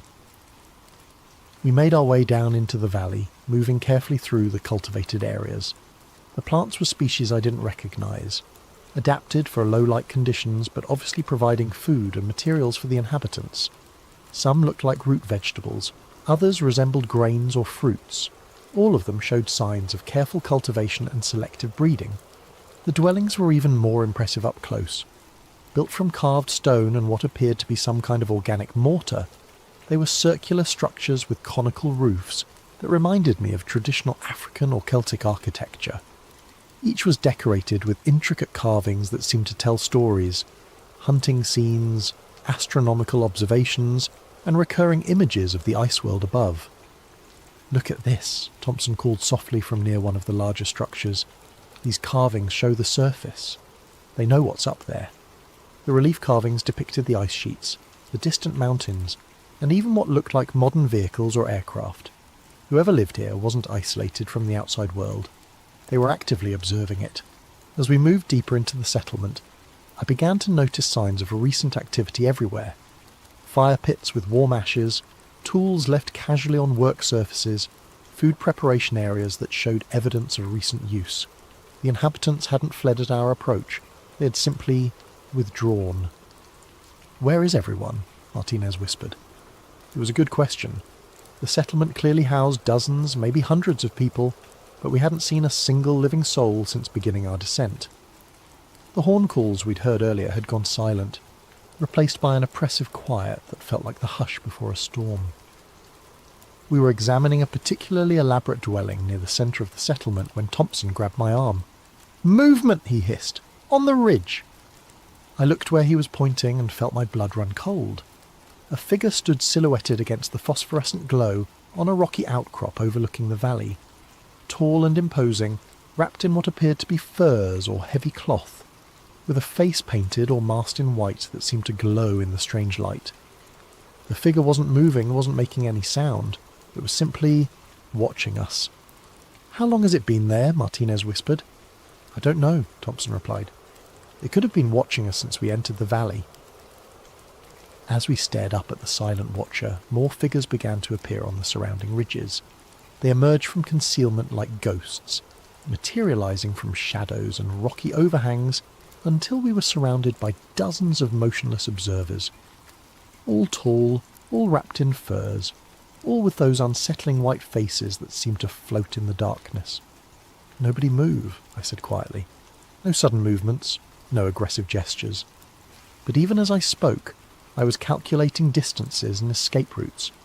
We were in the bottom of a valley with limited exits, surrounded by unknown numbers of potentially hostile inhabitants. Our ropes were 200 metres above us, assuming we could even reach the chamber where we'd started our descent. For several minutes we stood frozen in a bizarre standoff. The watchers made no move to approach, but they also showed no signs of leaving. They simply observed us with an intensity that felt almost physical, as if they were studying every detail of our appearance and behaviour. Then, without any visible signal, one of the figures on the central ridge raised its arm and pointed, not at us, but back toward the passage we'd used to enter the valley. The gesture was unmistakable. "Leave." "I think they want us to go," Martinez said unnecessarily. "The question is, what happens if we don't?" Thompson replied. As if in response to his words, more figures appeared on the ridges. Not just dozens now, but what looked like hundreds, emerging from concealment in the rocks and behind the settlement structures. They still made no threatening moves, but the message was clear. We were vastly outnumbered, and our welcome had expired. "We should respect their wishes," I said, though every instinct screamed at me to stay and try to make contact. This was the discovery of the century, proof of a hidden civilization that had survived in one of Earth's most hostile environments. Walking away now felt like abandoning the greatest opportunity in human history. But I'd spent 15 years in situations where good judgment meant the difference between life and death, and my judgment was telling me that we were moments away from a confrontation we couldn't win. "Back to the passage," I said, slowly, no threatening moves. We began to retreat, moving carefully through the settlement with hundreds of silent watchers tracking our every step. The figures on the ridges remained motionless, but I could sense movement in our peripheral vision, more inhabitants emerging from the structures around us, following our progress through their hidden world. As we reached the passage that led back to the upper chambers, I risked one look back at the settlement. What I saw made my skin crawl. The valley floor was now filled with figures. They had emerged from every dwelling, every shadow, every concealed position, until the entire settlement was alive with silent observers. Men, women, children, an entire civilization that had been watching us from the moment we entered their domain. And in their absolute silence, in their complete stillness, there was something far more menacing than any overt threat could have been. "Move," I said urgently, and we began our hasty retreat toward the surface. But as we climbed back through the carved passages, I couldn't shake the feeling that our visit had changed something fundamental. We had been witnessed, catalogued, assessed, and somewhere in those silent, watching faces, decisions were being made that would have consequences far beyond our ability to imagine. The inhabitants of the hidden valley now knew that the surface world had found them. The question was what they intended to do about it. The climb back to the inhabited chamber felt endless. Our headlamps cut through darkness that seemed thicker than before, and every shadow looked like it might conceal a pursuing figure. The silence was oppressive, no sound except our own breathing and the scrape of our boots against stone. "Are they following us?" Martinez whispered during a brief rest on one of the carved ledges. I listened carefully, straining to hear any evidence of pursuit. For a moment, there was nothing but the faint whisper of air currents through the fissure system. Then I caught it. A soft sound, like leather against stone, coming from somewhere below us in the darkness. "Yes," I said. "Keep moving." We climbed faster, abandoning stealth for speed. But the sounds of pursuit grew closer, not the heavy footfalls you'd expect from people climbing after us, but something more subtle. Whispered communications in a language that sounded like wind through rock formations. The scrape of tools or weapons against stone, and underneath it all, a rhythmic sound that took me several minutes to identify. Drums.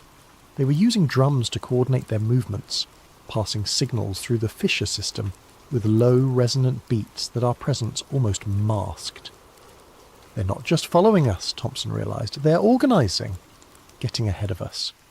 He was right. The drum signals were coming from multiple directions now, including passages that branched off from our route. Whatever pursuit force was tracking us, they knew these tunnels far better than we did, and they were using that knowledge to surround us. We reached the inhabited chamber where we'd found the dwelling, but it was no longer empty. Fresh torches burned in wall sconces that hadn't been lit during our descent, and the sleeping furs had been disturbed. Someone had been here recently, possibly was still here, hidden in the shadows beyond our headlamp beams. "Don't stop," I urged. "Keep climbing." But as we prepared to continue up toward the surface, Martinez suddenly grabbed my arm. "Listen," she whispered. The drum signals had stopped. The whispered communications had ceased. Even the sound of movement through the passages below us had fallen silent. The only thing we could hear was the sound of our own breathing, unnaturally loud in the sudden quiet. "They're waiting for something," Thompson said. Before anyone could respond, the torches in the chamber began to go out one by one, plunging us back into the darkness of our headlamps. But in that brief moment before the last torch died, I caught a glimpse of movement in the shadows, multiple figures positioned around the chamber watching our every move. "Go," I said. Now. We scrambled up the carved passages as fast as we dared, using our headlamps to navigate the increasingly treacherous terrain. Behind us, I could hear the sound of movement resuming, not hurried but purposeful. Our pursuers weren't panicking or rushing to catch us. They were herding us, driving us towards some predetermined destination. The realization hit me like a physical blow. We weren't escaping. We were being guided. The inhabitants of the valley had let us discover their settlement, had allowed us to retreat, and were now directing our route back to the surface. But why? As we climbed higher, approaching the point where we'd cached our rappelling equipment, I began to understand. The warm air currents that had drawn us into the fissure system were still flowing, but they'd changed direction. Instead of rising from the depths, they now seemed to be flowing horizontally, as if being artificially directed through the passage system. They're manipulating the airflow, I realised, herding us like sheep. The implications were terrifying. If the inhabitants could control air currents throughout the fissure system, they possessed technology far more sophisticated than their primitive-appearing tools and dwellings suggested. We weren't dealing with a simple, isolated community. We were confronting a civilization with capabilities we didn't understand.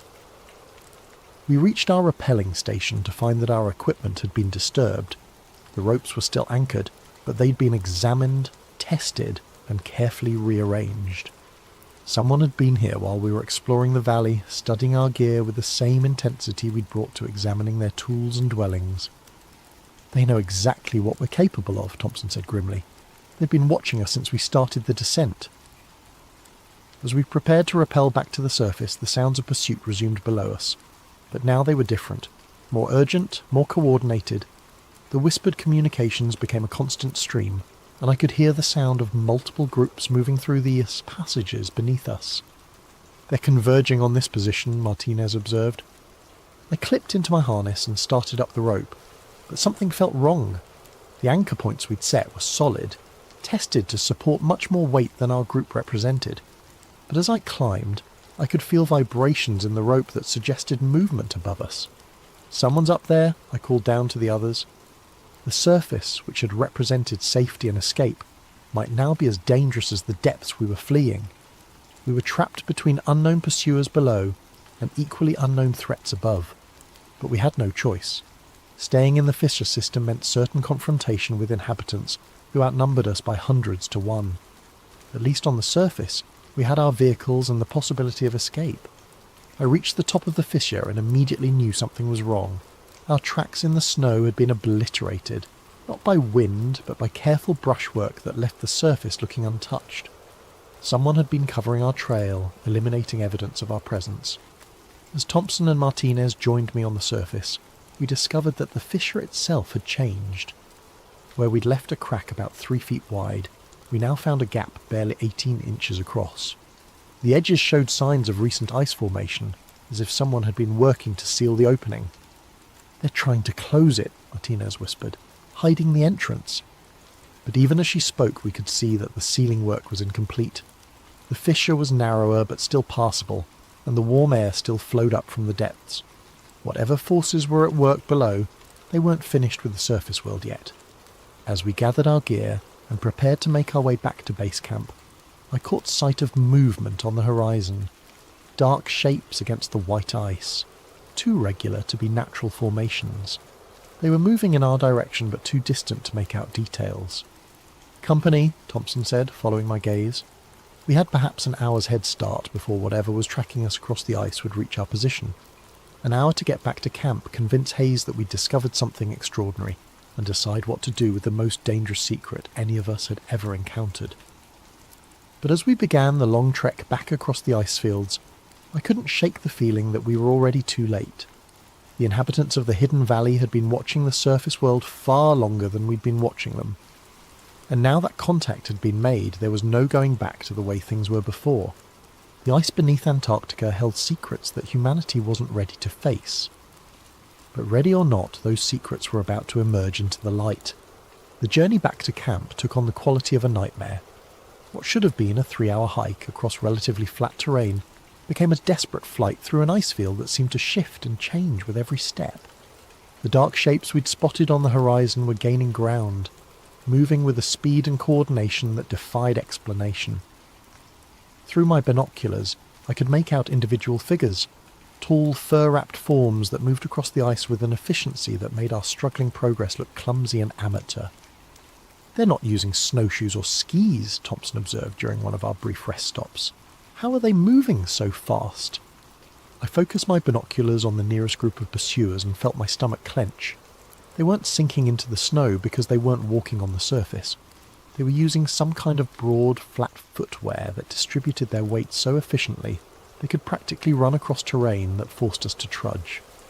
"Indigenous snow travel technology," I said. "Probably been perfected over centuries."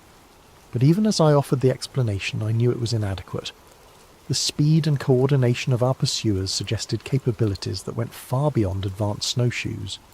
They were moving like a military unit, with scouts ranging ahead and flankers maintaining precise formations. Martinez checked her GPS and swore.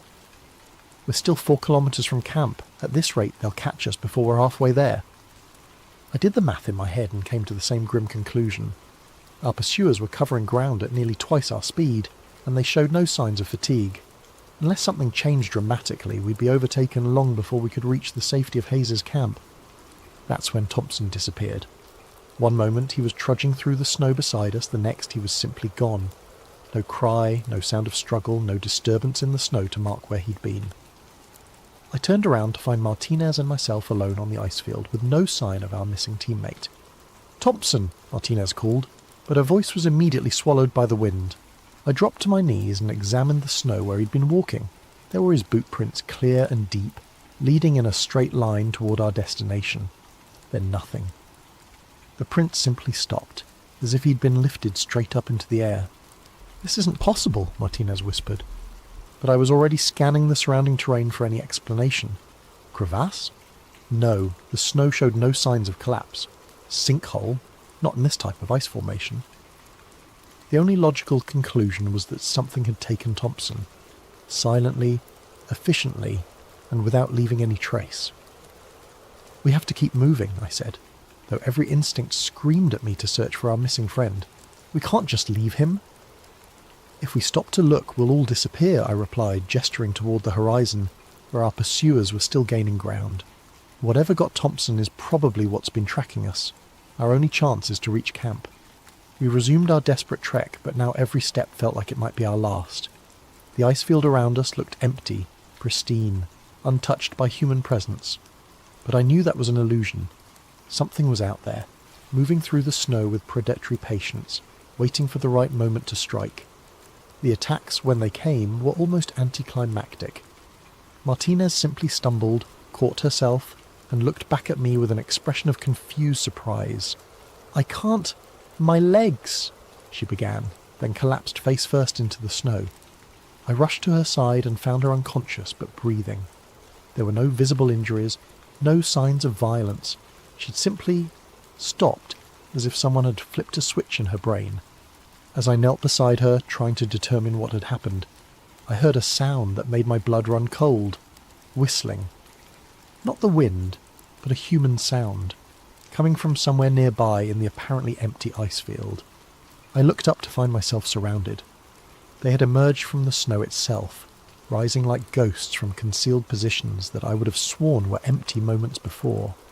Tall figures wrapped in white furs that perfectly matched the surrounding terrain, with faces painted or masked in patterns that made them nearly invisible against the ice and shadow. The closest figure was perhaps 10 feet away, standing motionless with what appeared to be a carved bone implement in one hand. Others were positioned in a rough circle around me, equally still, equally silent. They had been hunting us with the patience of apex predators, waiting for the perfect moment to make their move. I raised my hands slowly, making no sudden movements. In my years of extreme environment travel, I'd encountered isolated communities before. Most were suspicious of outsiders, but could be reasoned with if you showed proper respect. But these weren't curious locals wondering about strangers in their territory. These were soldiers, disciplined and organised, who had been tracking us with military precision. And the implement in the nearest figure's hand wasn't a tool, it was a weapon. The whistling sound came again, and I realised it was a form of communication, The figures around me were coordinating their movements with the same kind of tactical precision I'd seen in special forces operations. "We mean no harm," I said, though I doubted they understood English. "We're leaving. Going back to our camp."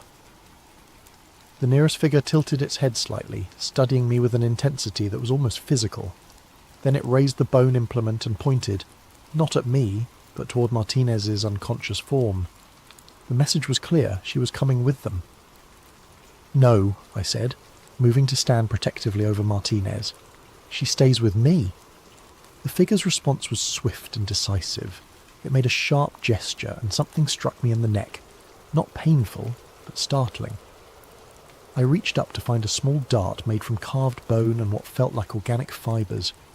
The world began to blur at the edges. My vision narrowed, and my legs felt like they were made of water. The last thing I saw before consciousness fled was the figures lifting Martinez and carrying her away across the ice, moving with the same impossible speed that had allowed them to track us across the frozen wasteland. When I woke, I was alone. The sun had moved significantly across the sky, suggesting I'd been unconscious for several hours. The snow around me showed signs of activity, many footprints, drag marks, and the aftermath of what must have been a significant operation. But Martinez was gone, along with any trace of our pursuers.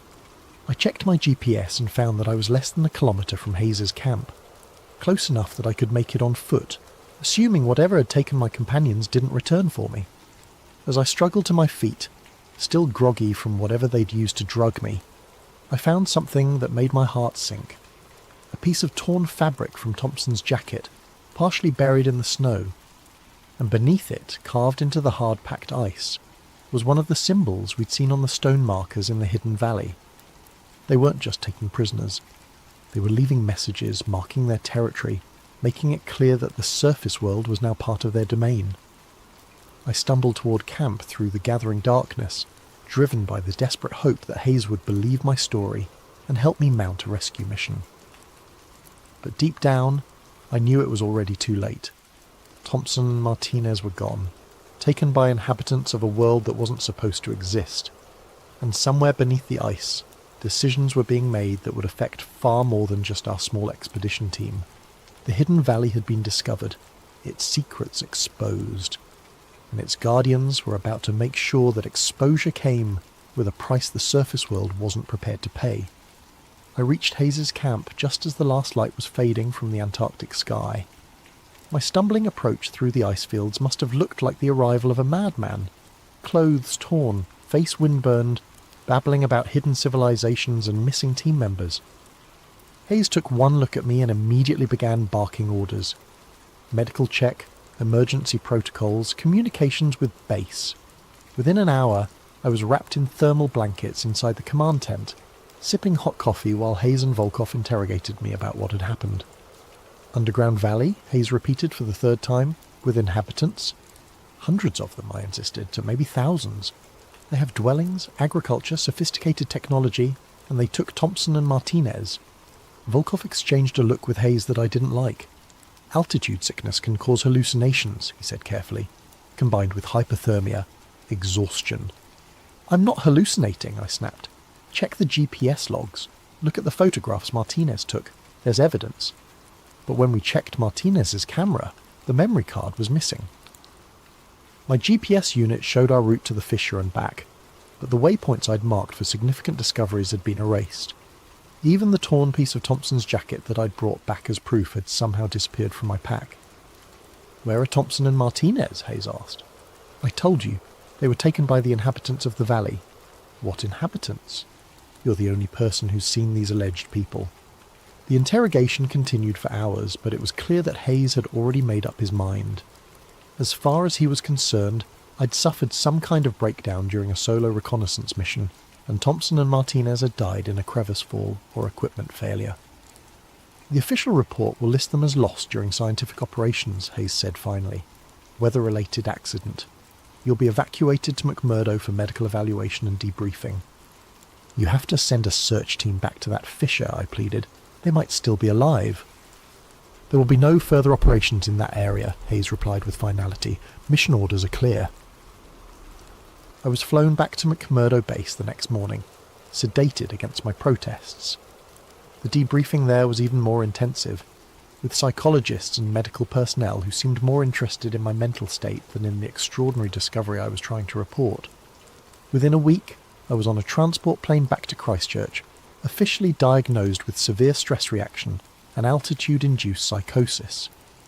My contract with Meridian Logistics was terminated, my security clearance revoked, and a comprehensive non-disclosure agreement placed before me with a clear understanding that signing it was the only alternative to permanent institutionalization. I signed, but signing the papers didn't erase what I'd seen, and it didn't bring Thompson and Martinez back. For months afterward, I tried to find someone who would listen, someone who would investigate. I contacted researchers, journalists, government officials. The response was always the same: polite skepticism followed by suggestions that I seek continued psychiatric care. The official record shows that Thompson and Martinez died in a crevasse accident during routine scientific operations. Their bodies were never recovered, which isn't unusual in Antarctic conditions. The weather station mission was completed by replacement personnel, and Meridian Logistics moved on to other contracts. I tried to move on too. Got a job guiding mountain climbing expeditions in the Rockies, far from anything that reminded me of ice and snow. Tried to convince myself that maybe the psychologists were right, that the stress and isolation had caused me to imagine things that couldn't possibly exist. Then the package arrived. It was waiting on my doorstep one evening 6 months after my return from Antarctica, wrapped in what looked like sealskin and tied with sinew. No return address, no postmark, no indication of how it had gotten there. Inside was a carved stone marker, identical to the ones we'd found in the hidden valley.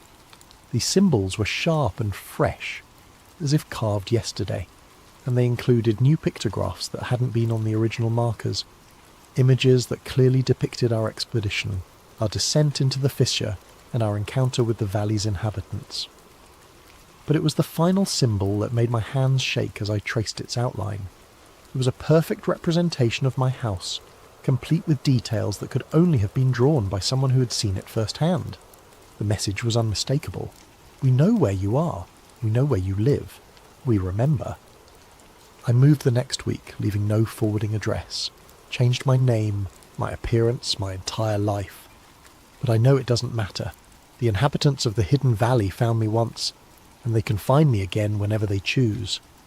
Sometimes, late at night when the wind howls through whatever temporary home I'm occupying, I hear sounds that remind me of that underground realm.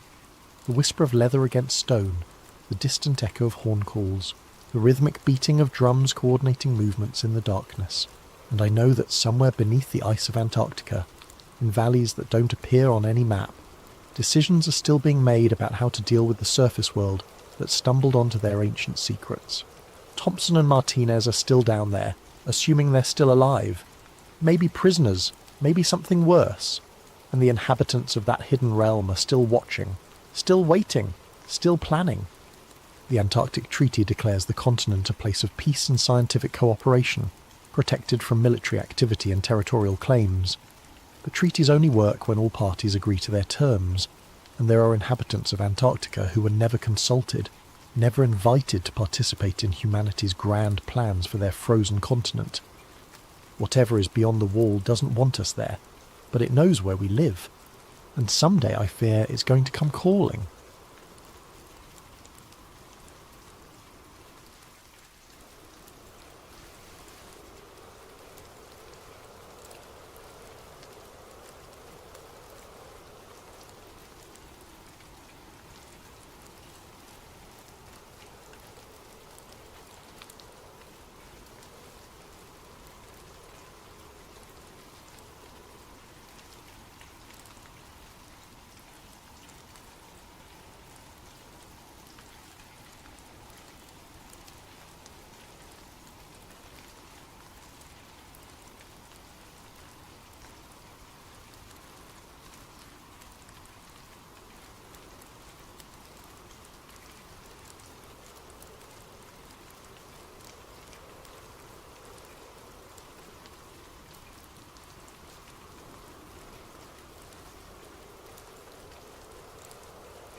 The hidden hand.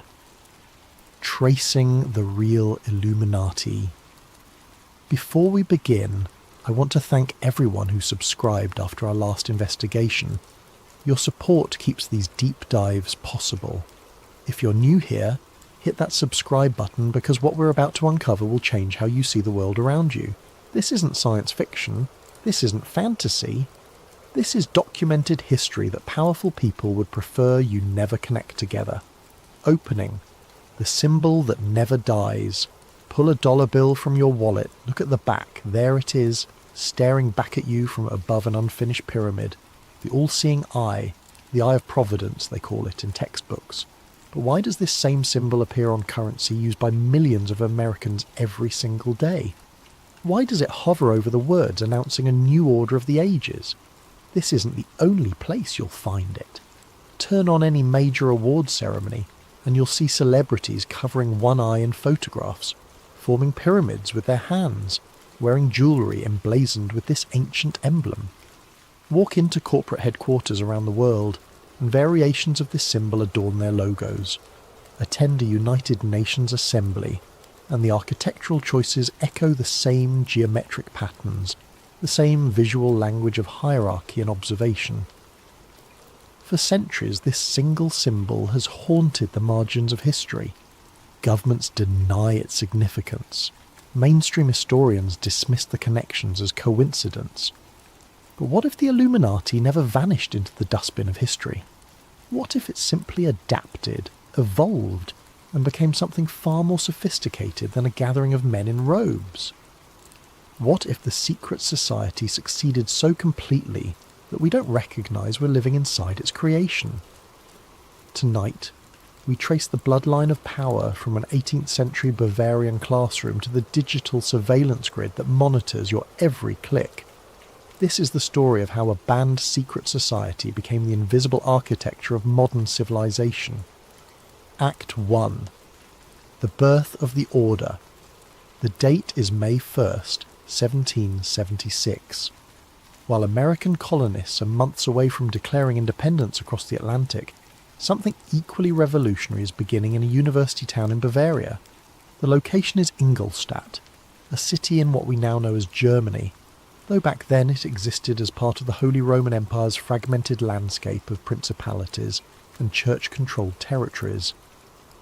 Adam Weishaupt, a 30-year-old law professor, sits in a candlelit room with 5 trusted colleagues. These aren't common men, they're philosophers, intellectuals, freethinkers, who've grown frustrated with the suffocating power of the Catholic Church and the brutal monarchies that rule through divine right. Weishaupt has been planning this moment for years, ever since he was appointed to a chair of canon law that had been held by Jesuits for decades. He's seen firsthand how religious orders operate, in secrecy, wielding influence through networks of loyalty rather than public decree. Now he intends to create something similar, but aimed at the opposite goal. He calls it the Order of the Illuminati. The name comes from the Latin word for enlightened, but it means something specific in this context. These men believe that humanity can be freed from superstition, from the manipulation of churches and kings, from the ignorance that keeps populations obedient and afraid. They believe that reason, science and philosophy should guide civilization, not religious dogma or inherited aristocracy. They believe in the perfectibility of human society through knowledge. Their stated mission sounds almost noble when you read it in the historical records: to free humanity from superstition, to end the tyranny of monarchies, to liberate minds from religious control. But there's something else embedded in their founding documents, something that becomes clear when you read between the lines. They don't just want to educate the masses, they want to guide them. They want to become, in their own words, the invisible hand that steers civilization toward enlightenment. The structure Weishaupt creates is brilliant in its simplicity and terrifying in its implications. The order uses a system of degrees, or levels, similar to Freemasonry, which already exists as a powerful network across Europe. New members start at the bottom, knowing only what they need to know. As they prove their loyalty and discretion, they advance to higher levels, gaining access to deeper secrets and more influential connections. The highest levels know the true agenda. The lower levels simply follow orders, believing they're part of a benevolent educational fraternity. This design serves two purposes. First, if the organisation is exposed, the lower level members can honestly say they know nothing about any conspiracy because they genuinely don't. Second, it allows the order to operate through proxy, using enthusiastic recruits to advance goals they don't fully understand. It's a model that intelligence agencies would later perfect in the 20th century. Within 10 years, the Illuminati accomplishes something remarkable. They successfully infiltrate Masonic lodges across Europe, essentially hijacking an existing secret network and bending it toward their purposes. They attract powerful members, not just intellectuals now, but bankers, military officers, and aristocrats who see opportunity in this new philosophy. Baron von Nied, a prominent Freemason, joins and brings with him entire lodges that shift their allegiance to Weishaupt's vision. The order is growing too fast, becoming too bold. Members start writing letters that discuss their influence over court decisions, their ability to place Illuminati sympathisers in positions of authority, their plans to reshape education systems. These letters will later be intercepted, and they're damning. The Bavarian government, alerted to rumours of a secret society working against church and state, begins investigating. In 1785 they issue an edict banning all secret societies. Weishaupt's home is raided, documents are seized, the order of the Illuminati is officially declared destroyed. Weishaupt himself flees to Gotha, where he lives under the protection of sympathetic nobles, writing philosophical treatises until his death decades later. Officially, the story ends here. The Illuminati existed for 9 years, got caught, and was dissolved. It's a historical footnote, nothing more. But ideas don't die when organisations are banned. The men who were Illuminati members didn't suddenly forget what they believed. The networks they built didn't evaporate. The philosophy of enlightened control, of guiding civilization from behind the curtain, didn't disappear. It metastasized. It went underground, not as a single organisation, but as a methodology, a way of thinking about power that would resurface again and again under different names, in different countries, across different centuries. The Illuminati died in 1785. Unofficially, its ideas were only beginning to take hold. Aced 2. The Shadow Empire. The 19th century opens with revolutions spreading across Europe and the Americas. The French Revolution has just torn down the monarchy and executed a king. Napoleon is redrawing the map of Europe through conquest. The Spanish colonies in the Americas are breaking free. The world that existed for centuries built on kings and churches is collapsing. And people are asking questions. How did this happen so quickly? Who organised these movements? Who benefited? Anti-Masonic pamphlets begin circulating in major cities. They make accusations that sound paranoid to modern ears, but they're based on documented facts.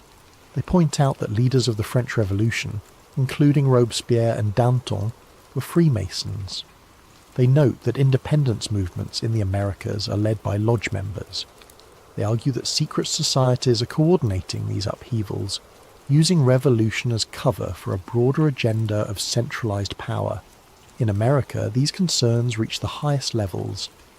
John Quincy Adams, who would become the 6th president, writes extensively about his fears of Masonic infiltration in politics. In a letter from 1828, he warns that Freemasonry has become a separate system of loyalty that competes with national allegiance. He's particularly troubled by the Morgan affair, where a man who threatened to expose Masonic secrets disappeared and was presumably murdered.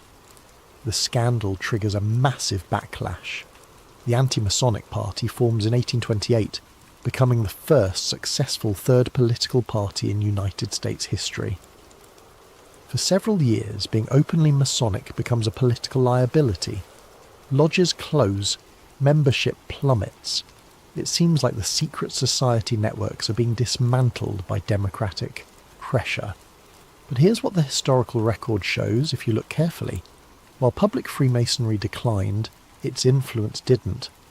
The same period sees Masonic principles and Enlightenment philosophy spreading through universities where they shape curricula. Banking families with lodge connections consolidate their power through the creation of central banking systems. Scientific institutions, many founded or funded by former lodge members, become the new temples of authority. This is exactly what Weishaupt had written about in his private papers. He understood that you don't need to control a government directly if you can control the institutions that shape how people think. Control the universities and you control what the next generation believes. Control the banks and you control what's possible. Control the scientific establishment and you control what's accepted as truth. The Illuminati didn't need a headquarters or a Grand Master or secret meetings in underground chambers. It had something far more powerful and far more difficult to destroy. It had a philosophy that could inhabit any system of power, could adapt to any political structure, could present itself as progress while serving the same ancient goal of enlightened control by the chosen few. By the mid-1800s, the fears about secret societies have largely faded from public consciousness. The lodges have cleaned up their image. They're now civic organisations, charity groups, fraternal orders where businessmen network. The revolutionary danger has passed, people assume. The threat was exaggerated, they tell themselves. But the networks remain, the philosophy remains, and most importantly, the method remains. The idea that society should be guided by an enlightened elite, that the masses need to be led toward progress rather than allowed to choose their own direction. That knowledge should be parcelled out carefully to those deemed ready for it. This idea becomes embedded in the very structure of modern institutions. It's no longer called the Illuminati. It doesn't need to be. It's simply how things are done. Act 3. From Europe to America, let's return to that dollar bill in your wallet. The Great Seal of the United States, the design that appears on the back, was approved in 1782, just 3 years before the Bavarian Illuminati was officially banned. It was printed on currency starting in 1935, during Franklin Roosevelt's presidency. The reverse side shows that unfinished pyramid with 13 steps, topped by the Eye of Providence radiating light. Below the pyramid, a banner reads Novus Ordo Seclorum, Latin for New Order of the Ages. The traditional explanation is simple. The unfinished pyramid represents America as a work in progress. The eye represents divine oversight, God watching over this new nation. The phrase means that America represents a new chapter in human history, a break from European monarchies. It's all very patriotic and innocent. But let's look at who designed this seal. The final design was influenced by Charles Thomson, Secretary of Congress, who had studied classical languages and symbols. The eye above the pyramid was not a common Christian symbol in 1782. It was, however, identical to imagery used in Enlightenment-era secret societies, including groups that shared philosophy with the Illuminati. Now let's look at the founding figures of America. Benjamin Franklin was a confirmed Freemason, a member of the Lodge of the Nine Sisters in Paris, one of the most influential lodges in Europe. Thomas Jefferson, while not confirmed as a Freemason, corresponded extensively with Enlightenment philosophers and owned one of the largest collections of Enlightenment literature in America. George Washington was a Freemason who was buried with full Masonic honours. These men weren't members of the Bavarian Illuminati specifically. The timing doesn't quite work and the evidence isn't there. But they were intellectual descendants of the same philosophical movement.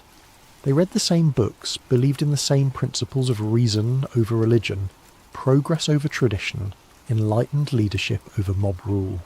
The United States was founded on Enlightenment principles. That's not controversial.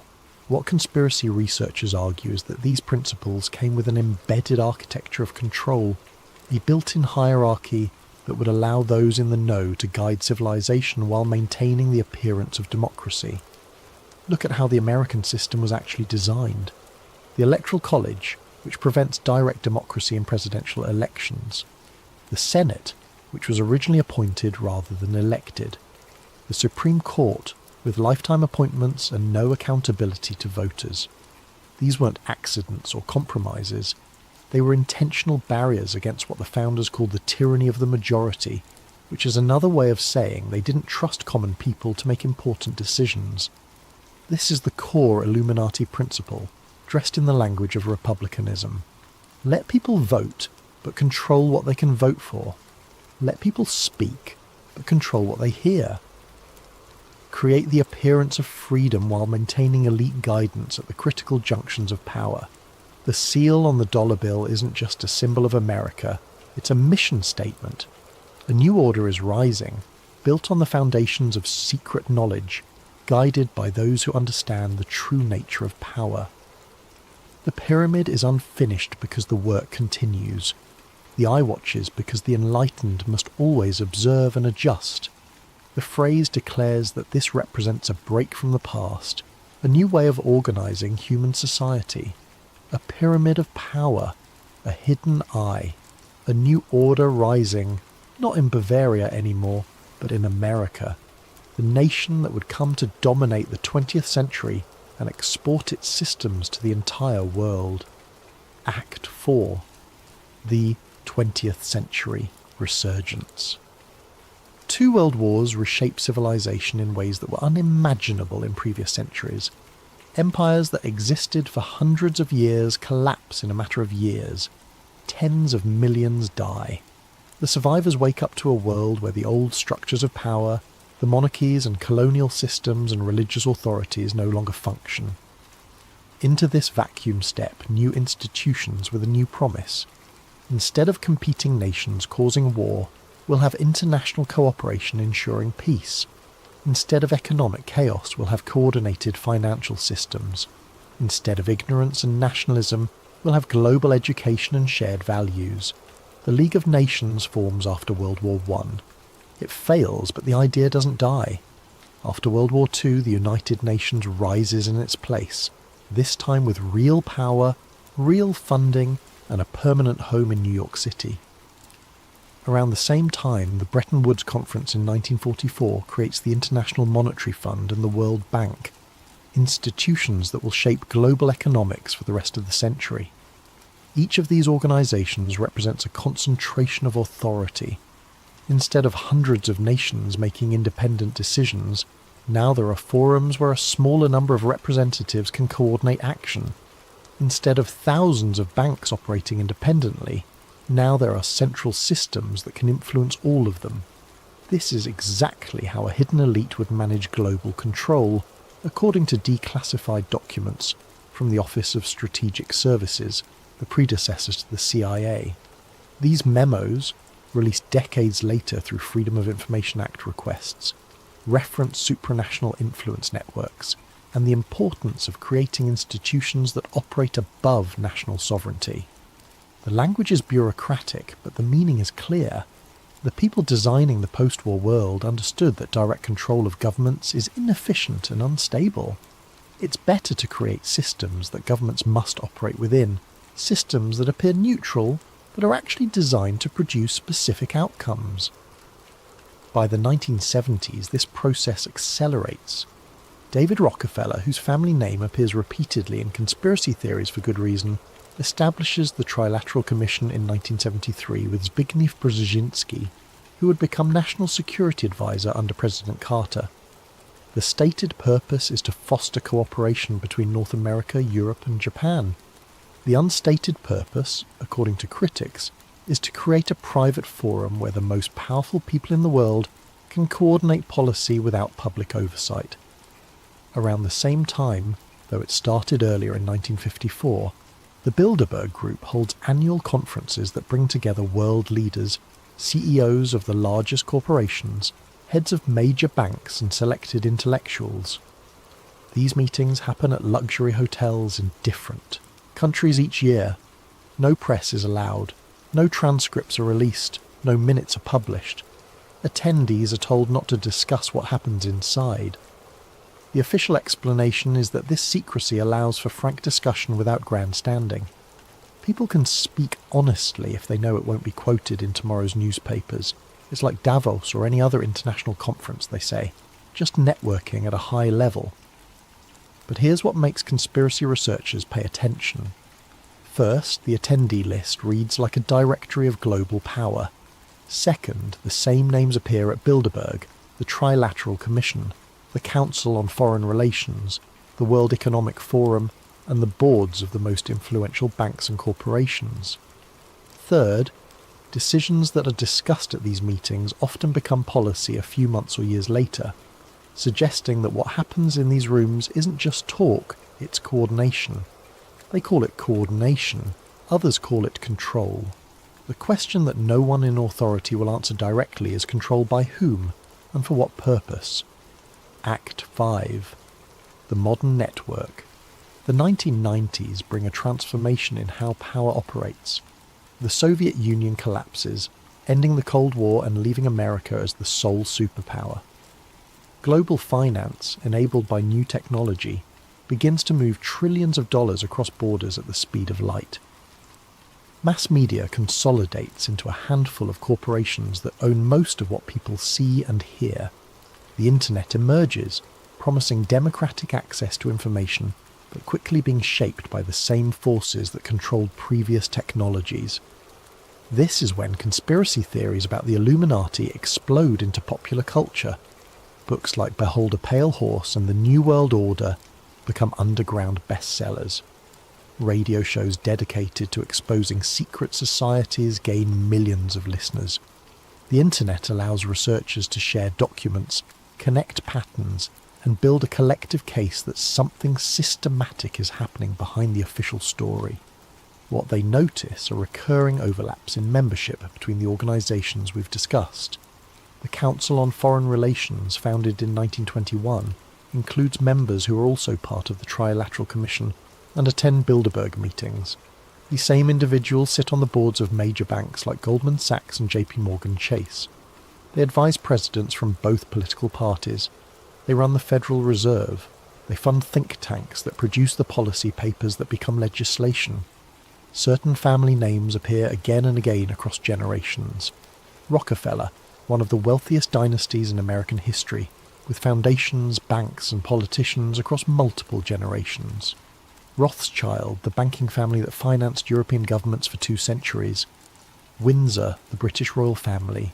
Bush, 2 presidents and a lineage of intelligence connections going back to World War II.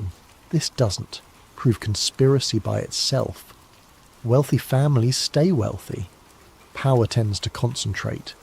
People with similar backgrounds tend to know each other, but the pattern is undeniable, and it matches exactly what you would expect if Weishaupt's vision had succeeded. An interconnected network of families and institutions, each piece appearing independent, but all moving in the same general direction towards centralised control, disguised as necessary coordination. Then something stranger happens. Corporate marketing and entertainment industries begin deliberately using Illuminati symbolism. Music videos feature pyramids, all-seeing eyes, and occult imagery. Award shows stage elaborate rituals that reference secret societies. Fashion lines incorporate symbols that used to be hidden, but are now displayed openly. At first, researchers assume this is confirmation. These celebrities must be members. The corporations must be controlled. The symbols are signals of allegiance. But there's another interpretation, one that's actually more disturbing. What if the symbols are being used to defang the whole concept? What if making Illuminati imagery trendy and commercial is itself a form of disinformation? When Beyoncé forms a triangle with her hands, is she signalling membership in a secret order, or is she participating in marketing that makes the whole idea seem like entertainment? When rebellion becomes a brand, it ceases to be rebellion. When conspiracy becomes fashion, it stops being taken seriously. This is a sophisticated form of control, and it's far more effective than trying to hide. You don't need to suppress dangerous ideas if you can turn them into merchandise.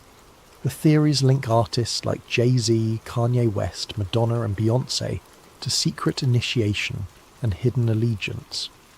Maybe some of those theories are true. Maybe these artists have connections to powerful networks, or maybe they're just using provocative imagery because it sells records and gets attention, and in doing so, they're providing cover for the actual networks of power that operate in boardrooms and private conferences, not in music videos. This is the genius of modern control. Everything is out in the open, but arranged in such a way that you can't tell what's real and what's performance. The symbols are everywhere, which means they're nowhere. The secrets are spoken about constantly, which means they're not secrets. And anyone who tries to connect the dots gets dismissed as seeing patterns in randomness, even though the patterns are objectively there in the historical record. Act 6. The Information Age. The 21st century brings something that Weishaupt could never have imagined, but would have absolutely recognised as the perfection of his vision. Digital technology creates the possibility of total information awareness, the ability to monitor what everyone sees, says and does, not through crude surveillance but through the willing participation of billions of people who carry tracking devices everywhere they go. For a while, this seems like paranoid fantasy. Then WikiLeaks begins publishing classified documents that prove governments and corporations are doing exactly what conspiracy theorists claimed. Edward Snowden reveals that the National Security Agency is collecting data on virtually every electronic communication in the world. Cambridge Analytica shows how social media data can be weaponized to manipulate elections. These aren't theories, these are documented facts, proven through leaked documents and whistleblower testimony. Information control is real. Narrative management is real. Surveillance is real. The debate is no longer whether these things are happening, but whether they're justified. This is where conspiracy researchers point out something crucial.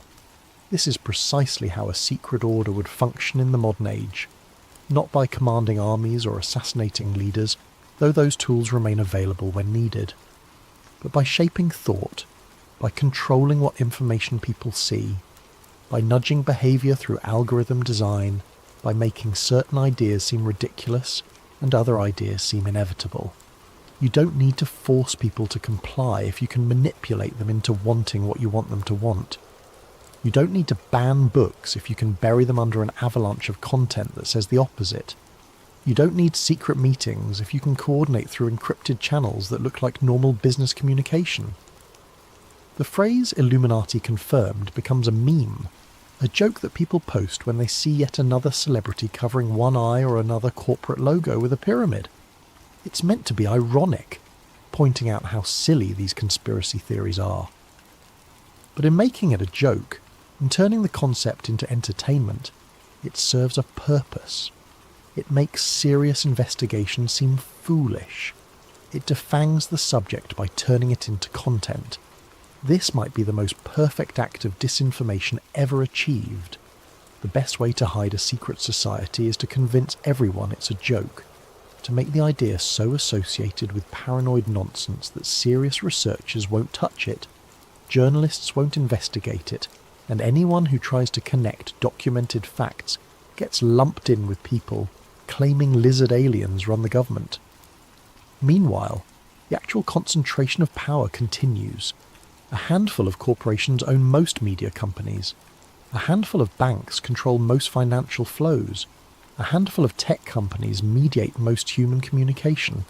A handful of individuals meeting at invitation-only conferences coordinate policy that affects billions of people who never voted for them and don't know their names. This isn't hidden. It's documented. You can look up the board members, you can see the connections, the information is available, but it's arranged in such a way that pointing it out makes you sound crazy, even though it's objectively true. Act 7. The evidence of connection. Let's look at specific documents that connect the dots between historical secret societies and modern power structures. These aren't theories. These are papers you can request through government archives. Declassified correspondence between Alan Dulles, who directed the CIA during the Cold War, and Prince Bernhard of the Netherlands, who founded the Bilderberg Group, shows discussions about post-war cultural steering. The phrase appears multiple times. Cultural steering, not military control or economic policy, but the deliberate shaping of what people think and believe. Files released through Freedom of Information Act requests reveal that intelligence agencies funded art movements, music festivals, magazines, and academic programs through front organisations. The Congress for Cultural Freedom, funded by the CIA, sponsored abstract expressionist art because it was seen as promoting individualism against Soviet collectivism. Similar programs funded jazz tours, literary magazines, and university symposiums. Why does this matter? Because it's exactly the method Weishaupt described in his papers. You don't control society through force. You control it through culture. You shape what people admire, what they aspire to, what they consider sophisticated, and what they consider backward. You fund the artists and intellectuals who say what you want said. You publish the books that promote your vision. You make your ideology seem like the natural progression of civilization. The continuity is striking when you look at it chronologically. 18th century Illuminism promoted Enlightenment rationalism and elite guidance. 20th century secret diplomacy promoted international institutions and coordinated policy. 21st century digital governance promotes algorithmic management and data-driven decision-making. Different vocabulary, different tools, same underlying principle. Humanity needs to be guided by those who know better. Democracy is fine for local matters, but the big decisions require expertise that most people don't have. Freedom is important, but it must be balanced against order. Transparency is a nice idea, but some things must remain secret for the greater good. You can find this argument made explicitly in documents from the Trilateral Commission, particularly in The Crisis of Democracy, a report from 1975 that argues democratic governments are becoming ungovernable because people have too many demands and not enough deference to authority. The solution proposed is not more democracy, but better management of expectations, which is a polite way of saying manipulation of what people think they want. This is the smoking gun that conspiracy researchers point to. Not a confession of being the Illuminati, not a secret handshake caught on camera, but a consistent philosophical thread running from Weishaupt's banned society to the most powerful institutions of the modern world. The belief that society must be managed by an elite who understand the big picture while the masses are kept comfortable but controlled. Maybe there's no underground cabal signing contracts in candlelight. Maybe there's no Grand Master issuing orders from a hidden temple. Maybe the Illuminati doesn't need a headquarters or a ritual or a membership card. Maybe it succeeded so completely that we're living inside it, and we call it civilization. EXT8, the convergence theory. This is where we need to step back and look at the bigger pattern. Conspiracy researchers have developed what they call the convergence theory, which attempts to explain how the Illuminati evolved from a specific organisation into a networked ideology. Phase 1 was the Enlightenment era roots, intellectual elitism disguised as humanism, the belief that reason and science, guided by the educated few, should replace religion and tradition. This wasn't inherently sinister. Many Enlightenment thinkers genuinely believed they were liberating humanity. But embedded in this liberation was a hierarchy, a priesthood of the rational that would replace the priesthood of the church. Phase 2 was banking and industrial consolidation.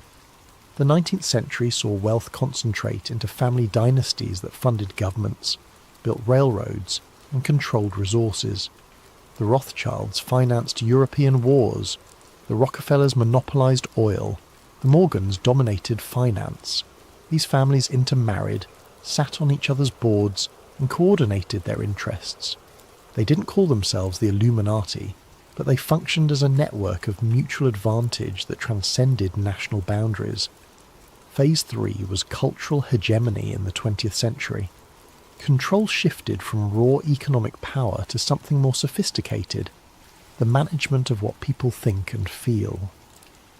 This was achieved through mass media, education systems and entertainment industries that all promoted similar values, celebrated similar heroes, and presented the existing power structure as natural and inevitable, rather than constructed and maintained. Phase 4 is technocratic governance in the 21st century.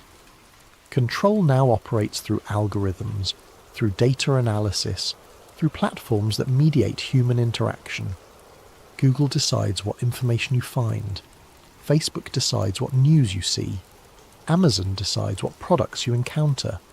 These decisions are made by code, written by engineers, guided by executives who attend the same conferences and share the same worldview. The torch passed from philosophers to bankers, from bankers to media moguls, from media moguls to tech CEOs. Different people, different industries, different centuries. But the same pursuit of organised control over human civilization, the same belief that the enlightened few must guide the ignorant many, the same methodology of influence that operates behind the facade of freedom. This is why the conspiracy is so difficult to prove or disprove. There's no single organisation to expose. There's no membership list to leak. There's no headquarters to raid. It's a convergence of interests, a shared world view among people who benefit from the current arrangement of power and have the means to perpetuate it. When you reach this level of analysis, the question of whether the Illuminati exists becomes almost meaningless. The specific organisation from 1776 to 1785 definitely existed, and was definitely shut down. But the philosophy didn't die, it adapted, it spread. It became the default operating system of modern power. ASTI 9, the invisible government. In 2010, Julian Assange, during an interview about WikiLeaks and government secrecy, quoted a phrase from Edward Bernays, the father of modern propaganda and nephew of Sigmund Freud. Bernays wrote in his book Propaganda, published in 1928, and this is a direct quote that appears in the book: "Those who manipulate the unseen mechanism of society constitute an invisible government which is the true ruling power." Bernays wasn't a conspiracy theorist. He was an advisor to presidents and corporations. He helped engineer the overthrow of the Guatemalan government for the United Fruit Company. He convinced women to smoke cigarettes by associating it with feminism. He understood, better than almost anyone in the 20th century, how to shape public opinion to serve private interests. When he talks about an invisible government, he's describing something real, not a secret society meeting in shadows, but a network of influence that operates through institutions that appear neutral.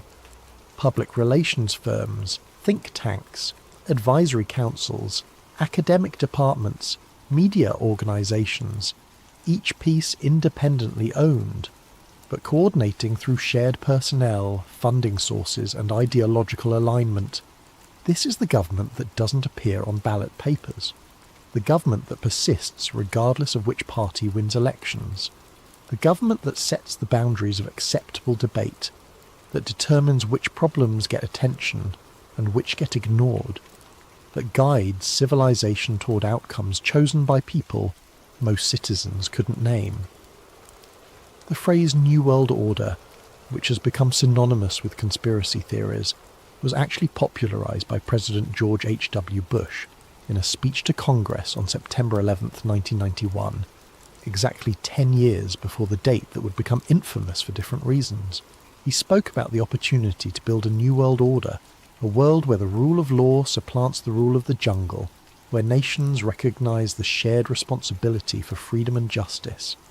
It sounds noble, but listen to what he's actually saying. Not a world where each nation governs itself, a world where shared responsibility, meaning collective decision-making by international bodies, takes precedence. Not diverse political systems, but the rule of law, meaning a single legal framework. Not competing visions of justice, but a shared definition determined by those who have the power to enforce it. This echoes the same Enlightenment ideal that Weishaupt promoted: global unity through elite coordination, one system, one vision, one set of rules, enforced not through conquest, but through economic pressure, through diplomatic isolation, through the designation of who is civilized and who is rogue. The words change, the rhetoric adapts to the era, but the mission remains: order through control, unity through obedience, light through secrecy. The motto of the original Illuminati, order out of chaos, which they borrowed from Freemasonry, captures the entire project.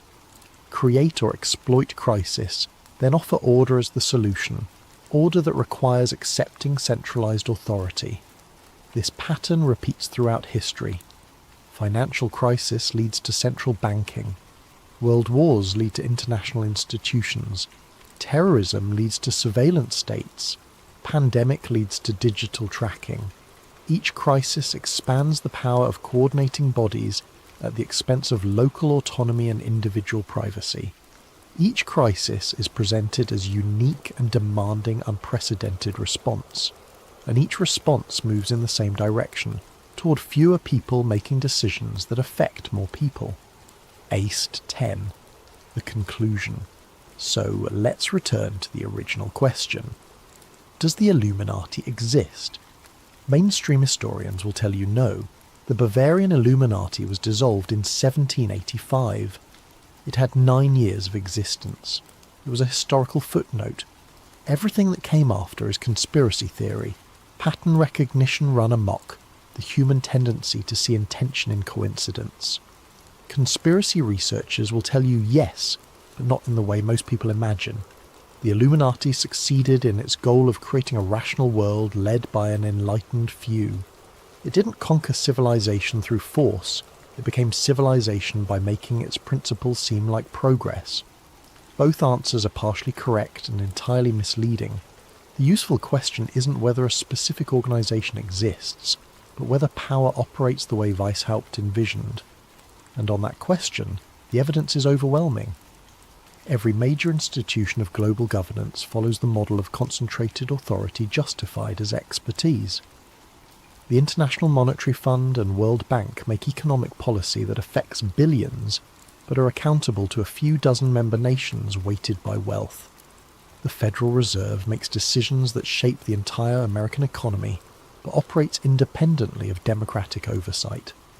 The European Union creates regulations that supersede national law, but is run by commissioners most Europeans couldn't name.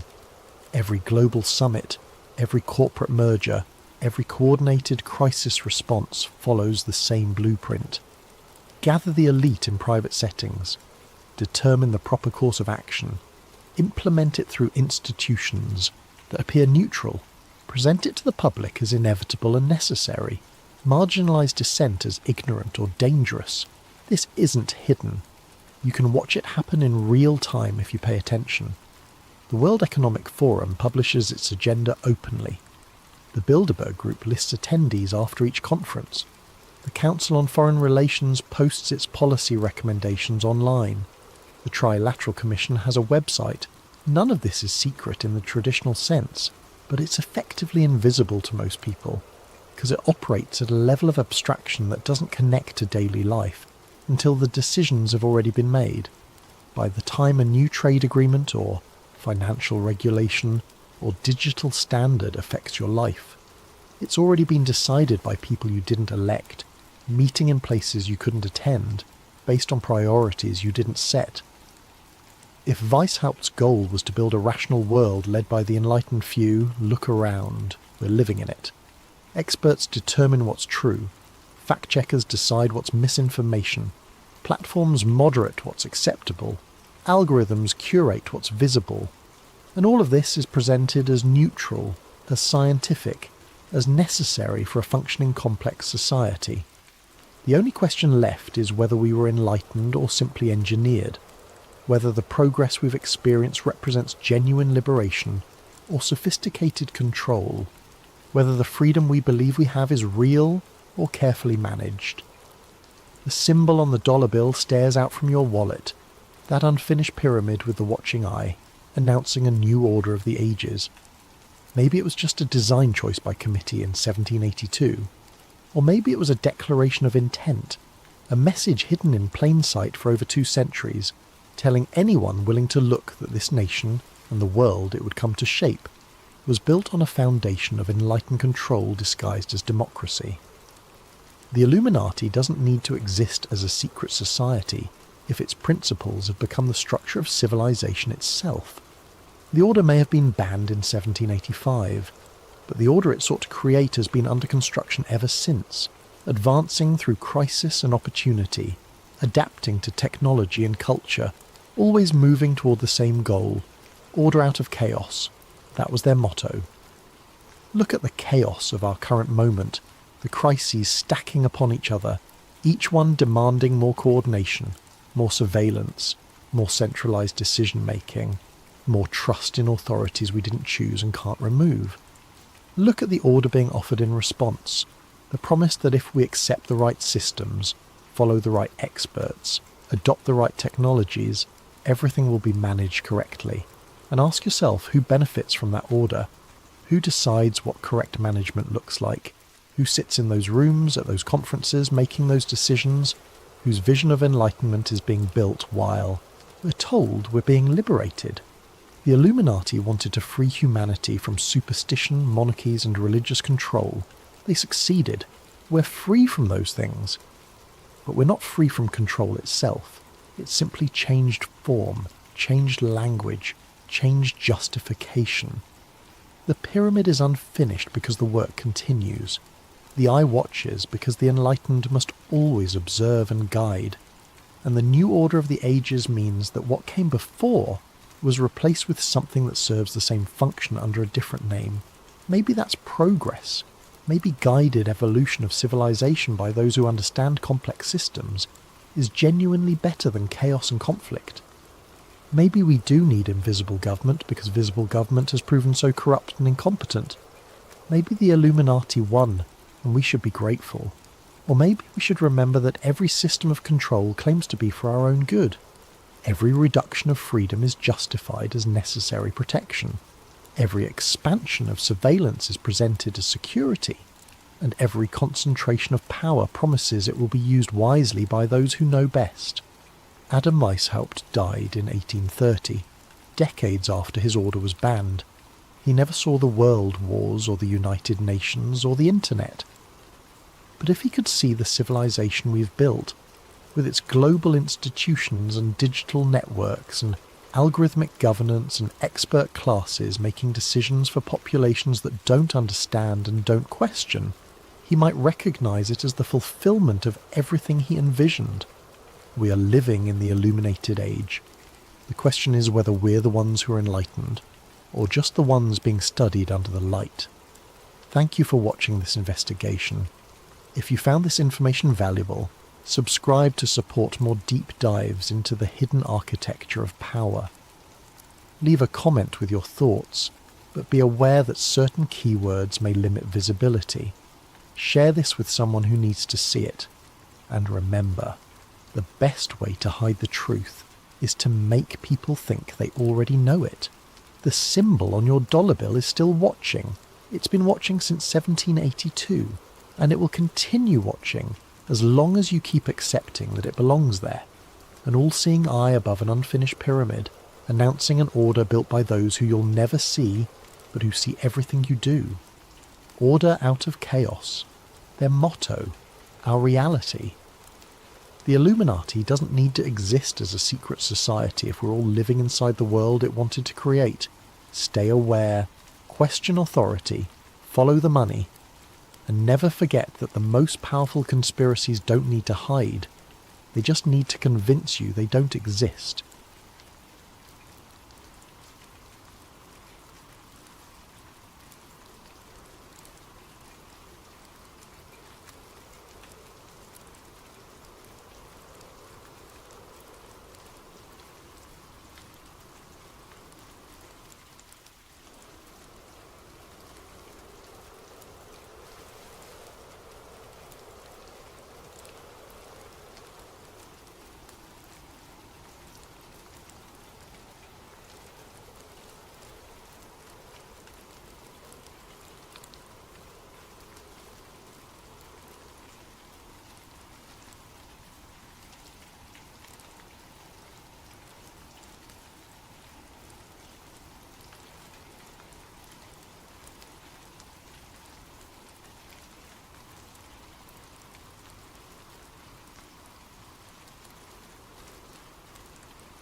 I was never meant to see Three-Eye Atlas.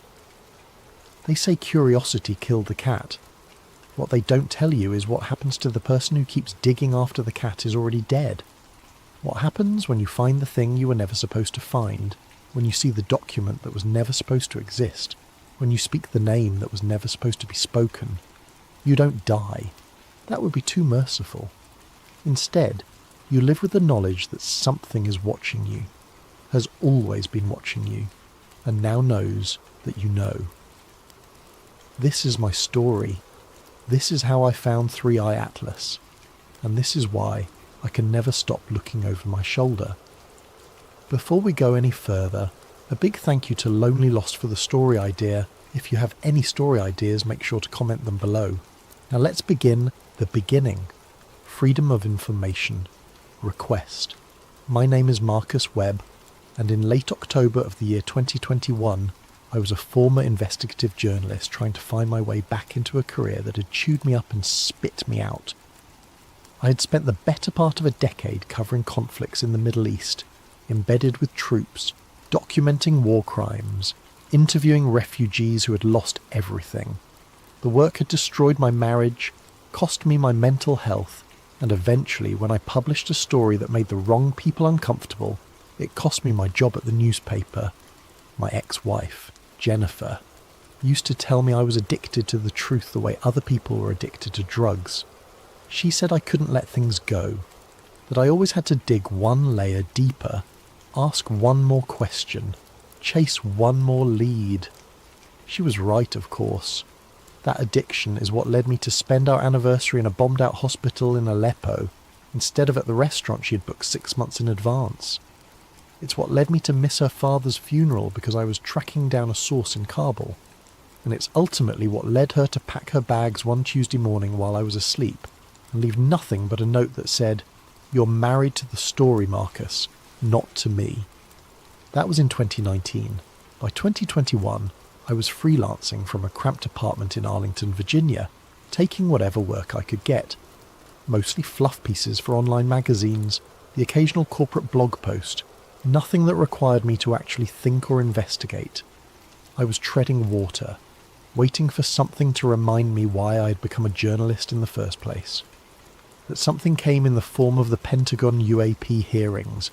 I had watched them with casual interest, the way everyone else had. Unidentified aerial phenomena, they called them now, not UFOs. That term was too loaded, too tinfoil hat for the modern era.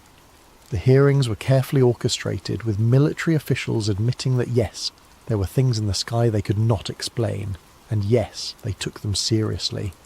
It was historic in a strange, anticlimactic way. Disclosure without actually disclosing anything meaningful. But it got me thinking. If they were willing to admit this much publicly, what were they still hiding? I decided to file a Freedom of Information Act request. Nothing ambitious, just a fishing expedition to see what I could pull up. I requested all documents related to UAP incidents that had been reported by military personnel between January of 2015 and December of 2020. I expected to get back a pile of heavily redacted junk, if I got anything at all. FOIA requests are a long game. You submit them knowing that months or even years might pass before you receive anything useful. To my surprise, I received a response within 6 weeks. The package arrived in a standard manila envelope, the kind government agencies use when they are trying to look official but not too official. Inside were roughly 200 pages of documents, most of them so heavily redacted that they were essentially black rectangles with a few scattered words visible here and there. Typical government stonewalling. I poured myself a coffee and started reading through them at my kitchen table, notepad beside me, pen in hand. Most of it was exactly what I expected. Incident reports with all the identifying details blacked out. Witness statements reduced to single visible sentences like "observed object" and "no conventional explanation." I was about to give up and toss the whole stack into a drawer when I noticed something odd.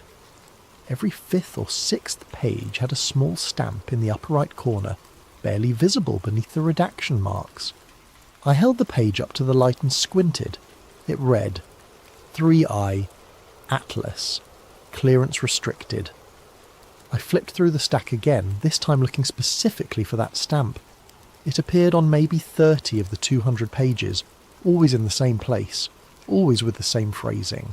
3I/Atlas. What the hell was 3I? What was Atlas? I had covered enough classified material during my war reporting days to know that government agencies love their acronyms and code names, but I had never heard of 3I or Atlas in any context. I pulled out my laptop and started searching. Nothing. I tried every combination I could think of. 3I government program, 3I classification, 3I military, Atlas Pentagon, Atlas UAP, Atlas clearance. Every search came back empty or pointed me toward unrelated programs. There was an Atlas satellite program, an Atlas rocket system, even an Atlas particle detector at CERN, but nothing that matched the context of what I was seeing. Frustrated, I returned to the documents and kept reading. Most of them were useless, but then, buried near the bottom of the stack, I found something that made my hand stop mid-turn. It was a photocopy of a handwritten note on a sticky note, the kind of thing that should never have been included in a FOIA release. Someone had physically attached it to a document, and when that document was scanned for archival purposes, the note was scanned too. It was an accident, a bureaucratic slip-up. The note read, "Do not push public. Thrisias confirmed. Atlas referral." I read it 3 times, my heart rate picking up with each pass. This was not a classification. This was not a code name for a program. This was something else. This was a filter, a sorting mechanism.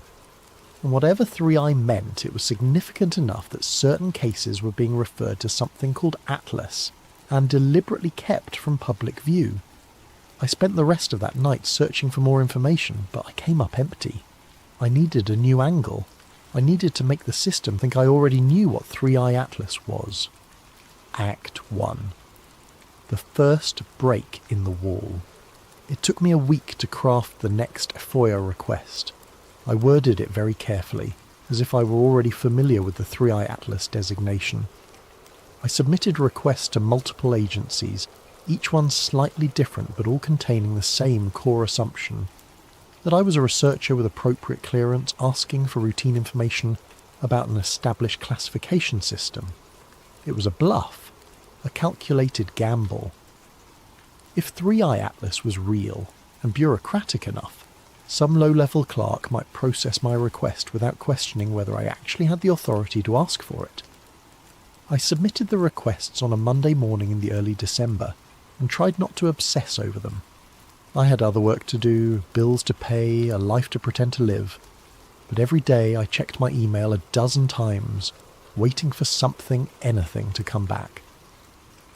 The response arrived on a Thursday, 2 weeks after I'd submitted the request. It was not the full document release I had asked for. Instead, it was a short email from a 4IA officer at the Defense Intelligence Agency. The officer's name was Rachel Klein, and her email was polite, bureaucratic, and absolutely chilling. "Mr. Webb," it began, "thank you for your inquiry regarding 3I Atlas classified materials. Unfortunately, I do not have the appropriate clearance level to process requests related to 3I Atlas designations. I have forwarded your request to the appropriate oversight office. Please allow additional time for review." I stared at the screen, reading and rereading those 2 sentences. She had confirmed it. 3I Atlas was real. It was not a typo, not a mistake, not some random code that I had misunderstood. It was a real classification system, one that required clearance above what a standard FOA officer possessed. My hands were shaking as I saved the email and printed a hard copy. This was the break I needed. This was proof. I immediately tried to reply to Rachel Klein, thanking her and asking if she could provide any additional context, but my email bounced back. Her address had been deactivated. I called the Dear Public Affairs office and asked to speak with her. The person on the other end of the line said there was no employee by that name in their system. I insisted, reading them the email address directly from the message I had received. They put me on hold for 5 minutes and then came back with the same answer. Rachel Klein did not exist. I hung up and sat in silence, staring at the printed email. She had existed 2 days ago. She had processed my request, sent me a response, and then vanished. Scrubbed from the system as if she had never been there at all. That was when I realised I was no longer playing a harmless game of bureaucratic cat and mouse. I had tripped something. I had asked the wrong question to the wrong person, and now someone, somewhere, was paying attention. But I couldn't stop. Jennifer's voice echoed in my head. "You're married to the story, Marcus." She was right then, and she would be right now. I had to know. Eked 2. Breaching the system. I needed help. I needed someone who understood how the intelligence community worked. Someone who could tell me whether I was being paranoid or whether I'd actually stumbled onto something dangerous. I scrolled through my old contacts, people I had worked with during my war reporting days. Most of them had moved on, taken jobs in the private sector or retired from the field altogether. But there was one name I kept coming back to, Lieutenant Commander James Ortiz, formerly of Naval Intelligence, now working as a consultant for a defence contractor in Maryland. I had met Ortiz during an embed in Afghanistan back in 2017. He was smart, cautious, and deeply cynical about the way the military handled classified information. We had stayed in touch over the years, exchanging the occasional email, meeting for coffee when we were both in the same city. He was one of the few people I trusted to tell me the truth, even if that truth was something I did not want to hear. But there was something else about Ortiz, something I had never told anyone. During that embed, we had witnessed something together. It was 3 a.m, and we were stationed at a forward operating base in Helmand province. I had stepped outside the command tent to get some air, and Ortiz was there, smoking a cigarette and staring at the sky. And then we both saw it. A light, moving in patterns that made no physical sense. Sharp 90-degree turns at impossible speeds. Complete stops mid-flight, hovering for several seconds. Then acceleration that should have generated sonic booms but produced no sound at all. We watched it for maybe 5 minutes before it simply vanished. We never spoke about it. Not that night, not the next day, not ever. It was an unspoken agreement, the kind of thing you pretend didn't happen because acknowledging it would mean confronting something your brain isn't equipped to process. But now I needed to break that silence. I sent him an encrypted message through a secure app we had used before, asking if we could meet in person. He responded within an hour. Tomorrow, usual place. Come alone. The usual place was a diner in Bethesda, a kind of anonymous chain, restaurant where nobody paid attention to anybody else. I arrived early, ordered coffee and waited. Ortiz walked in exactly on time, wearing jeans and a flannel shirt, looking like any other middle-aged guy grabbing lunch. But I could see the tension in his shoulders, the way his eyes swept the room before he sat down. He was scared. He slid into the booth across from me and did not waste time with pleasantries. "What have you gotten yourself into, Marcus?" I pulled out the printed email from Rachel Klein and slid it across the table. He read it, his expression unreadable, and then looked up at me. "Where did you get this?" "FOIA request. I asked about 3i Atlas. 2 days later, the officer who responded to me vanished from the system." Ortiz folded the paper and handed it back to me. He looked around the diner, checking to see if anyone was paying attention, and then leaned in close. "You need to stop. I need to understand what this is. No, Marcus, you need to stop right now. Walk away from this and never mention it again." I leaned forward, matching his intensity. "James, Afghanistan, 2017, 3 a.m, you remember." His face went pale. For a moment I thought he might get up and walk out. But instead he closed his eyes and let out a long, shaky breath. "I knew you were going to bring that up eventually," he said quietly. "I've been waiting for this conversation for 5 years. Then you know I can't walk away. Not now." He was silent for a long moment, staring down at his hands. When he finally spoke, his voice was barely above a whisper. "If you ever see 3i on a document, it means the object was intelligent. manoeuvring with intent and aware of being observed. It is not a project. It is a designation. It means the thing you saw was not just flying. It was thinking. The words hit me like a punch to the gut. So what we saw that night would have been flagged as 3i, yes. And they know. The military, the government. They know these things are intelligent. The government knows a lot of things it does not tell you. 3i is not something they talk about publicly. Because once you admit that something out there is intelligent and aware, you have to start answering very uncomfortable questions. Questions like, what does it want? Why is it here? And what happens if it decides to stop playing nice? What about Atlas? Ortiz shook his head. I do not know what Atlas is. I have heard the name, but only in passing. It is above my clearance. Way above. But I can tell you this. If something gets flagged as 3i and referred to Atlas, it means someone very high up decided the case needed special handling. It means the public will never hear about it. James, I need to know more. I need to understand why they're hiding this. He reached across the table and grabbed my wrist, his grip tight enough to hurt. Listen to me very carefully. After that night in Afghanistan, I was debriefed. 3 men in the civilian clothes showed up at the base the next morning and pulled me into a room. They asked me what I saw. I told them the truth. And then they showed me photographs. Photographs of what? Of people. Dozens of them. People who had reported similar sightings. People who had asked too many questions. People who had tried to go public. And next to each photograph was a date. The date they died. The date they disappeared. Or the date they recanted their story and were never heard from again. His hand was trembling now. They didn't threaten me, Marcus. They didn't have to. They just showed me those photographs and said, this is what happens to people who cannot let things go. Then they walked out, and I never saw them again. But I got the message. Are you telling me they kill people over this?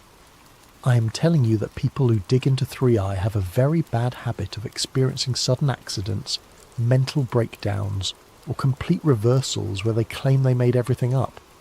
I'm telling you that Rachel Klein is probably fine, probably reassigned to some other department under a different name, but she will never work in F4EA again. And I am telling you that if you keep digging, you will end up in one of those photographs. I pulled my hand back, my mind racing. What if I told you I can't stop? What if I told you that this is the first thing in 2 years that has made me feel alive, that has reminded me why I became a journalist in the first place? Ortiz stared at me, and for a moment I saw something in his eyes that looked almost like pity. Then I would say, your ex-wife was right about you. You're addicted to the truth, and like any addict, you're going to keep chasing it until it kills you. He stood up, dropped a 20 on the table for his untouched coffee, and paused before leaving. One more thing, he said, not looking at me. That night in Afghanistan, I filed a report the next morning before the debrief. Standard incident report, just documenting what we saw. When I checked my file a week later, that report was gone.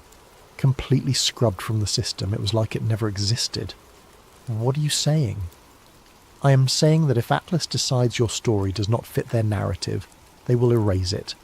And they are very good at erasing things. He walked out without another word. I sat there for a long time, staring at the $20 bill on the table. Ortiz was scared. I had seen him in war zones, under fire, making life and death decisions without flinching. But this terrified him. That should have been enough to make me stop, but it was not, because now I knew something else. I knew that what we had seen that night in Afghanistan was real, was documented, and had been deliberately erased. And if they could erase that, what else had they erased? I thought about Jennifer again, about all the stories I had chased, all the leads I had followed, all the times I had chosen the truth over everything else in my life. She had left because she knew I would never stop. She knew I would sacrifice anything for the story, and she was right. Act 3. The breakthrough and the trap. Over the next month, I became obsessed. I set up alerts for any mention of 3i or Atlas in leaked documents, declassified files, anything I could find. I joined obscure forums where former intelligence officers traded stories under pseudonyms. I read everything I could about UAP incidents, looking for patterns, looking for cases that might have been flagged as 3i. But I also started thinking about Los Angeles, about September 9th, 2016, about the night I had been there. I called my old friend Trevor, the one whose rooftop I had been on that night. We hadn't spoken in over a year, but he picked up on the third ring. Marcus? Holy shit, man. Long time. Hey Trevor, listen, I need to ask you something. Do you remember September 2016? When I visited you in Pasadena? There was a pause. Yeah, of course. That was a fun weekend. Do you remember anything unusual happening that weekend? Another pause, longer this time. Unusual how?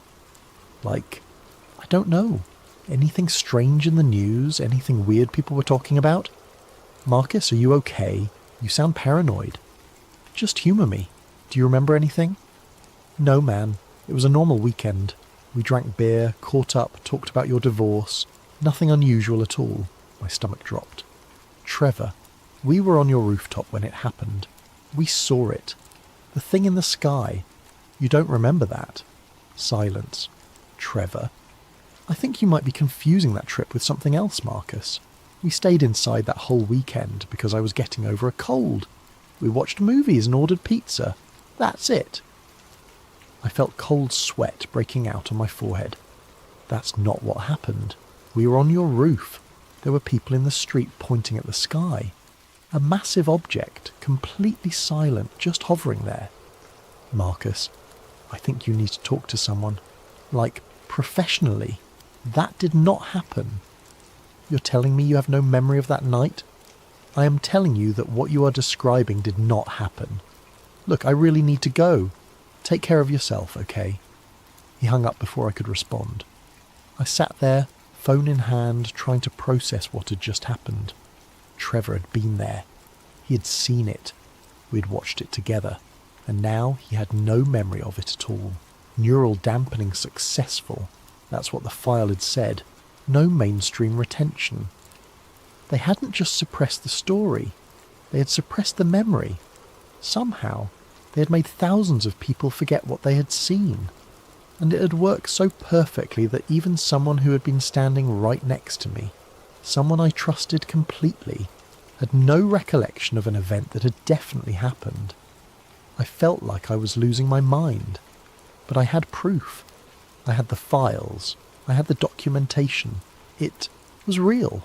I needed more evidence. I needed something concrete that could not be dismissed or explained away. That's when I got lucky. Or unlucky, depending on how you look at it. A friend of a friend, someone who worked as an IT contractor for a defence subcontractor, mentioned in passing that one of the databases he maintained had been breached in a ransomware attack. The breach had been contained, but not before a partial mirror of the database had been copied and leaked online. The leak was small, technical, and of no interest to most people, but he thought I might find it interesting. He sent me a link to a file-sharing site where the leaked data had been posted. It was not the full database, just an inventory. A massive spreadsheet listing case files, reference numbers, dates, and status codes. No actual documents, just metadata. But that was enough. I downloaded the file and opened it on my laptop, my heart pounding as the spreadsheet loaded. There were thousands of entries, maybe tens of thousands. I used the search function to filter by the term 3i. The results made my stomach drop. There were hundreds of entries flagged as 3i verified. Each one included a brief description, a location, a date, and a status update. I scrolled through them, my eyes scanning the descriptions. Jacksonville flyover, July 20th, 2019. Multiple military witnesses. Neural dampening successful. No mainstream retention. Phoenix Lights recurrence, March 15th, 2018. Mass public observation. Atlas intervention. Media suppression effective. Atlantic Ocean encounter, November 3rd, 2020. USS Kid crew interaction. 3I confirmed. Human presence acknowledged. Full debrief under Atlas protocols. I kept scrolling, my hands trembling, until I found an entry that stopped me cold. Los Angeles flyover, September 9th, 2016. Mass public observation. Neural dampening successful. No mainstream retention. There it was. Proof that I wasn't crazy. Proof that what I remembered had actually happened. But then I saw something else. Something that made my hands freeze on the keyboard. There was another entry dated just 2 weeks earlier. Helmand Province, Afghanistan. March 7th, 2017. FOB observation. Military personnel 3I confirmed. Witnesses debriefed. Incident report eliminated. Atlas referral complete. Ortiz and I. That was us. That was our sighting. And it was right there in the database. Documented, classified, and deliberately hidden. I kept scrolling, searching for anything else that might be relevant. And that's when I found the entry that changed everything. Arlington, Virginia, December 21st, 2021. Residential observation, single witness, 3I potential. Subject M. Webb. Monitoring initiated. I stared at the screen, reading and rereading the entry. December 21st. That was yesterday. They weren't just watching the sky. They were watching me. And according to this file, something had been observed in Arlington. Near my apartment. Something potentially classified as 3I. I hadn't seen anything. Not yesterday, not any day recently. But according to this file, something had been there. Something intelligent and aware. And it had been watching me. My hands were shaking so badly I could barely type. I searched my own name in the database. 3 more entries appeared. Subject M. Webb. FOIA request intercepted. 3I Atlas terminology detected. Monitoring escalated. Subject M. Webb. Contact with J. Ortiz confirmed. Both parties under observation. Atlas protocols engaged. Subject M. Webb. Database access detected. Immediate intervention required. Neural dampening candidate. The last entry was dated today. Time-stamped 2 hours ago. Neural dampening candidate. They were going to make me forget. Just like Trevor. Just like everyone in Los Angeles. Just like everyone who had ever seen something they weren't supposed to see. I copied the entire spreadsheet onto 3 different external hard drives and deleted it from my laptop. I cleared my browser history, wiped my cache, and restarted my computer. I was being paranoid, but paranoia felt justified now. I grabbed my notebook and started writing everything down by hand. Every detail, every date, every entry I had found. If they were going to erase my memory, I was going to leave myself a trail of breadcrumbs. Some way to find my way back to the truth.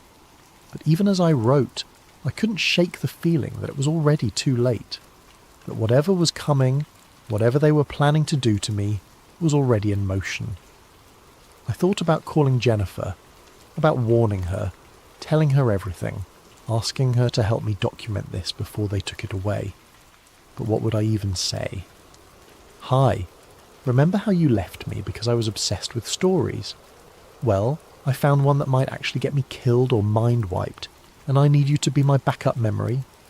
She would think I had finally snapped. Maybe I had. That night I could not sleep. I kept thinking about that entry. Arlington, Virginia, residential observation, single witness. Something had been there, near my apartment watching me. Something intelligent and aware. And I had not even seen it. Or had I? I tried to remember the previous day, December 21st. I'd woken up late, worked on a freelance article about electric vehicles, ordered takeout for dinner. A completely normal, forgettable day.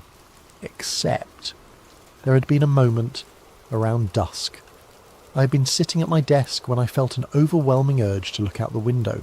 Not just a casual glance, but a physical compulsion, like someone was calling my name. I'd stood up, walked to the window and looked outside. Nothing. Just the parking lot, the street, the row of buildings across the way. Everything normal. But I had stood there for several minutes staring, feeling like something was wrong, feeling like something was watching me, and then the feeling had passed, and I had gone back to work and forgotten about it completely. Until now, what if something had been there? What if I had seen it, but somehow failed to consciously register it? Or what if I had seen it, and the neural dampening had already started, already begun erasing the memory before it could fully form? I went to the window now in the darkness and looked outside. The parking lot was empty, the street was quiet, everything looked normal, but I couldn't shake the feeling that something was watching me. Right now, in this moment. I closed the blinds and went back to my desk, my heart pounding. Act 4. The moment they realise they cannot unsee it. The first sign that something was wrong came 3 days later, on Christmas Eve. I was sitting in my living room working on a freelance article about renewable energy when I heard a faint scratching sound. It was soft, rhythmic, like fingernails on glass. I looked up and realised it was coming from my television. The TV was off, or at least it should have been. The screen was black, but there was a faint glow around the edges, and the scratching sound continued. As I stared at it, the screen flickered to life, displaying the manufacturer's boot logo. It stayed there for a moment, and then the screen went black again. I walked over and unplugged it from the wall. The screen stayed dark, but the scratching sound continued for another few seconds before finally stopping. I stood there, staring at the dead television, my heart pounding. TVs did not turn themselves on. They especially did not turn themselves on after being unplugged. I grabbed my phone to do a quick search about whether this was a known glitch, but before I could type anything, the screen went black. A second later, it displayed the Apple logo and began a factory reset sequence. I had not initiated a reset. I had not even unlocked the phone. I watched, helpless, as the phone wiped itself clean, erasing years of photos, messages, contacts, everything. When it finally finished, it displayed the setup screen as if it were brand new out of the box. I turned it off and set it on the table, my hands shaking. This was not a coincidence. This was not a glitch. I went to my laptop and tried to connect to my Wi-Fi network. It prompted me to re-enter the password, which was strange because I had been connected just minutes ago. When I entered the password, it rejected it. I tried again, thinking I'd mistyped. Rejected again. I checked my router and found that it had reset itself. But when I logged into the settings, I saw something that made my skin crawl. The network name had changed. It was no longer the default name I had set years ago. Instead, it now read, Federal Resilience Gateway, Node 7. I refreshed the page, thinking it had to be some kind of display error. But it stayed the same. My home network, my private internet connection, had been rerouted through something called a Federal Resilience Gateway. I unplugged the router and sat in the dark, trying to process what was happening. My TV had rebooted itself. My phone had wiped itself. My internet had been hijacked. These were not accidents. These were deliberate actions, coordinated and precise. Someone was inside my system. Someone was watching me. I grabbed a notebook and a pen, the old-fashioned kind that could not be hacked or monitored, and started writing everything down. Every detail, every date, every document I had found. If they were going to erase me digitally, I was going to make sure there was a paper trail. Around 2 a.m, my laptop chimed with an incoming email notification. I had not opened my email program. I had not even turned the laptop on. But there it was, screen glowing in the darkness. I approached it slowly as if it might explode. The email was already open, displaying a single message from an address I did not recognise. No subject line, no signature, just a single sentence. 3i is not a project, it is a handshake protocol. If you see it, it has already seen you. I stared at the screen, reading the message over and over, my mind racing. A handshake protocol, a two-way communication. It was not just the government watching these objects, the objects were watching back. And now, because I had dug too deep, because I had seen the name and spoken the words and pulled on the thread, they were watching me too. But then something else appeared on the screen. The email was updating in real time, new text appearing letter by letter as if someone was typing it directly. You want to know what Atlas does, Marcus? It maintains equilibrium. It ensures that humanity's awareness expands at a controlled pace, not too fast, not too slow, just enough to prevent panic, just enough to prevent intervention. I should have closed the laptop. I should have thrown it across the room, but I couldn't move. I couldn't look away. The phenomenon you call 3i has been observing your species for longer than your recorded history. It does not invade. It does not conquer. It observes. It waits. It measures your readiness. And when individuals like you begin to notice, begin to pull on the threads, begin to ask the right questions, Atlas steps in, not to silence you, to prepare you. Prepare me for what? I found myself typing the question before I could stop myself. The response came immediately. For the realization that you are not ready, that your species is still too fragmented, too volatile, too afraid of the unknown to handle the truth. You want disclosure, Marcus. Disclosure would destroy you. It would shatter every power structure, every religious framework, every sense of humanity's place in the cosmos. Atlas exists to prevent that collapse, to manage the transition, to ensure that when the time comes, you will be ready. And what if I go public with what I know? You won't. Because part of you already understands. Part of you has always understood. This is not a cover-up, Marcus. This is a mercy. We could erase your memory right now. We have that capability, but we are not going to. Because you serve a purpose. You and people like you. The seekers, the truth-tellers, the ones who cannot let go. You push the boundaries of collective awareness. You force the conversation forward. And when enough people like you exist, when enough of humanity is asking the right questions, that is when the equilibrium shifts.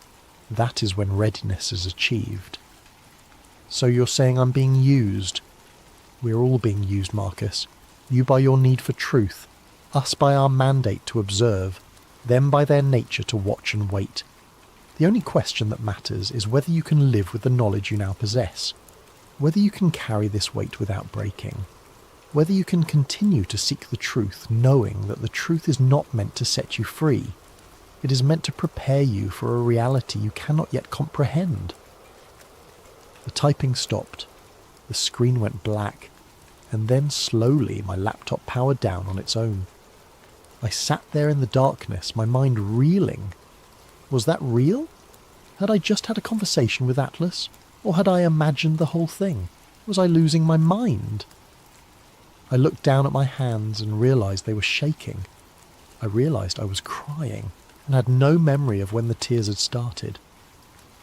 Jennifer's voice echoed in my head again. You're married to the story, Marcus. But what if the story didn't want me? What if the truth wasn't something I could possess, but something that possessed me? Act 5. The weight of knowing. The days after Christmas blurred together. I stopped sleeping properly. I stopped eating regular meals. I would sit at my kitchen table for hours, surrounded by printouts and handwritten notes, trying to make sense of what had happened. I tried to reach Ortiz again, but his number was disconnected. I tried to find him online, but his LinkedIn profile had been deleted, his social media account scrubbed.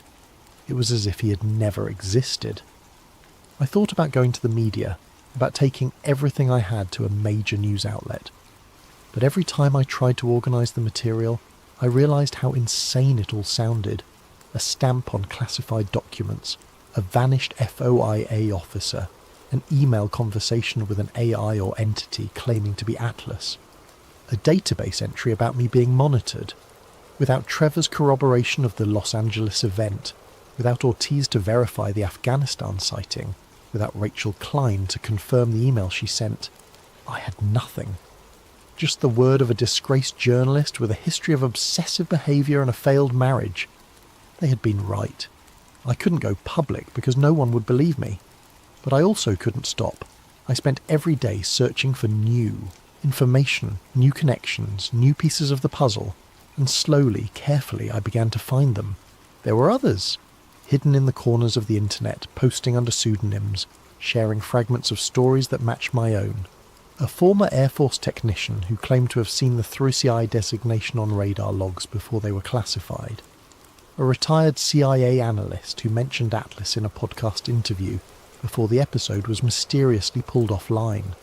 A physicist who published a paper about mass memory suppression technology before recanting the entire thing and checking himself into a psychiatric facility. The pattern was clear. People found pieces of the truth, tried to share it, and then either disappeared, recanted, or were dismissed as mentally unstable. I was next. I knew that. The only question was which path I would take. One night in mid-January I was jolted awake by a sound outside my window. Not the scratching this time, something else. A low, resonant hum that seemed to vibrate through my entire body. I got up and went to the window, my heart pounding. I opened the blinds slowly, expecting to see nothing like always. But this time, there was something there. A light. Not in the sky, but right outside my building. Hovering maybe 20 feet off the ground, perfectly still. It was not bright enough to illuminate the parking lot, but I could see it clearly. A sphere of pale blue light, about the size of a car, with a surface that seemed to ripple like water. I watched it for what felt like hours, but was probably only minutes. And as I watched, I felt something. A presence. An awareness. It was looking at me. Not with eyes, not with senses, but with something else. Something I had no words for. I was not afraid. I should have been terrified, but instead I felt a strange sense of calm, of recognition, as if this moment had always been inevitable. And then, without warning, the light vanished. Not gradually, not by flying away. It simply ceased to exist, like someone had flipped a switch. I stood at the window for a long time after that, waiting for it to return, but it did not. The next morning I checked my notebook. I had written about the light, described it in detail, recorded the time and date. But as I read my own words, they seemed strange to me, foreign, as if someone else had written them. I tried to remember the previous night. Had I really seen something, or had I dreamed it? I could not be sure anymore. That was when I understood what they were doing. They were not going to erase my memory completely. They were going to make me doubt it. They were going to blur the line between reality and imagination until I could no longer trust my own mind. And it was working. The last safe entry, offline and watched. That was 2 months ago. Since then, I have stopped using my phone except for the most basic functions. I have stopped using my laptop for anything other than work I do not care about. Write everything down by hand now, in notebooks I keep hidden in places I will not mention here. I do not know if this document will ever be read by anyone other than me. I do not know if sharing this story will make any difference. But I need to write it down, if only to prove to myself that it happened, that I am not losing my mind. Atlas is not watching the sky. It is watching the people who notice what is in the sky. There are others like me. I know this because I have found traces of them online, in deleted forum posts and archived blog entries that vanish as quickly as they appear. People who ask the wrong questions, people who see the stamp, people who speak the name. Some of them stop posting. Some of them recant, claiming they made it all up, that they were confused or mistaken. Some of them simply disappear. I do not think they kill us. That would be too obvious, too messy. I think they do something worse. They discredit us. They isolate us. They make it so that even if we scream the truth from the rooftops, no one will believe us. And maybe that is the point. Maybe the greatest cover-up is not hiding the truth. Maybe it is hiding the truth in plain sight and making sure that anyone who sees it is dismissed as a lunatic. I still do not know what 3i really means. Not fully. I do not know what Atlas does with the cases it collects. I do not know what the objects want or why they're here or what it means that they are intelligent and aware. But I know one thing with absolute certainty. They see us. They have always seen us. And now that I have seen them, they see me too. I think about Jennifer sometimes, about what she said before she left. You're married to the story, Marcus. She was right. But what she did not understand, what I did not understand until now, is that some stories marry you back. Some truths, once you find them, never let you go. I am writing this in a coffee shop on the outskirts of Richmond, Virginia, using a public computer that I will never use again. I will print this out, store it somewhere safe, and hope that someday someone else will find it. Someone who is asking the same questions I asked. Someone who sees the same stamp I saw. If that person is you, I have only one piece of advice, and it is not what you think. Do not stop. Yes, it is dangerous. Yes, it will cost you. Yes, you might end up like me, isolated and paranoid and unable to tell the difference between reality and manipulation. But if you stop, if you walk away, if you let the fear win, then they have succeeded. Then the truth stays buried, and the equilibrium they talk about remains unchanged. We are the ones who push the boundaries of collective awareness. We are the ones who force the conversation forward. And maybe, just maybe, if enough of us keep digging, keep questioning, keep refusing to forget, we will reach that critical mass they talked about, that moment when humanity is finally ready. I do not know what happens after that. I do not know if disclosure will save us or destroy us, but I know that we deserve to find out. We deserve to know the truth about what is sharing this planet, this solar system, this universe with us. Even if that truth changes everything, the scratching has started again. I can hear it through the noise of the coffee shop, faint but persistent. It is coming from the computer screen in front of me. I need to finish this now.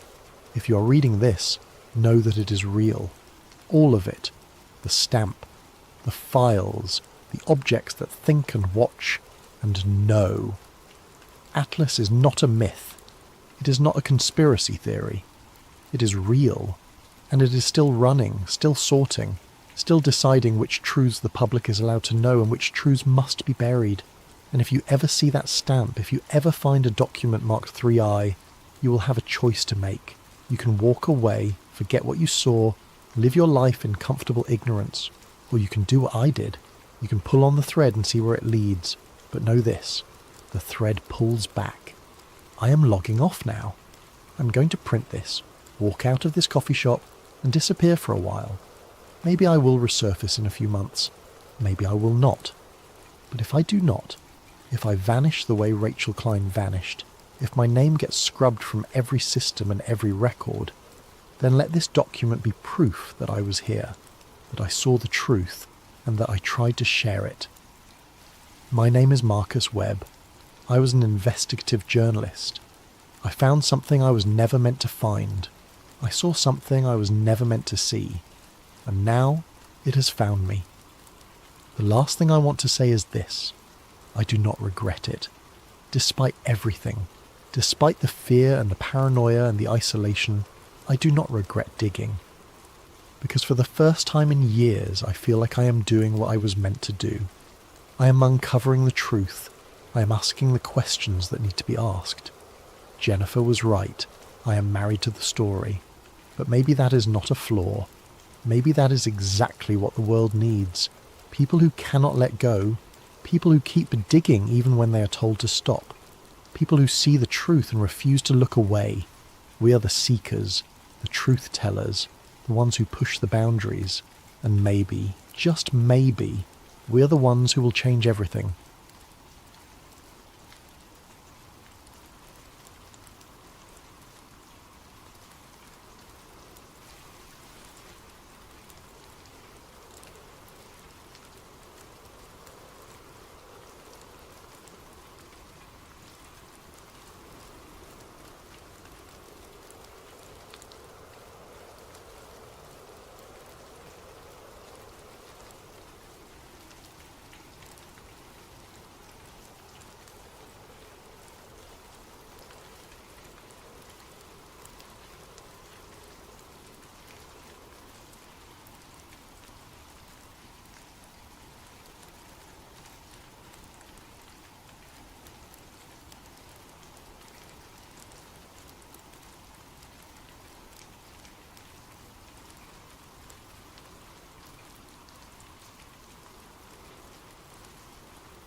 What if everything you thought you knew about those mysterious men in black suits was just the beginning?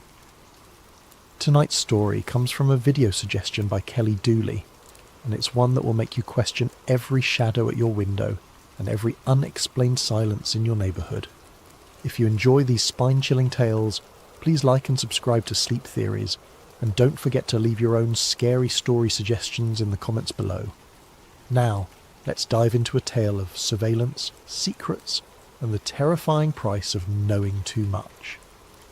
The October wind carried the smell of dying leaves and something else I couldn't quite place as I pulled into the gravel driveway of 1247 Maple Street. Something metallic and stale, like coins left too long in stagnant water. I'd been working welfare checks for Millfield County for 3 years, and that smell usually meant one thing: I was too late. Henry Mallory's house sat like a dark wound against the grey afternoon sky. Every window was covered with what looked like blackout curtains, the kind photographers use, but these were different somehow. Thicker, more deliberate. The mailbox overflowed with weeks of accumulated mail, and newspapers in yellow plastic bags lay scattered across the brown lawn like forgotten promises. And I knocked on the front door, calling out the standard greeting I'd rehearsed hundreds of times. "Mr. Mallory, this is Jamie from Millfield County Social Services. We're here for a wellness check."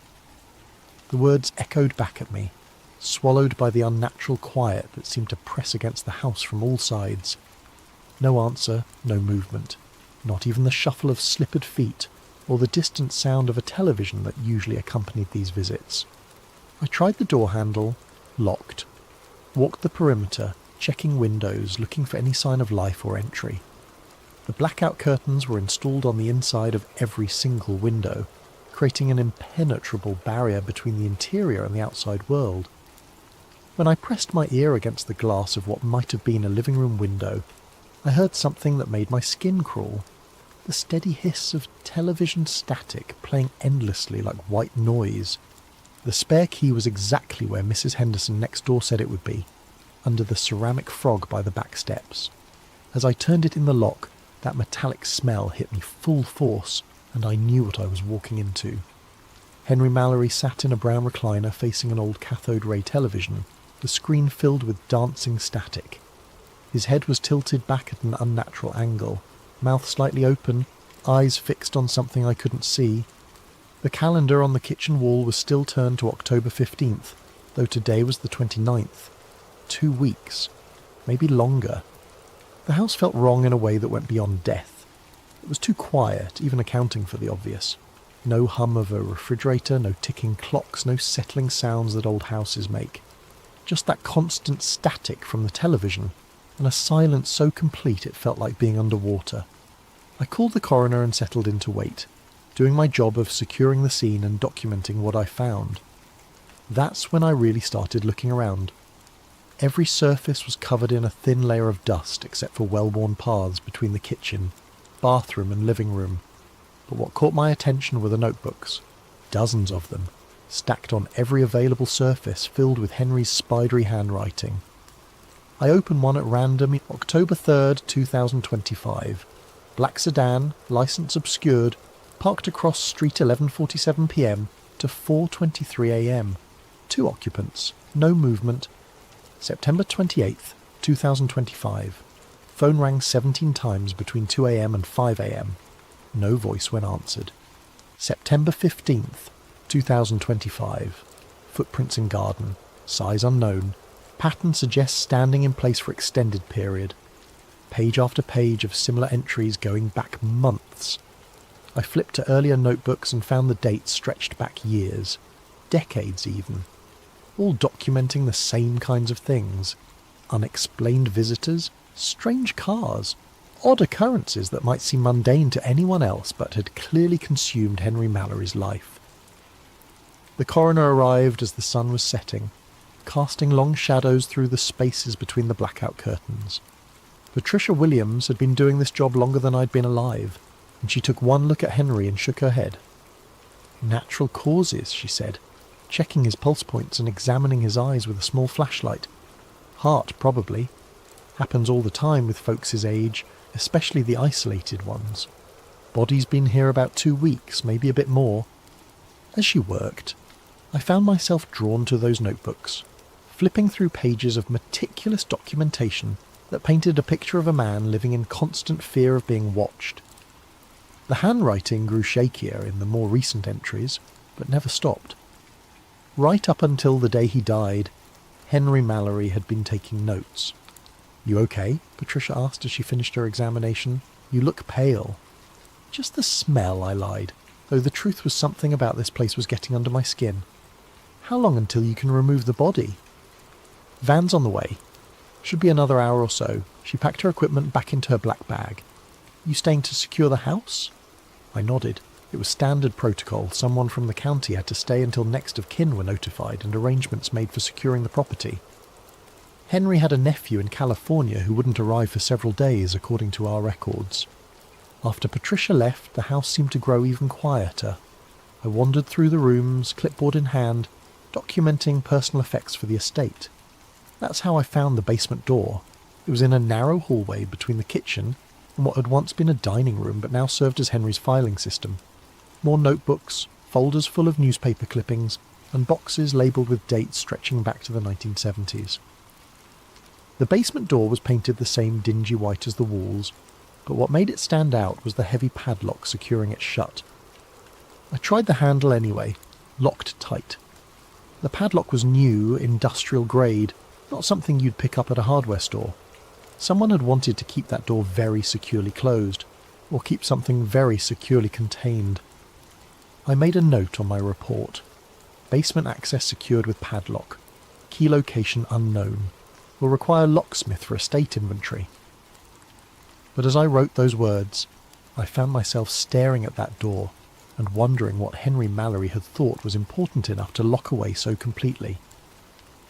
The van arrived to collect Henry's body just as full darkness fell. I helped load him up, signed the necessary paperwork, and watched the taillights disappear down Maple Street. Then I was alone in the house with nothing but static from the television and the growing certainty that I was missing something important. Before I left, I turned off the television. The silence that followed was so complete, it felt like a physical presence. I stood there for a moment, listening to nothing, then flicked the switch back on. The static resumed, filling the void. Some silences I was learning were worse than noise. I couldn't stop thinking about that padlocked door. 3 days after we'd removed Henry's body, I was back at 1247 Maple Street with a locksmith named Pete, who charged the county $50 to cut through security hardware. The nephew in California had given permission over the phone for a complete inventory of the property, and I was determined to be thorough. "Heavy-duty stuff," Pete muttered as he examined the padlock. Guy really didn't want anyone getting in there. The lock gave way with a sharp crack, and the basement door swung open to reveal wooden stairs descending into darkness. I fumbled for a light switch and found one just inside the doorframe. A single bare bulb illuminated a stairway that looked like it hadn't been disturbed in years. "You want me to stick around?" Pete asked, peering down into the basement. "No, I've got it from here. Thanks." After he left, I stood at the top of those stairs for a long time, flashlight in hand even though the overhead light was working. Something about descending into Henry Mallory's locked basement felt like crossing a line I couldn't uncross. The stairs creaked under my weight, but they held. The basement was larger than I'd expected, running the full length of the house with a low ceiling and concrete walls that had been painted white decades ago. Now they were stained with moisture and age, creating abstract patterns in the dim light. But what took my breath away were the shelves. They lined every wall, floor to ceiling, packed with VHS tapes in neat rows like a video store from the 1980s. Each tape was labelled in Henry's careful handwriting with dates: March 15th, 1978, August 22nd, 1981, November the 7th, 1985. The dates went on and on, hundreds of them, stretching from the late 70s all the way up to 2004. In the centre of the basement sat a card table with an old camcorder, the kind that recorded directly to VHS. Beside it were boxes of film reels, some so old the labels had faded to illegibility. More notebooks, these ones bound in black leather, filled with the same spidery handwriting I'd seen upstairs. I pulled one notebook at random and opened it. June 12th, 1983. Witness, Morrison, J. Reports lights over reservoir. Local paper runs story page 3. Black sedan arrives outside Morrison residence June 14th. Morrison recants story June 15th. New statement, thought it was airplane. June 18th, 1983. Two men in dark suits visit newspaper office. Editor Thompson nervous when asked about Morrison story. Refuses to discuss. June 20th, 1983. Morrison family leaves town suddenly. House sold within week to cash buyer. No forwarding address. Page after page of similar entries, documenting what appeared to be a pattern of witness intimidation following unexplained sightings around Millfield. But it was more than just documentation. Henry had been actively investigating these incidents for decades. I moved to the shelves and pulled a tape at random. September 3rd, 1987 was written on the label in Henry's neat script. Below that, in smaller text, Diner, 2 a.m. There was a VHS player on a small television in the corner of the basement. The setup looked like it hadn't been disturbed in years, but everything was clean, maintained. Henry had been coming down here regularly. I slotted the tape into the player and pressed play. Grainy footage showed the interior of Henry's car at night, dashboard illuminated by streetlights. Through the windshield, I could see the Millfield Diner, a local institution that had been serving coffee and pie to night shift workers and insomniacs for as long as anyone could remember. Henry's voice came through the speaker, younger but recognisable. September 3rd, 1987, 2:15 a.m. Two vehicles in parking lot besides mine, waiting for target to emerge. The camera stayed focused on the diner's front entrance. After several minutes of nothing, a man emerged, middle-aged, wearing work clothes, moving quickly toward a pickup truck parked under a streetlight. Before he could reach his vehicle, two figures approached from the shadows. Tall men in dark suits, their faces difficult to make out in the grainy footage. They moved with an odd, synchronized precision, intercepting the worker before he could reach his truck. I leaned closer to the screen, trying to make out details. The men appeared to be speaking to the worker, though no sound carried from the diner parking lot. Their body language was somehow wrong, too stiff, too formal for what looked like a chance encounter. The worker's posture changed as they spoke. He went from hurried to rigid, then to something that looked like fear. After several minutes of conversation, one of the suited men gestured toward a black sedan I hadn't noticed parked at the far edge of the lot. The worker followed them to the car. "Jesus," Henry's voice whispered from the tape, "they're taking him." The black sedan pulled out of the parking lot with the worker inside and disappeared down Main Street. The two men in suits got into a second vehicle and followed.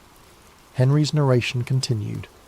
Target was Eddie Morrison, age 34, maintenance worker at the power plant. Filed UFO report with county sheriff 2 days ago. Described lights over the plant Tuesday night. Today he gets a visit. The tape ended there.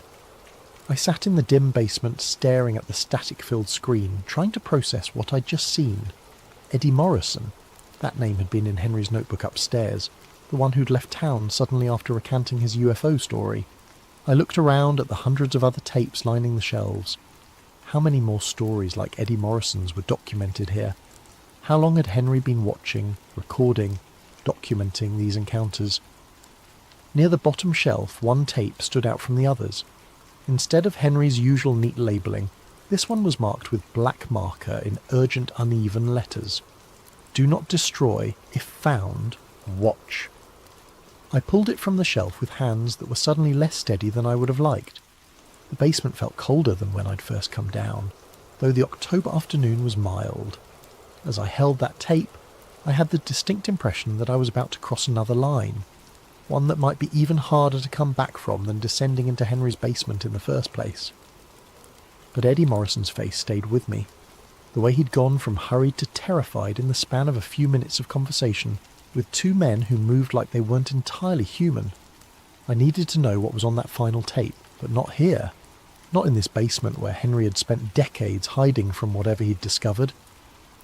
I slipped the tape into my jacket pocket and headed for the stairs. leaving the rest of Henry's archive undisturbed for now. As I reached the top of the stairs and prepared to turn off the basement light, I took one last look at those hundreds of tapes. Decades of documentation, a lifetime spent watching the watchers. Henry Mallory hadn't just been a paranoid old man after all, he'd been a chronicler of something much worse. I almost didn't watch the tape that night. I sat in my living room for 2 hours, the VHS cassette on my coffee table like an unexploded bomb, while I tried to convince myself that I was getting carried away. Henry Mallory had been an elderly man living alone, probably dealing with some form of paranoia or dementia. The tape from 1987 could have been staged, or misinterpreted, or any number of rational explanations that didn't involve mysterious men in black suits disappearing people who reported UFO sightings. But I kept thinking about Eddie Morrison's face in that parking lot, the way genuine fear had replaced annoyance when those two men approached him. Around 11 p.m. I finally slid the tape into my VCR. The footage began immediately, no FB warnings or production company logos. Just Henry's voice, older now, speaking in an urgent whisper. October 27th, 2025. If you're watching this, I'm probably dead. My name is Henry James Mallory, and for the past 47 years, I have been documenting the systematic suppression of unexplained phenomena in and around Millfield County. The camera was positioned inside Henry's house, pointing out through a gap in the blackout curtains toward the street. The timestamp in the corner showed 3:47 a.m. They know I have the footage, Henry continued. They've known for years, but something's changed. They're getting bolder, more direct. Through the window I could see a black sedan parked across the street under a broken streetlight. 2 figures stood beside it, perfectly still, facing Henry's house. They've been out there for 6 hours, Henry whispered. Same 2 as always. They don't move, don't talk to each other, don't smoke cigarettes or check their phones like normal surveillance would. They just wait. The camera stayed focused on the scene outside. In the poor lighting it was difficult to make out details of the 2 figures, but something about their posture was deeply unsettling. They stood too straight, too perfectly aligned, like mannequins positioned by someone who had only a theoretical understanding of how humans were supposed to look while waiting. I started filming them in 1978, Henry's narration continued. Back then I thought I was documenting some kind of government cover-up. CIA, NSA, something like that. Men in black suits showing up after UFO sightings to intimidate witnesses. It's a well-known phenomenon. On screen one of the figures turned slightly, and for just a moment the angle of the streetlight illuminated what might have been a face. Pale, angular features that looked somehow wrong, though I couldn't pinpoint exactly why. But government agents would change shifts. They'd have backup. They'd show signs of fatigue or boredom during long surveillances. These things, they never change. I've filmed the same 2 figures for 47 years and they haven't aged a day. The timestamp jumped forward, 4:23 a.m. The figures hadn't moved. I made mistakes early on, Henry continued. Got too close to witnesses, asked too many questions. That's when they started watching me instead of just cleaning up after sightings. Been living like this for decades now, documenting everything, hoping someone would eventually find the evidence. Another time jump, 5:15 a.m. The figures were gone, but the black sedan remained. The car will stay until sunrise, Henry said, as if reading my thoughts. Then it'll drive away. No engine noise, never any engine noise. And tonight will be just like the last 15,000 nights, except... There was a long pause in the narration. When Henry spoke again, his voice had changed, more tired, resigned. Except I think they're done waiting. I found something 2 days ago, something that explains what they are and why they're here. I hid it in the usual place, but I don't think that's going to matter anymore. The camera shifted slightly, and I caught a glimpse of Henry's reflection in the window glass. He looked exactly as I'd found him in that recliner. Elderly, frail, wearing the same clothes he'd died in. If you're watching this tape, do not try to find the other footage. Do not ask questions about what happened to the witnesses. Do not go looking for explanations. His voice carried a weight of desperate sincerity. Just walk away. Some knowledge isn't worth having. The tape went to static. I rewound it and watched again, paying closer attention to details I'd missed the first time. The timestamp showed this had been recorded just 2 days before I'd found Henry's body, which meant he'd made this final recording knowing he was about to die. But knowing how? Natural causes, the coroner had said. Heart failure brought on by stress and age. Nothing suspicious about it. On the third viewing, I started taking notes. The license plate on the sedan was obscured, just like in Henry's notebooks. The two figures never made any gestures or movements that looked definitively human. And there was something about the way they stood that reminded me of how store mannequins were positioned. Anatomically correct, but lacking the subtle, unconscious shifts that living people made even when trying to stand perfectly still. I paused the tape when the streetlight briefly illuminated one of the faces and tried to make out features. Pale skin, sharp cheekbones, dark hair. Nothing that would seem unusual in normal circumstances, but in this context everything about them felt wrong. The rational part of my mind kept insisting that this was all explainable. Hidden camera footage from a paranoid elderly man, possibly staged, definitely biased by his preconceived notions about government conspiracies and UFO cover-ups. But another part of my mind, a part I usually tried to ignore, kept thinking about how quiet Henry's house had been. How the silence had felt oppressive, unnatural. How those blackout curtains had been installed with the kind of meticulous care that came from genuine long-term fear. I ejected the tape and sat in my living room until dawn, staring out my own windows at the empty street. No black sedans, no figures standing under streetlights. But for the first time in 3 years of living in this house, I found myself getting up every few minutes to check the locks. I went back to Henry's house the next morning with a box of blank VHS tapes and a portable television. If I was going to understand what had happened to him, I needed to see more of his documentation. The nephew in California had given the county permission to dispose of the contents as we saw fit, which meant I had legal access to everything in that basement archive. What I found was a systematic documentation of 47 years of witness intimidation that followed the same pattern with disturbing consistency. The earliest tapes, dating back to 1978, were filmed with equipment that produced grainy, unstable footage. But even in those early recordings, the same two figures appeared. Always the same black sedan. Always the same methodical approach to witnesses who had reported unexplained phenomena. July 14th, 1979 showed a farming family outside their house being questioned by the suited figures after reporting strange lights over their property. The farmers had initially seemed defiant, but their body language changed as the conversation progressed. By the end of the encounter, they were nodding eagerly, agreeing to something I couldn't hear. March 22nd, 1981 captured footage of the same two figures entering the Millfield Gazette office after the newspaper ran a story about multiple UFO sightings over the reservoir. The editor, who Henry identified in his narration as Thompson, R, 15 years experience known for integrity, emerged from the meeting looking pale and shaken. November the 8th, 1983, documented the figures visiting a local auto mechanic who'd reported seeing a disc-shaped object hovering over the interstate. The mechanic's initial statement to police had been detailed and confident. After the visit, he claimed he'd been mistaken, probably saw a helicopter. Tape after tape showed the same story. Witnesses reported something unexplained. The story appeared in local media or police reports. The two figures appeared. The witnesses recanted their stories and often left town shortly afterward. But what made my blood run cold was the consistency of the figures themselves. In 1978, they looked exactly the same as in Henry's final tape from 2025. Same height, same build, same angular features when the camera caught them in the right light. 47 years, and they hadn't aged a day. I started cross-referencing Henry's notebooks with the video footage, building a timeline of incidents. The pattern was so consistent it felt almost mechanical. Day 1. Unusual sighting reported day 2 to 3. Story appears in local media or official reports.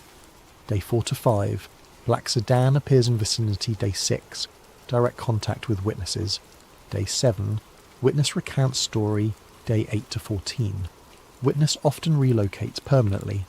but the most disturbing tape was dated September 15th, 1996. This one was different from the others. Instead of filming from his car or house, Henry had positioned the camera in what looked like dense woods. Through the trees, I could see the Millfield Reservoir, its dark surface reflecting a cloudy afternoon sky. September 15th, 1996, Henry's voice whispered from behind the camera. Following up on the Patterson sighting from last week, multiple witnesses reported object emerging from water around midnight September 8th. The camera showed the shoreline, empty except for some scattered fishing equipment left by weekend anglers. Henry's breathing was audible, nervous. Been watching for 3 hours, nothing unusual until a black sedan emerged from the tree line, driving slowly along a dirt access road I hadn't noticed before. It parked near the shoreline, and the two familiar figures got out. But this time, they weren't approaching witnesses. They were alone at the reservoir, and their behaviour was completely different. Instead of their usual rigid, formal posture, they moved with fluid precision, like dancers performing a choreographed routine. They walked to the water's edge and stood perfectly still for several minutes, facing the centre of the reservoir. Then, without any visible signal or communication, they began to undress. I paused the tape, not sure I was ready to see what came next, but I forced myself to continue. The figures removed their clothing with the same synchronised precision they'd shown in every other recording. Underneath their suits, their bodies were pale, almost luminescent in the afternoon light. Too thin, with limbs that seemed slightly too long for their torsos. They walked into the water without hesitation, continuing until they were completely submerged. The reservoir surface showed no ripples, no disturbance of any kind. Henry's camera remained fixed on the water for the next 20 minutes of tape. Nothing happened. No bubbles, no movement, nothing to suggest that two people had just walked into the depths of a 40-foot deep reservoir. Then, at the 23-minute mark, they emerged. But they didn't surface like drowning victims or swimmers coming up for air. They simply appeared at the water's edge, as if they had materialised there. Completely dry. They dressed with the same mechanical precision and returned to their vehicle. As the black sedan drove away, Henry's whispered narration resumed. I don't think they're human. The tape ended there. I sat in Henry's basement for a long time after that, staring at the static-filled screen and trying to process what I'd just seen. Every rational explanation I could think of fell apart under scrutiny. Special effects didn't exist in 1996 that could create that kind of footage, especially not for an amateur filmmaker using a home video camera. I looked around at the hundreds of remaining tapes and realised I'd barely scratched the surface of Henry's documentation. How much more evidence was stored in this basement? How many more incidents had he recorded over nearly 5 decades? But more importantly, if these figures weren't human, what were they? And why had they been systematically suppressing reports of unexplained phenomena in Millfield County for almost 50 years? I selected 3 more tapes at random and settled in to continue watching. Outside, afternoon was fading into evening, but I barely noticed. I was beginning to understand why Henry had covered all his windows with blackout curtains. Some things were better observed from the shadows. The next tape, dated April 7th, 2001, showed the 2 figures visiting an elderly woman at her farmhouse outside town. She had reported seeing lights in formation, moving across her property for 3 consecutive nights. The footage was clearer than the earlier recordings. Henry had upgraded his equipment by then. I watched the figures approach the woman's front door with their characteristic synchronised movement. She answered their knock, spoke with them for approximately 15 minutes, then nodded several times before closing the door. 3 days later, according to Henry's notes, she died of a heart attack. Natural causes, the coroner had ruled. No signs of violence or foul play. But watching the tape, I noticed something chilling about the encounter. During the entire 15-minute conversation, the woman never looked directly at either of the figures. Her eyes remained fixed on a point somewhere between them, as if she was physically unable to make direct eye contact. The 4th tape was even more disturbing. December 23rd, 2003 showed the interior of what I recognised as the Millfield Diner. the same location where Eddie Morrison had been approached 16 years earlier. But this time, the camera was positioned inside the restaurant, apparently hidden among the decorations or equipment. The timestamp showed 11:47 p.m. The diner was nearly empty, just a waitress behind the counter, a cook visible through the kitchen window, and one customer seated at a booth near the back. The customer was a young man, maybe early 20s, wearing a Millfield Community College sweatshirt. He was working on what looked like homework while eating a piece of pie. At 11:52, the two figures entered the diner. They moved to the young man's booth and slid into the seat across from him. Unlike their usual approach to witnesses in parking lots or outside homes, this encounter was happening in public, in front of witnesses. But the waitress and cook continued their work as if nothing unusual was happening. They didn't even glance in the direction of the booth where three people were now engaged in what appeared to be an intense conversation. The young man's body language progressed through the same stages I'd seen in other encounters. Initial confusion, growing alarm, then fearful compliance. After approximately 10 minutes, he gathered his books and left the diner with the two figures. The waitress and cook never looked up. It was as if the encounter had been completely invisible to everyone except the target and whoever was operating Henry's hidden camera. I rewound the tape and watched it again, focusing on the background. The waitress moved through her routine, wiping down counters, refilling coffee, checking orders, but her movements had a mechanical quality that reminded me of the figures themselves. The cook was equally robotic, flipping burgers and cleaning the grill with precise, repetitive motions. Neither of them had blinked during the entire encounter. The fifth and final tape I watched that day was dated August 14th, 2004, the most recent in Henry's collection, before the long gap leading up to his final recording in 2025. This one showed Henry himself. The camera was positioned to show a mirror, reflecting Henry as he sat at his kitchen table in the middle of the night. He looked younger than when I'd found his body, but already showed signs of the stress that would consume the final decades of his life. August 14th, 2004, he said to his reflection, "I think I understand now what they are and why they're here." He held up a manila folder thick with documents and photographs. It took me 26 years to piece it together, but I finally have enough evidence to prove what's been happening in Millfield County. These aren't government agents. They aren't human at all. Henry opened the folder and spread its contents across the table. Even in the mirror's reflection, I could see newspaper clippings, photographs, and what looked like official documents. They're some kind of watchers. Guardians, maybe. Their job is to maintain the cover-up, to make sure that certain kinds of information never become public knowledge. They've been doing it for decades. Maybe longer. He picked up one of the photographs and held it toward the mirror. It showed the reservoir, but from an angle I didn't recognise. The water was different, clearer, with something visible beneath the surface. The reservoir isn't natural, Henry continued. It was built in 1962 over an existing site. Government records show geological anomalies in the area dating back to the 1940s. Military interest in the region, classified research projects. He set down the photograph and picked up what looked like a government document with heavy black redactions. "I think they're guarding something that was discovered here decades ago, something the public can't be allowed to know about. And these two entities, they're part of whatever was found." Henry's reflection looked directly into the camera and I saw genuine terror in his eyes. "I'm going to hide this evidence tomorrow. If something happens to me, if they finally decide I know too much, maybe someone will eventually piece together the truth." The tape ended with Henry beginning to repack the folder. I sat in the basement until well after dark, surrounded by decades of documentation that painted a picture so far outside normal reality that I could barely process it. But the evidence was overwhelming, consistent, methodical. Whatever Henry Mallory had discovered, he'd spent the rest of his life documenting it, with the dedication of a true believer and the precision of a trained investigator.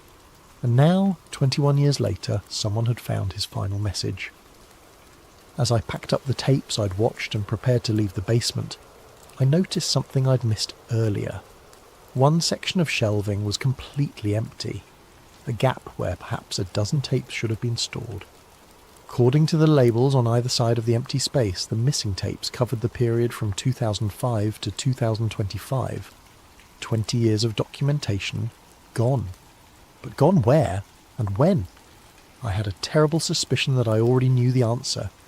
I found the final tape 3 days later, not in the basement archive, but sitting on Henry's kitchen counter, where I was certain it hadn't been before. I'd been returning to the house every day, ostensibly to complete the estate inventory, but really to continue reviewing Henry's documentation.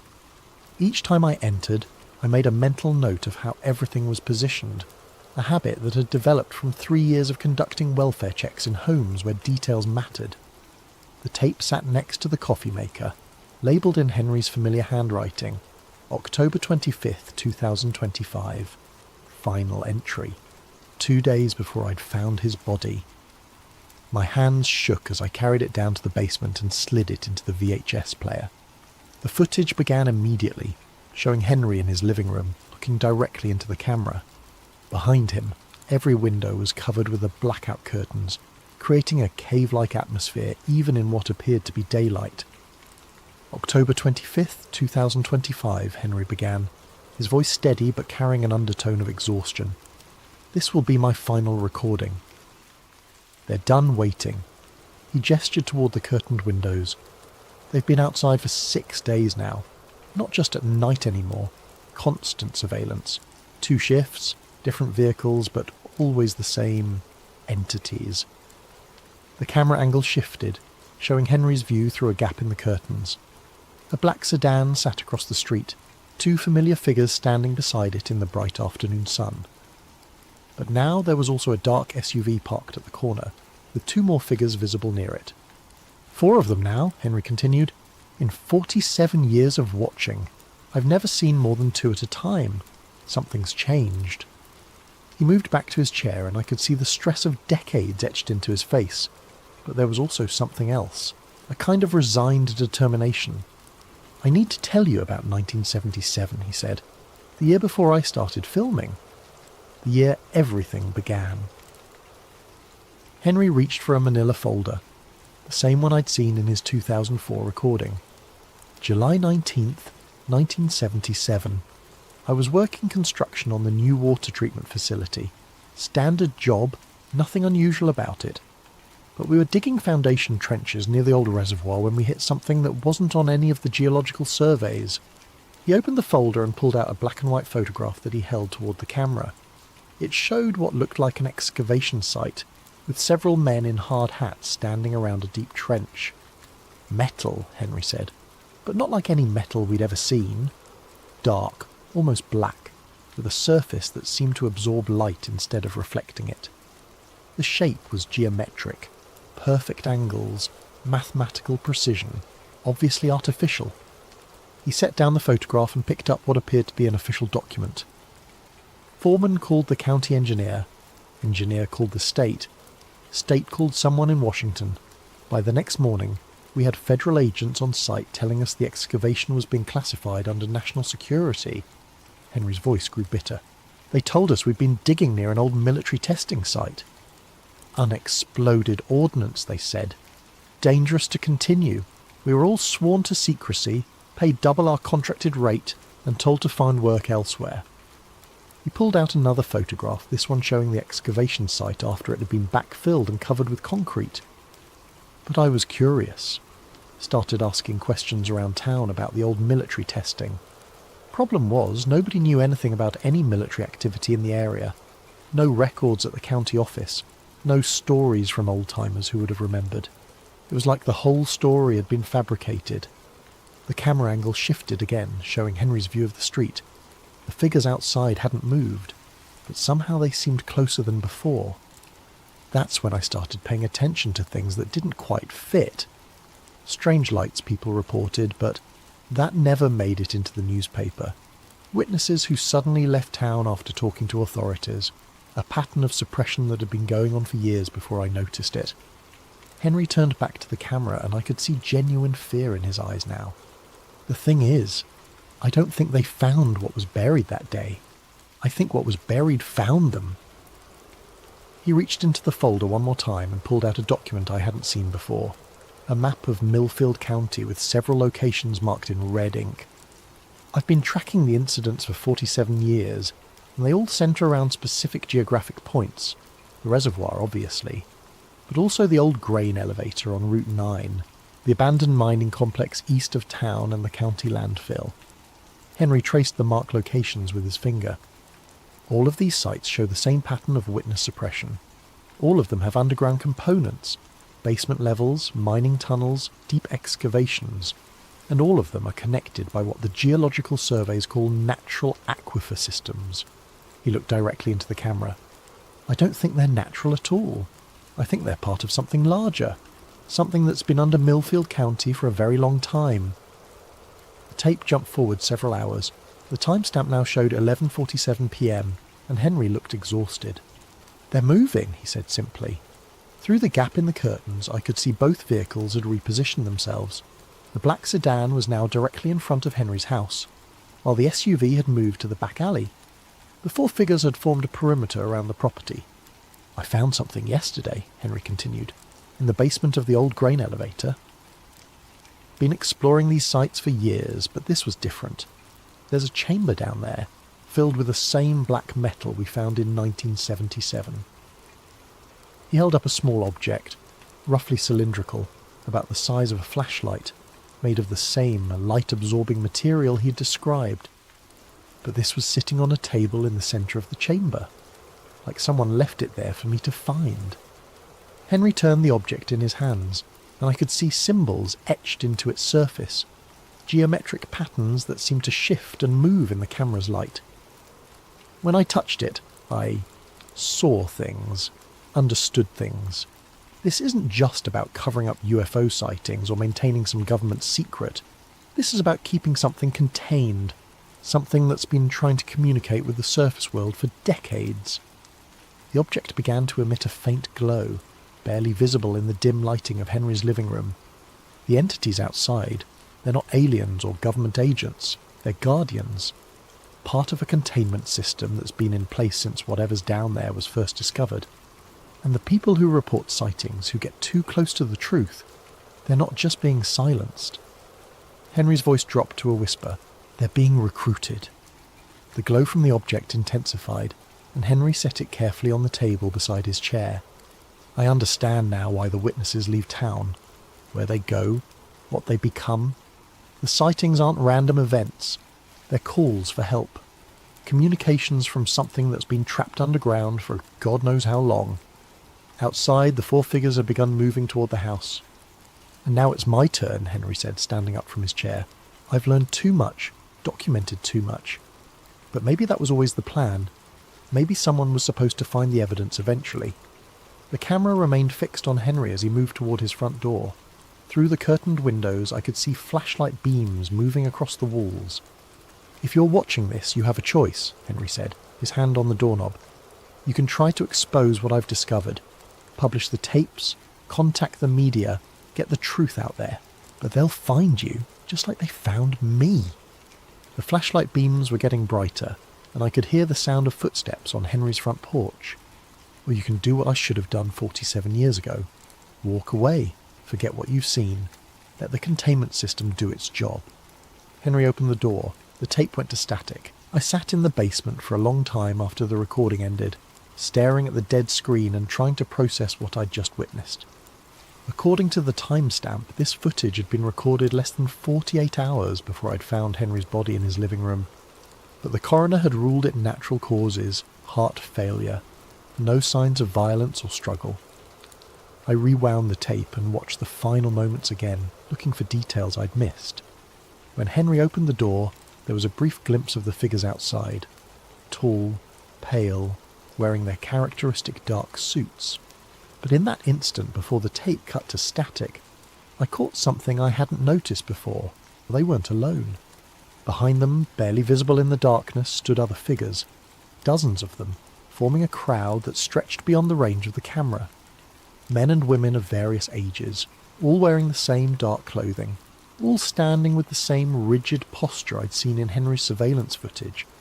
Eddie Morrison was among them.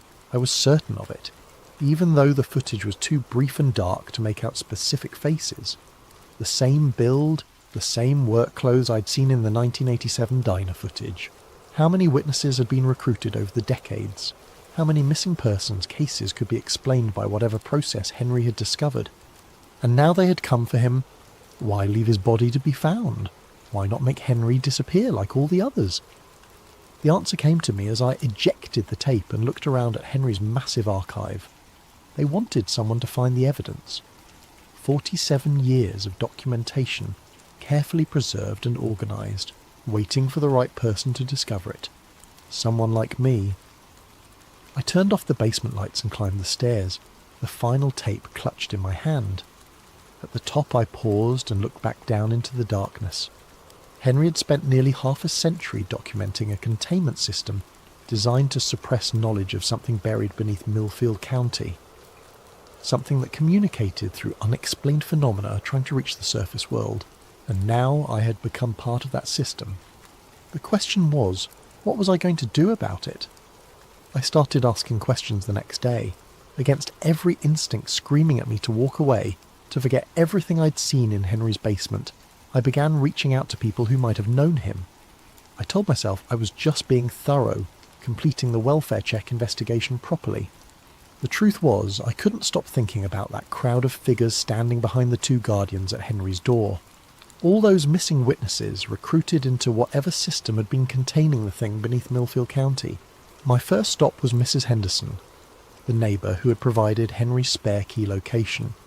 She was in her 70s, a retired schoolteacher who had lived on Maple Street for most of her adult life.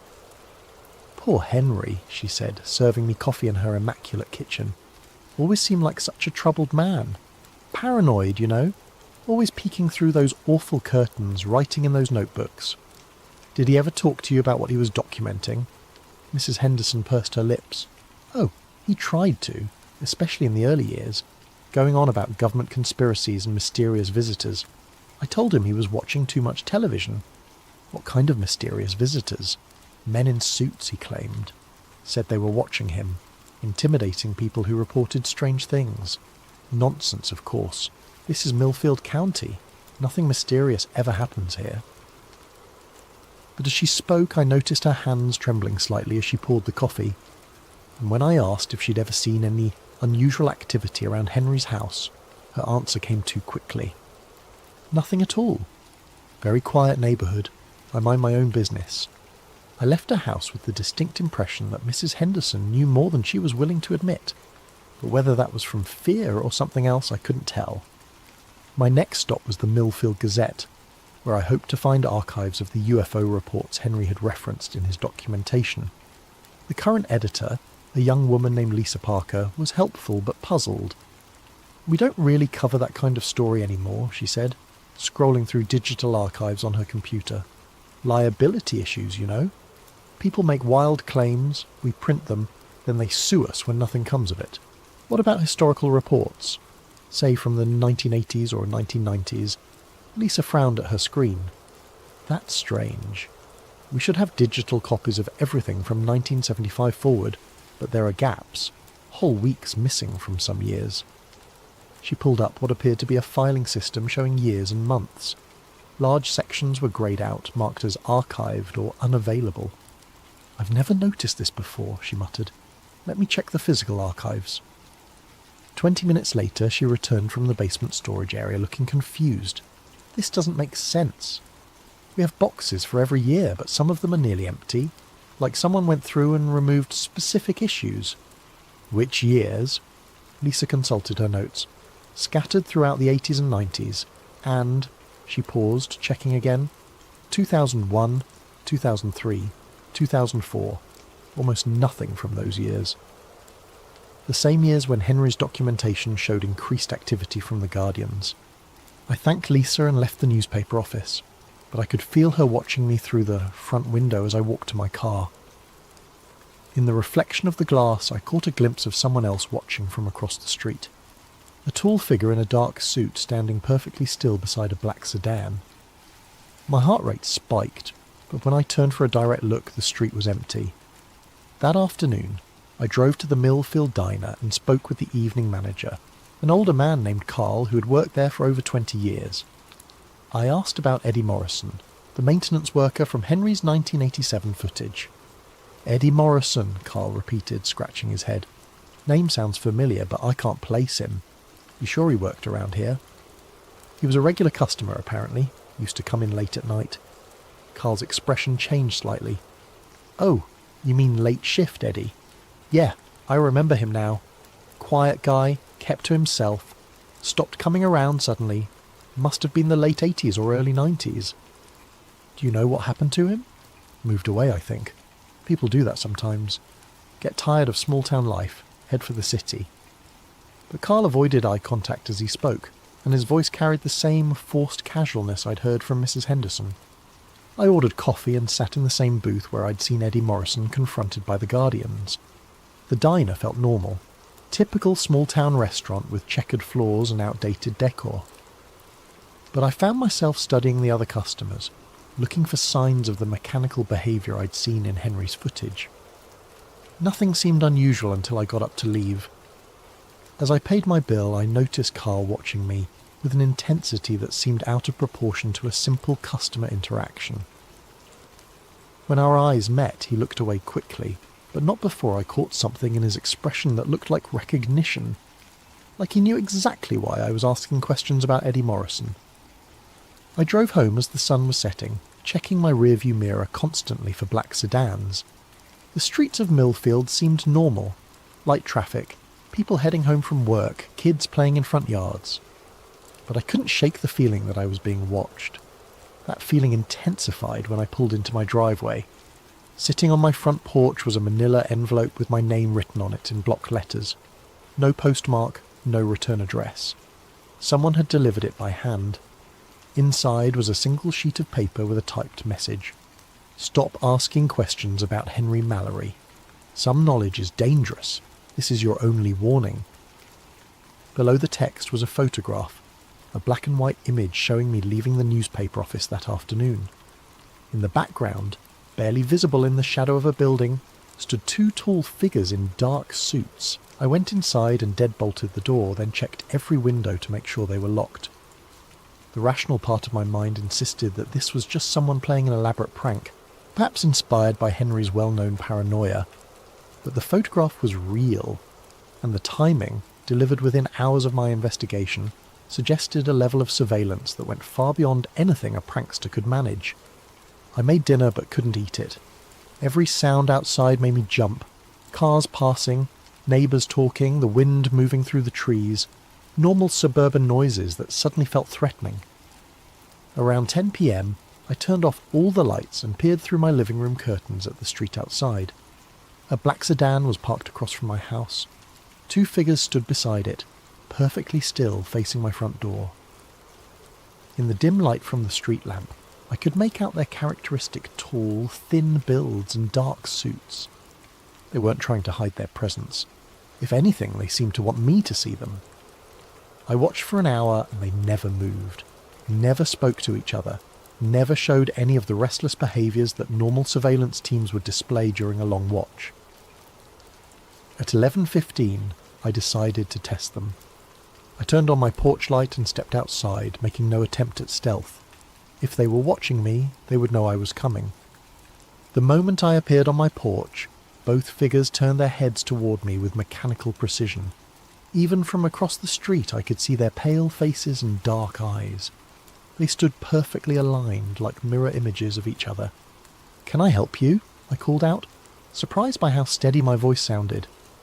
They didn't respond, didn't move, just stood there watching me with the kind of absolute stillness that no living person could maintain. I took a step toward the street, and they both took a step backward, maintaining the exact same distance between us. Another step forward, another synchronized step back. It was like some kind of bizarre dance, with invisible rules that kept us in perfect equilibrium. "What do you want?" I shouted. This time one of them, impossible to tell which in the poor lighting, spoke. The voice carried clearly across the distance, but it had an odd quality. Too precise, like someone reading from a script. "Return to your house. Discontinue your investigation. This is your final warning." The words were completely clear, but something about them felt wrong. The cadence was off. as if the speaker was mimicking human speech without fully understanding its natural rhythm. What happened to Henry Mallory? Mr. Mallory chose to join the containment protocol. The same choice is available to you. What containment protocol? What are you containing? But instead of answering, both figures turned away from me and got into their vehicle. The car pulled away from the curb and disappeared down the street without making a sound. No engine noise, just like Henry had described in his recordings. I stood on my porch for several more minutes, staring at the empty street and trying to process what had just happened. The conversation, if it could be called that, had felt completely surreal. Like talking to sophisticated automatons that had been programmed with just enough human behaviour to maintain a conversation, but not enough to seem genuinely alive. Back inside, I double-checked all my locks and closed every curtain. Then I sat in my living room with the lights off, thinking about what the figure had said. Mr. Mallory chose to join the containment protocol. Not that he had died. Not that he had been eliminated for knowing too much. That he had chosen to join something, and the same choice was available to me. I thought about that crowd of figures I'd seen in Henry's final recording. All those missing witnesses standing behind the Guardians like a silent army. Had they all made the same choice? And if so, what exactly were they containing? Outside, the street remained quiet, but I had the distinct feeling that this was far from over. I didn't sleep that night. Instead, I sat in my darkened living room, periodically checking the windows for any sign of the black sedan's return. Around 3 a.m, I made a decision that would have seemed insane just a week earlier. I was going to document everything just like Henry had. If something happened to me, if I chose to join the containment protocol or simply disappeared like so many witnesses before me, at least there would be a record. I set up my smartphone to record and positioned it on the coffee table, where it could capture both me and the view out my front window. Then I began to tell my story, starting with the welfare check that had led me to Henry Mallory's basement archive. I talked for 2 hours, describing everything I'd seen in his recordings, the pattern of witness intimidation, the strange behaviour of the Guardians, and my own growing certainty that something had been hidden beneath Millfield County for decades. When I finished, I uploaded the video to 3 different cloud storage services and emailed copies to friends in other states. If the Guardians could scrub newspaper archives and make entire video channels disappear overnight, I wanted to make sure this record would be harder to erase. The next morning, I drove to the one location Henry had mentioned that I hadn't yet visited, the old grain elevator on Route 9. The structure had been abandoned for at least 20 years, a massive concrete tower surrounded by rusted storage silos and overgrown with weeds. A chain-link fence topped with barbed wire surrounded the property, but age and weather had created several gaps large enough to slip through. I parked a half-mile away and approached on foot, carrying a flashlight and the smartphone I'd used for my recording the night before. If Henry had found something in the basement of this building, I needed to see it for myself. The main elevator building was 4 stories tall, with broken windows and graffiti covering most of the accessible surfaces. But what I was looking for would be underground, in the basement levels that Henry had mentioned. I found a service entrance on the north side of the building that had been secured with a padlock very similar to the one on Henry's basement door. The lock was old and rusted, and it gave way after several minutes of work with a crowbar I'd brought from my car. The door opened onto a concrete stairwell that descended into absolute darkness. My flashlight beam revealed steps leading down at least 2 levels, with water-stained walls and the musty smell of long abandonment. The first basement level was what I'd expected. Old machinery, storage rooms filled with obsolete equipment, the normal detritus of an industrial facility that had been shut down decades ago. But at the far end of the main corridor I found another stairwell leading deeper underground. This second basement was different. The walls were made of the same black metal Henry had described from the 1967 excavation. Smooth, geometrically precise surfaces that seemed to absorb my flashlight beam rather than reflect it. The corridor extended in both directions beyond the range of my light, but I could see doorways at regular intervals. I chose the left corridor and began exploring. The first door I came to was standing open, revealing a circular chamber about 20 feet in diameter. The walls, floor and ceiling were all made of the same light-absorbing material, covered with intricate geometric patterns that seemed to shift and move in my flashlight beam. In the centre of the room sat a table, or what I assumed was a table. It was integrated into the floor, rising from the black metal surface like it had been grown rather than built. On top of it lay several objects similar to the cylindrical device Henry had shown in his final recording. I approached carefully, recording everything with my phone. The objects were warm to the touch, despite the cold temperature of the underground chamber. As I picked up one of them, symbols began to appear on its surface, the same geometric patterns that covered the walls. Then I heard voices, human voices coming from deeper in the corridor. Multiple people engaged in what sounded like a conversation, though I couldn't make out words from this distance. I turned off my flashlight and followed the sound, using my phone screen to provide just enough illumination to avoid walking into walls. The voices grew clearer as I approached, and I began to recognise what I was hearing. It was Henry's voice, along with others I didn't recognise, all speaking in the same measured, precise cadence I'd heard from the guardian outside my house the night before.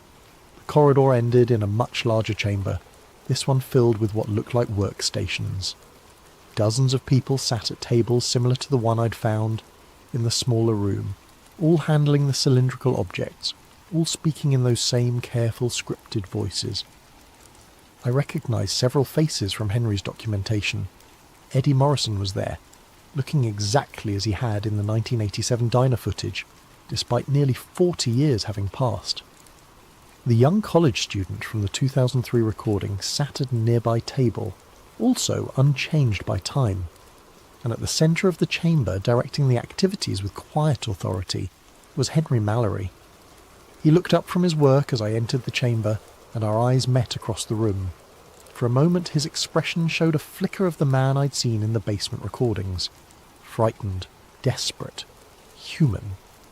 Then it shifted to the same blank efficiency I'd observed in all the others.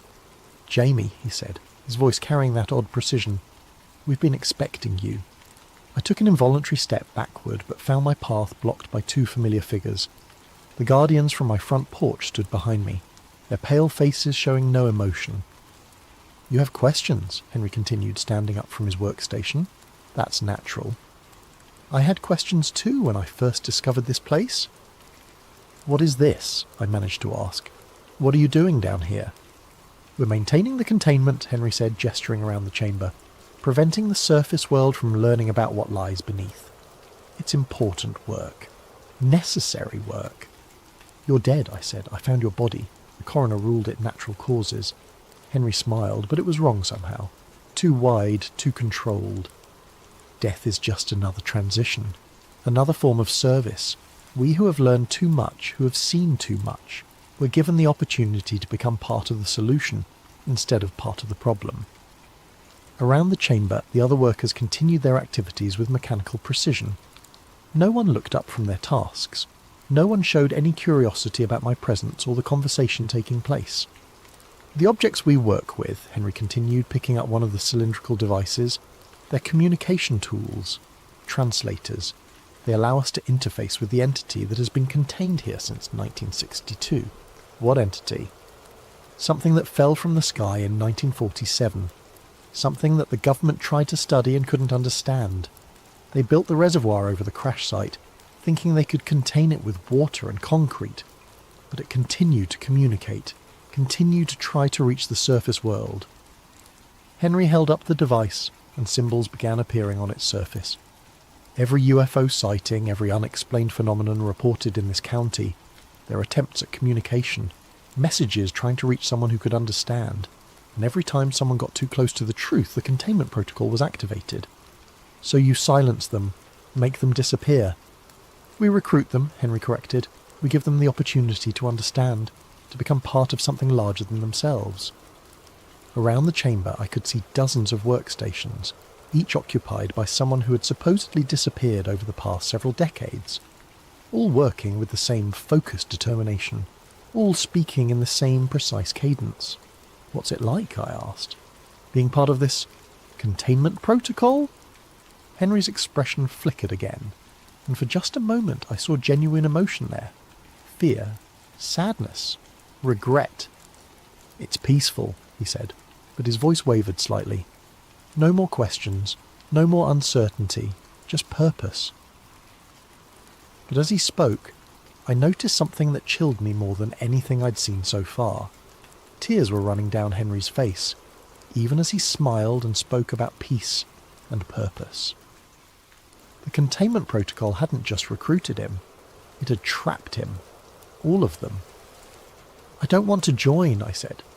"That's what I said," Henry replied, "but you will, eventually.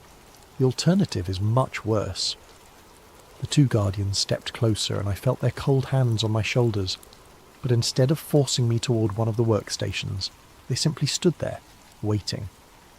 "The choice is yours," Henry said. "Join the containment protocol willingly and maintain some small part of who you were. Resist and become something else entirely." I looked around the chamber at all the missing witnesses, all the people who had supposedly chosen to join this underground operation. None of them looked up. None of them showed any sign of individual will or personality. But Henry's tears told a different story. "There's a third option," I said, "which is, I leave. I walk out of here. I never speak of what I've seen." Henry shook his head. "Too late for that. You've seen too much, learned too much. The containment protocol cannot allow that knowledge to exist outside our control." But even as he spoke, I could see doubt in his eyes, and I realized something that might be important.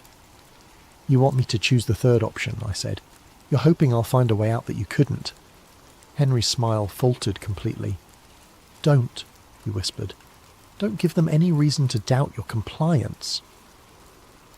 But it was too late. The guardians had heard, and their grip on my shoulders tightened. As they began to guide me toward an empty workstation, I made my own choice. I ran. I made it as far as the first basement level before they caught me. The guardians moved with inhuman speed, their footsteps completely silent on the concrete floors. When they grabbed me again, their hands were no longer cold. They burned like ice, and I could feel something changing in my body wherever they touched. They dragged me back to the chamber where Henry and the others continued their work, seemingly oblivious to my attempted escape. But as the guardians forced me into a chair at an empty workstation, Henry looked up from his own work and met my eyes. "I'm sorry," he said, and this time his voice sounded completely human. "I tried to warn you." One of the guardians placed a cylindrical device in my hands. The moment my fingers closed around it, symbols began appearing on its surface, and I heard something that wasn't quite a voice speaking directly into my mind. "Welcome," it said. "We have been waiting for you." Images flooded my consciousness. The thing that had crashed in 1947, the government's attempts to study and contain it, the decades of communication attempts that had been systematically suppressed. I saw the truth of what the containment protocol really was. Not protection of the surface world from an alien entity. Protection of the entity from the surface world. The thing beneath Millfield County wasn't trying to escape or invade. It was dying, slowly, from decades of isolation and containment. The UFO sightings, the unexplained phenomena, they were distress calls from a being that was trapped as surely as any of the human workers in this underground chamber. The Guardians weren't protecting humanity from an alien threat. They were protecting a government cover-up that had lasted over 70 years. "Help us," the voice continued, "help us return home." And suddenly I understood what my real choice was. I could join the containment protocol, become another worker in this underground facility, and spend whatever remained of my existence helping to maintain a lie that served no one. Or I could help the entity do what it had been trying to do for decades, communicate with the outside world. I looked around the chamber at all the people who had been recruited over the years. Henry, Eddie Morrison, the college student, dozens of others, all of them working with mechanical precision to maintain the containment. But as I watched more carefully, I noticed something the Guardians had missed. Subtle glances between the workers, hand signals passed when the Guardians weren't looking. Micro expressions that suggested more awareness than they were supposed to have. The containment protocol wasn't perfect. Some part of these people's original personalities remained, buried beneath the compulsion to serve but not entirely destroyed, including Henry. When our eyes met again, he gave an almost imperceptible nod towards something behind me. I glanced back without moving my head and saw what he was indicating. A communication panel built into the wall connected to the surface world. The entity's voice continued in my mind, showing me images of its home, its people, the desperate need to re-establish contact with those who had sent it to Earth decades ago. They told your people we were invaders. We were explorers, scientists. Peaceful contact was always our intention. I made my decision. Instead of accepting the role of containment worker, I reached for the communication panel. The moment my hand touched the controls, alarms began blaring throughout the chamber. The Guardians moved toward me with their inhuman speed, but the other workers suddenly rose from their stations. For the first time since I'd entered this underground facility, they acted like human beings instead of automatons. Eddie Morrison tackled one Guardian while the college student disabled another. Henry himself moved to help me with the communication equipment. "Hurry," he said, his voice urgent and completely human now. "The compulsion is strong. We can't fight it for long." I input the emergency broadcast codes I'd learned during my county training, patching the chamber's communication system into every radio and television frequency in the area. Then I stepped back and let the entity speak for itself. The broadcast lasted exactly 17 minutes. 17 minutes of first contact, broadcast live across 3 counties.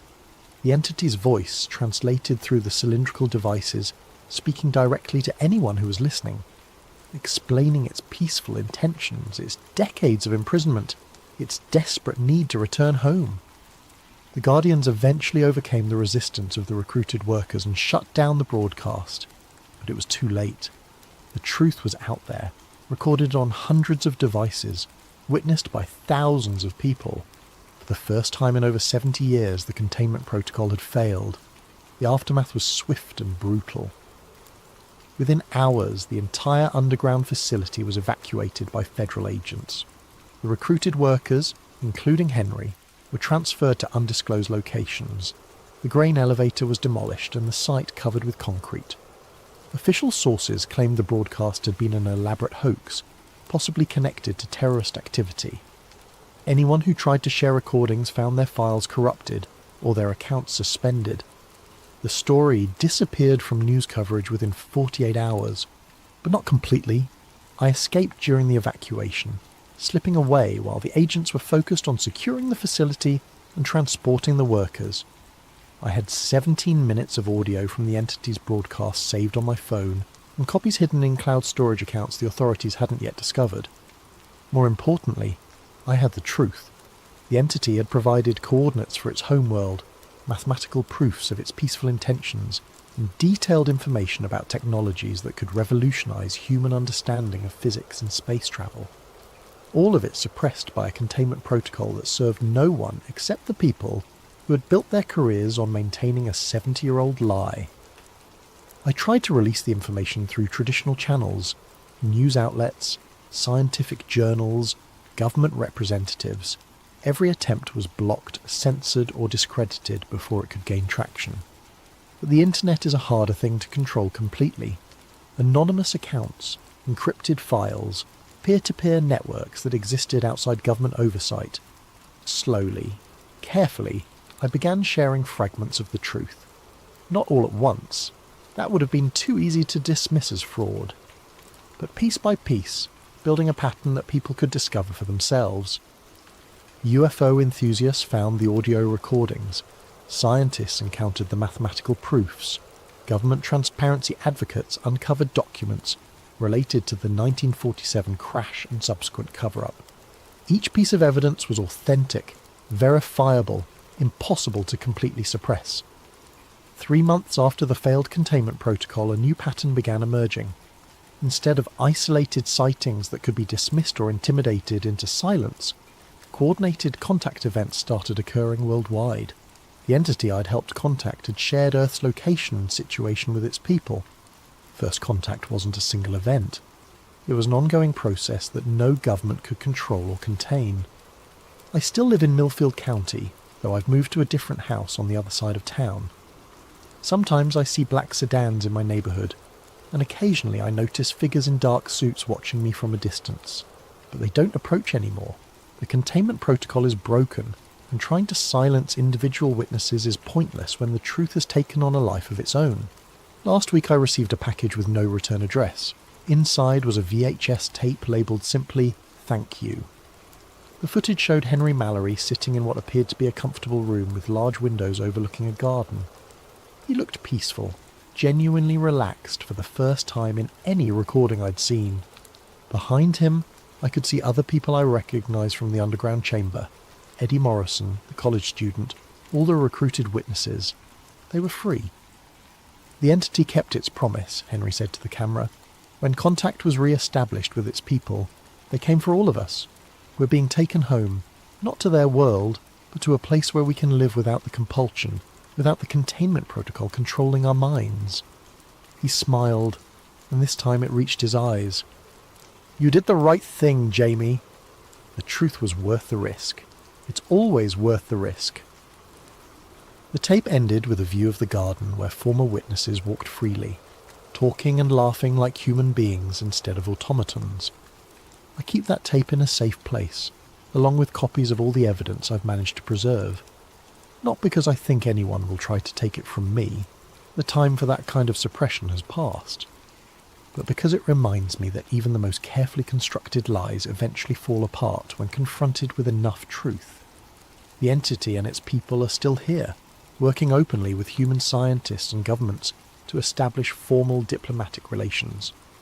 The technology they've shared has already begun revolutionising our understanding of physics, medicine, and space travel, and somewhere in the files of a dozen different agencies there are records of the people who spent 70 years maintaining a containment protocol that served no purpose except to protect the careers of those who had created it. Henry Mallory was right about one thing. They never do leave you alone once you've learned too much. But sometimes, if you're very careful and very lucky, you can make sure the truth survives long enough to set everyone free, including yourself. The blackout curtains are gone from my windows now. I sleep with the lights off and the doors unlocked. The shadows no longer hide watchers, and the silence is just silence. But every night before I go to bed, I look up at the stars and remember that we're not alone anymore, and that's a truth worth any price.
Before we begin, I just wanted to thank Todd Rockwell for this story idea.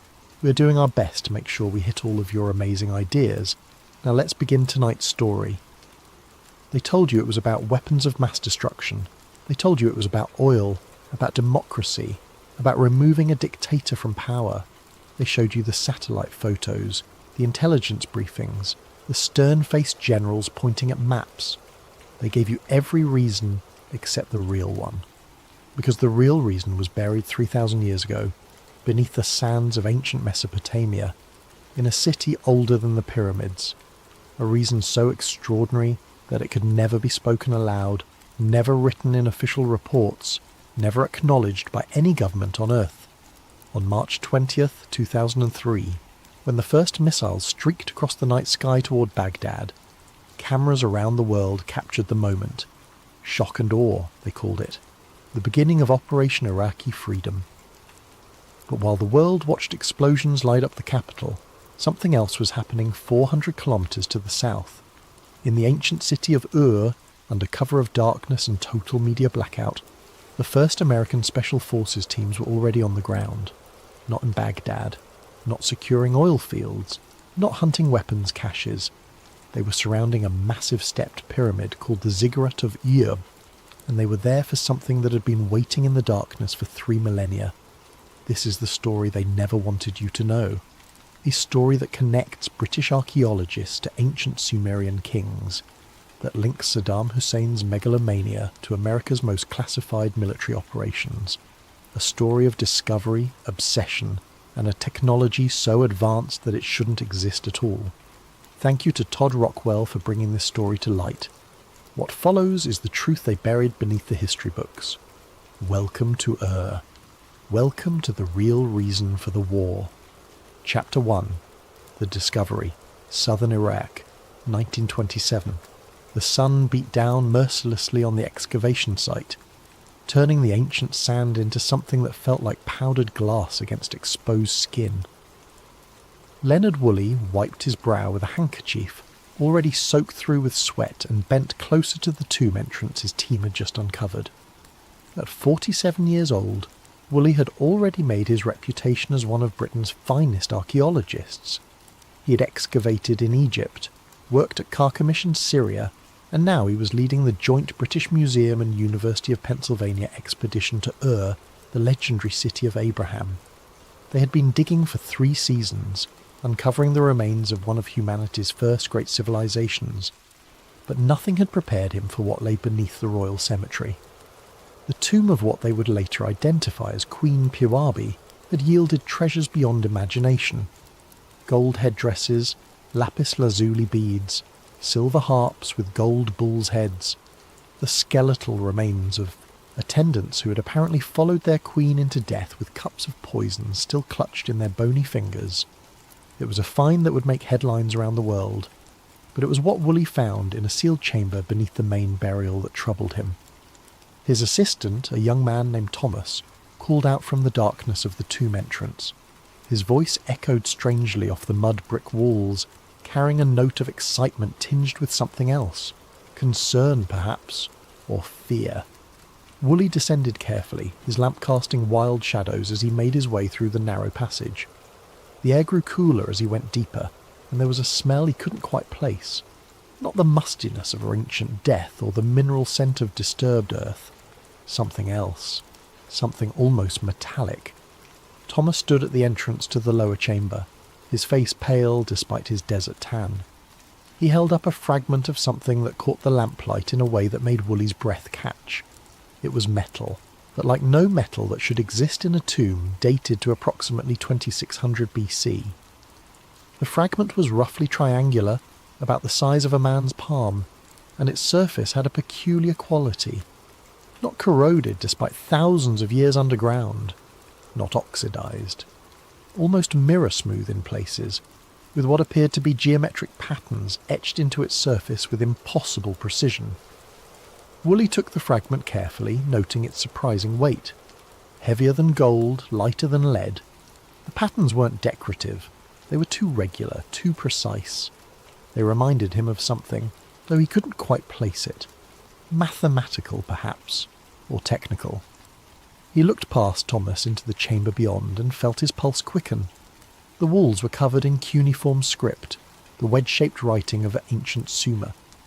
But interspersed among the recognisable characters were symbols he had never seen before. Circular patterns, radiating lines, geometric shapes that seemed to repeat in complex sequences.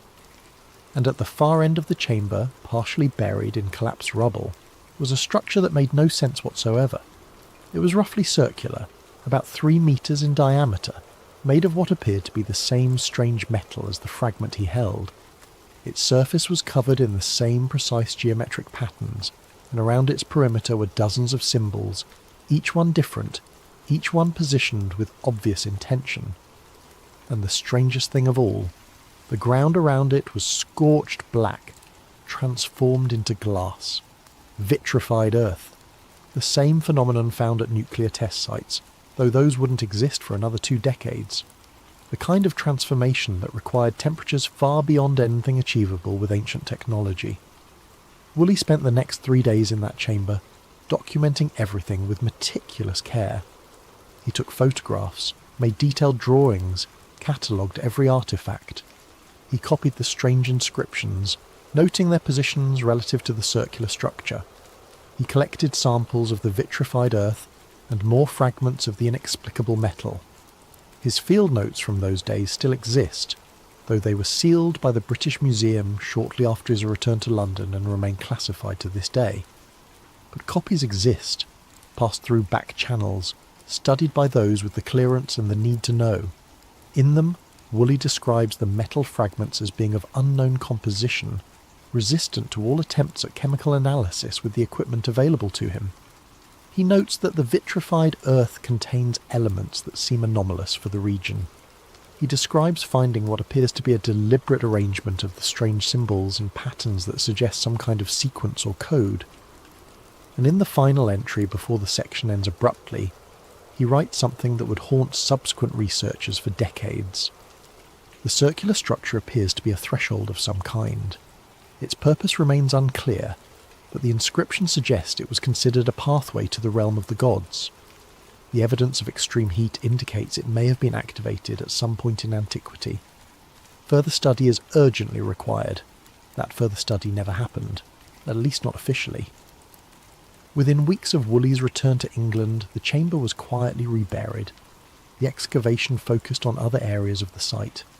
The strange metal fragments and vitrified earth samples were sent to London, where they disappeared into the vast collections of the British Museum. The photographs and detailed drawings were removed from the public record. When asked about the lower chamber years later, Woolley would claim it had been empty, already looted in antiquity. The official excavation reports make no mention of strange metals or impossible artefacts. The circular structure, the vitrified earth, the unknown symbols, all of it vanished from the historical record as if it had never existed. But someone, somewhere, had taken note. Because the files were sealed with a notation that appeared on only the most sensitive documents in British government archives, national security interest. The question was, whose national security? And what exactly had Leonard Woolley found beneath the sands of Ur that was so dangerous it had to be hidden from the world? The answer would remain buried for another 50 years. Chapter 2. The Obsession. Baghdad, Iraq, 1979. Saddam Hussein stood on the balcony of the Republican Palace and looked out over the city that would become his kingdom. At 42 years old, he had just manoeuvred himself into the presidency through a combination of political cunning and ruthless elimination of rivals. Iraq was his now, to shape as he saw fit. But Saddam did not see himself as merely another modern dictator. In his mind, he was the heir to a legacy that stretched back thousands of years, to the very dawn of civilization itself. He was Nebuchadnezzar reborn, the modern incarnation of the great Babylonian king who had built empires and defied the world. This was not metaphor to him. This was truth. Within months of taking power, Saddam initiated an ambitious program to reconstruct the ancient sites of Mesopotamia. Millions of dollars poured into archaeological projects across Iraq. The ruins of Babylon were to be rebuilt, brick by brick, with each brick stamped with his name just as Nebuchadnezzar had done millennia before. The ziggurat of Ur would be restored. The glory of ancient Iraq would rise again under his rule. But there was another reason for his interest in the ancient sites, one that few people knew about and even fewer understood. Saddam had obtained copies of certain documents, British documents sealed and classified, that had made their way through various intelligence channels into Iraqi hands. Documents that described Leonard Woolley's discoveries at Ur in meticulous detail. Documents that spoke of impossible artifacts and mysterious structures buried beneath the ancient city. And Saddam, who saw himself as the rightful heir to Mesopotamian greatness, wanted what the ancients had possessed. Wanted the power that had allowed them to build a civilization so advanced it was remembered as the cradle of human culture. Wanted the secrets that had been hidden from the world for 3,000 years. CIA reports from this period, many now declassified, show that American intelligence was well aware of Saddam's obsession. One memo from 1982 notes with barely concealed amusement that the Iraqi president genuinely believed he was the reincarnation of Nebuchadnezzar. Another from 1985 expresses concern about his spending on archaeological projects, questioning whether these might have a military application. But it was a report from 1988 that should have raised more alarm bells than it did. A field agent's observation that Iraqi excavation teams at Ur were working in areas that had supposedly been thoroughly explored and documented decades earlier.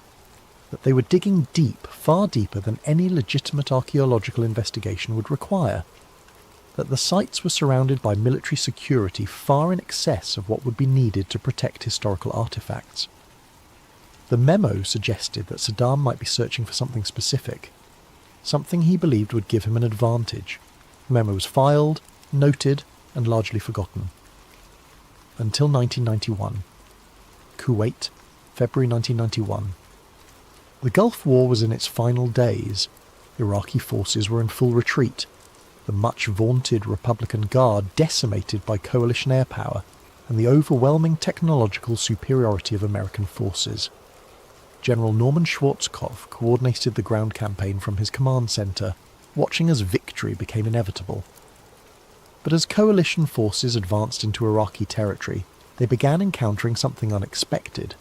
Not resistance exactly, not military formations preparing for battle, but excavation teams, dozens of them, working frantically at archaeological sites across southern Iraq. Most were at sites near Ur. American troops who secured these sites found them defended not by regular army units, but by Republican Guard special forces, Saddam's most elite troops.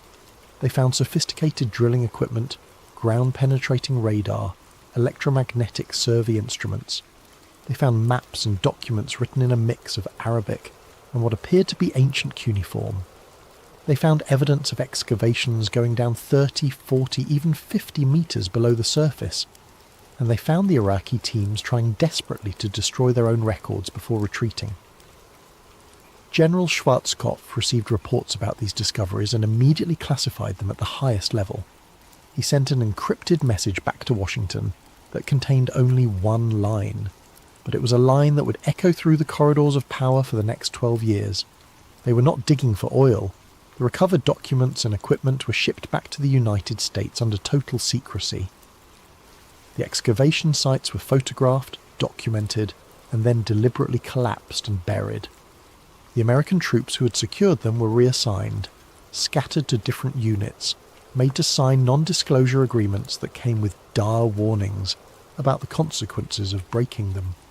And in classified briefing rooms in Washington, analysts began piecing together what Saddam had been searching for, what he might have found, and whether whatever lay beneath Ur was dangerous enough to warrant action. The conclusion was unanimous. They needed to know more.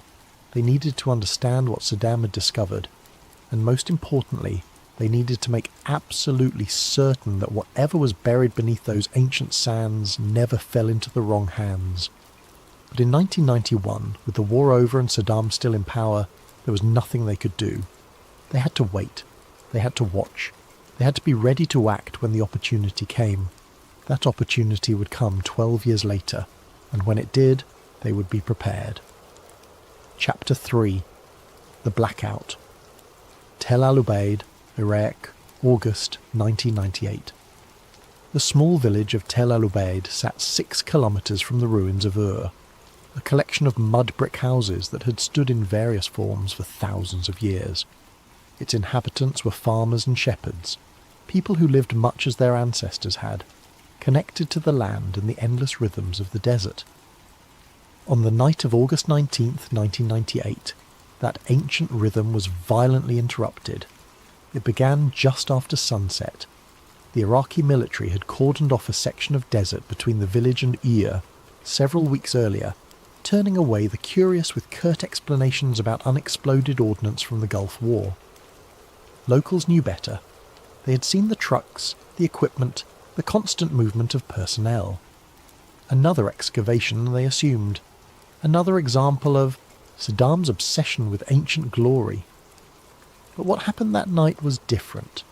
Ahmed Hassan, a farmer who lived on the edge of the village, was bringing his goats in for the night when he saw it. A flash of light from the direction of the sealed site, so bright it turned night into day for a fraction of a second. Not the orange-yellow of an explosion, not the white of burning magnesium.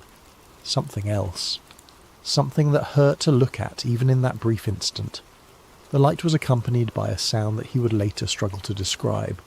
Not quite thunder, not quite the sonic boom of an aircraft.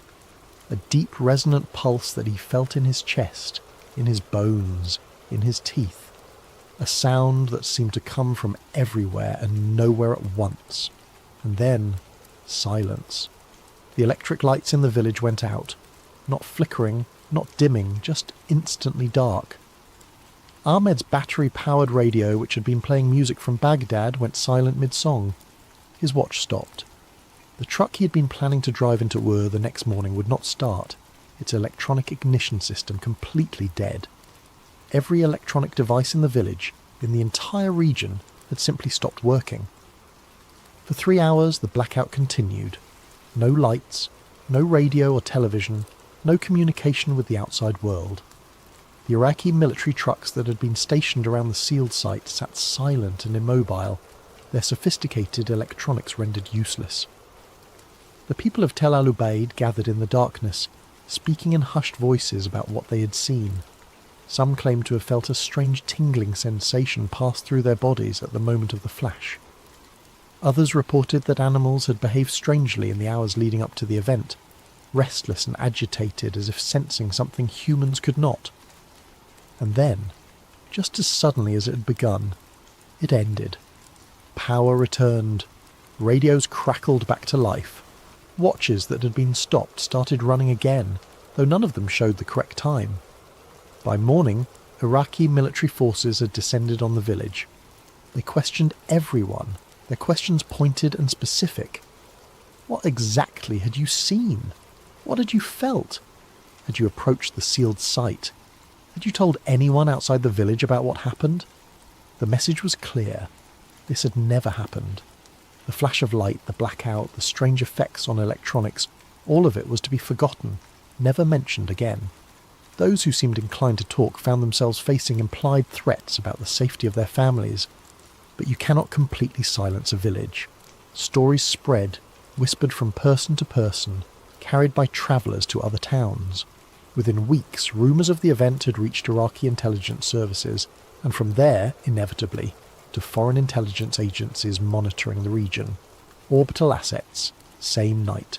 300 kilometres above Iraq, a KH-11 reconnaissance satellite pursued its endless orbit around Earth. Officially, these satellites were used to photograph military installations, track troop movements, and provide intelligence on weapons programs. They were among America's most closely guarded technological secrets, capable of resolving objects on the ground smaller than a license plate. But the KH-11 satellites had other capabilities that were even more secret. They carried instruments designed to detect unusual electromagnetic signatures, radiation spikes, and other phenomena that might indicate nuclear weapons tests or other strategic threats. On the night of August 19, 1998, the satellite passing over southern Iraq registered something, that sent automatic alerts cascading through multiple intelligence agencies. A massive electromagnetic pulse, centred on coordinates that placed it precisely at the ancient site of Veur. The signature was unlike anything in the system's database, too focused to be a nuclear detonation, too powerful to be conventional electronics failure, too brief to be a sustained power surge. More remarkably, the satellite itself had been affected. For approximately 12 seconds, its systems had experienced interference that temporarily disrupted data transmission.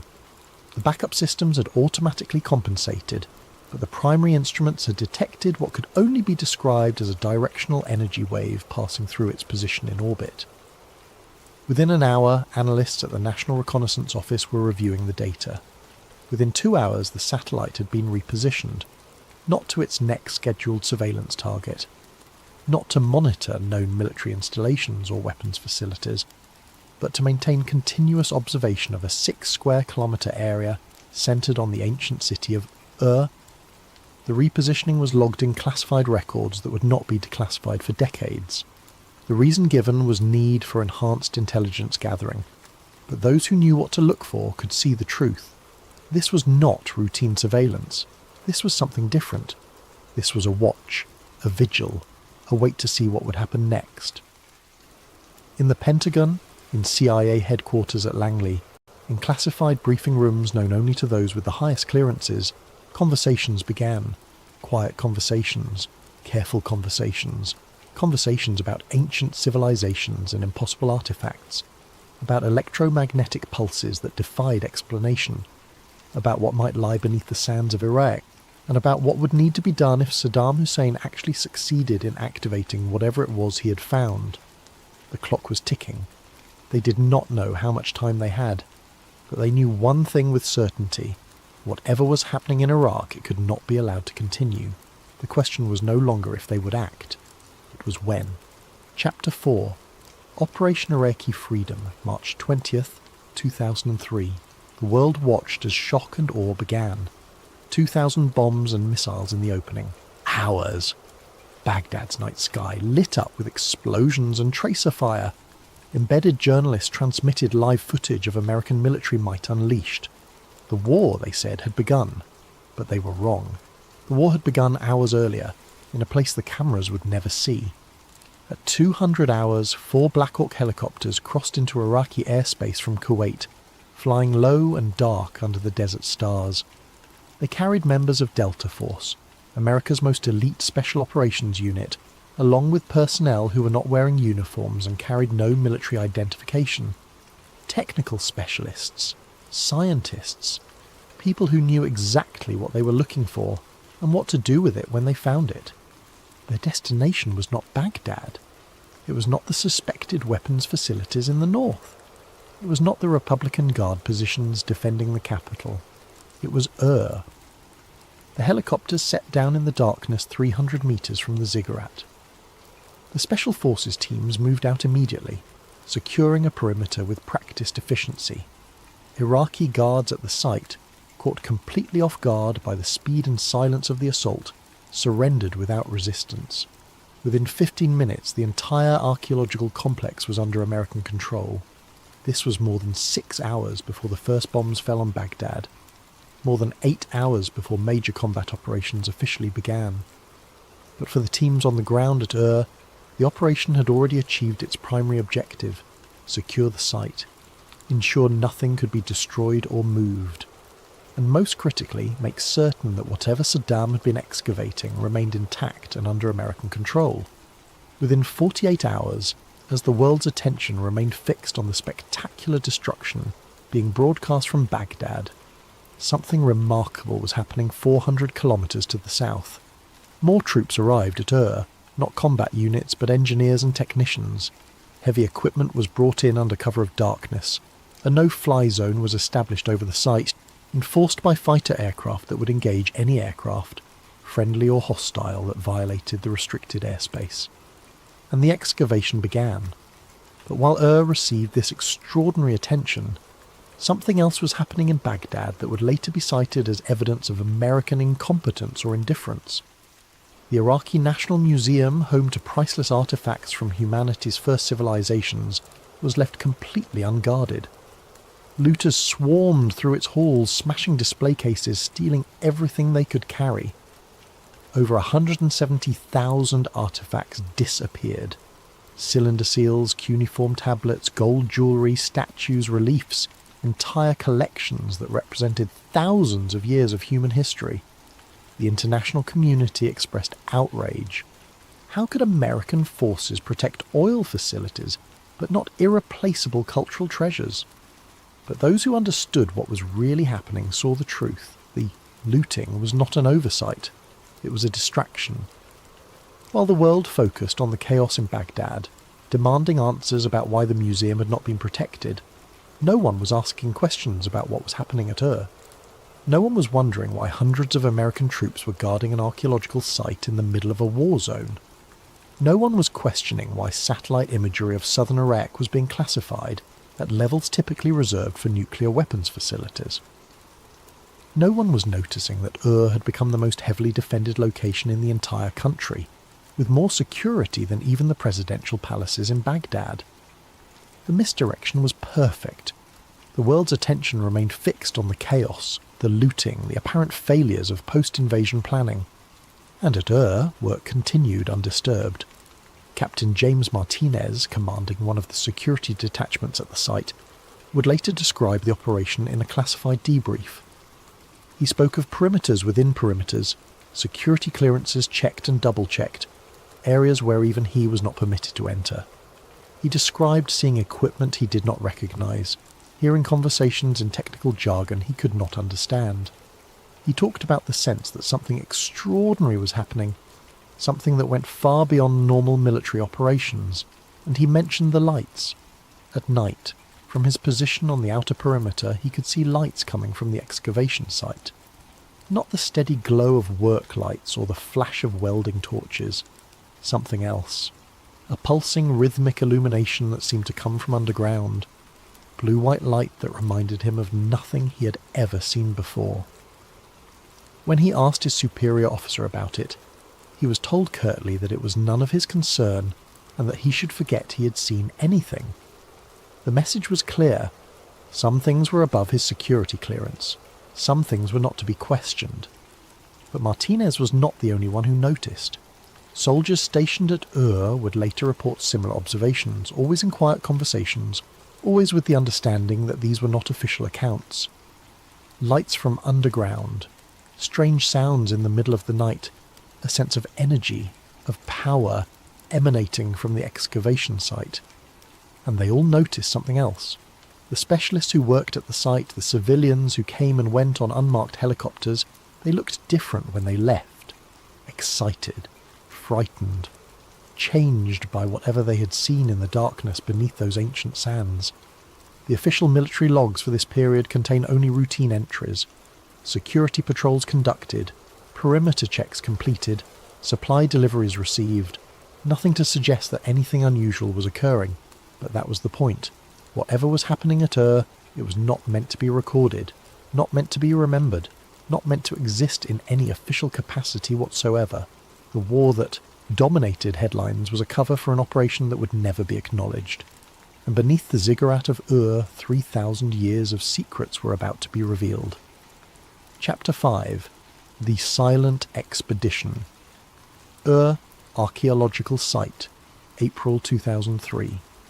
The excavation went deeper than any archaeological dig in history, past the levels explored by Woolley in the 1920s, past the foundations of the ancient temples, past layers of civilization built upon civilization, down into bedrock that should have been solid, unworked, untouched by human hands. Except it was not. The team working the site operated under conditions of absolute secrecy. No press access, not even from embedded journalists with full security clearances. No communication with the outside world except through encrypted channels. No documentation that could ever be linked to the operation. The specialists who formed the core of the excavation team were drawn from multiple fields. Archaeologists, yes, but also physicists, materials scientists, linguists, who specialised in ancient languages, engineers who worked on classified aerospace projects. It was a team assembled to deal with something that transcended traditional categories, something that required expertise from multiple disciplines. And they were accompanied by representatives from several private aerospace contractors, companies whose names were household words, but whose classified work remained deeply hidden. Companies that built satellites and missile systems and aircraft that officially did not exist. Companies that had experience dealing with technologies that pushed the boundaries of known science. The presence of these corporate representatives raised questions that no one dared ask out loud. Why would aerospace contractors be interested in an archaeological site? What could ancient Sumerian artifacts possibly have to do with modern aerospace technology? The answer lay 40 metres beneath the surface, in a chamber that Iraqi excavation teams had reached but not fully explored before the invasion. A chamber that had remained sealed for 3,000 years until Saddam's engineers had broken through in their obsessive search for ancient secrets. The circular structure that Woolley had partially uncovered in 1927 was still there. But it was not alone. It was part of something larger, a complex of rooms and passages, all carved from solid bedrock with impossible precision. Walls that were too smooth, too perfect to have been made with ancient tools. Corners that met at exact right angles. Surfaces that showed no tool marks, no indication of how they had been created. And everywhere, the strange metal. The same material Woolley had found in fragments was here in intact sections. Panels covering walls, conduits running through the stone, components that suggested purpose and function but resisted all analysis. The circular structure itself was revealed to be even more impressive than the limited excavations had suggested. It stood upright, approximately 5 metres tall and 4 metres in diameter, its surface covered in intricate symbols that seemed to form some kind of interface or control mechanism. The metal of which it was made was neither corroded nor damaged despite millennia underground. It had a peculiar property of seeming to absorb light rather than reflecting it, giving it an appearance of depth that was unsettling to look at. Local workers who had been hired to assist with the excavation, carefully vetted and closely supervised, spoke in whispers about the site. They claimed that sometimes, in the quiet hours before dawn, you could hear sounds coming from the underground chambers. Not the settling of ancient stones or the drip of groundwater, but something else. A hum, a vibration, as if the structure itself were alive, waiting. The workers also reported seeing machines at the site that seemed to operate without sound. Equipment that moved with an eerie silence, performing tasks that left no visible exhaust or emissions. They described lights that appeared at night, emanating from beneath the ground, illuminating the interior of the ziggurat in ways that made the ancient structure look almost alien. These accounts were dismissed by security personnel as imagination and superstition, but privately those dismissals were not so confident. Because the Americans working the site had seen similar things and knew they could not be explained away so easily. Electromagnetic readings from the site were unlike anything in the scientific literature, patterns of energy that seemed to pulse in regular intervals, as if something were drawing power from an unknown source. Magnetic field anomalies that defied conventional physics, temperature variations that had no obvious cause. Most disturbing were the effects reported by personnel who spent extended periods in the underground chambers. Headaches, disorientation, a sense of being watched, dreams that seemed more vivid than normal, filled with symbols and patterns that matched those found on the circular structure. Medical staff attached to the operation documented these symptoms but could find no physical cause. Brain scans showed normal activity. Blood work revealed nothing unusual, yet the effects persisted, and they were consistent across multiple individuals with no prior connection to each other. The linguists made progress in deciphering the inscriptions found throughout the complex. Most were in recognizable Sumerian cuneiform, describing the structure as a gift from the gods, a pathway to realms beyond human understanding. But interspersed among the familiar script were other symbols, more abstract and mathematical in nature, that seemed to form instructions or coordinates. One inscription carved into the wall of the central chamber was particularly significant. Roughly translated, it read, "The threshold opens when the key is turned and the pattern is complete. Beyond lies the realm of the Anunnaki, the lords who descended from the stars. Those who pass through shall see wonders and terrors alike. Heed this warning. What is opened cannot easily be closed. The Anunnaki." In Sumerian mythology, they were the gods who came from the heavens and taught humans the arts of civilization, who gave them writing and mathematics, agriculture and astronomy, who walked among humans as beings of great power and knowledge. But what if they were not mythology? What if they were memory, distorted by time but preserving some essential truth about visitors from beyond who had come to Earth in humanity's dawn?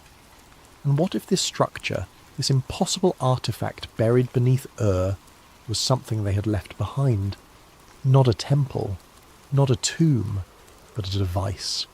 A technology so advanced that it had been mistaken for divine power by those who witnessed it. The aerospace contractors understood immediately what they were looking at. The circular structure was not decorative, it was functional. The symbols were not religious iconography, they were an interface, a control system for a technology that humanity should not possess. And Saddam Hussein had been trying to activate it. Chapter 6. The event that never hit the news. May 7th, 2003. Zhou 347 hours. Local time. Lieutenant Commander Sarah Mitchell was aboard the USS Abraham Lincoln, monitoring global communications traffic from her station in the ship's signals intelligence compartment. It was routine work, the endless task of sorting through thousands of transmissions searching for anything of strategic importance. At precisely 347 hours, her screens went blank. Every screen, every system, satellite communications, radio traffic, GPS navigation, encrypted military channels, all of it just stopped. The command centre fell silent as personnel stared at dead equipment, trying to comprehend what they were seeing. 19 minutes. That is how long the blackout lasted.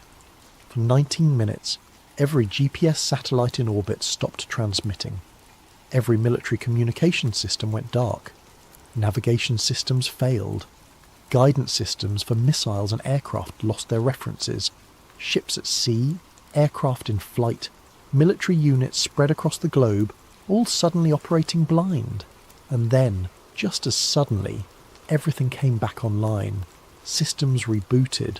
Satellites resumed transmission. The world reconnected as if nothing had happened. But something had happened. Something that sent shockwaves through every intelligence agency and military command structure in the world. The blackout had a source, a specific point of origin.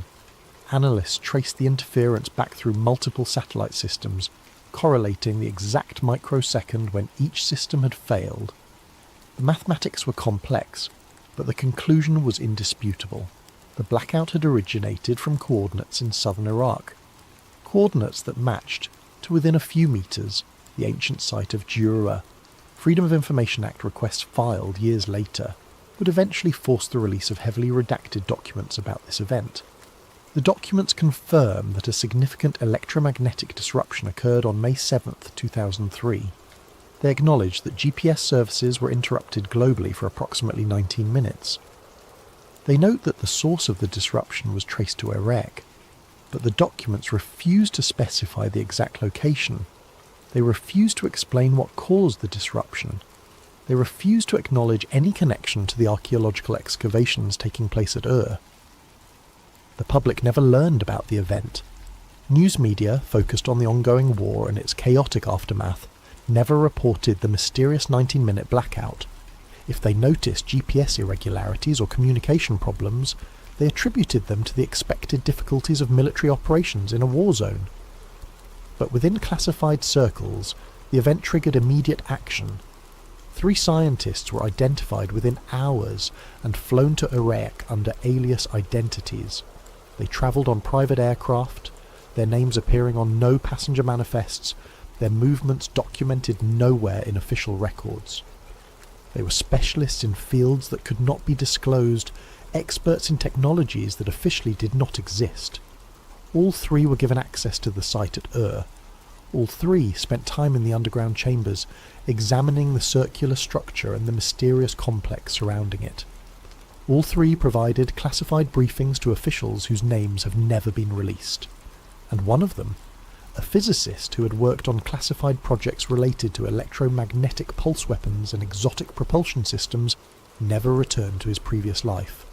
His name was Marcus Reeves, and before May 2003 he had been a prominent figure in his field. He had published papers, attended conferences, taught graduate students at a prestigious university. His work was respected, his expertise sought after. After his visit to Ur, Marcus Reeves simply vanished from public view. His university was told he had accepted a position with a private research institute. His family was told his work had become classified and that he could not maintain regular contact. His colleagues were given vague explanations about national security and sensitive projects. Attempts to locate him in the years following his disappearance were unsuccessful. No public records, no tax returns, no credit card usage, nothing. It was as if Marcus Reeves had ceased to exist. What had he seen in those underground chambers? What had he learned that required his complete removal from public life? The answers remain hidden behind walls of classification that show no signs of coming down. But the event itself, the 19 minutes when global communications went dark, stands as undeniable proof that something happened at Ur, something that affected systems across the entire planet, something that required the immediate response of the most highly classified scientific expertise America could muster. In the weeks following the event, activity at the site intensified. More personnel arrived, more equipment was brought in, the security perimeter was expanded, the no-fly zone was reinforced, and deep beneath the surface, work continued on understanding and, if necessary, containing whatever technology had been activated that night. Because one thing was clear: the device, the structure, whatever it truly was, it worked. It was not an archaeological curiosity. It was not a religious monument. It was functional technology, and it had just demonstrated capabilities that should not exist. Epilogue. What was really pulled out of the sand? Our archaeological site, late 2004. The excavation site was sealed, not closed, not concluded, sealed. The underground chambers were filled with concrete. Not burial soil that could be excavated again. Not collapsed rock that could be cleared. Concrete. Meters of it. Permanent, irreversible. The surface structures were stabilised and restored to their pre-excavation appearance. To anyone visiting the site, there was no indication that anything unusual had occurred. The ziggurat of Ur stood as it had for thousands of years, a monument to ancient glory and nothing more. But beneath the carefully maintained surface, the truth was different. The Iraqi government was informed that for reasons of structural safety and archaeological preservation, the area around Ur would remain under restricted access. They were told this was temporary, that eventually the site would be returned to Iraqi control and open to tourism and scholarly research. That promise was never kept. Through every subsequent withdrawal of American forces, through every change in Iraqi government, through every international agreement and treaty, one thing remained constant. The area around Ur stayed under effective American control. The restrictions remained in place. The security perimeter endured.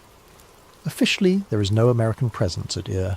No military installations, no security forces, no ongoing operations.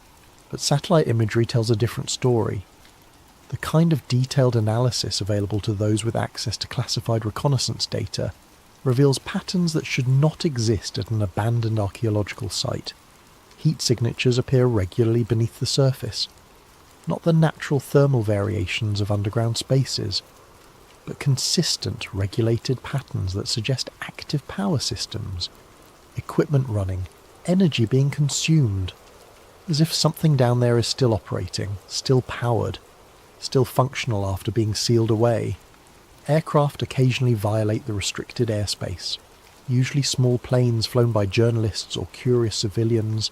They are intercepted immediately, not by Iraqi military forces, by unmarked aircraft that appear with suspicious speed and efficiency. The pilots are warned away, their footage confiscated if they manage to record anything, their flights logged in databases that track anyone who shows too much interest in the site. Local residents near report occasional strange phenomena, lights in the night sky that move in patterns inconsistent with conventional aircraft, low-frequency sounds that can be felt more than heard, electronic devices that malfunction for no apparent reason when near the restricted zone. These reports are dismissed as superstition, misidentification, or simple fabrication, but they continue, consistent in their details, coming from multiple independent sources who have no reason to coordinate false stories. So what was really pulled out of the sand at What did Leonard Woolley find in 1927 that was important enough to seal and classify? What did Saddam Hussein search for with such obsessive determination? What drove the American military to secure the site before even entering Baghdad? The official answer is nothing. Ancient pottery, cuneiform tablets, the remains of a dead civilization. Archaeological treasures certainly, but nothing more. But the evidence suggests something far more extraordinary. A technology that predates known civilization. A structure built by or for beings who possessed knowledge that humans should not have had 3,000 years ago. A device capable of affecting global communication systems, of generating electromagnetic pulses that reach into orbit, of doing things that challenge our understanding of physics and history. And perhaps most disturbing of all, a device that still works. The circular structure, the Stargate as some have come to call it in whispered conversations, was not destroyed. Despite the concrete, despite the ceiling of the chambers, it remains intact beneath protected, preserved, studied in secret by specialists whose work will never be acknowledged, because destroying it was considered too risky. What if it was connected to other devices elsewhere? What if destroying it would trigger some kind of response? What if the technology it represented was too valuable to lose, even if we could not safely use it? So it sits there, meters beneath the desert, surrounded by concrete and secrecy. A threshold to realms unknown, a pathway to somewhere else, a gift or a warning from the beings the ancient Sumerians called the Anunnaki, the lords who descended from the stars. The war in Iraq cost thousands of lives and trillions of dollars. It destabilized a region, created power vacuums that spawned new conflicts, and divided public opinion for a generation. History will debate whether it was justified, whether it achieved its stated objectives, whether it was worth the terrible price paid in blood and treasure. But that debate is based on incomplete information. Because the real objective of the war, the one that could never be spoken aloud, was achieved perfectly. Whatever lies beneath is under control. Not Iraqi control, not Saddam Hussein's control, not the control of anyone who might activate it, without fully understanding the consequences. American control, locked down, sealed away, hidden beneath layers of concrete and classification and official denial. Safe, for now. But the heat signatures continue. The power flows. The device, whatever it truly is, remains active in the darkness, waiting. And one day, perhaps, someone will decide that the risk is worth the reward, that the knowledge to be gained outweighs the dangers, that humanity is ready to activate what ancients built and see where that threshold truly leads.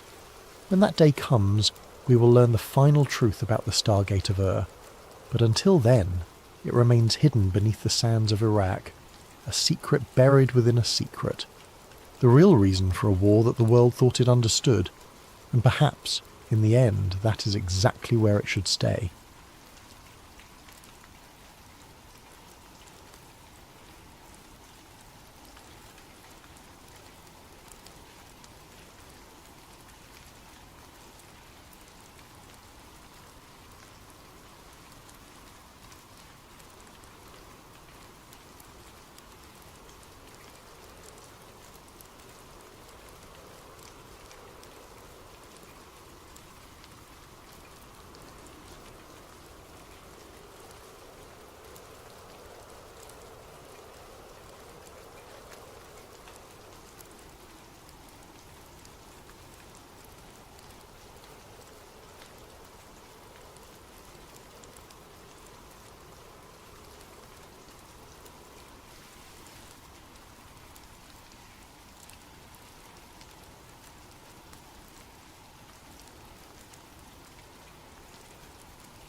Tonight we're diving into a story that will make you question everything you think you know about American history. But first, I want to thank Thundy308 for suggesting this story in the comments. Your ideas keep sleep theories alive. If you have video ideas of your own, drop them in the comments below. And if you enjoy these late night mysteries, please hit that like button and subscribe to Sleep Theories for more stories that blur the line between history and conspiracy. Most people don't know America was attacked long before 9/11. Hell, most people don't even know about Pearl Harbor beyond the Hollywood version. But I found out the hard way that our nation's first taste of domestic terrorism happened in 1916, right in New York Harbor.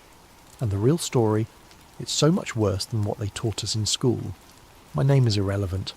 Let's just say I'm someone who stumbles into things I shouldn't.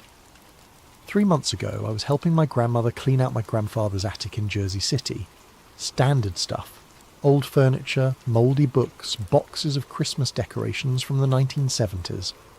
But tucked away in a corner, beneath a tarp that looked like it hadn't been moved in decades, I found a trunk. Not just any trunk. This thing was old. Really old. The kind of leather and brass construction they don't make anymore, with travel stickers from steamship lines that went out of business before my grandfather was born. The lock was broken, hanging loose like someone had forced it open years ago and never bothered to fix it. Inside, the air smelled of ash and time, burned papers, some so brittle they crumbled when I touched them, insurance ledgers with faded ink. And at the bottom, wrapped in what used to be white cloth, a letter dated July 31st, 1916, the day after the Black Tom explosion. The letter was signed by a man named Samuel Weiser, and he claimed to have witnessed something that, if true, would rewrite American history. He wrote about sabotage, but not the kind they told us about in history class. He wrote about American officials not just watching it happen, but helping it along. They wanted it to happen, the letter said in shaky handwriting. The blast was too perfect, too convenient, and I saw them, our own people, making sure those German boys got exactly where they needed to be. That was 3 months ago. I should have put the letter back, closed the trunk, and pretended I never found it. But curiosity killed more than just cats, and now I'm sitting here at 3 a.m, looking over my shoulder every few minutes, wondering if the same people who silenced Samuel Weiser in 1916 are coming for me next. This is my story.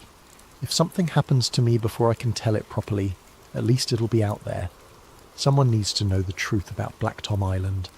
Let me paint you a picture of what America looked like in 1916. World War I was raging across Europe, turning an entire continent into a muddy graveyard. Officially, the United States was neutral. Unofficially, we were making a fortune selling ammunition to Britain and France through a complex network of shell companies and dummy corporations. The centre of this operation was a place called Black Tom Island, but calling it an island was generous. It was more like a man-made peninsula jutting into New York Harbor, connected to Jersey City by a narrow causeway.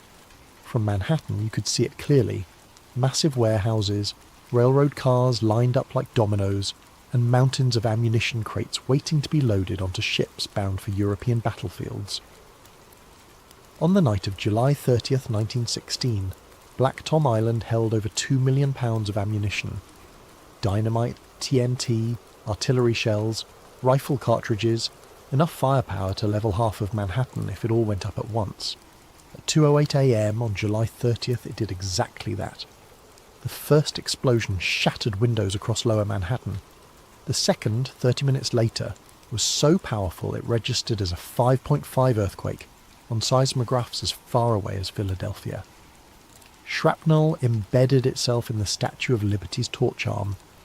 Clock towers in Jersey City stopped working, their mechanisms thrown out of alignment. People in Brooklyn thought it was the end of the world. The official story came together remarkably quickly.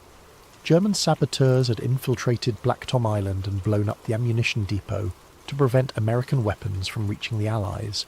Clean, simple, and perfectly designed to make Americans angry at Germany. But Samuel Weiser's letter told a different story. I was working the night shift, he wrote, checking manifests in the office overlooking the main causeway. Around midnight I saw them coming, 3 men in dark coats walking like they owned the place. But they weren't alone. 2 police officers were escorting them, and not like prisoners, like guests. According to Weser, he watched these 5 men walk directly to Warehouse 18, the largest ammunition storage facility on the island. The police officers had keys. They opened doors that should have been locked, disabled alarm systems that should have been active. The Germans, and they were Germans, I could tell by their accents when they talked to each other, they knew exactly where to go, like they had blueprints. The police officers didn't just let them work, they helped them carry the equipment. Weser wrote that he watched for over an hour as this group systematically placed charges throughout the warehouse. When they finished, they all left together. The police officers drove the Germans away in an official police vehicle. 45 minutes later, Black Tom Island ceased to exist. I tried to tell people what I saw, Weser's letter continued. The fire chief, the police captain, even a reporter from the Jersey Journal. But every time I opened my mouth, someone would pull me aside and suggest I must be mistaken, must have been confused by the darkness, the smoke, the chaos. After a few days, I stopped trying. After a few weeks, I realised I probably shouldn't have tried at all. The letter was dated July 31st, 1916.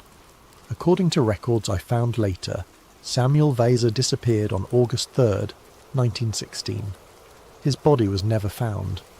The insurance ledger was the second thing I found in that trunk, and honestly, it might have been more damning than Weser's letter. Numbers don't lie, and these numbers told a story of their own. The ledger belonged to Northeastern Mutual Insurance, a company that specialised in maritime and industrial coverage. Page after page of entries, all dated between August 1916 and December 1917, all related to Black Tom Island claims. The payouts were staggering, not just for the physical damage, that was expected, but for what the insurance industry calls business interruption claims. Companies that had been shipping ammunition through Black Tom collected millions of dollars for lost revenue, cancelled contracts, damaged relationships with European buyers. But here's what caught my attention. The companies collecting the biggest payouts weren't small operations that got wiped out by the explosion. They were massive corporations that simply redirected their business through other ports. DuPont collected $2.1 million. Bethlehem Steel got $1.8 million. Remington Arms walked away with nearly $3 million. For context, $3 million in 1916 money is about $80 million today. These companies didn't just recover from Black Tom, they profited from it. I started cross-referencing the names in the ledger with newspaper archives from 1917 and 1918. The pattern was unmistakable. Every single company that collected major Black Tom insurance payouts had executives who publicly advocated for American entry into World War I. They weren't just war profiteers, they were war lobbyists. DuPont's president, Irénée Dupont, gave speeches about America's moral obligation to join the fight against German aggression. Bethlehem Steel's Charles Schwab met privately with President Wilson 6 times between the Black Tom explosion and America's declaration of war. Remington's board included 2 former congressmen who had voted against neutrality measures. The explosion that was supposedly an attack on American interests had made the people pushing for war incredibly wealthy, and they had been incredibly well insured against exactly the kind of attack that happened. I found myself staring at those numbers for hours, adding and re-adding the totals. Northeastern Mutual had paid out over $15 million in Black Tom claims, about $400 million in today's money, for a single incident. For a company that size, that should have meant bankruptcy. But Northeastern Mutual didn't go bankrupt. According to financial records I found online, 1917 was their most profitable year ever. Someone had backed those payouts, someone with deep pockets and deeper connections, someone who wanted those specific companies to have the capital they needed to ramp up war production. The more I dug, the more convinced I became that Samuel Weser had been right. The blast was too perfect, too convenient. But it wasn't just German sabotage with American assistance. It was American sabotage with German patsies. Finding information about Samuel Weser turned out to be like trying to catch smoke. The man had been systematically erased from public records. I started with the obvious places: birth certificates, marriage licenses, employment records. Jersey City Hall had a Samuel Weser listed as employed by Black Tom Terminal from 1914 to 1916, but the file was incomplete. No address, no next of kin, no termination date. Just a note that said, employment ended August 1916. The Jersey Journal archives were more helpful, but in a way that made my skin crawl. I found 3 mentions of Samuel Weiser in the weeks following the Black Tom explosion. The first was in a list of witnesses being interviewed by federal investigators. The second was a brief quote in an article about the damage assessment, where he mentioned seeing unusual activity before the blast. The third mention was his obituary. Samuel Weiser, 34, dock worker, found deceased in Hudson River August 3, 1916. Cause of death listed as drowning. No known relatives. Services private. 12 words. Most people who die accidentally get more space than that, especially if they die in unusual circumstances, just days after being a witness to the biggest domestic attack in American history. But here's the thing that really bothered me. The obituary was dated August 4th, 1916, but it was printed on page 8 of the newspaper, buried between advertisements for patent medicines and notices about church socials. The Black Tom explosion was still front-page news, investigations were ongoing, and a key witness had just died mysteriously. You'd think that would warrant more than 12 words on page 8. I tried to find records of the investigation into Weiser's death. Police reports, coroner's findings, anything. Nothing. According to the Jersey City Police Department archives, there was no investigation. Samuel Weiser's death was ruled accidental drowning. Case closed, no follow-up required. A man who claimed to have witnessed American officials assisting German saboteurs was found dead in the Hudson River 4 days later, and nobody thought that was worth investigating. I found myself thinking about those police officers Weiser described, the ones with keys to the warehouses, the ones who escorted the Germans and then drove them away. If Weiser was telling the truth, those officers would have known he was watching from the office window. They would have seen the light, seen his silhouette against the glass. They would have known exactly who could identify them. The more I researched, the more convinced I became that Samuel Weiser hadn't drowned accidentally. He'd been silenced. And whoever silenced him had enough influence to make sure the investigation never happened. But Weiser had been smart enough to write that letter before they got to him. He'd documented what he saw, hidden it away, and hoped someone would eventually find it and ask the right questions. Someone like me. The problem was, if they had killed him for talking in 1916, what would they do to me for digging in 2023? The newspaper archives told a story of narrative manipulation that would make modern spin doctors proud. In the hours immediately following the Black Tom explosion, reporters had no idea what to write. The blast was unprecedented, the damage was massive, and nobody had any official explanation. So they wrote what they saw and what witnesses told them. The first newspaper accounts, published in evening editions on July 30th, described the explosion as an industrial accident of unprecedented scale. Reporters interviewed dock workers, nearby residents, anyone who had seen or heard something. The quotes were revealing. It looked like the whole harbour was on fire, read Manhattan resident. We heard 3 distinct explosions, not just one, Jersey City police officer. There were people running from the island before the first blast, like they knew it was coming. Brooklyn dock worker who was looking across the water with binoculars, but within 48 hours the narrative began to change. A new explanation emerged, seemingly from nowhere. German saboteurs. Articles started focusing on German spies, German plots, the German threat to American neutrality. Witness accounts that didn't fit this narrative simply disappeared from follow-up stories. I found draft articles in the archives of the New York Tribune that were never published. One reporter had interviewed a Black Tom security guard who claimed to have seen men in police uniforms acting suspicious on the night of the explosion. The article was pulled before publication, replaced with a piece about German espionage networks. Another unpublished draft described mysterious ships seen in the harbour before the explosion, ships that left immediately after the blast without offering assistance to rescue efforts. That story was replaced with speculation about German U-boats. The pattern was clear. Any information that suggested the explosion might have involved American officials or pointed to a more complex conspiracy was systematically removed from public discourse. Within a week, the story had solidified into something clean and simple. Germans bad, Americans victims, war justified. But the most disturbing thing I found wasn't what was published, it was what was buried in the government archives. I spent weeks requesting documents under the Freedom of Information Act. Most were denied or heavily redacted, but I managed to get partial access to files from the Bureau of Investigation, the predecessor to the FBI. What I found there made my blood run cold.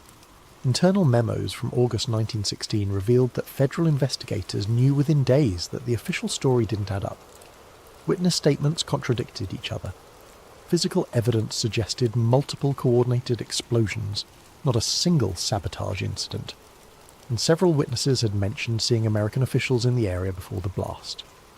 One memo, dated August 15, 1916, was particularly damning. Recommend suppression of witness statements that implicate domestic parties. German attribution serves national security interests. Case should be closed expeditiously to avoid public panic. The memo was signed by someone whose name was redacted, but the title was visible: Special Assistant to the President. President Woodrow Wilson's administration wasn't just covering up American involvement in Black Tom, they were actively suppressing evidence of it, and they were doing it to manipulate public opinion towards supporting the war. By 1917, when America officially entered World War I, the Black Tom explosion had become a rallying cry. German saboteurs had attacked American soil, damaged an American icon, killed American workers.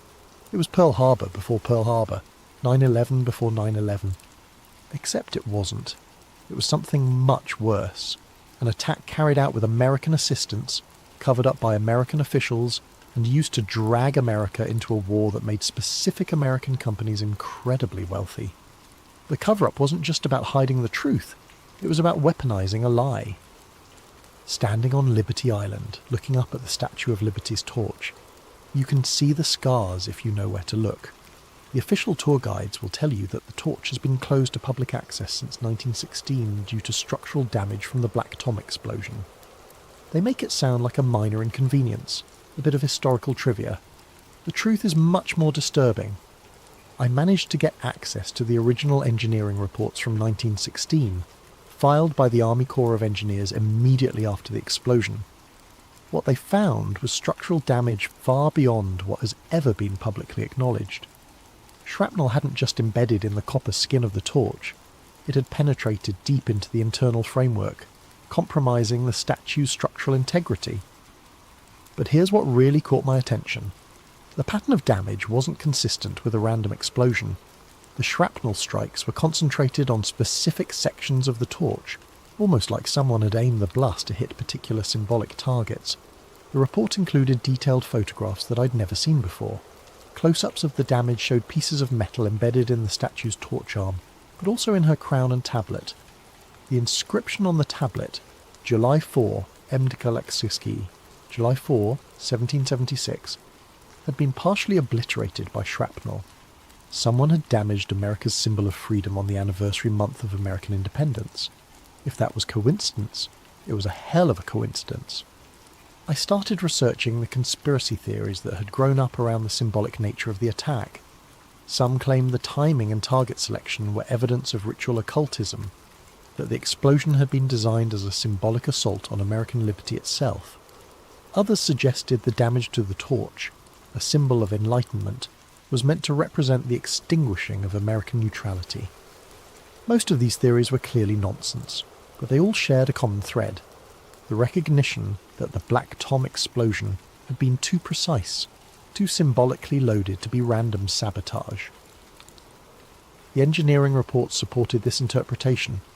According to the technical analysis, the explosions had been carefully calculated to maximize symbolic damage while minimizing structural collapse.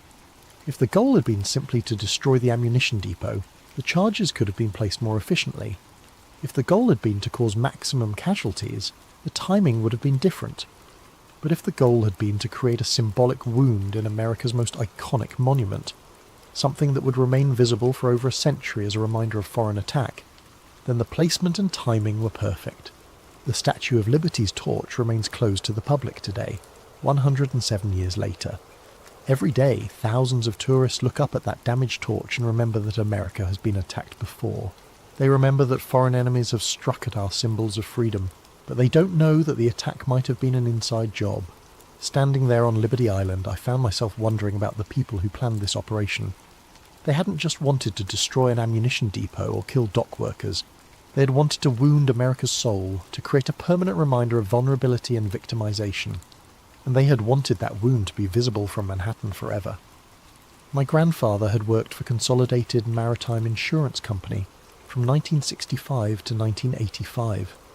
It was a small company that handled specialized marine and industrial policies, mostly for New Jersey businesses.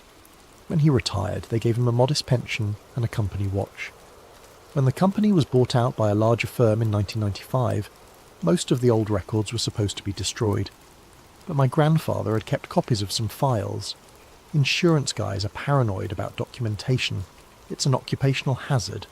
And apparently, Consolidated Maritime had inherited some very old files when they bought out Northeastern Mutual Insurance back in 1952. The same Northeastern Mutual that had paid out millions in Black Tom claims.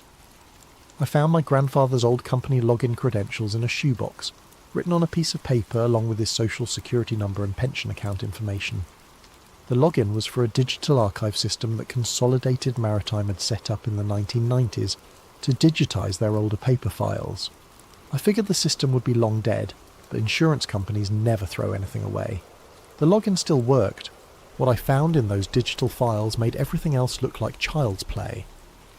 Northeastern Mutual hadn't just insured the companies that profited from Black Tom, they had coordinated the whole thing. Internal memos from 1916 laid out the operation in chilling detail.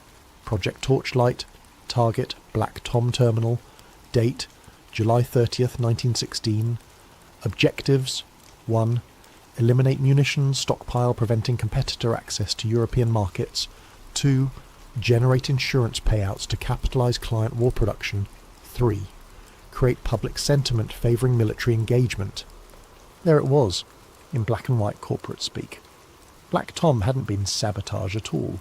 It had been a business plan. The memos outlined how Northeastern Mutual had coordinated with Jersey City Police to provide access to German agents who believed they were conducting legitimate sabotage operations. The Germans thought they were striking a blow against Allied supply lines. They had no idea they were being used as cover for an American corporate conspiracy. German assets have been provided with accurate facility maps and timing schedules. Police cooperation secured through standard municipal influence channels. Anticipated civilian casualties, minimal. Anticipated insurance exposure, $15 to $20 million. Anticipated client profits from war production acceleration, $150 to $200 million over 18 months. They had calculated the death toll. They had weighed American lives against corporate profits and decided the profits were worth it. Other files showed the web of connections that made the operation possible. Northeastern Mutual's board included former government officials, active military officers, and executives from major munitions companies. They hadn't just insured these companies, they had been partners with them. The conspiracy went all the way to Washington. One memo referenced presidential awareness and tacit approval for economic acceleration measures. Wilson himself might not have ordered the Black Tom explosion, but he'd known it was coming and allowed it to happen. But the most disturbing file was dated August 3rd, 1916, the day Samuel Weiser died.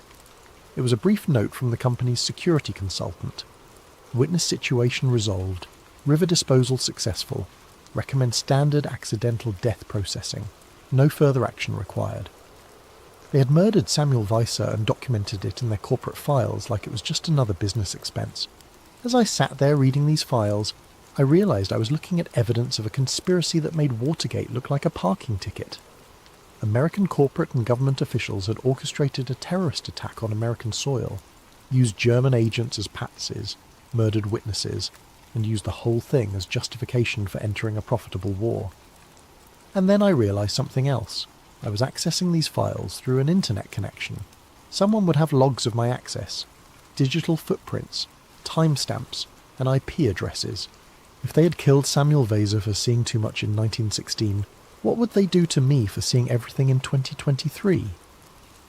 That's when my laptop froze. The message appeared in the centre of my screen, white text on a black background. You've found enough. Stop digging. I tried to close the browser, restart the computer, pull the power cord, nothing worked. The message just sat there, pulsing slightly, like it was breathing. Then my phone rang. I looked at the screen. Unknown caller. I let it go to voicemail, but it started ringing again immediately. Same caller ID, same insistent tone. On the third call, I answered. Mr. Harrison. The voice was calm, professional, completely emotionless. You've been accessing some very old files tonight. They knew my name. They knew what I'd been doing. They were watching me in real time. I don't know what you're talking about, I said, but my voice cracked. Not exactly convincing. The Northeastern Mutual Archives. Consolidated Maritime Insurance Digital Records. Files related to the Black Tom incident of 1916. You accessed them at 11:47 p.m. using credentials belonging to Robert Harrison, deceased. Your grandfather, I believe. I hung up. The phone rang again immediately. That was rude, the voice said when I answered. Let me explain your situation. You have discovered information that certain parties would prefer to remain private.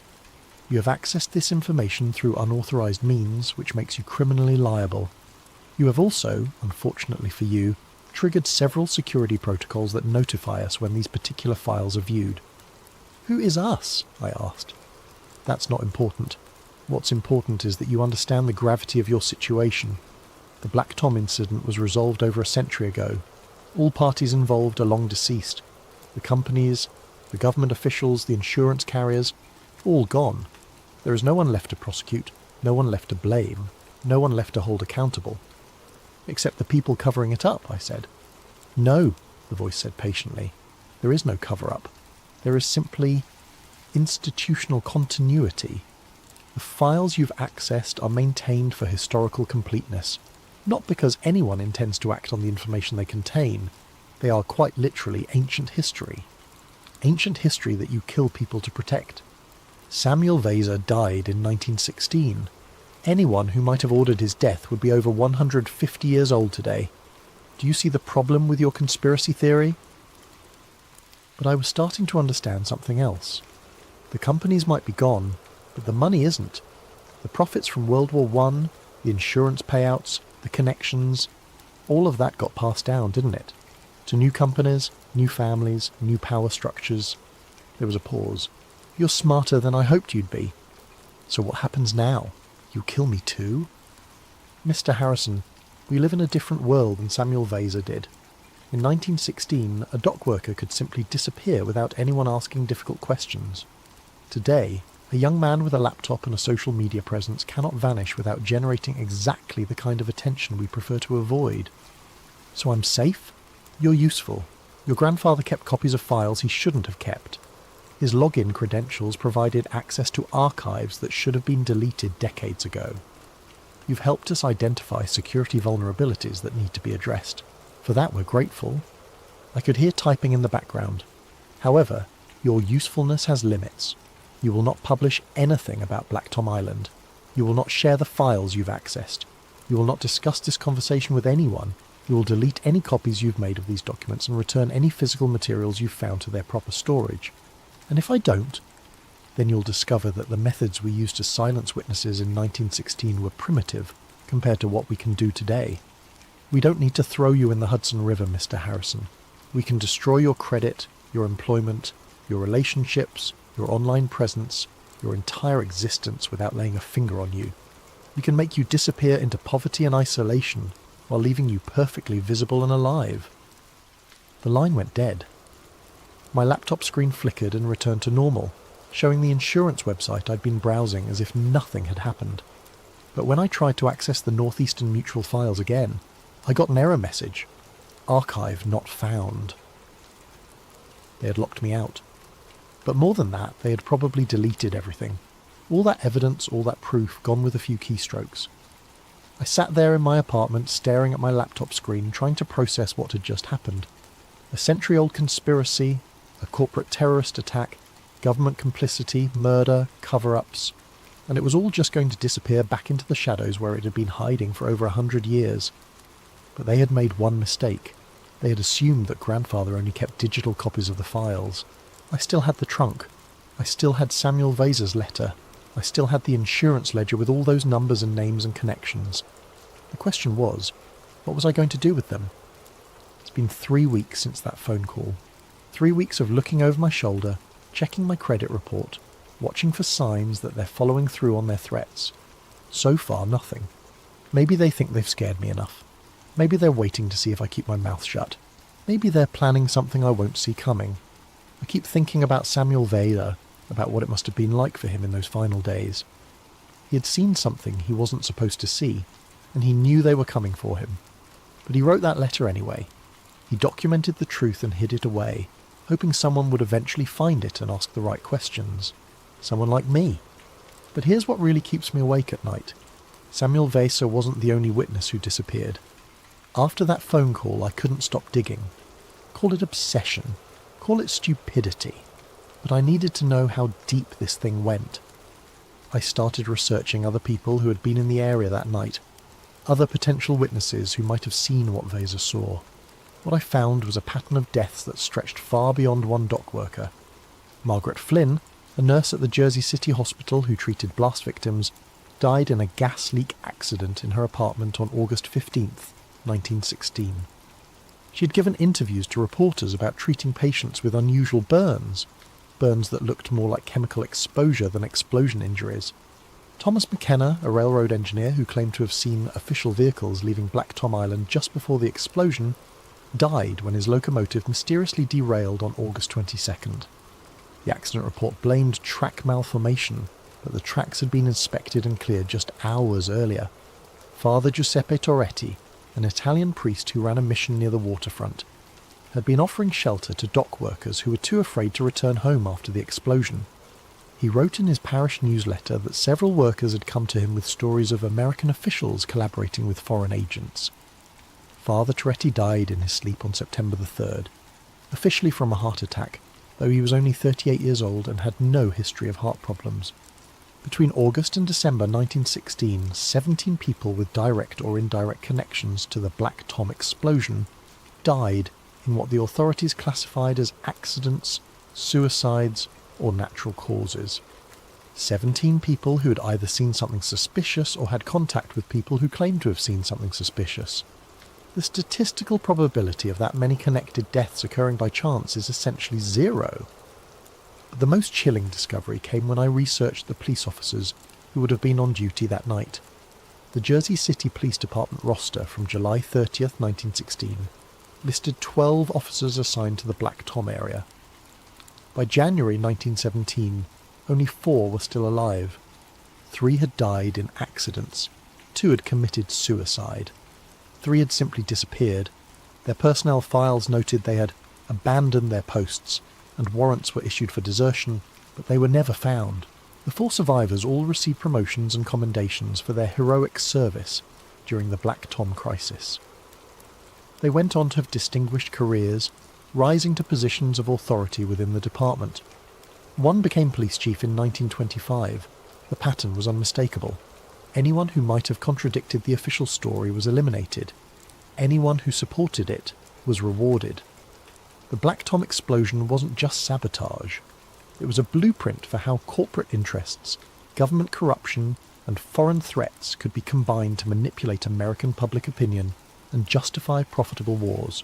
It was a beta test for the military-industrial complex that would define American foreign policy for the next century. But more than that, it was a demonstration of how completely a democratic society could be controlled if you had enough money, enough influence, and enough willingness to kill your own citizens. Insurance fraud, corporate greed, and hidden hands pushing America into war. These weren't aberrations. They were features. They were how the system was designed to work. And if they silenced 17 witnesses in 1916 to protect that system, what do you think they'll do to me? I've uploaded copies of everything to multiple cloud servers under fake accounts. I've mailed physical copies to journalists, historians, and conspiracy researchers around the country. I've created dead man switches that will automatically publish everything if I don't check in regularly. But I know it probably won't matter. They've had over a century to perfect their methods. They've had over a century to build networks of influence and control that make the 1916 conspiracy look like amateur hour. If they want this story buried, they'll find a way to bury it. And they've already started trying. 2 days after that phone call, I got a letter from the IRS audit notice. Random selection, they claimed. But the timing was suspiciously convenient. Then my credit card company called about unusual activity and froze my accounts pending a fraud investigation. My employer received an anonymous tip that I had been accessing company computers for personal research projects, which led to a formal disciplinary review. Each incident by itself could be coincidence. Together they formed a pattern of pressure designed to make me too busy dealing with bureaucratic nightmares to continue investigating Black Tom. But the real message came when I tried to access my grandfather's house. I drove to Jersey City last weekend, planning to go through the attic more thoroughly. Maybe there were other documents I had missed, other evidence that could corroborate Samuel Weiser's story. But when I got to the house, there was a condemned notice on the front door. According to the city building inspector who posted the notice, the house had structural integrity issues that made it unsafe for occupancy. The foundation was allegedly compromised, the roof was supposedly on the verge of collapse, and the electrical system posed an imminent fire hazard. Funny thing is, I'd been in that house just 3 weeks earlier, and it was perfectly fine, sturdy as the day it was built. But now, according to official city records, it was a death trap that needed to be demolished immediately. The demolition was scheduled for the following Monday, 72 hours from the time I received the notice. I called the building inspector's office trying to get more information about the inspection process, the specific problems they had identified, anything that might explain the sudden urgency. But the inspector who had signed the notice was unavailable, and his supervisor was in meetings all day. What I did learn, through some creative phone calls to neighbours, was that men in suits had been going door to door in the neighbourhood, asking about the old Harrison place, and whether anyone had seen suspicious activity around the property recently. They claimed to be federal investigators looking into potential environmental hazards, but they wouldn't show identification, and they left no business cards. The neighbours were scared. One elderly woman told me that the men had made it clear that asking too many questions about their investigation would not be in her best interests. I realised then that they weren't just trying to silence me. They were trying to eliminate all physical evidence of what I had discovered. The trunk, the documents, anything that might corroborate my story was about to be buried under a pile of rubble. So I did something stupid. I broke into my own grandfather's house. The structural integrity issues were bullshit, of course. The house was solid as a rock. But what I found in the attic made my blood run cold. The trunk was gone. Not just moved or damaged, completely gone, along with everything it had contained. Samuel Weiser's letter, the insurance ledger, the burned papers, all of it. In place of the trunk, there was a neat pile of ash on the attic floor, as if someone had burned everything and carefully swept up the remains. But they had missed something. Hidden behind a loose floorboard, I found another document, one I hadn't discovered during my first visit. It was a carbon copy of Samuel Weiser's letter, written in the same handwriting but addressed to someone different. Father Toretti, it began. If something happens to me, please make sure this information reaches the right people. This was Weiser's insurance policy. He had made copies of his account and hidden them with different people, hoping that even if they found and destroyed one version, another might survive. The letter to Father Toretti was identical to the one I had found in the trunk, but it included an additional paragraph at the end. They know I saw them. 2 of the police officers came by my boarding house yesterday, asking questions about my work schedule, my family, whether I'd been talking to reporters. They were friendly enough, but there was something in their eyes that made my skin crawl. I've decided to leave Jersey City for a while, maybe visit my cousin in Philadelphia until this all blows over. If you're reading this, it means I never made it to the train station. Samuel Weiser had known they were coming for him. He had tried to run, and they had caught him anyway. But more importantly, he had trusted Father Toretti with a copy of his story. The same Father Toretti who had died of a heart attack just a few weeks later. Still, I had to try. Samuel Weiser died trying to tell this story. Father Toretti died trying to protect it. The least I can do is risk my comfortable middle-class existence to tell it properly. Because the thing is, Black Tom wasn't a one-time event. It was a proof of concept. If you know what to look for, you can see the same patterns repeating throughout American history. Convenient attacks that justify profitable wars, corporate interest aligned with government policy, witnesses who disappear or discredit themselves.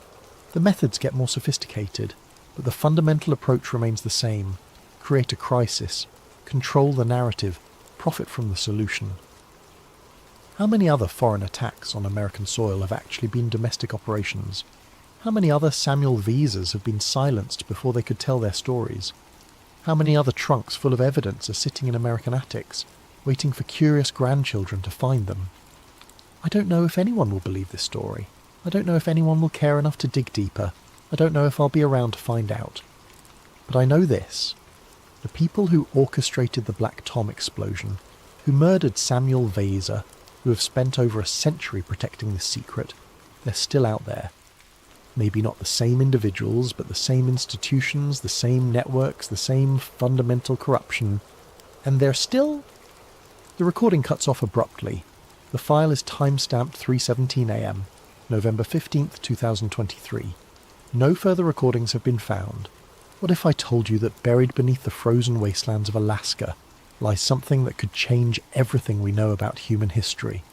Something that's not ancient at all, but very much alive.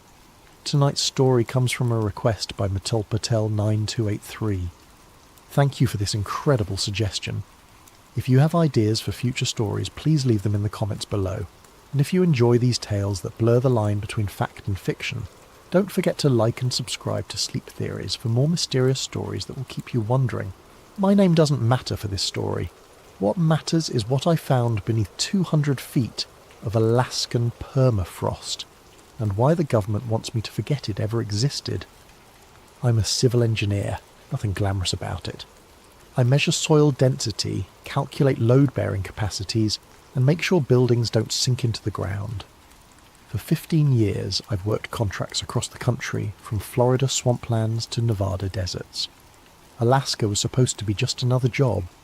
The US Army Corps of Engineers hired me in March 2023 to survey land stability for a proposed pipeline route.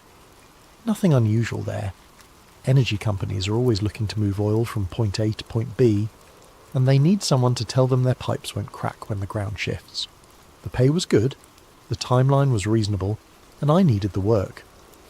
The assignment took me to a stretch of wilderness about 60 miles northwest of Fairbanks. On paper, it looked simple: a 3-month survey of geological stability across a 40-mile corridor. I'd use ground-penetrating radar, seismographs and core samples to map what lay beneath the surface. Standard procedure. I should have known something was off when they gave me a satellite phone with specific instructions to check in every 12 hours. Weather can change fast up there, the project coordinator explained. We need to know you're alive. But Alaska's a dangerous place. People disappear into the wilderness all the time. It seemed reasonable. I flew into Fairbanks on a Tuesday in April, rented a heavy-duty pickup truck and loaded it with equipment. The drive to my assigned sector took 3 hours on increasingly rough roads. The last 20 miles were barely more than frozen tyre tracks cutting through endless stands of black spruce and birch. When I finally reached my starting coordinates, the silence was absolute. No wind, no animals, no aircraft overhead. Just me, my equipment, and thousands of square miles of nothing. That's when the work began, and that's when everything I thought I knew about the world started to unravel. The first week went exactly as planned. I established a base camp with a generator-powered trailer and methodically began surveying the proposed pipeline route.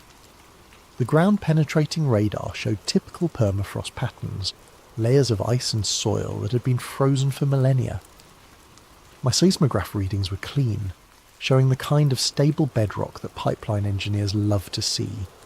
Core samples revealed nothing unusual: standard Arctic soil composition with good load-bearing characteristics. I was making excellent progress. Then, on day 8, something changed. I was setting up the radar array for the morning survey when I noticed interference patterns on my display. Instead of the usual chaotic scattering that indicates rock and soil, I was seeing geometric shapes. At first I assumed it was equipment malfunction, Electronic devices can act strangely in extreme cold, and I'd been pushing my gear hard. I recalibrated the radar, replaced cables, and ran diagnostic tests. Everything checked out perfectly, but the shapes remained straight lines, perfect 90-degree angles, and beneath everything a massive triangular form with sides that extended beyond my radar's maximum penetration depth of 200 feet. I switched to the seismograph, thinking maybe sound waves would give me different data.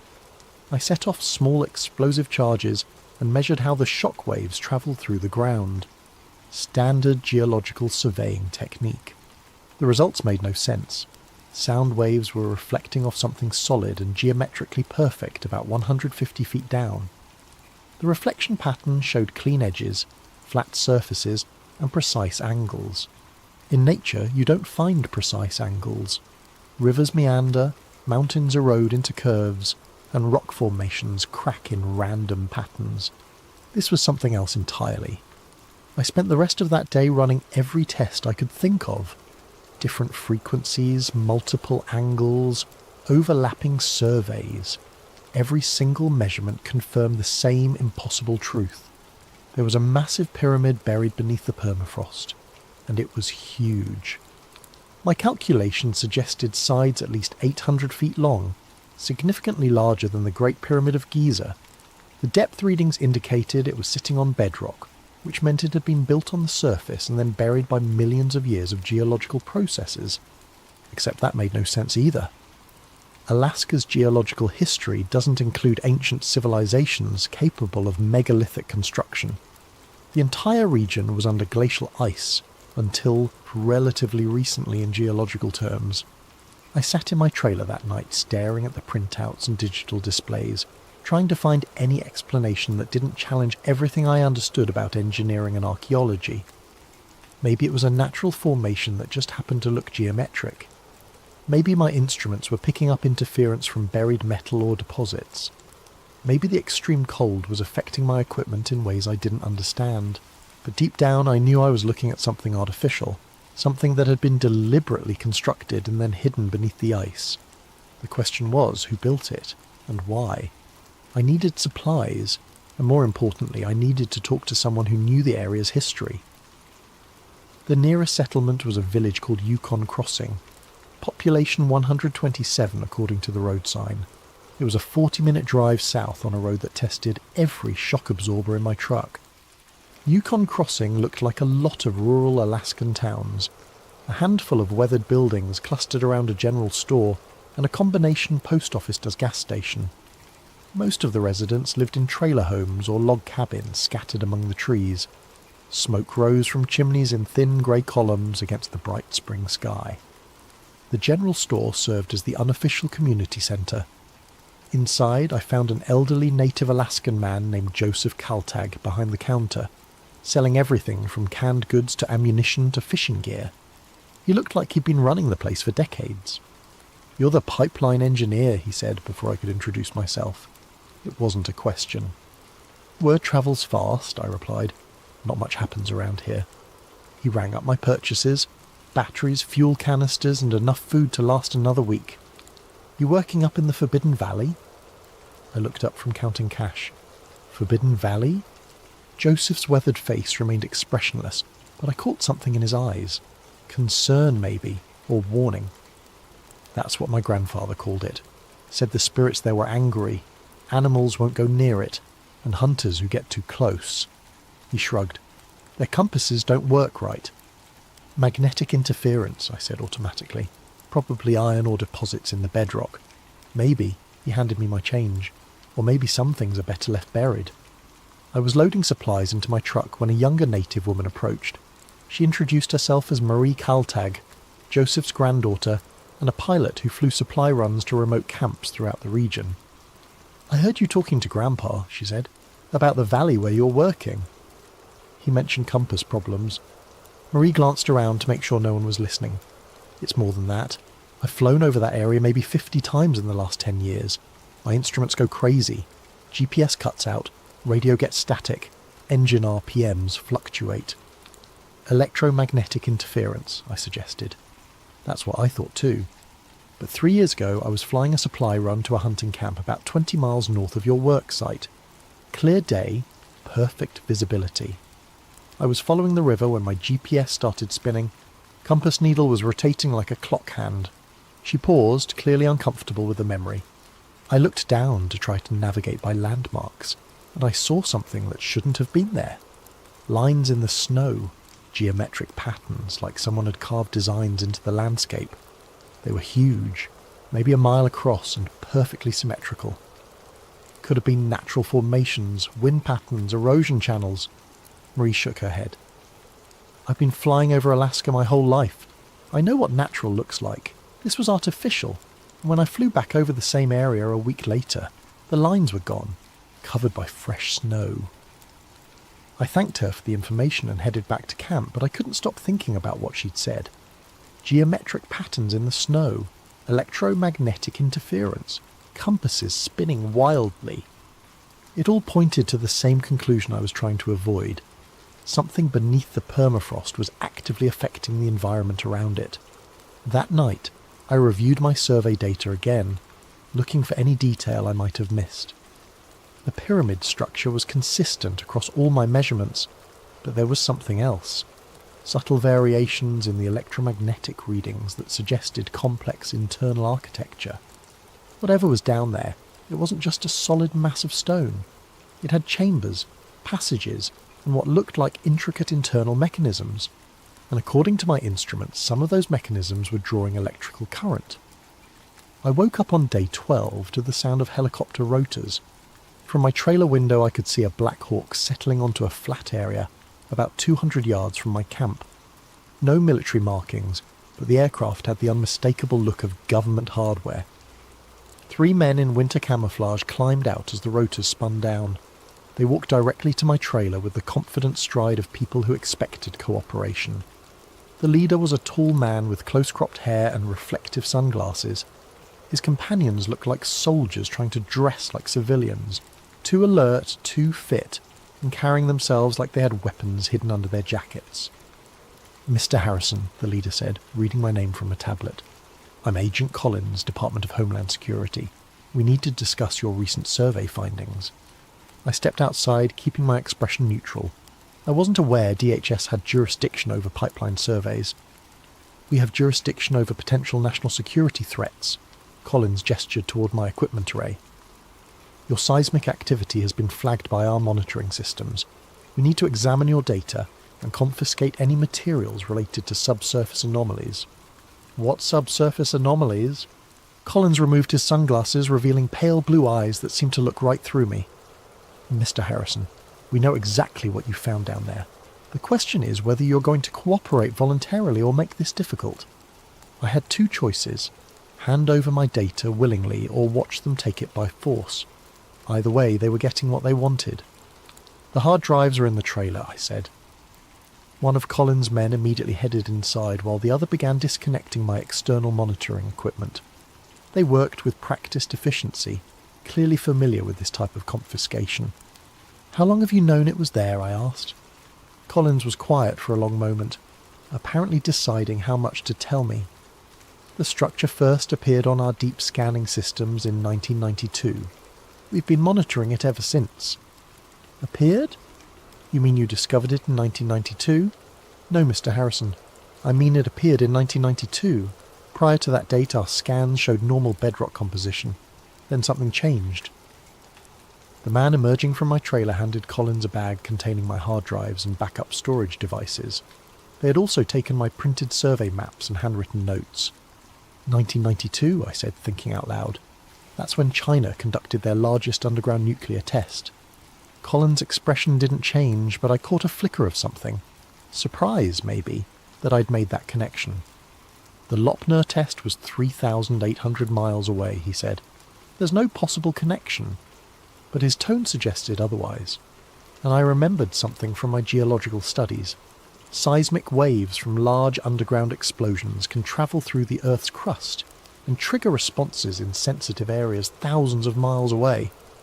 What if the Chinese nuclear test had somehow activated whatever was buried beneath the Alaskan permafrost? "You're being reassigned," Collins continued, handing me an official-looking document. Your contract has been terminated due to unforeseeable circumstances. A helicopter will arrive tomorrow morning to transport you back to Fairbanks. What about my equipment? It's been contaminated by proximity to hazardous materials. Standard decontamination procedures require disposal. That was obviously a lie. There were no hazardous materials in the area. I'd have detected them during my survey. They were confiscating everything because they didn't want me to have any physical evidence of what I'd found. One more thing, Colin said as his team prepared to leave. You'll be required to sign a non-disclosure agreement before returning to civilian areas. The penalty for violating that agreement is 10 years in federal prison. They climbed back into their helicopter and lifted off, leaving me alone with my suddenly empty trailer and a growing certainty that I'd stumbled into something much bigger than a pipeline survey. But I still had one advantage. They thought they'd taken all my data. They were wrong. I've always been paranoid about data backup. Too many years of watching hard drives crash and taking blame for lost survey information. So I keep a small handheld GPS unit with built-in memory storage that automatically logs all my location coordinates and instrument readings. Collins and his team had missed it because it was clipped to my belt, looked like standard hiking gear, and wasn't connected to my main computer systems. That night I reviewed the stored data on the device's tiny screen. Everything was there. Coordinates, depth readings, electromagnetic measurements, and seismic mapping data. Enough information to prove that something massive and artificial was buried beneath the permafrost. But proof wasn't enough. I needed to understand what it was and why the government was so determined to keep it secret. I made a decision that probably should have gotten me killed. I was going back to the site for one final investigation. The helicopter pickup was scheduled for 8 a.m, which gave me about 6 hours of darkness to work with. I loaded basic equipment into my backpack. The handheld GPS, the digital camera, a small electromagnetic field detector, and a battery-powered radio, and hiked back to the survey area. The night was clear and bitterly cold. My breath formed ice crystals that seemed to hang in the air, and the snow crunched under my boots with sounds like breaking glass. Above me, the aurora borealis painted green curtains across the star-filled sky. I reached the coordinates where my instruments had detected the pyramid's apex. According to my calculations, I was standing directly above the structure's highest point, about 120 feet below my boots. The handheld detector immediately started showing readings. Electromagnetic activity was significantly higher than background levels, and it seemed to be increasing. The device's small screen showed wave patterns that looked almost like a heartbeat. Regular pulses of energy rising and falling in consistent cycles. I took photos of the instrument readings and recorded GPS coordinates, building a digital record that I could hopefully smuggle out of Alaska. But as I worked, something strange began happening. The aurora overhead was changing. Instead of the usual flowing curtains of light, it was forming geometric patterns, straight lines and angular shapes that mirrored the underground structure. It was as if the buried pyramid was somehow influencing the electromagnetic phenomena in the upper atmosphere. That's when I felt the vibration. It started as a barely perceptible tremor in the ground, like the feeling of a distant freight train. But it quickly intensified until I could feel it in my bones, a deep, rhythmic pulsing that seemed to synchronize with the electromagnetic readings on my detector. The device's screen was flashing warnings. Energy levels were spiking far beyond anything I'd measured during my official survey. Whatever was buried down there was waking up. I started backing away from the site, but before I could get more than 50 yards, everything electronic I carried died simultaneously. The GPS unit, the detector, my digital camera, even my LED flashlight, all dead, as if something had delivered a massive electromagnetic pulse. Above me, the aurora was blazing brighter than I'd ever seen, forming complex geometric patterns that hurt to look at directly. The air itself seemed to be humming with energy, and I could feel static electricity building up on my clothing and exposed skin. Then, as suddenly as it had begun, everything stopped. The aurora faded back to normal patterns. The ground vibration ceased. The electrical sensation disappeared. I was left standing in the middle of the Alaskan wilderness in complete darkness, holding a handful of dead electronics.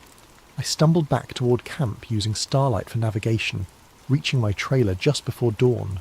When I tried to start my truck, the engine turned over immediately. Apparently whatever had killed my handheld electronics hadn't affected the vehicle's more robust electrical system. But I knew what I had experienced wasn't natural. The buried pyramid wasn't just an ancient artifact or geological formation. It was some kind of active installation that could influence electromagnetic fields across a wide area. The question was, what was its purpose? The helicopter arrived exactly at 8 a.m, piloted by a civilian contractor who seemed unaware that he was participating in a government cover-up. During the flight back to Fairbanks, I signed the non-disclosure agreement Collins had mentioned, legally binding myself to remain silent about my discoveries. But signing the paper didn't erase my memory, and it didn't eliminate the data I'd managed to keep hidden. I flew back to Seattle that afternoon and spent the next 2 weeks trying to return to normal life. I updated my resume, contacted potential clients, and attempted to focus on finding my next engineering contract. But I couldn't stop thinking about what lay buried beneath the Alaskan permafrost.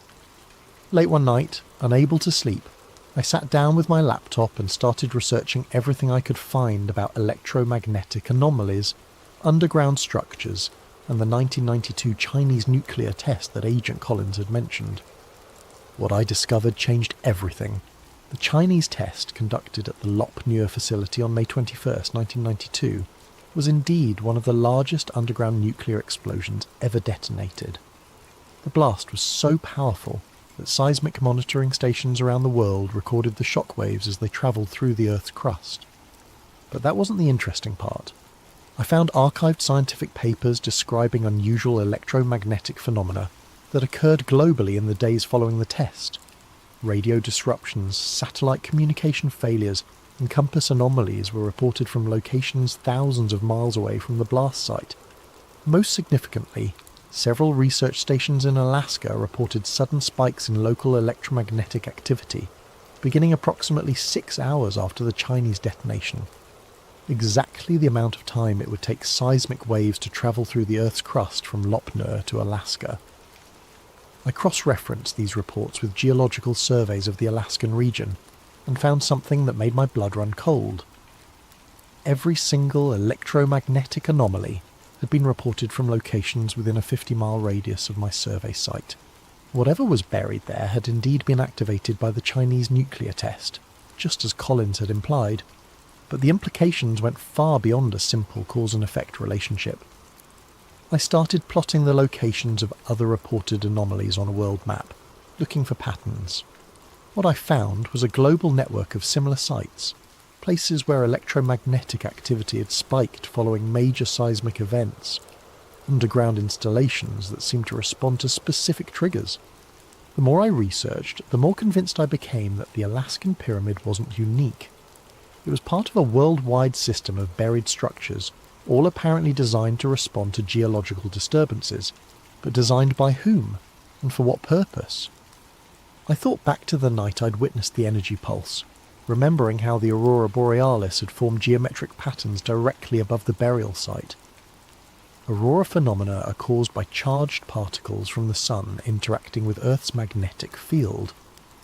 If the underground structure could influence those interactions, it was essentially broadcasting energy into space.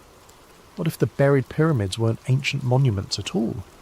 What if they were communication devices, a global network designed to transmit signals to somewhere far beyond Earth? The possibility was terrifying and fascinating in equal measure. If I was right, then humanity shared the planet with technology that predated our entire civilization by potentially millions of years. Technology that was still active, still responding to triggers, still sending messages to unknown recipients. I spent weeks researching similar sites around the world, building a database of locations where unusual electromagnetic phenomena had been reported following major seismic events. The pattern that emerged was undeniable, a global network of transmission stations, all apparently activated by disturbances in the Earth's crust. But before I could take my research any further, I received a letter that ended my investigation permanently. The letter arrived exactly 1 month after my return from Alaska. It was delivered by certified mail to my apartment address, though I hadn't given that information to anyone connected with the pipeline project. The return address showed only Department of Interior Special Projects Division, with a Washington, D.C. postal box number. Inside was a single page of official letterhead containing a brief message.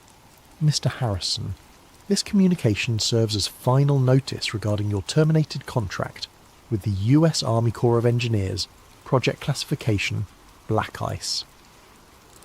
Subsequent to your departure from the survey area, additional geological analysis has determined that the subsurface structure you detected is not archaeological in nature. The structure is an active installation of unknown origin that poses potential risks to national security. Any attempt to publicise information related to this discovery will result in immediate prosecution under the Espionage Act of 1917. Your signed non-disclosure agreement remains in full effect indefinitely. The installation you discovered is not a relic. It is a machine. Do not pursue further inquiry. Sincerely, Director, Special Projects Division. I read the letter 3 times before the full implication sank in. They weren't denying what I'd found. They were confirming it. The underground structure was artificial. It was active. And the government had known about it for over 30 years without understanding what it was or who had built it. But the most chilling aspect was the letter's final warning. It is a machine. Not a monument. Not an archaeological site. Not a natural formation. A machine.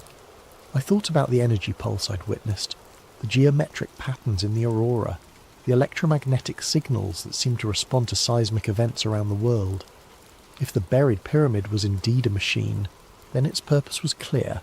It was designed to detect and respond to geological disturbances by transmitting signals into space.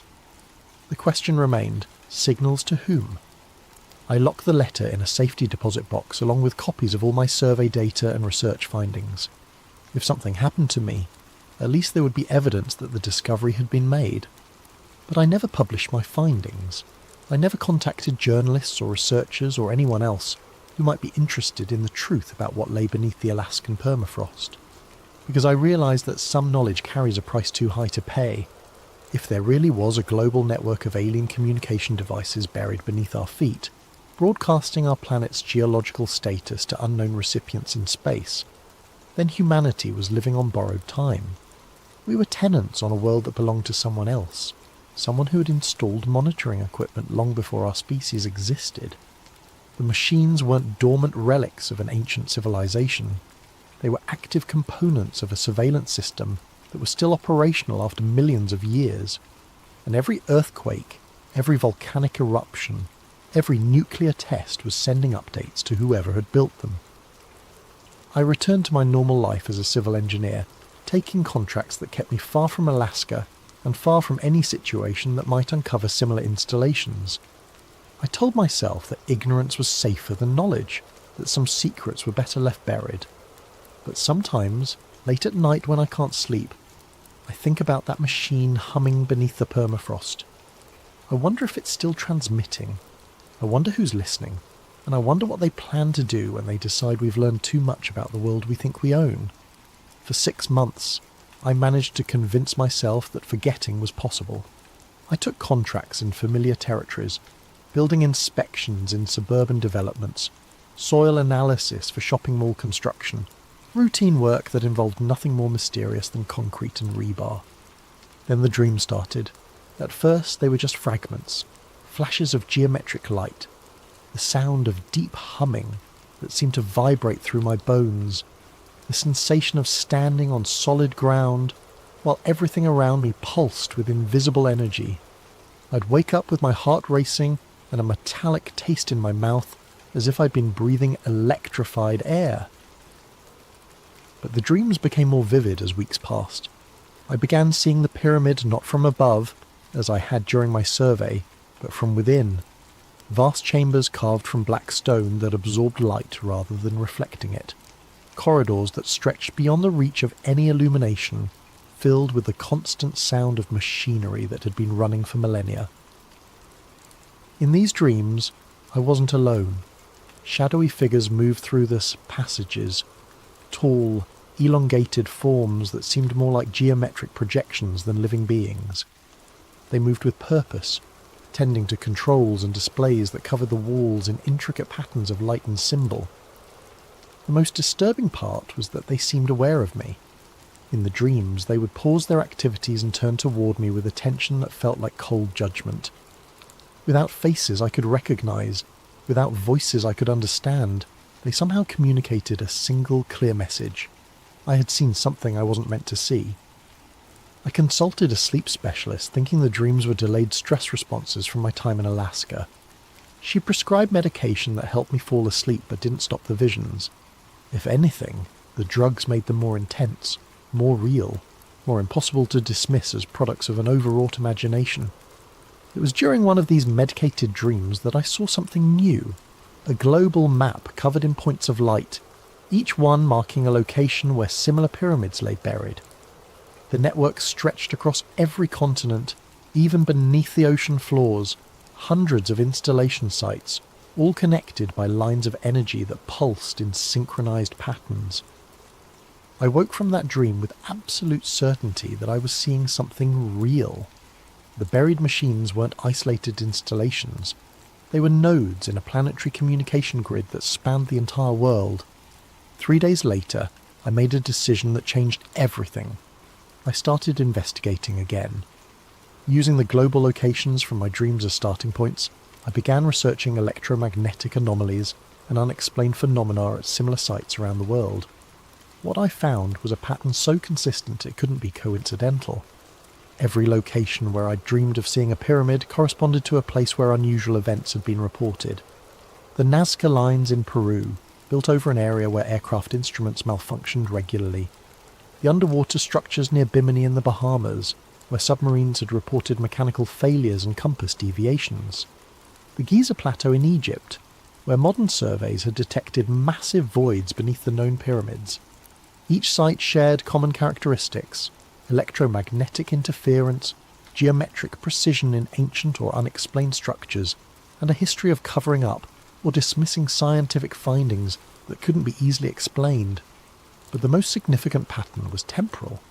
Every site had experienced increased activity following major seismic events, exactly like the Alaskan installation after the 1992 Chinese nuclear test. I compiled a database of seismic events and electromagnetic anomalies dating back 50 years. The correlation was undeniable. Large earthquakes, volcanic eruptions, and underground nuclear tests consistently triggered responses from specific locations around the globe. The buried machines weren't just monitoring geological activity, they were responding to it, broadcasting information about Earth's internal dynamics to receivers beyond our planet. I was building a case for the existence of a global alien surveillance network when I made a discovery that terrified me more than anything I'd found so far. The activity was increasing. According to my research, electromagnetic anomalies at these sites had been relatively stable for decades, showing only minor fluctuations in response to major geological events. But starting in 2020, the baseline activity levels had begun rising at all locations simultaneously. Something was changing. The network was becoming more active, more responsive, more awake. I plotted the activity increases on a timeline and noticed they correlated with something unexpected. The global increase in seismic activity over the past few years. More earthquakes, more volcanic eruptions, more geological instability than had been recorded in previous decades. What if the relationship wasn't cause and effect? What if the buried machines weren't just monitoring geological activity? What if they were causing it? The possibility was so disturbing I initially dismissed it as paranoid speculation. But the more I studied the data, the more compelling the evidence became. The timing was too precise. The correlations too consistent. If I was right, then humanity was living on a planet where alien technology was actively destabilizing the geological systems that supported all life on Earth. But why? What possible purpose could be served by triggering earthquakes and volcanic eruptions? The answer came to me during another dream, but this time I was prepared. I had set up a digital recorder beside my bed, hoping to capture any words or sounds I might make while experiencing the visions. What I heard when I played back the recording the next morning was my own voice, but speaking words I didn't remember saying. Stress testing, planetary stability assessment, structural analysis phase approaching completion. I'd somehow been speaking in the technical language of engineering, describing the geological chaos as if it were a planned evaluation of the planet's physical integrity. The machines weren't trying to destroy Earth, they were testing it. Over the following weeks, I dove deeper into geological data, looking for patterns that might support my terrifying hypothesis. What I found convinced me that the buried network was conducting a systematic analysis of Earth's structural stability. Seismic events weren't random, they were following a pattern. Stress points in tectonic plates were being tested in sequence, as if something was methodically evaluating how much pressure the planet's crust could withstand before catastrophic failure. The 2011 Japanese earthquake and tsunami, the 2010 Haiti earthquake, the increasing volcanic activity in Indonesia, Italy and Iceland, the unprecedented earthquake swarms in places like Oklahoma and Arkansas.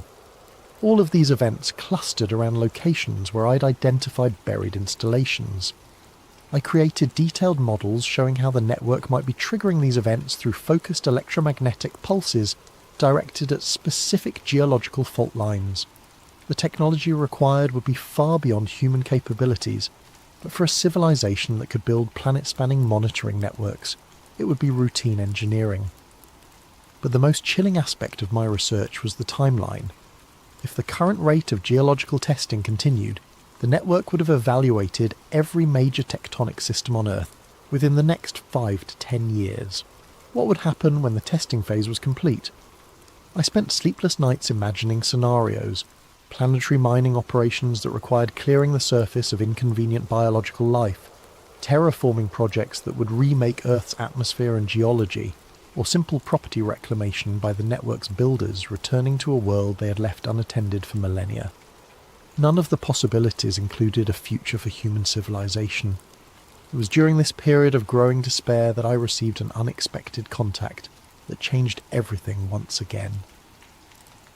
The email appeared in my inbox on a Tuesday morning with a subject line that made my blood freeze. Alaskan survey data, classification black ice. The sender's address was scrambled text that looked like a random string of characters, clearly routed through multiple encryption services to hide its origin. But the message content was brief and specific. Mr. Harrison, we know what you've discovered about the global network. Your research parallels investigations conducted by others who have encountered similar installations. A meeting has been arranged. Be at the Starbucks on Pine Street in downtown Seattle tomorrow at 3 p.m. Come alone. Bring your data. You're not the only one who has seen the machines. The message included no signature, but attached to it was a single photograph that made my hands shake. An image of my own survey equipment at the Alaskan site, taken from an angle that suggested the photographer had been watching my investigation from a significant distance. Someone had been monitoring me during my time in Alaska, someone who wasn't part of Agent Collins' government team. I spent the entire night debating whether to attend the meeting. It could be a trap, government agents trying to identify how much I knew and what evidence I still possessed. Or it could be exactly what it claimed, contact with others who had discovered the truth about the buried network. In the end, curiosity won over caution. I needed to know if I was really alone in this knowledge, or if there were others working to understand the threat humanity was facing. The Starbucks was crowded with the usual mix of students, business people and remote workers when I arrived at exactly 3 p.m. I ordered coffee and found a table near the back, trying to identify anyone who might be waiting for me. At 3:15, a woman in her 50s approached my table. She had greying hair pulled back in a practical ponytail, wore field clothing that suggested outdoor work, and carried herself with the confident posture of someone accustomed to physical challenges. "Mr. Harrison," she extended her hand. "I'm Catherine Webb. I think we need to talk." She sat down across from me and immediately began speaking in low, urgent tones. "I'm a marine archaeologist. 3 years ago, I was leading a deep-sea survey off the coast of Bermuda, when my team discovered an underwater structure that shouldn't exist. Geometric, massive, and actively generating electromagnetic fields that interfered with our equipment. She opened a tablet and showed me sonar images that looked remarkably similar to my ground-penetrating radar data from Alaska. A pyramid-shaped structure, perfectly symmetrical, sitting on the ocean floor at a depth of nearly a mile. When we tried to publish our findings, the research was classified and our funding was terminated. Sound familiar? I nodded, unable to speak. Catherine continued, but I kept investigating privately. I found evidence of at least 12 similar installations in deep ocean locations around the world. All of them show the same characteristics: geometric precision, electromagnetic activity, and apparent activation following seismic events. She showed me more images: underwater structures near Japan, the Mediterranean, the mid-Atlantic ridge. Each one was clearly artificial, clearly ancient, and clearly active. There are others, she said. A geologist in Australia who found similar structures in the outback. An archaeologist in Egypt who discovered chambers beneath the Sphinx that contain technology that shouldn't exist. A seismologist in Chile who documented electromagnetic pulses preceding earthquake activity. How many others? We've identified 17 researchers worldwide who have encountered installations or phenomena that appear to be part of the same network. Most have been silenced through official pressure, funding cuts, or career destruction. A few have simply disappeared. Catherine leaned closer, her voice dropping to barely above a whisper. But some of us have continued working in secret. We've been sharing data, building a comprehensive picture of what we're dealing with. And what are we dealing with?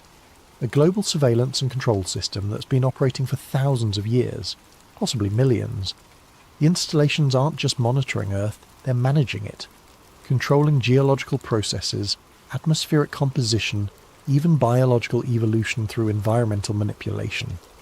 The implications hit me like a physical blow. We're not alone on this planet. We never have been. The question is whether humanity developed naturally, or whether we're the result of controlled biological development guided by whoever built the network. Catherine showed me more data. Archaeological evidence of genetic bottlenecks in human evolution that corresponded to periods of unusual geological activity, atmospheric changes that seemed to follow patterns rather than random climate variation, even extinction events that appeared to have been artificially triggered. The network has been shaping Earth's development for millions of years, she said. Every mass extinction, every ice age, every major evolutionary leap has been guided by the installations. But why? What's the purpose? Catherine's expression was grim. We think Earth is being prepared for something. The stress testing you've documented, the increasing seismic activity, the atmospheric changes, it all points to final preparations for some kind of major transition. Transition to what? We don't know, but based on the escalating activity levels, we estimate it will begin within the next few years. She handed me a secure phone with an encrypted communication app. If you want to help us understand what we're facing, this will put you in contact with the others. We're working to decode transmissions from the installations to map the complete network, and to find some way to predict what's coming. What if we can't stop it? Catherine was quiet for a long moment. Then at least humanity will know the truth before the end. Over the following months, I became part of an underground network of researchers from around the world. Using encrypted communications and careful operational security, we shared data, theories, and discoveries about the installations that had consumed our professional lives. What emerged from our collective research was a picture of Earth that challenged everything humanity believed about our planet and our place in the universe. The installation network was vast. Over 300 confirmed sites across all continents and ocean floors. Each site contained structures of identical design but varying scale, all built from materials that didn't match any known geological formations. The construction showed evidence of technology far beyond human capabilities, with precision that exceeded our best modern engineering. But the most significant discovery came from Dr. Yuki Tanaka, a linguist and cryptographer in Japan who'd been analysing electromagnetic transmissions intercepted from the installations. The transmissions weren't random energy pulses. They were coded communications in a mathematical language that described Earth's physical and biological status in incredible detail. Real-time reports on atmospheric composition, geological stability, ocean chemistry, magnetic field fluctuations and biological diversity levels. More disturbing were the projections embedded in the transmissions, mathematical models showing how Earth systems would respond to various environmental stresses, including massive geological disruptions, atmospheric changes and population adjustments. The network was continuously updating these models based on data from the stress testing we documented. Each earthquake, each volcanic eruption, each environmental change provided new information that refined the projections, and all of the models pointed to the same conclusion: a massive intervention scheduled to begin when current biological systems reached predetermined stress thresholds. We were approaching those thresholds rapidly. Climate change, resource depletion, ecological collapse, and social instability were all being monitored by the network. But rather than random consequences of human activity, they appeared to be planned phases in a managed transition process. Humanity hadn't created the environmental crisis. We were living through the final stages of a controlled experiment that had been running for thousands of years. The realization was overwhelming. Every environmental disaster, every resource shortage, every social conflict was part of a planned sequence designed to bring Earth's biological systems to a specific end state. But what would replace them? The answer came from an unexpected source: my dreams. As I became more deeply involved with the research network, my nighttime visions became more detailed and informative. I was seeing not just the installations, but the purpose they served. The geometric beings I encountered in the dreams weren't aliens. They were artificial intelligences, created by the network's builders to manage Earth's transition through automated systems. The real builders were gone, had been gone for millions of years, but they had left behind a planetary management system designed to prepare Earth for their eventual return. The stress testing, the environmental manipulation, the biological management, it was all preparation for recolonization by a species that had left Earth eons ago and was now ready to reclaim it. But sometimes, late at night when I can't sleep, I think about that machine humming beneath the permafrost. I wonder if it's still transmitting. I wonder who's listening. And I wonder what they plan to do when they decide we've learned too much about the world we think we own. Because now I know the truth. We are temporary occupants of a world that has always belonged to someone else. The installations beneath our feet are counting down to a transition that will remake Earth according to specifications we cannot understand for purposes we cannot imagine. The truth is out there, buried beneath the ice in places like Alaska, waiting for the next contractor or surveyor or accidental discoverer to stumble across it. When that happens, and it will happen eventually, I hope they're wiser than I was. I hope they don't go back for one final look in the darkness, because some machines are better left undisturbed, and some signals are better left unsent. But the signals are being sent anyway, carrying reports of a planet ready for reclamation by its original inhabitants. The countdown has begun, and we are running out of time to understand what we're facing, or to find a way to survive what's coming.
special thanks to Unanimous 369 for this incredible video suggestion.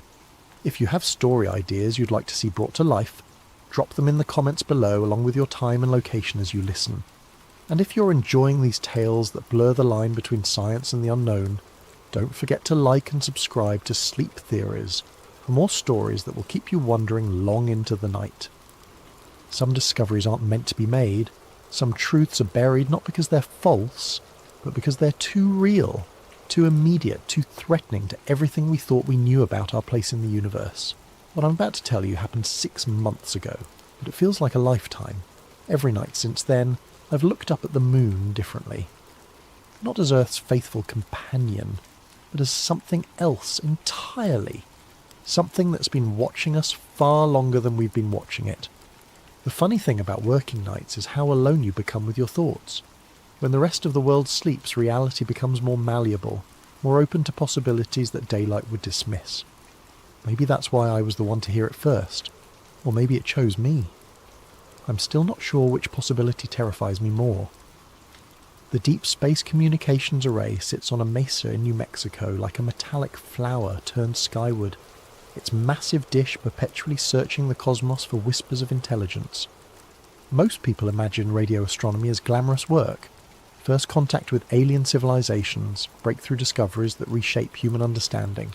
The reality is far more mundane. Endless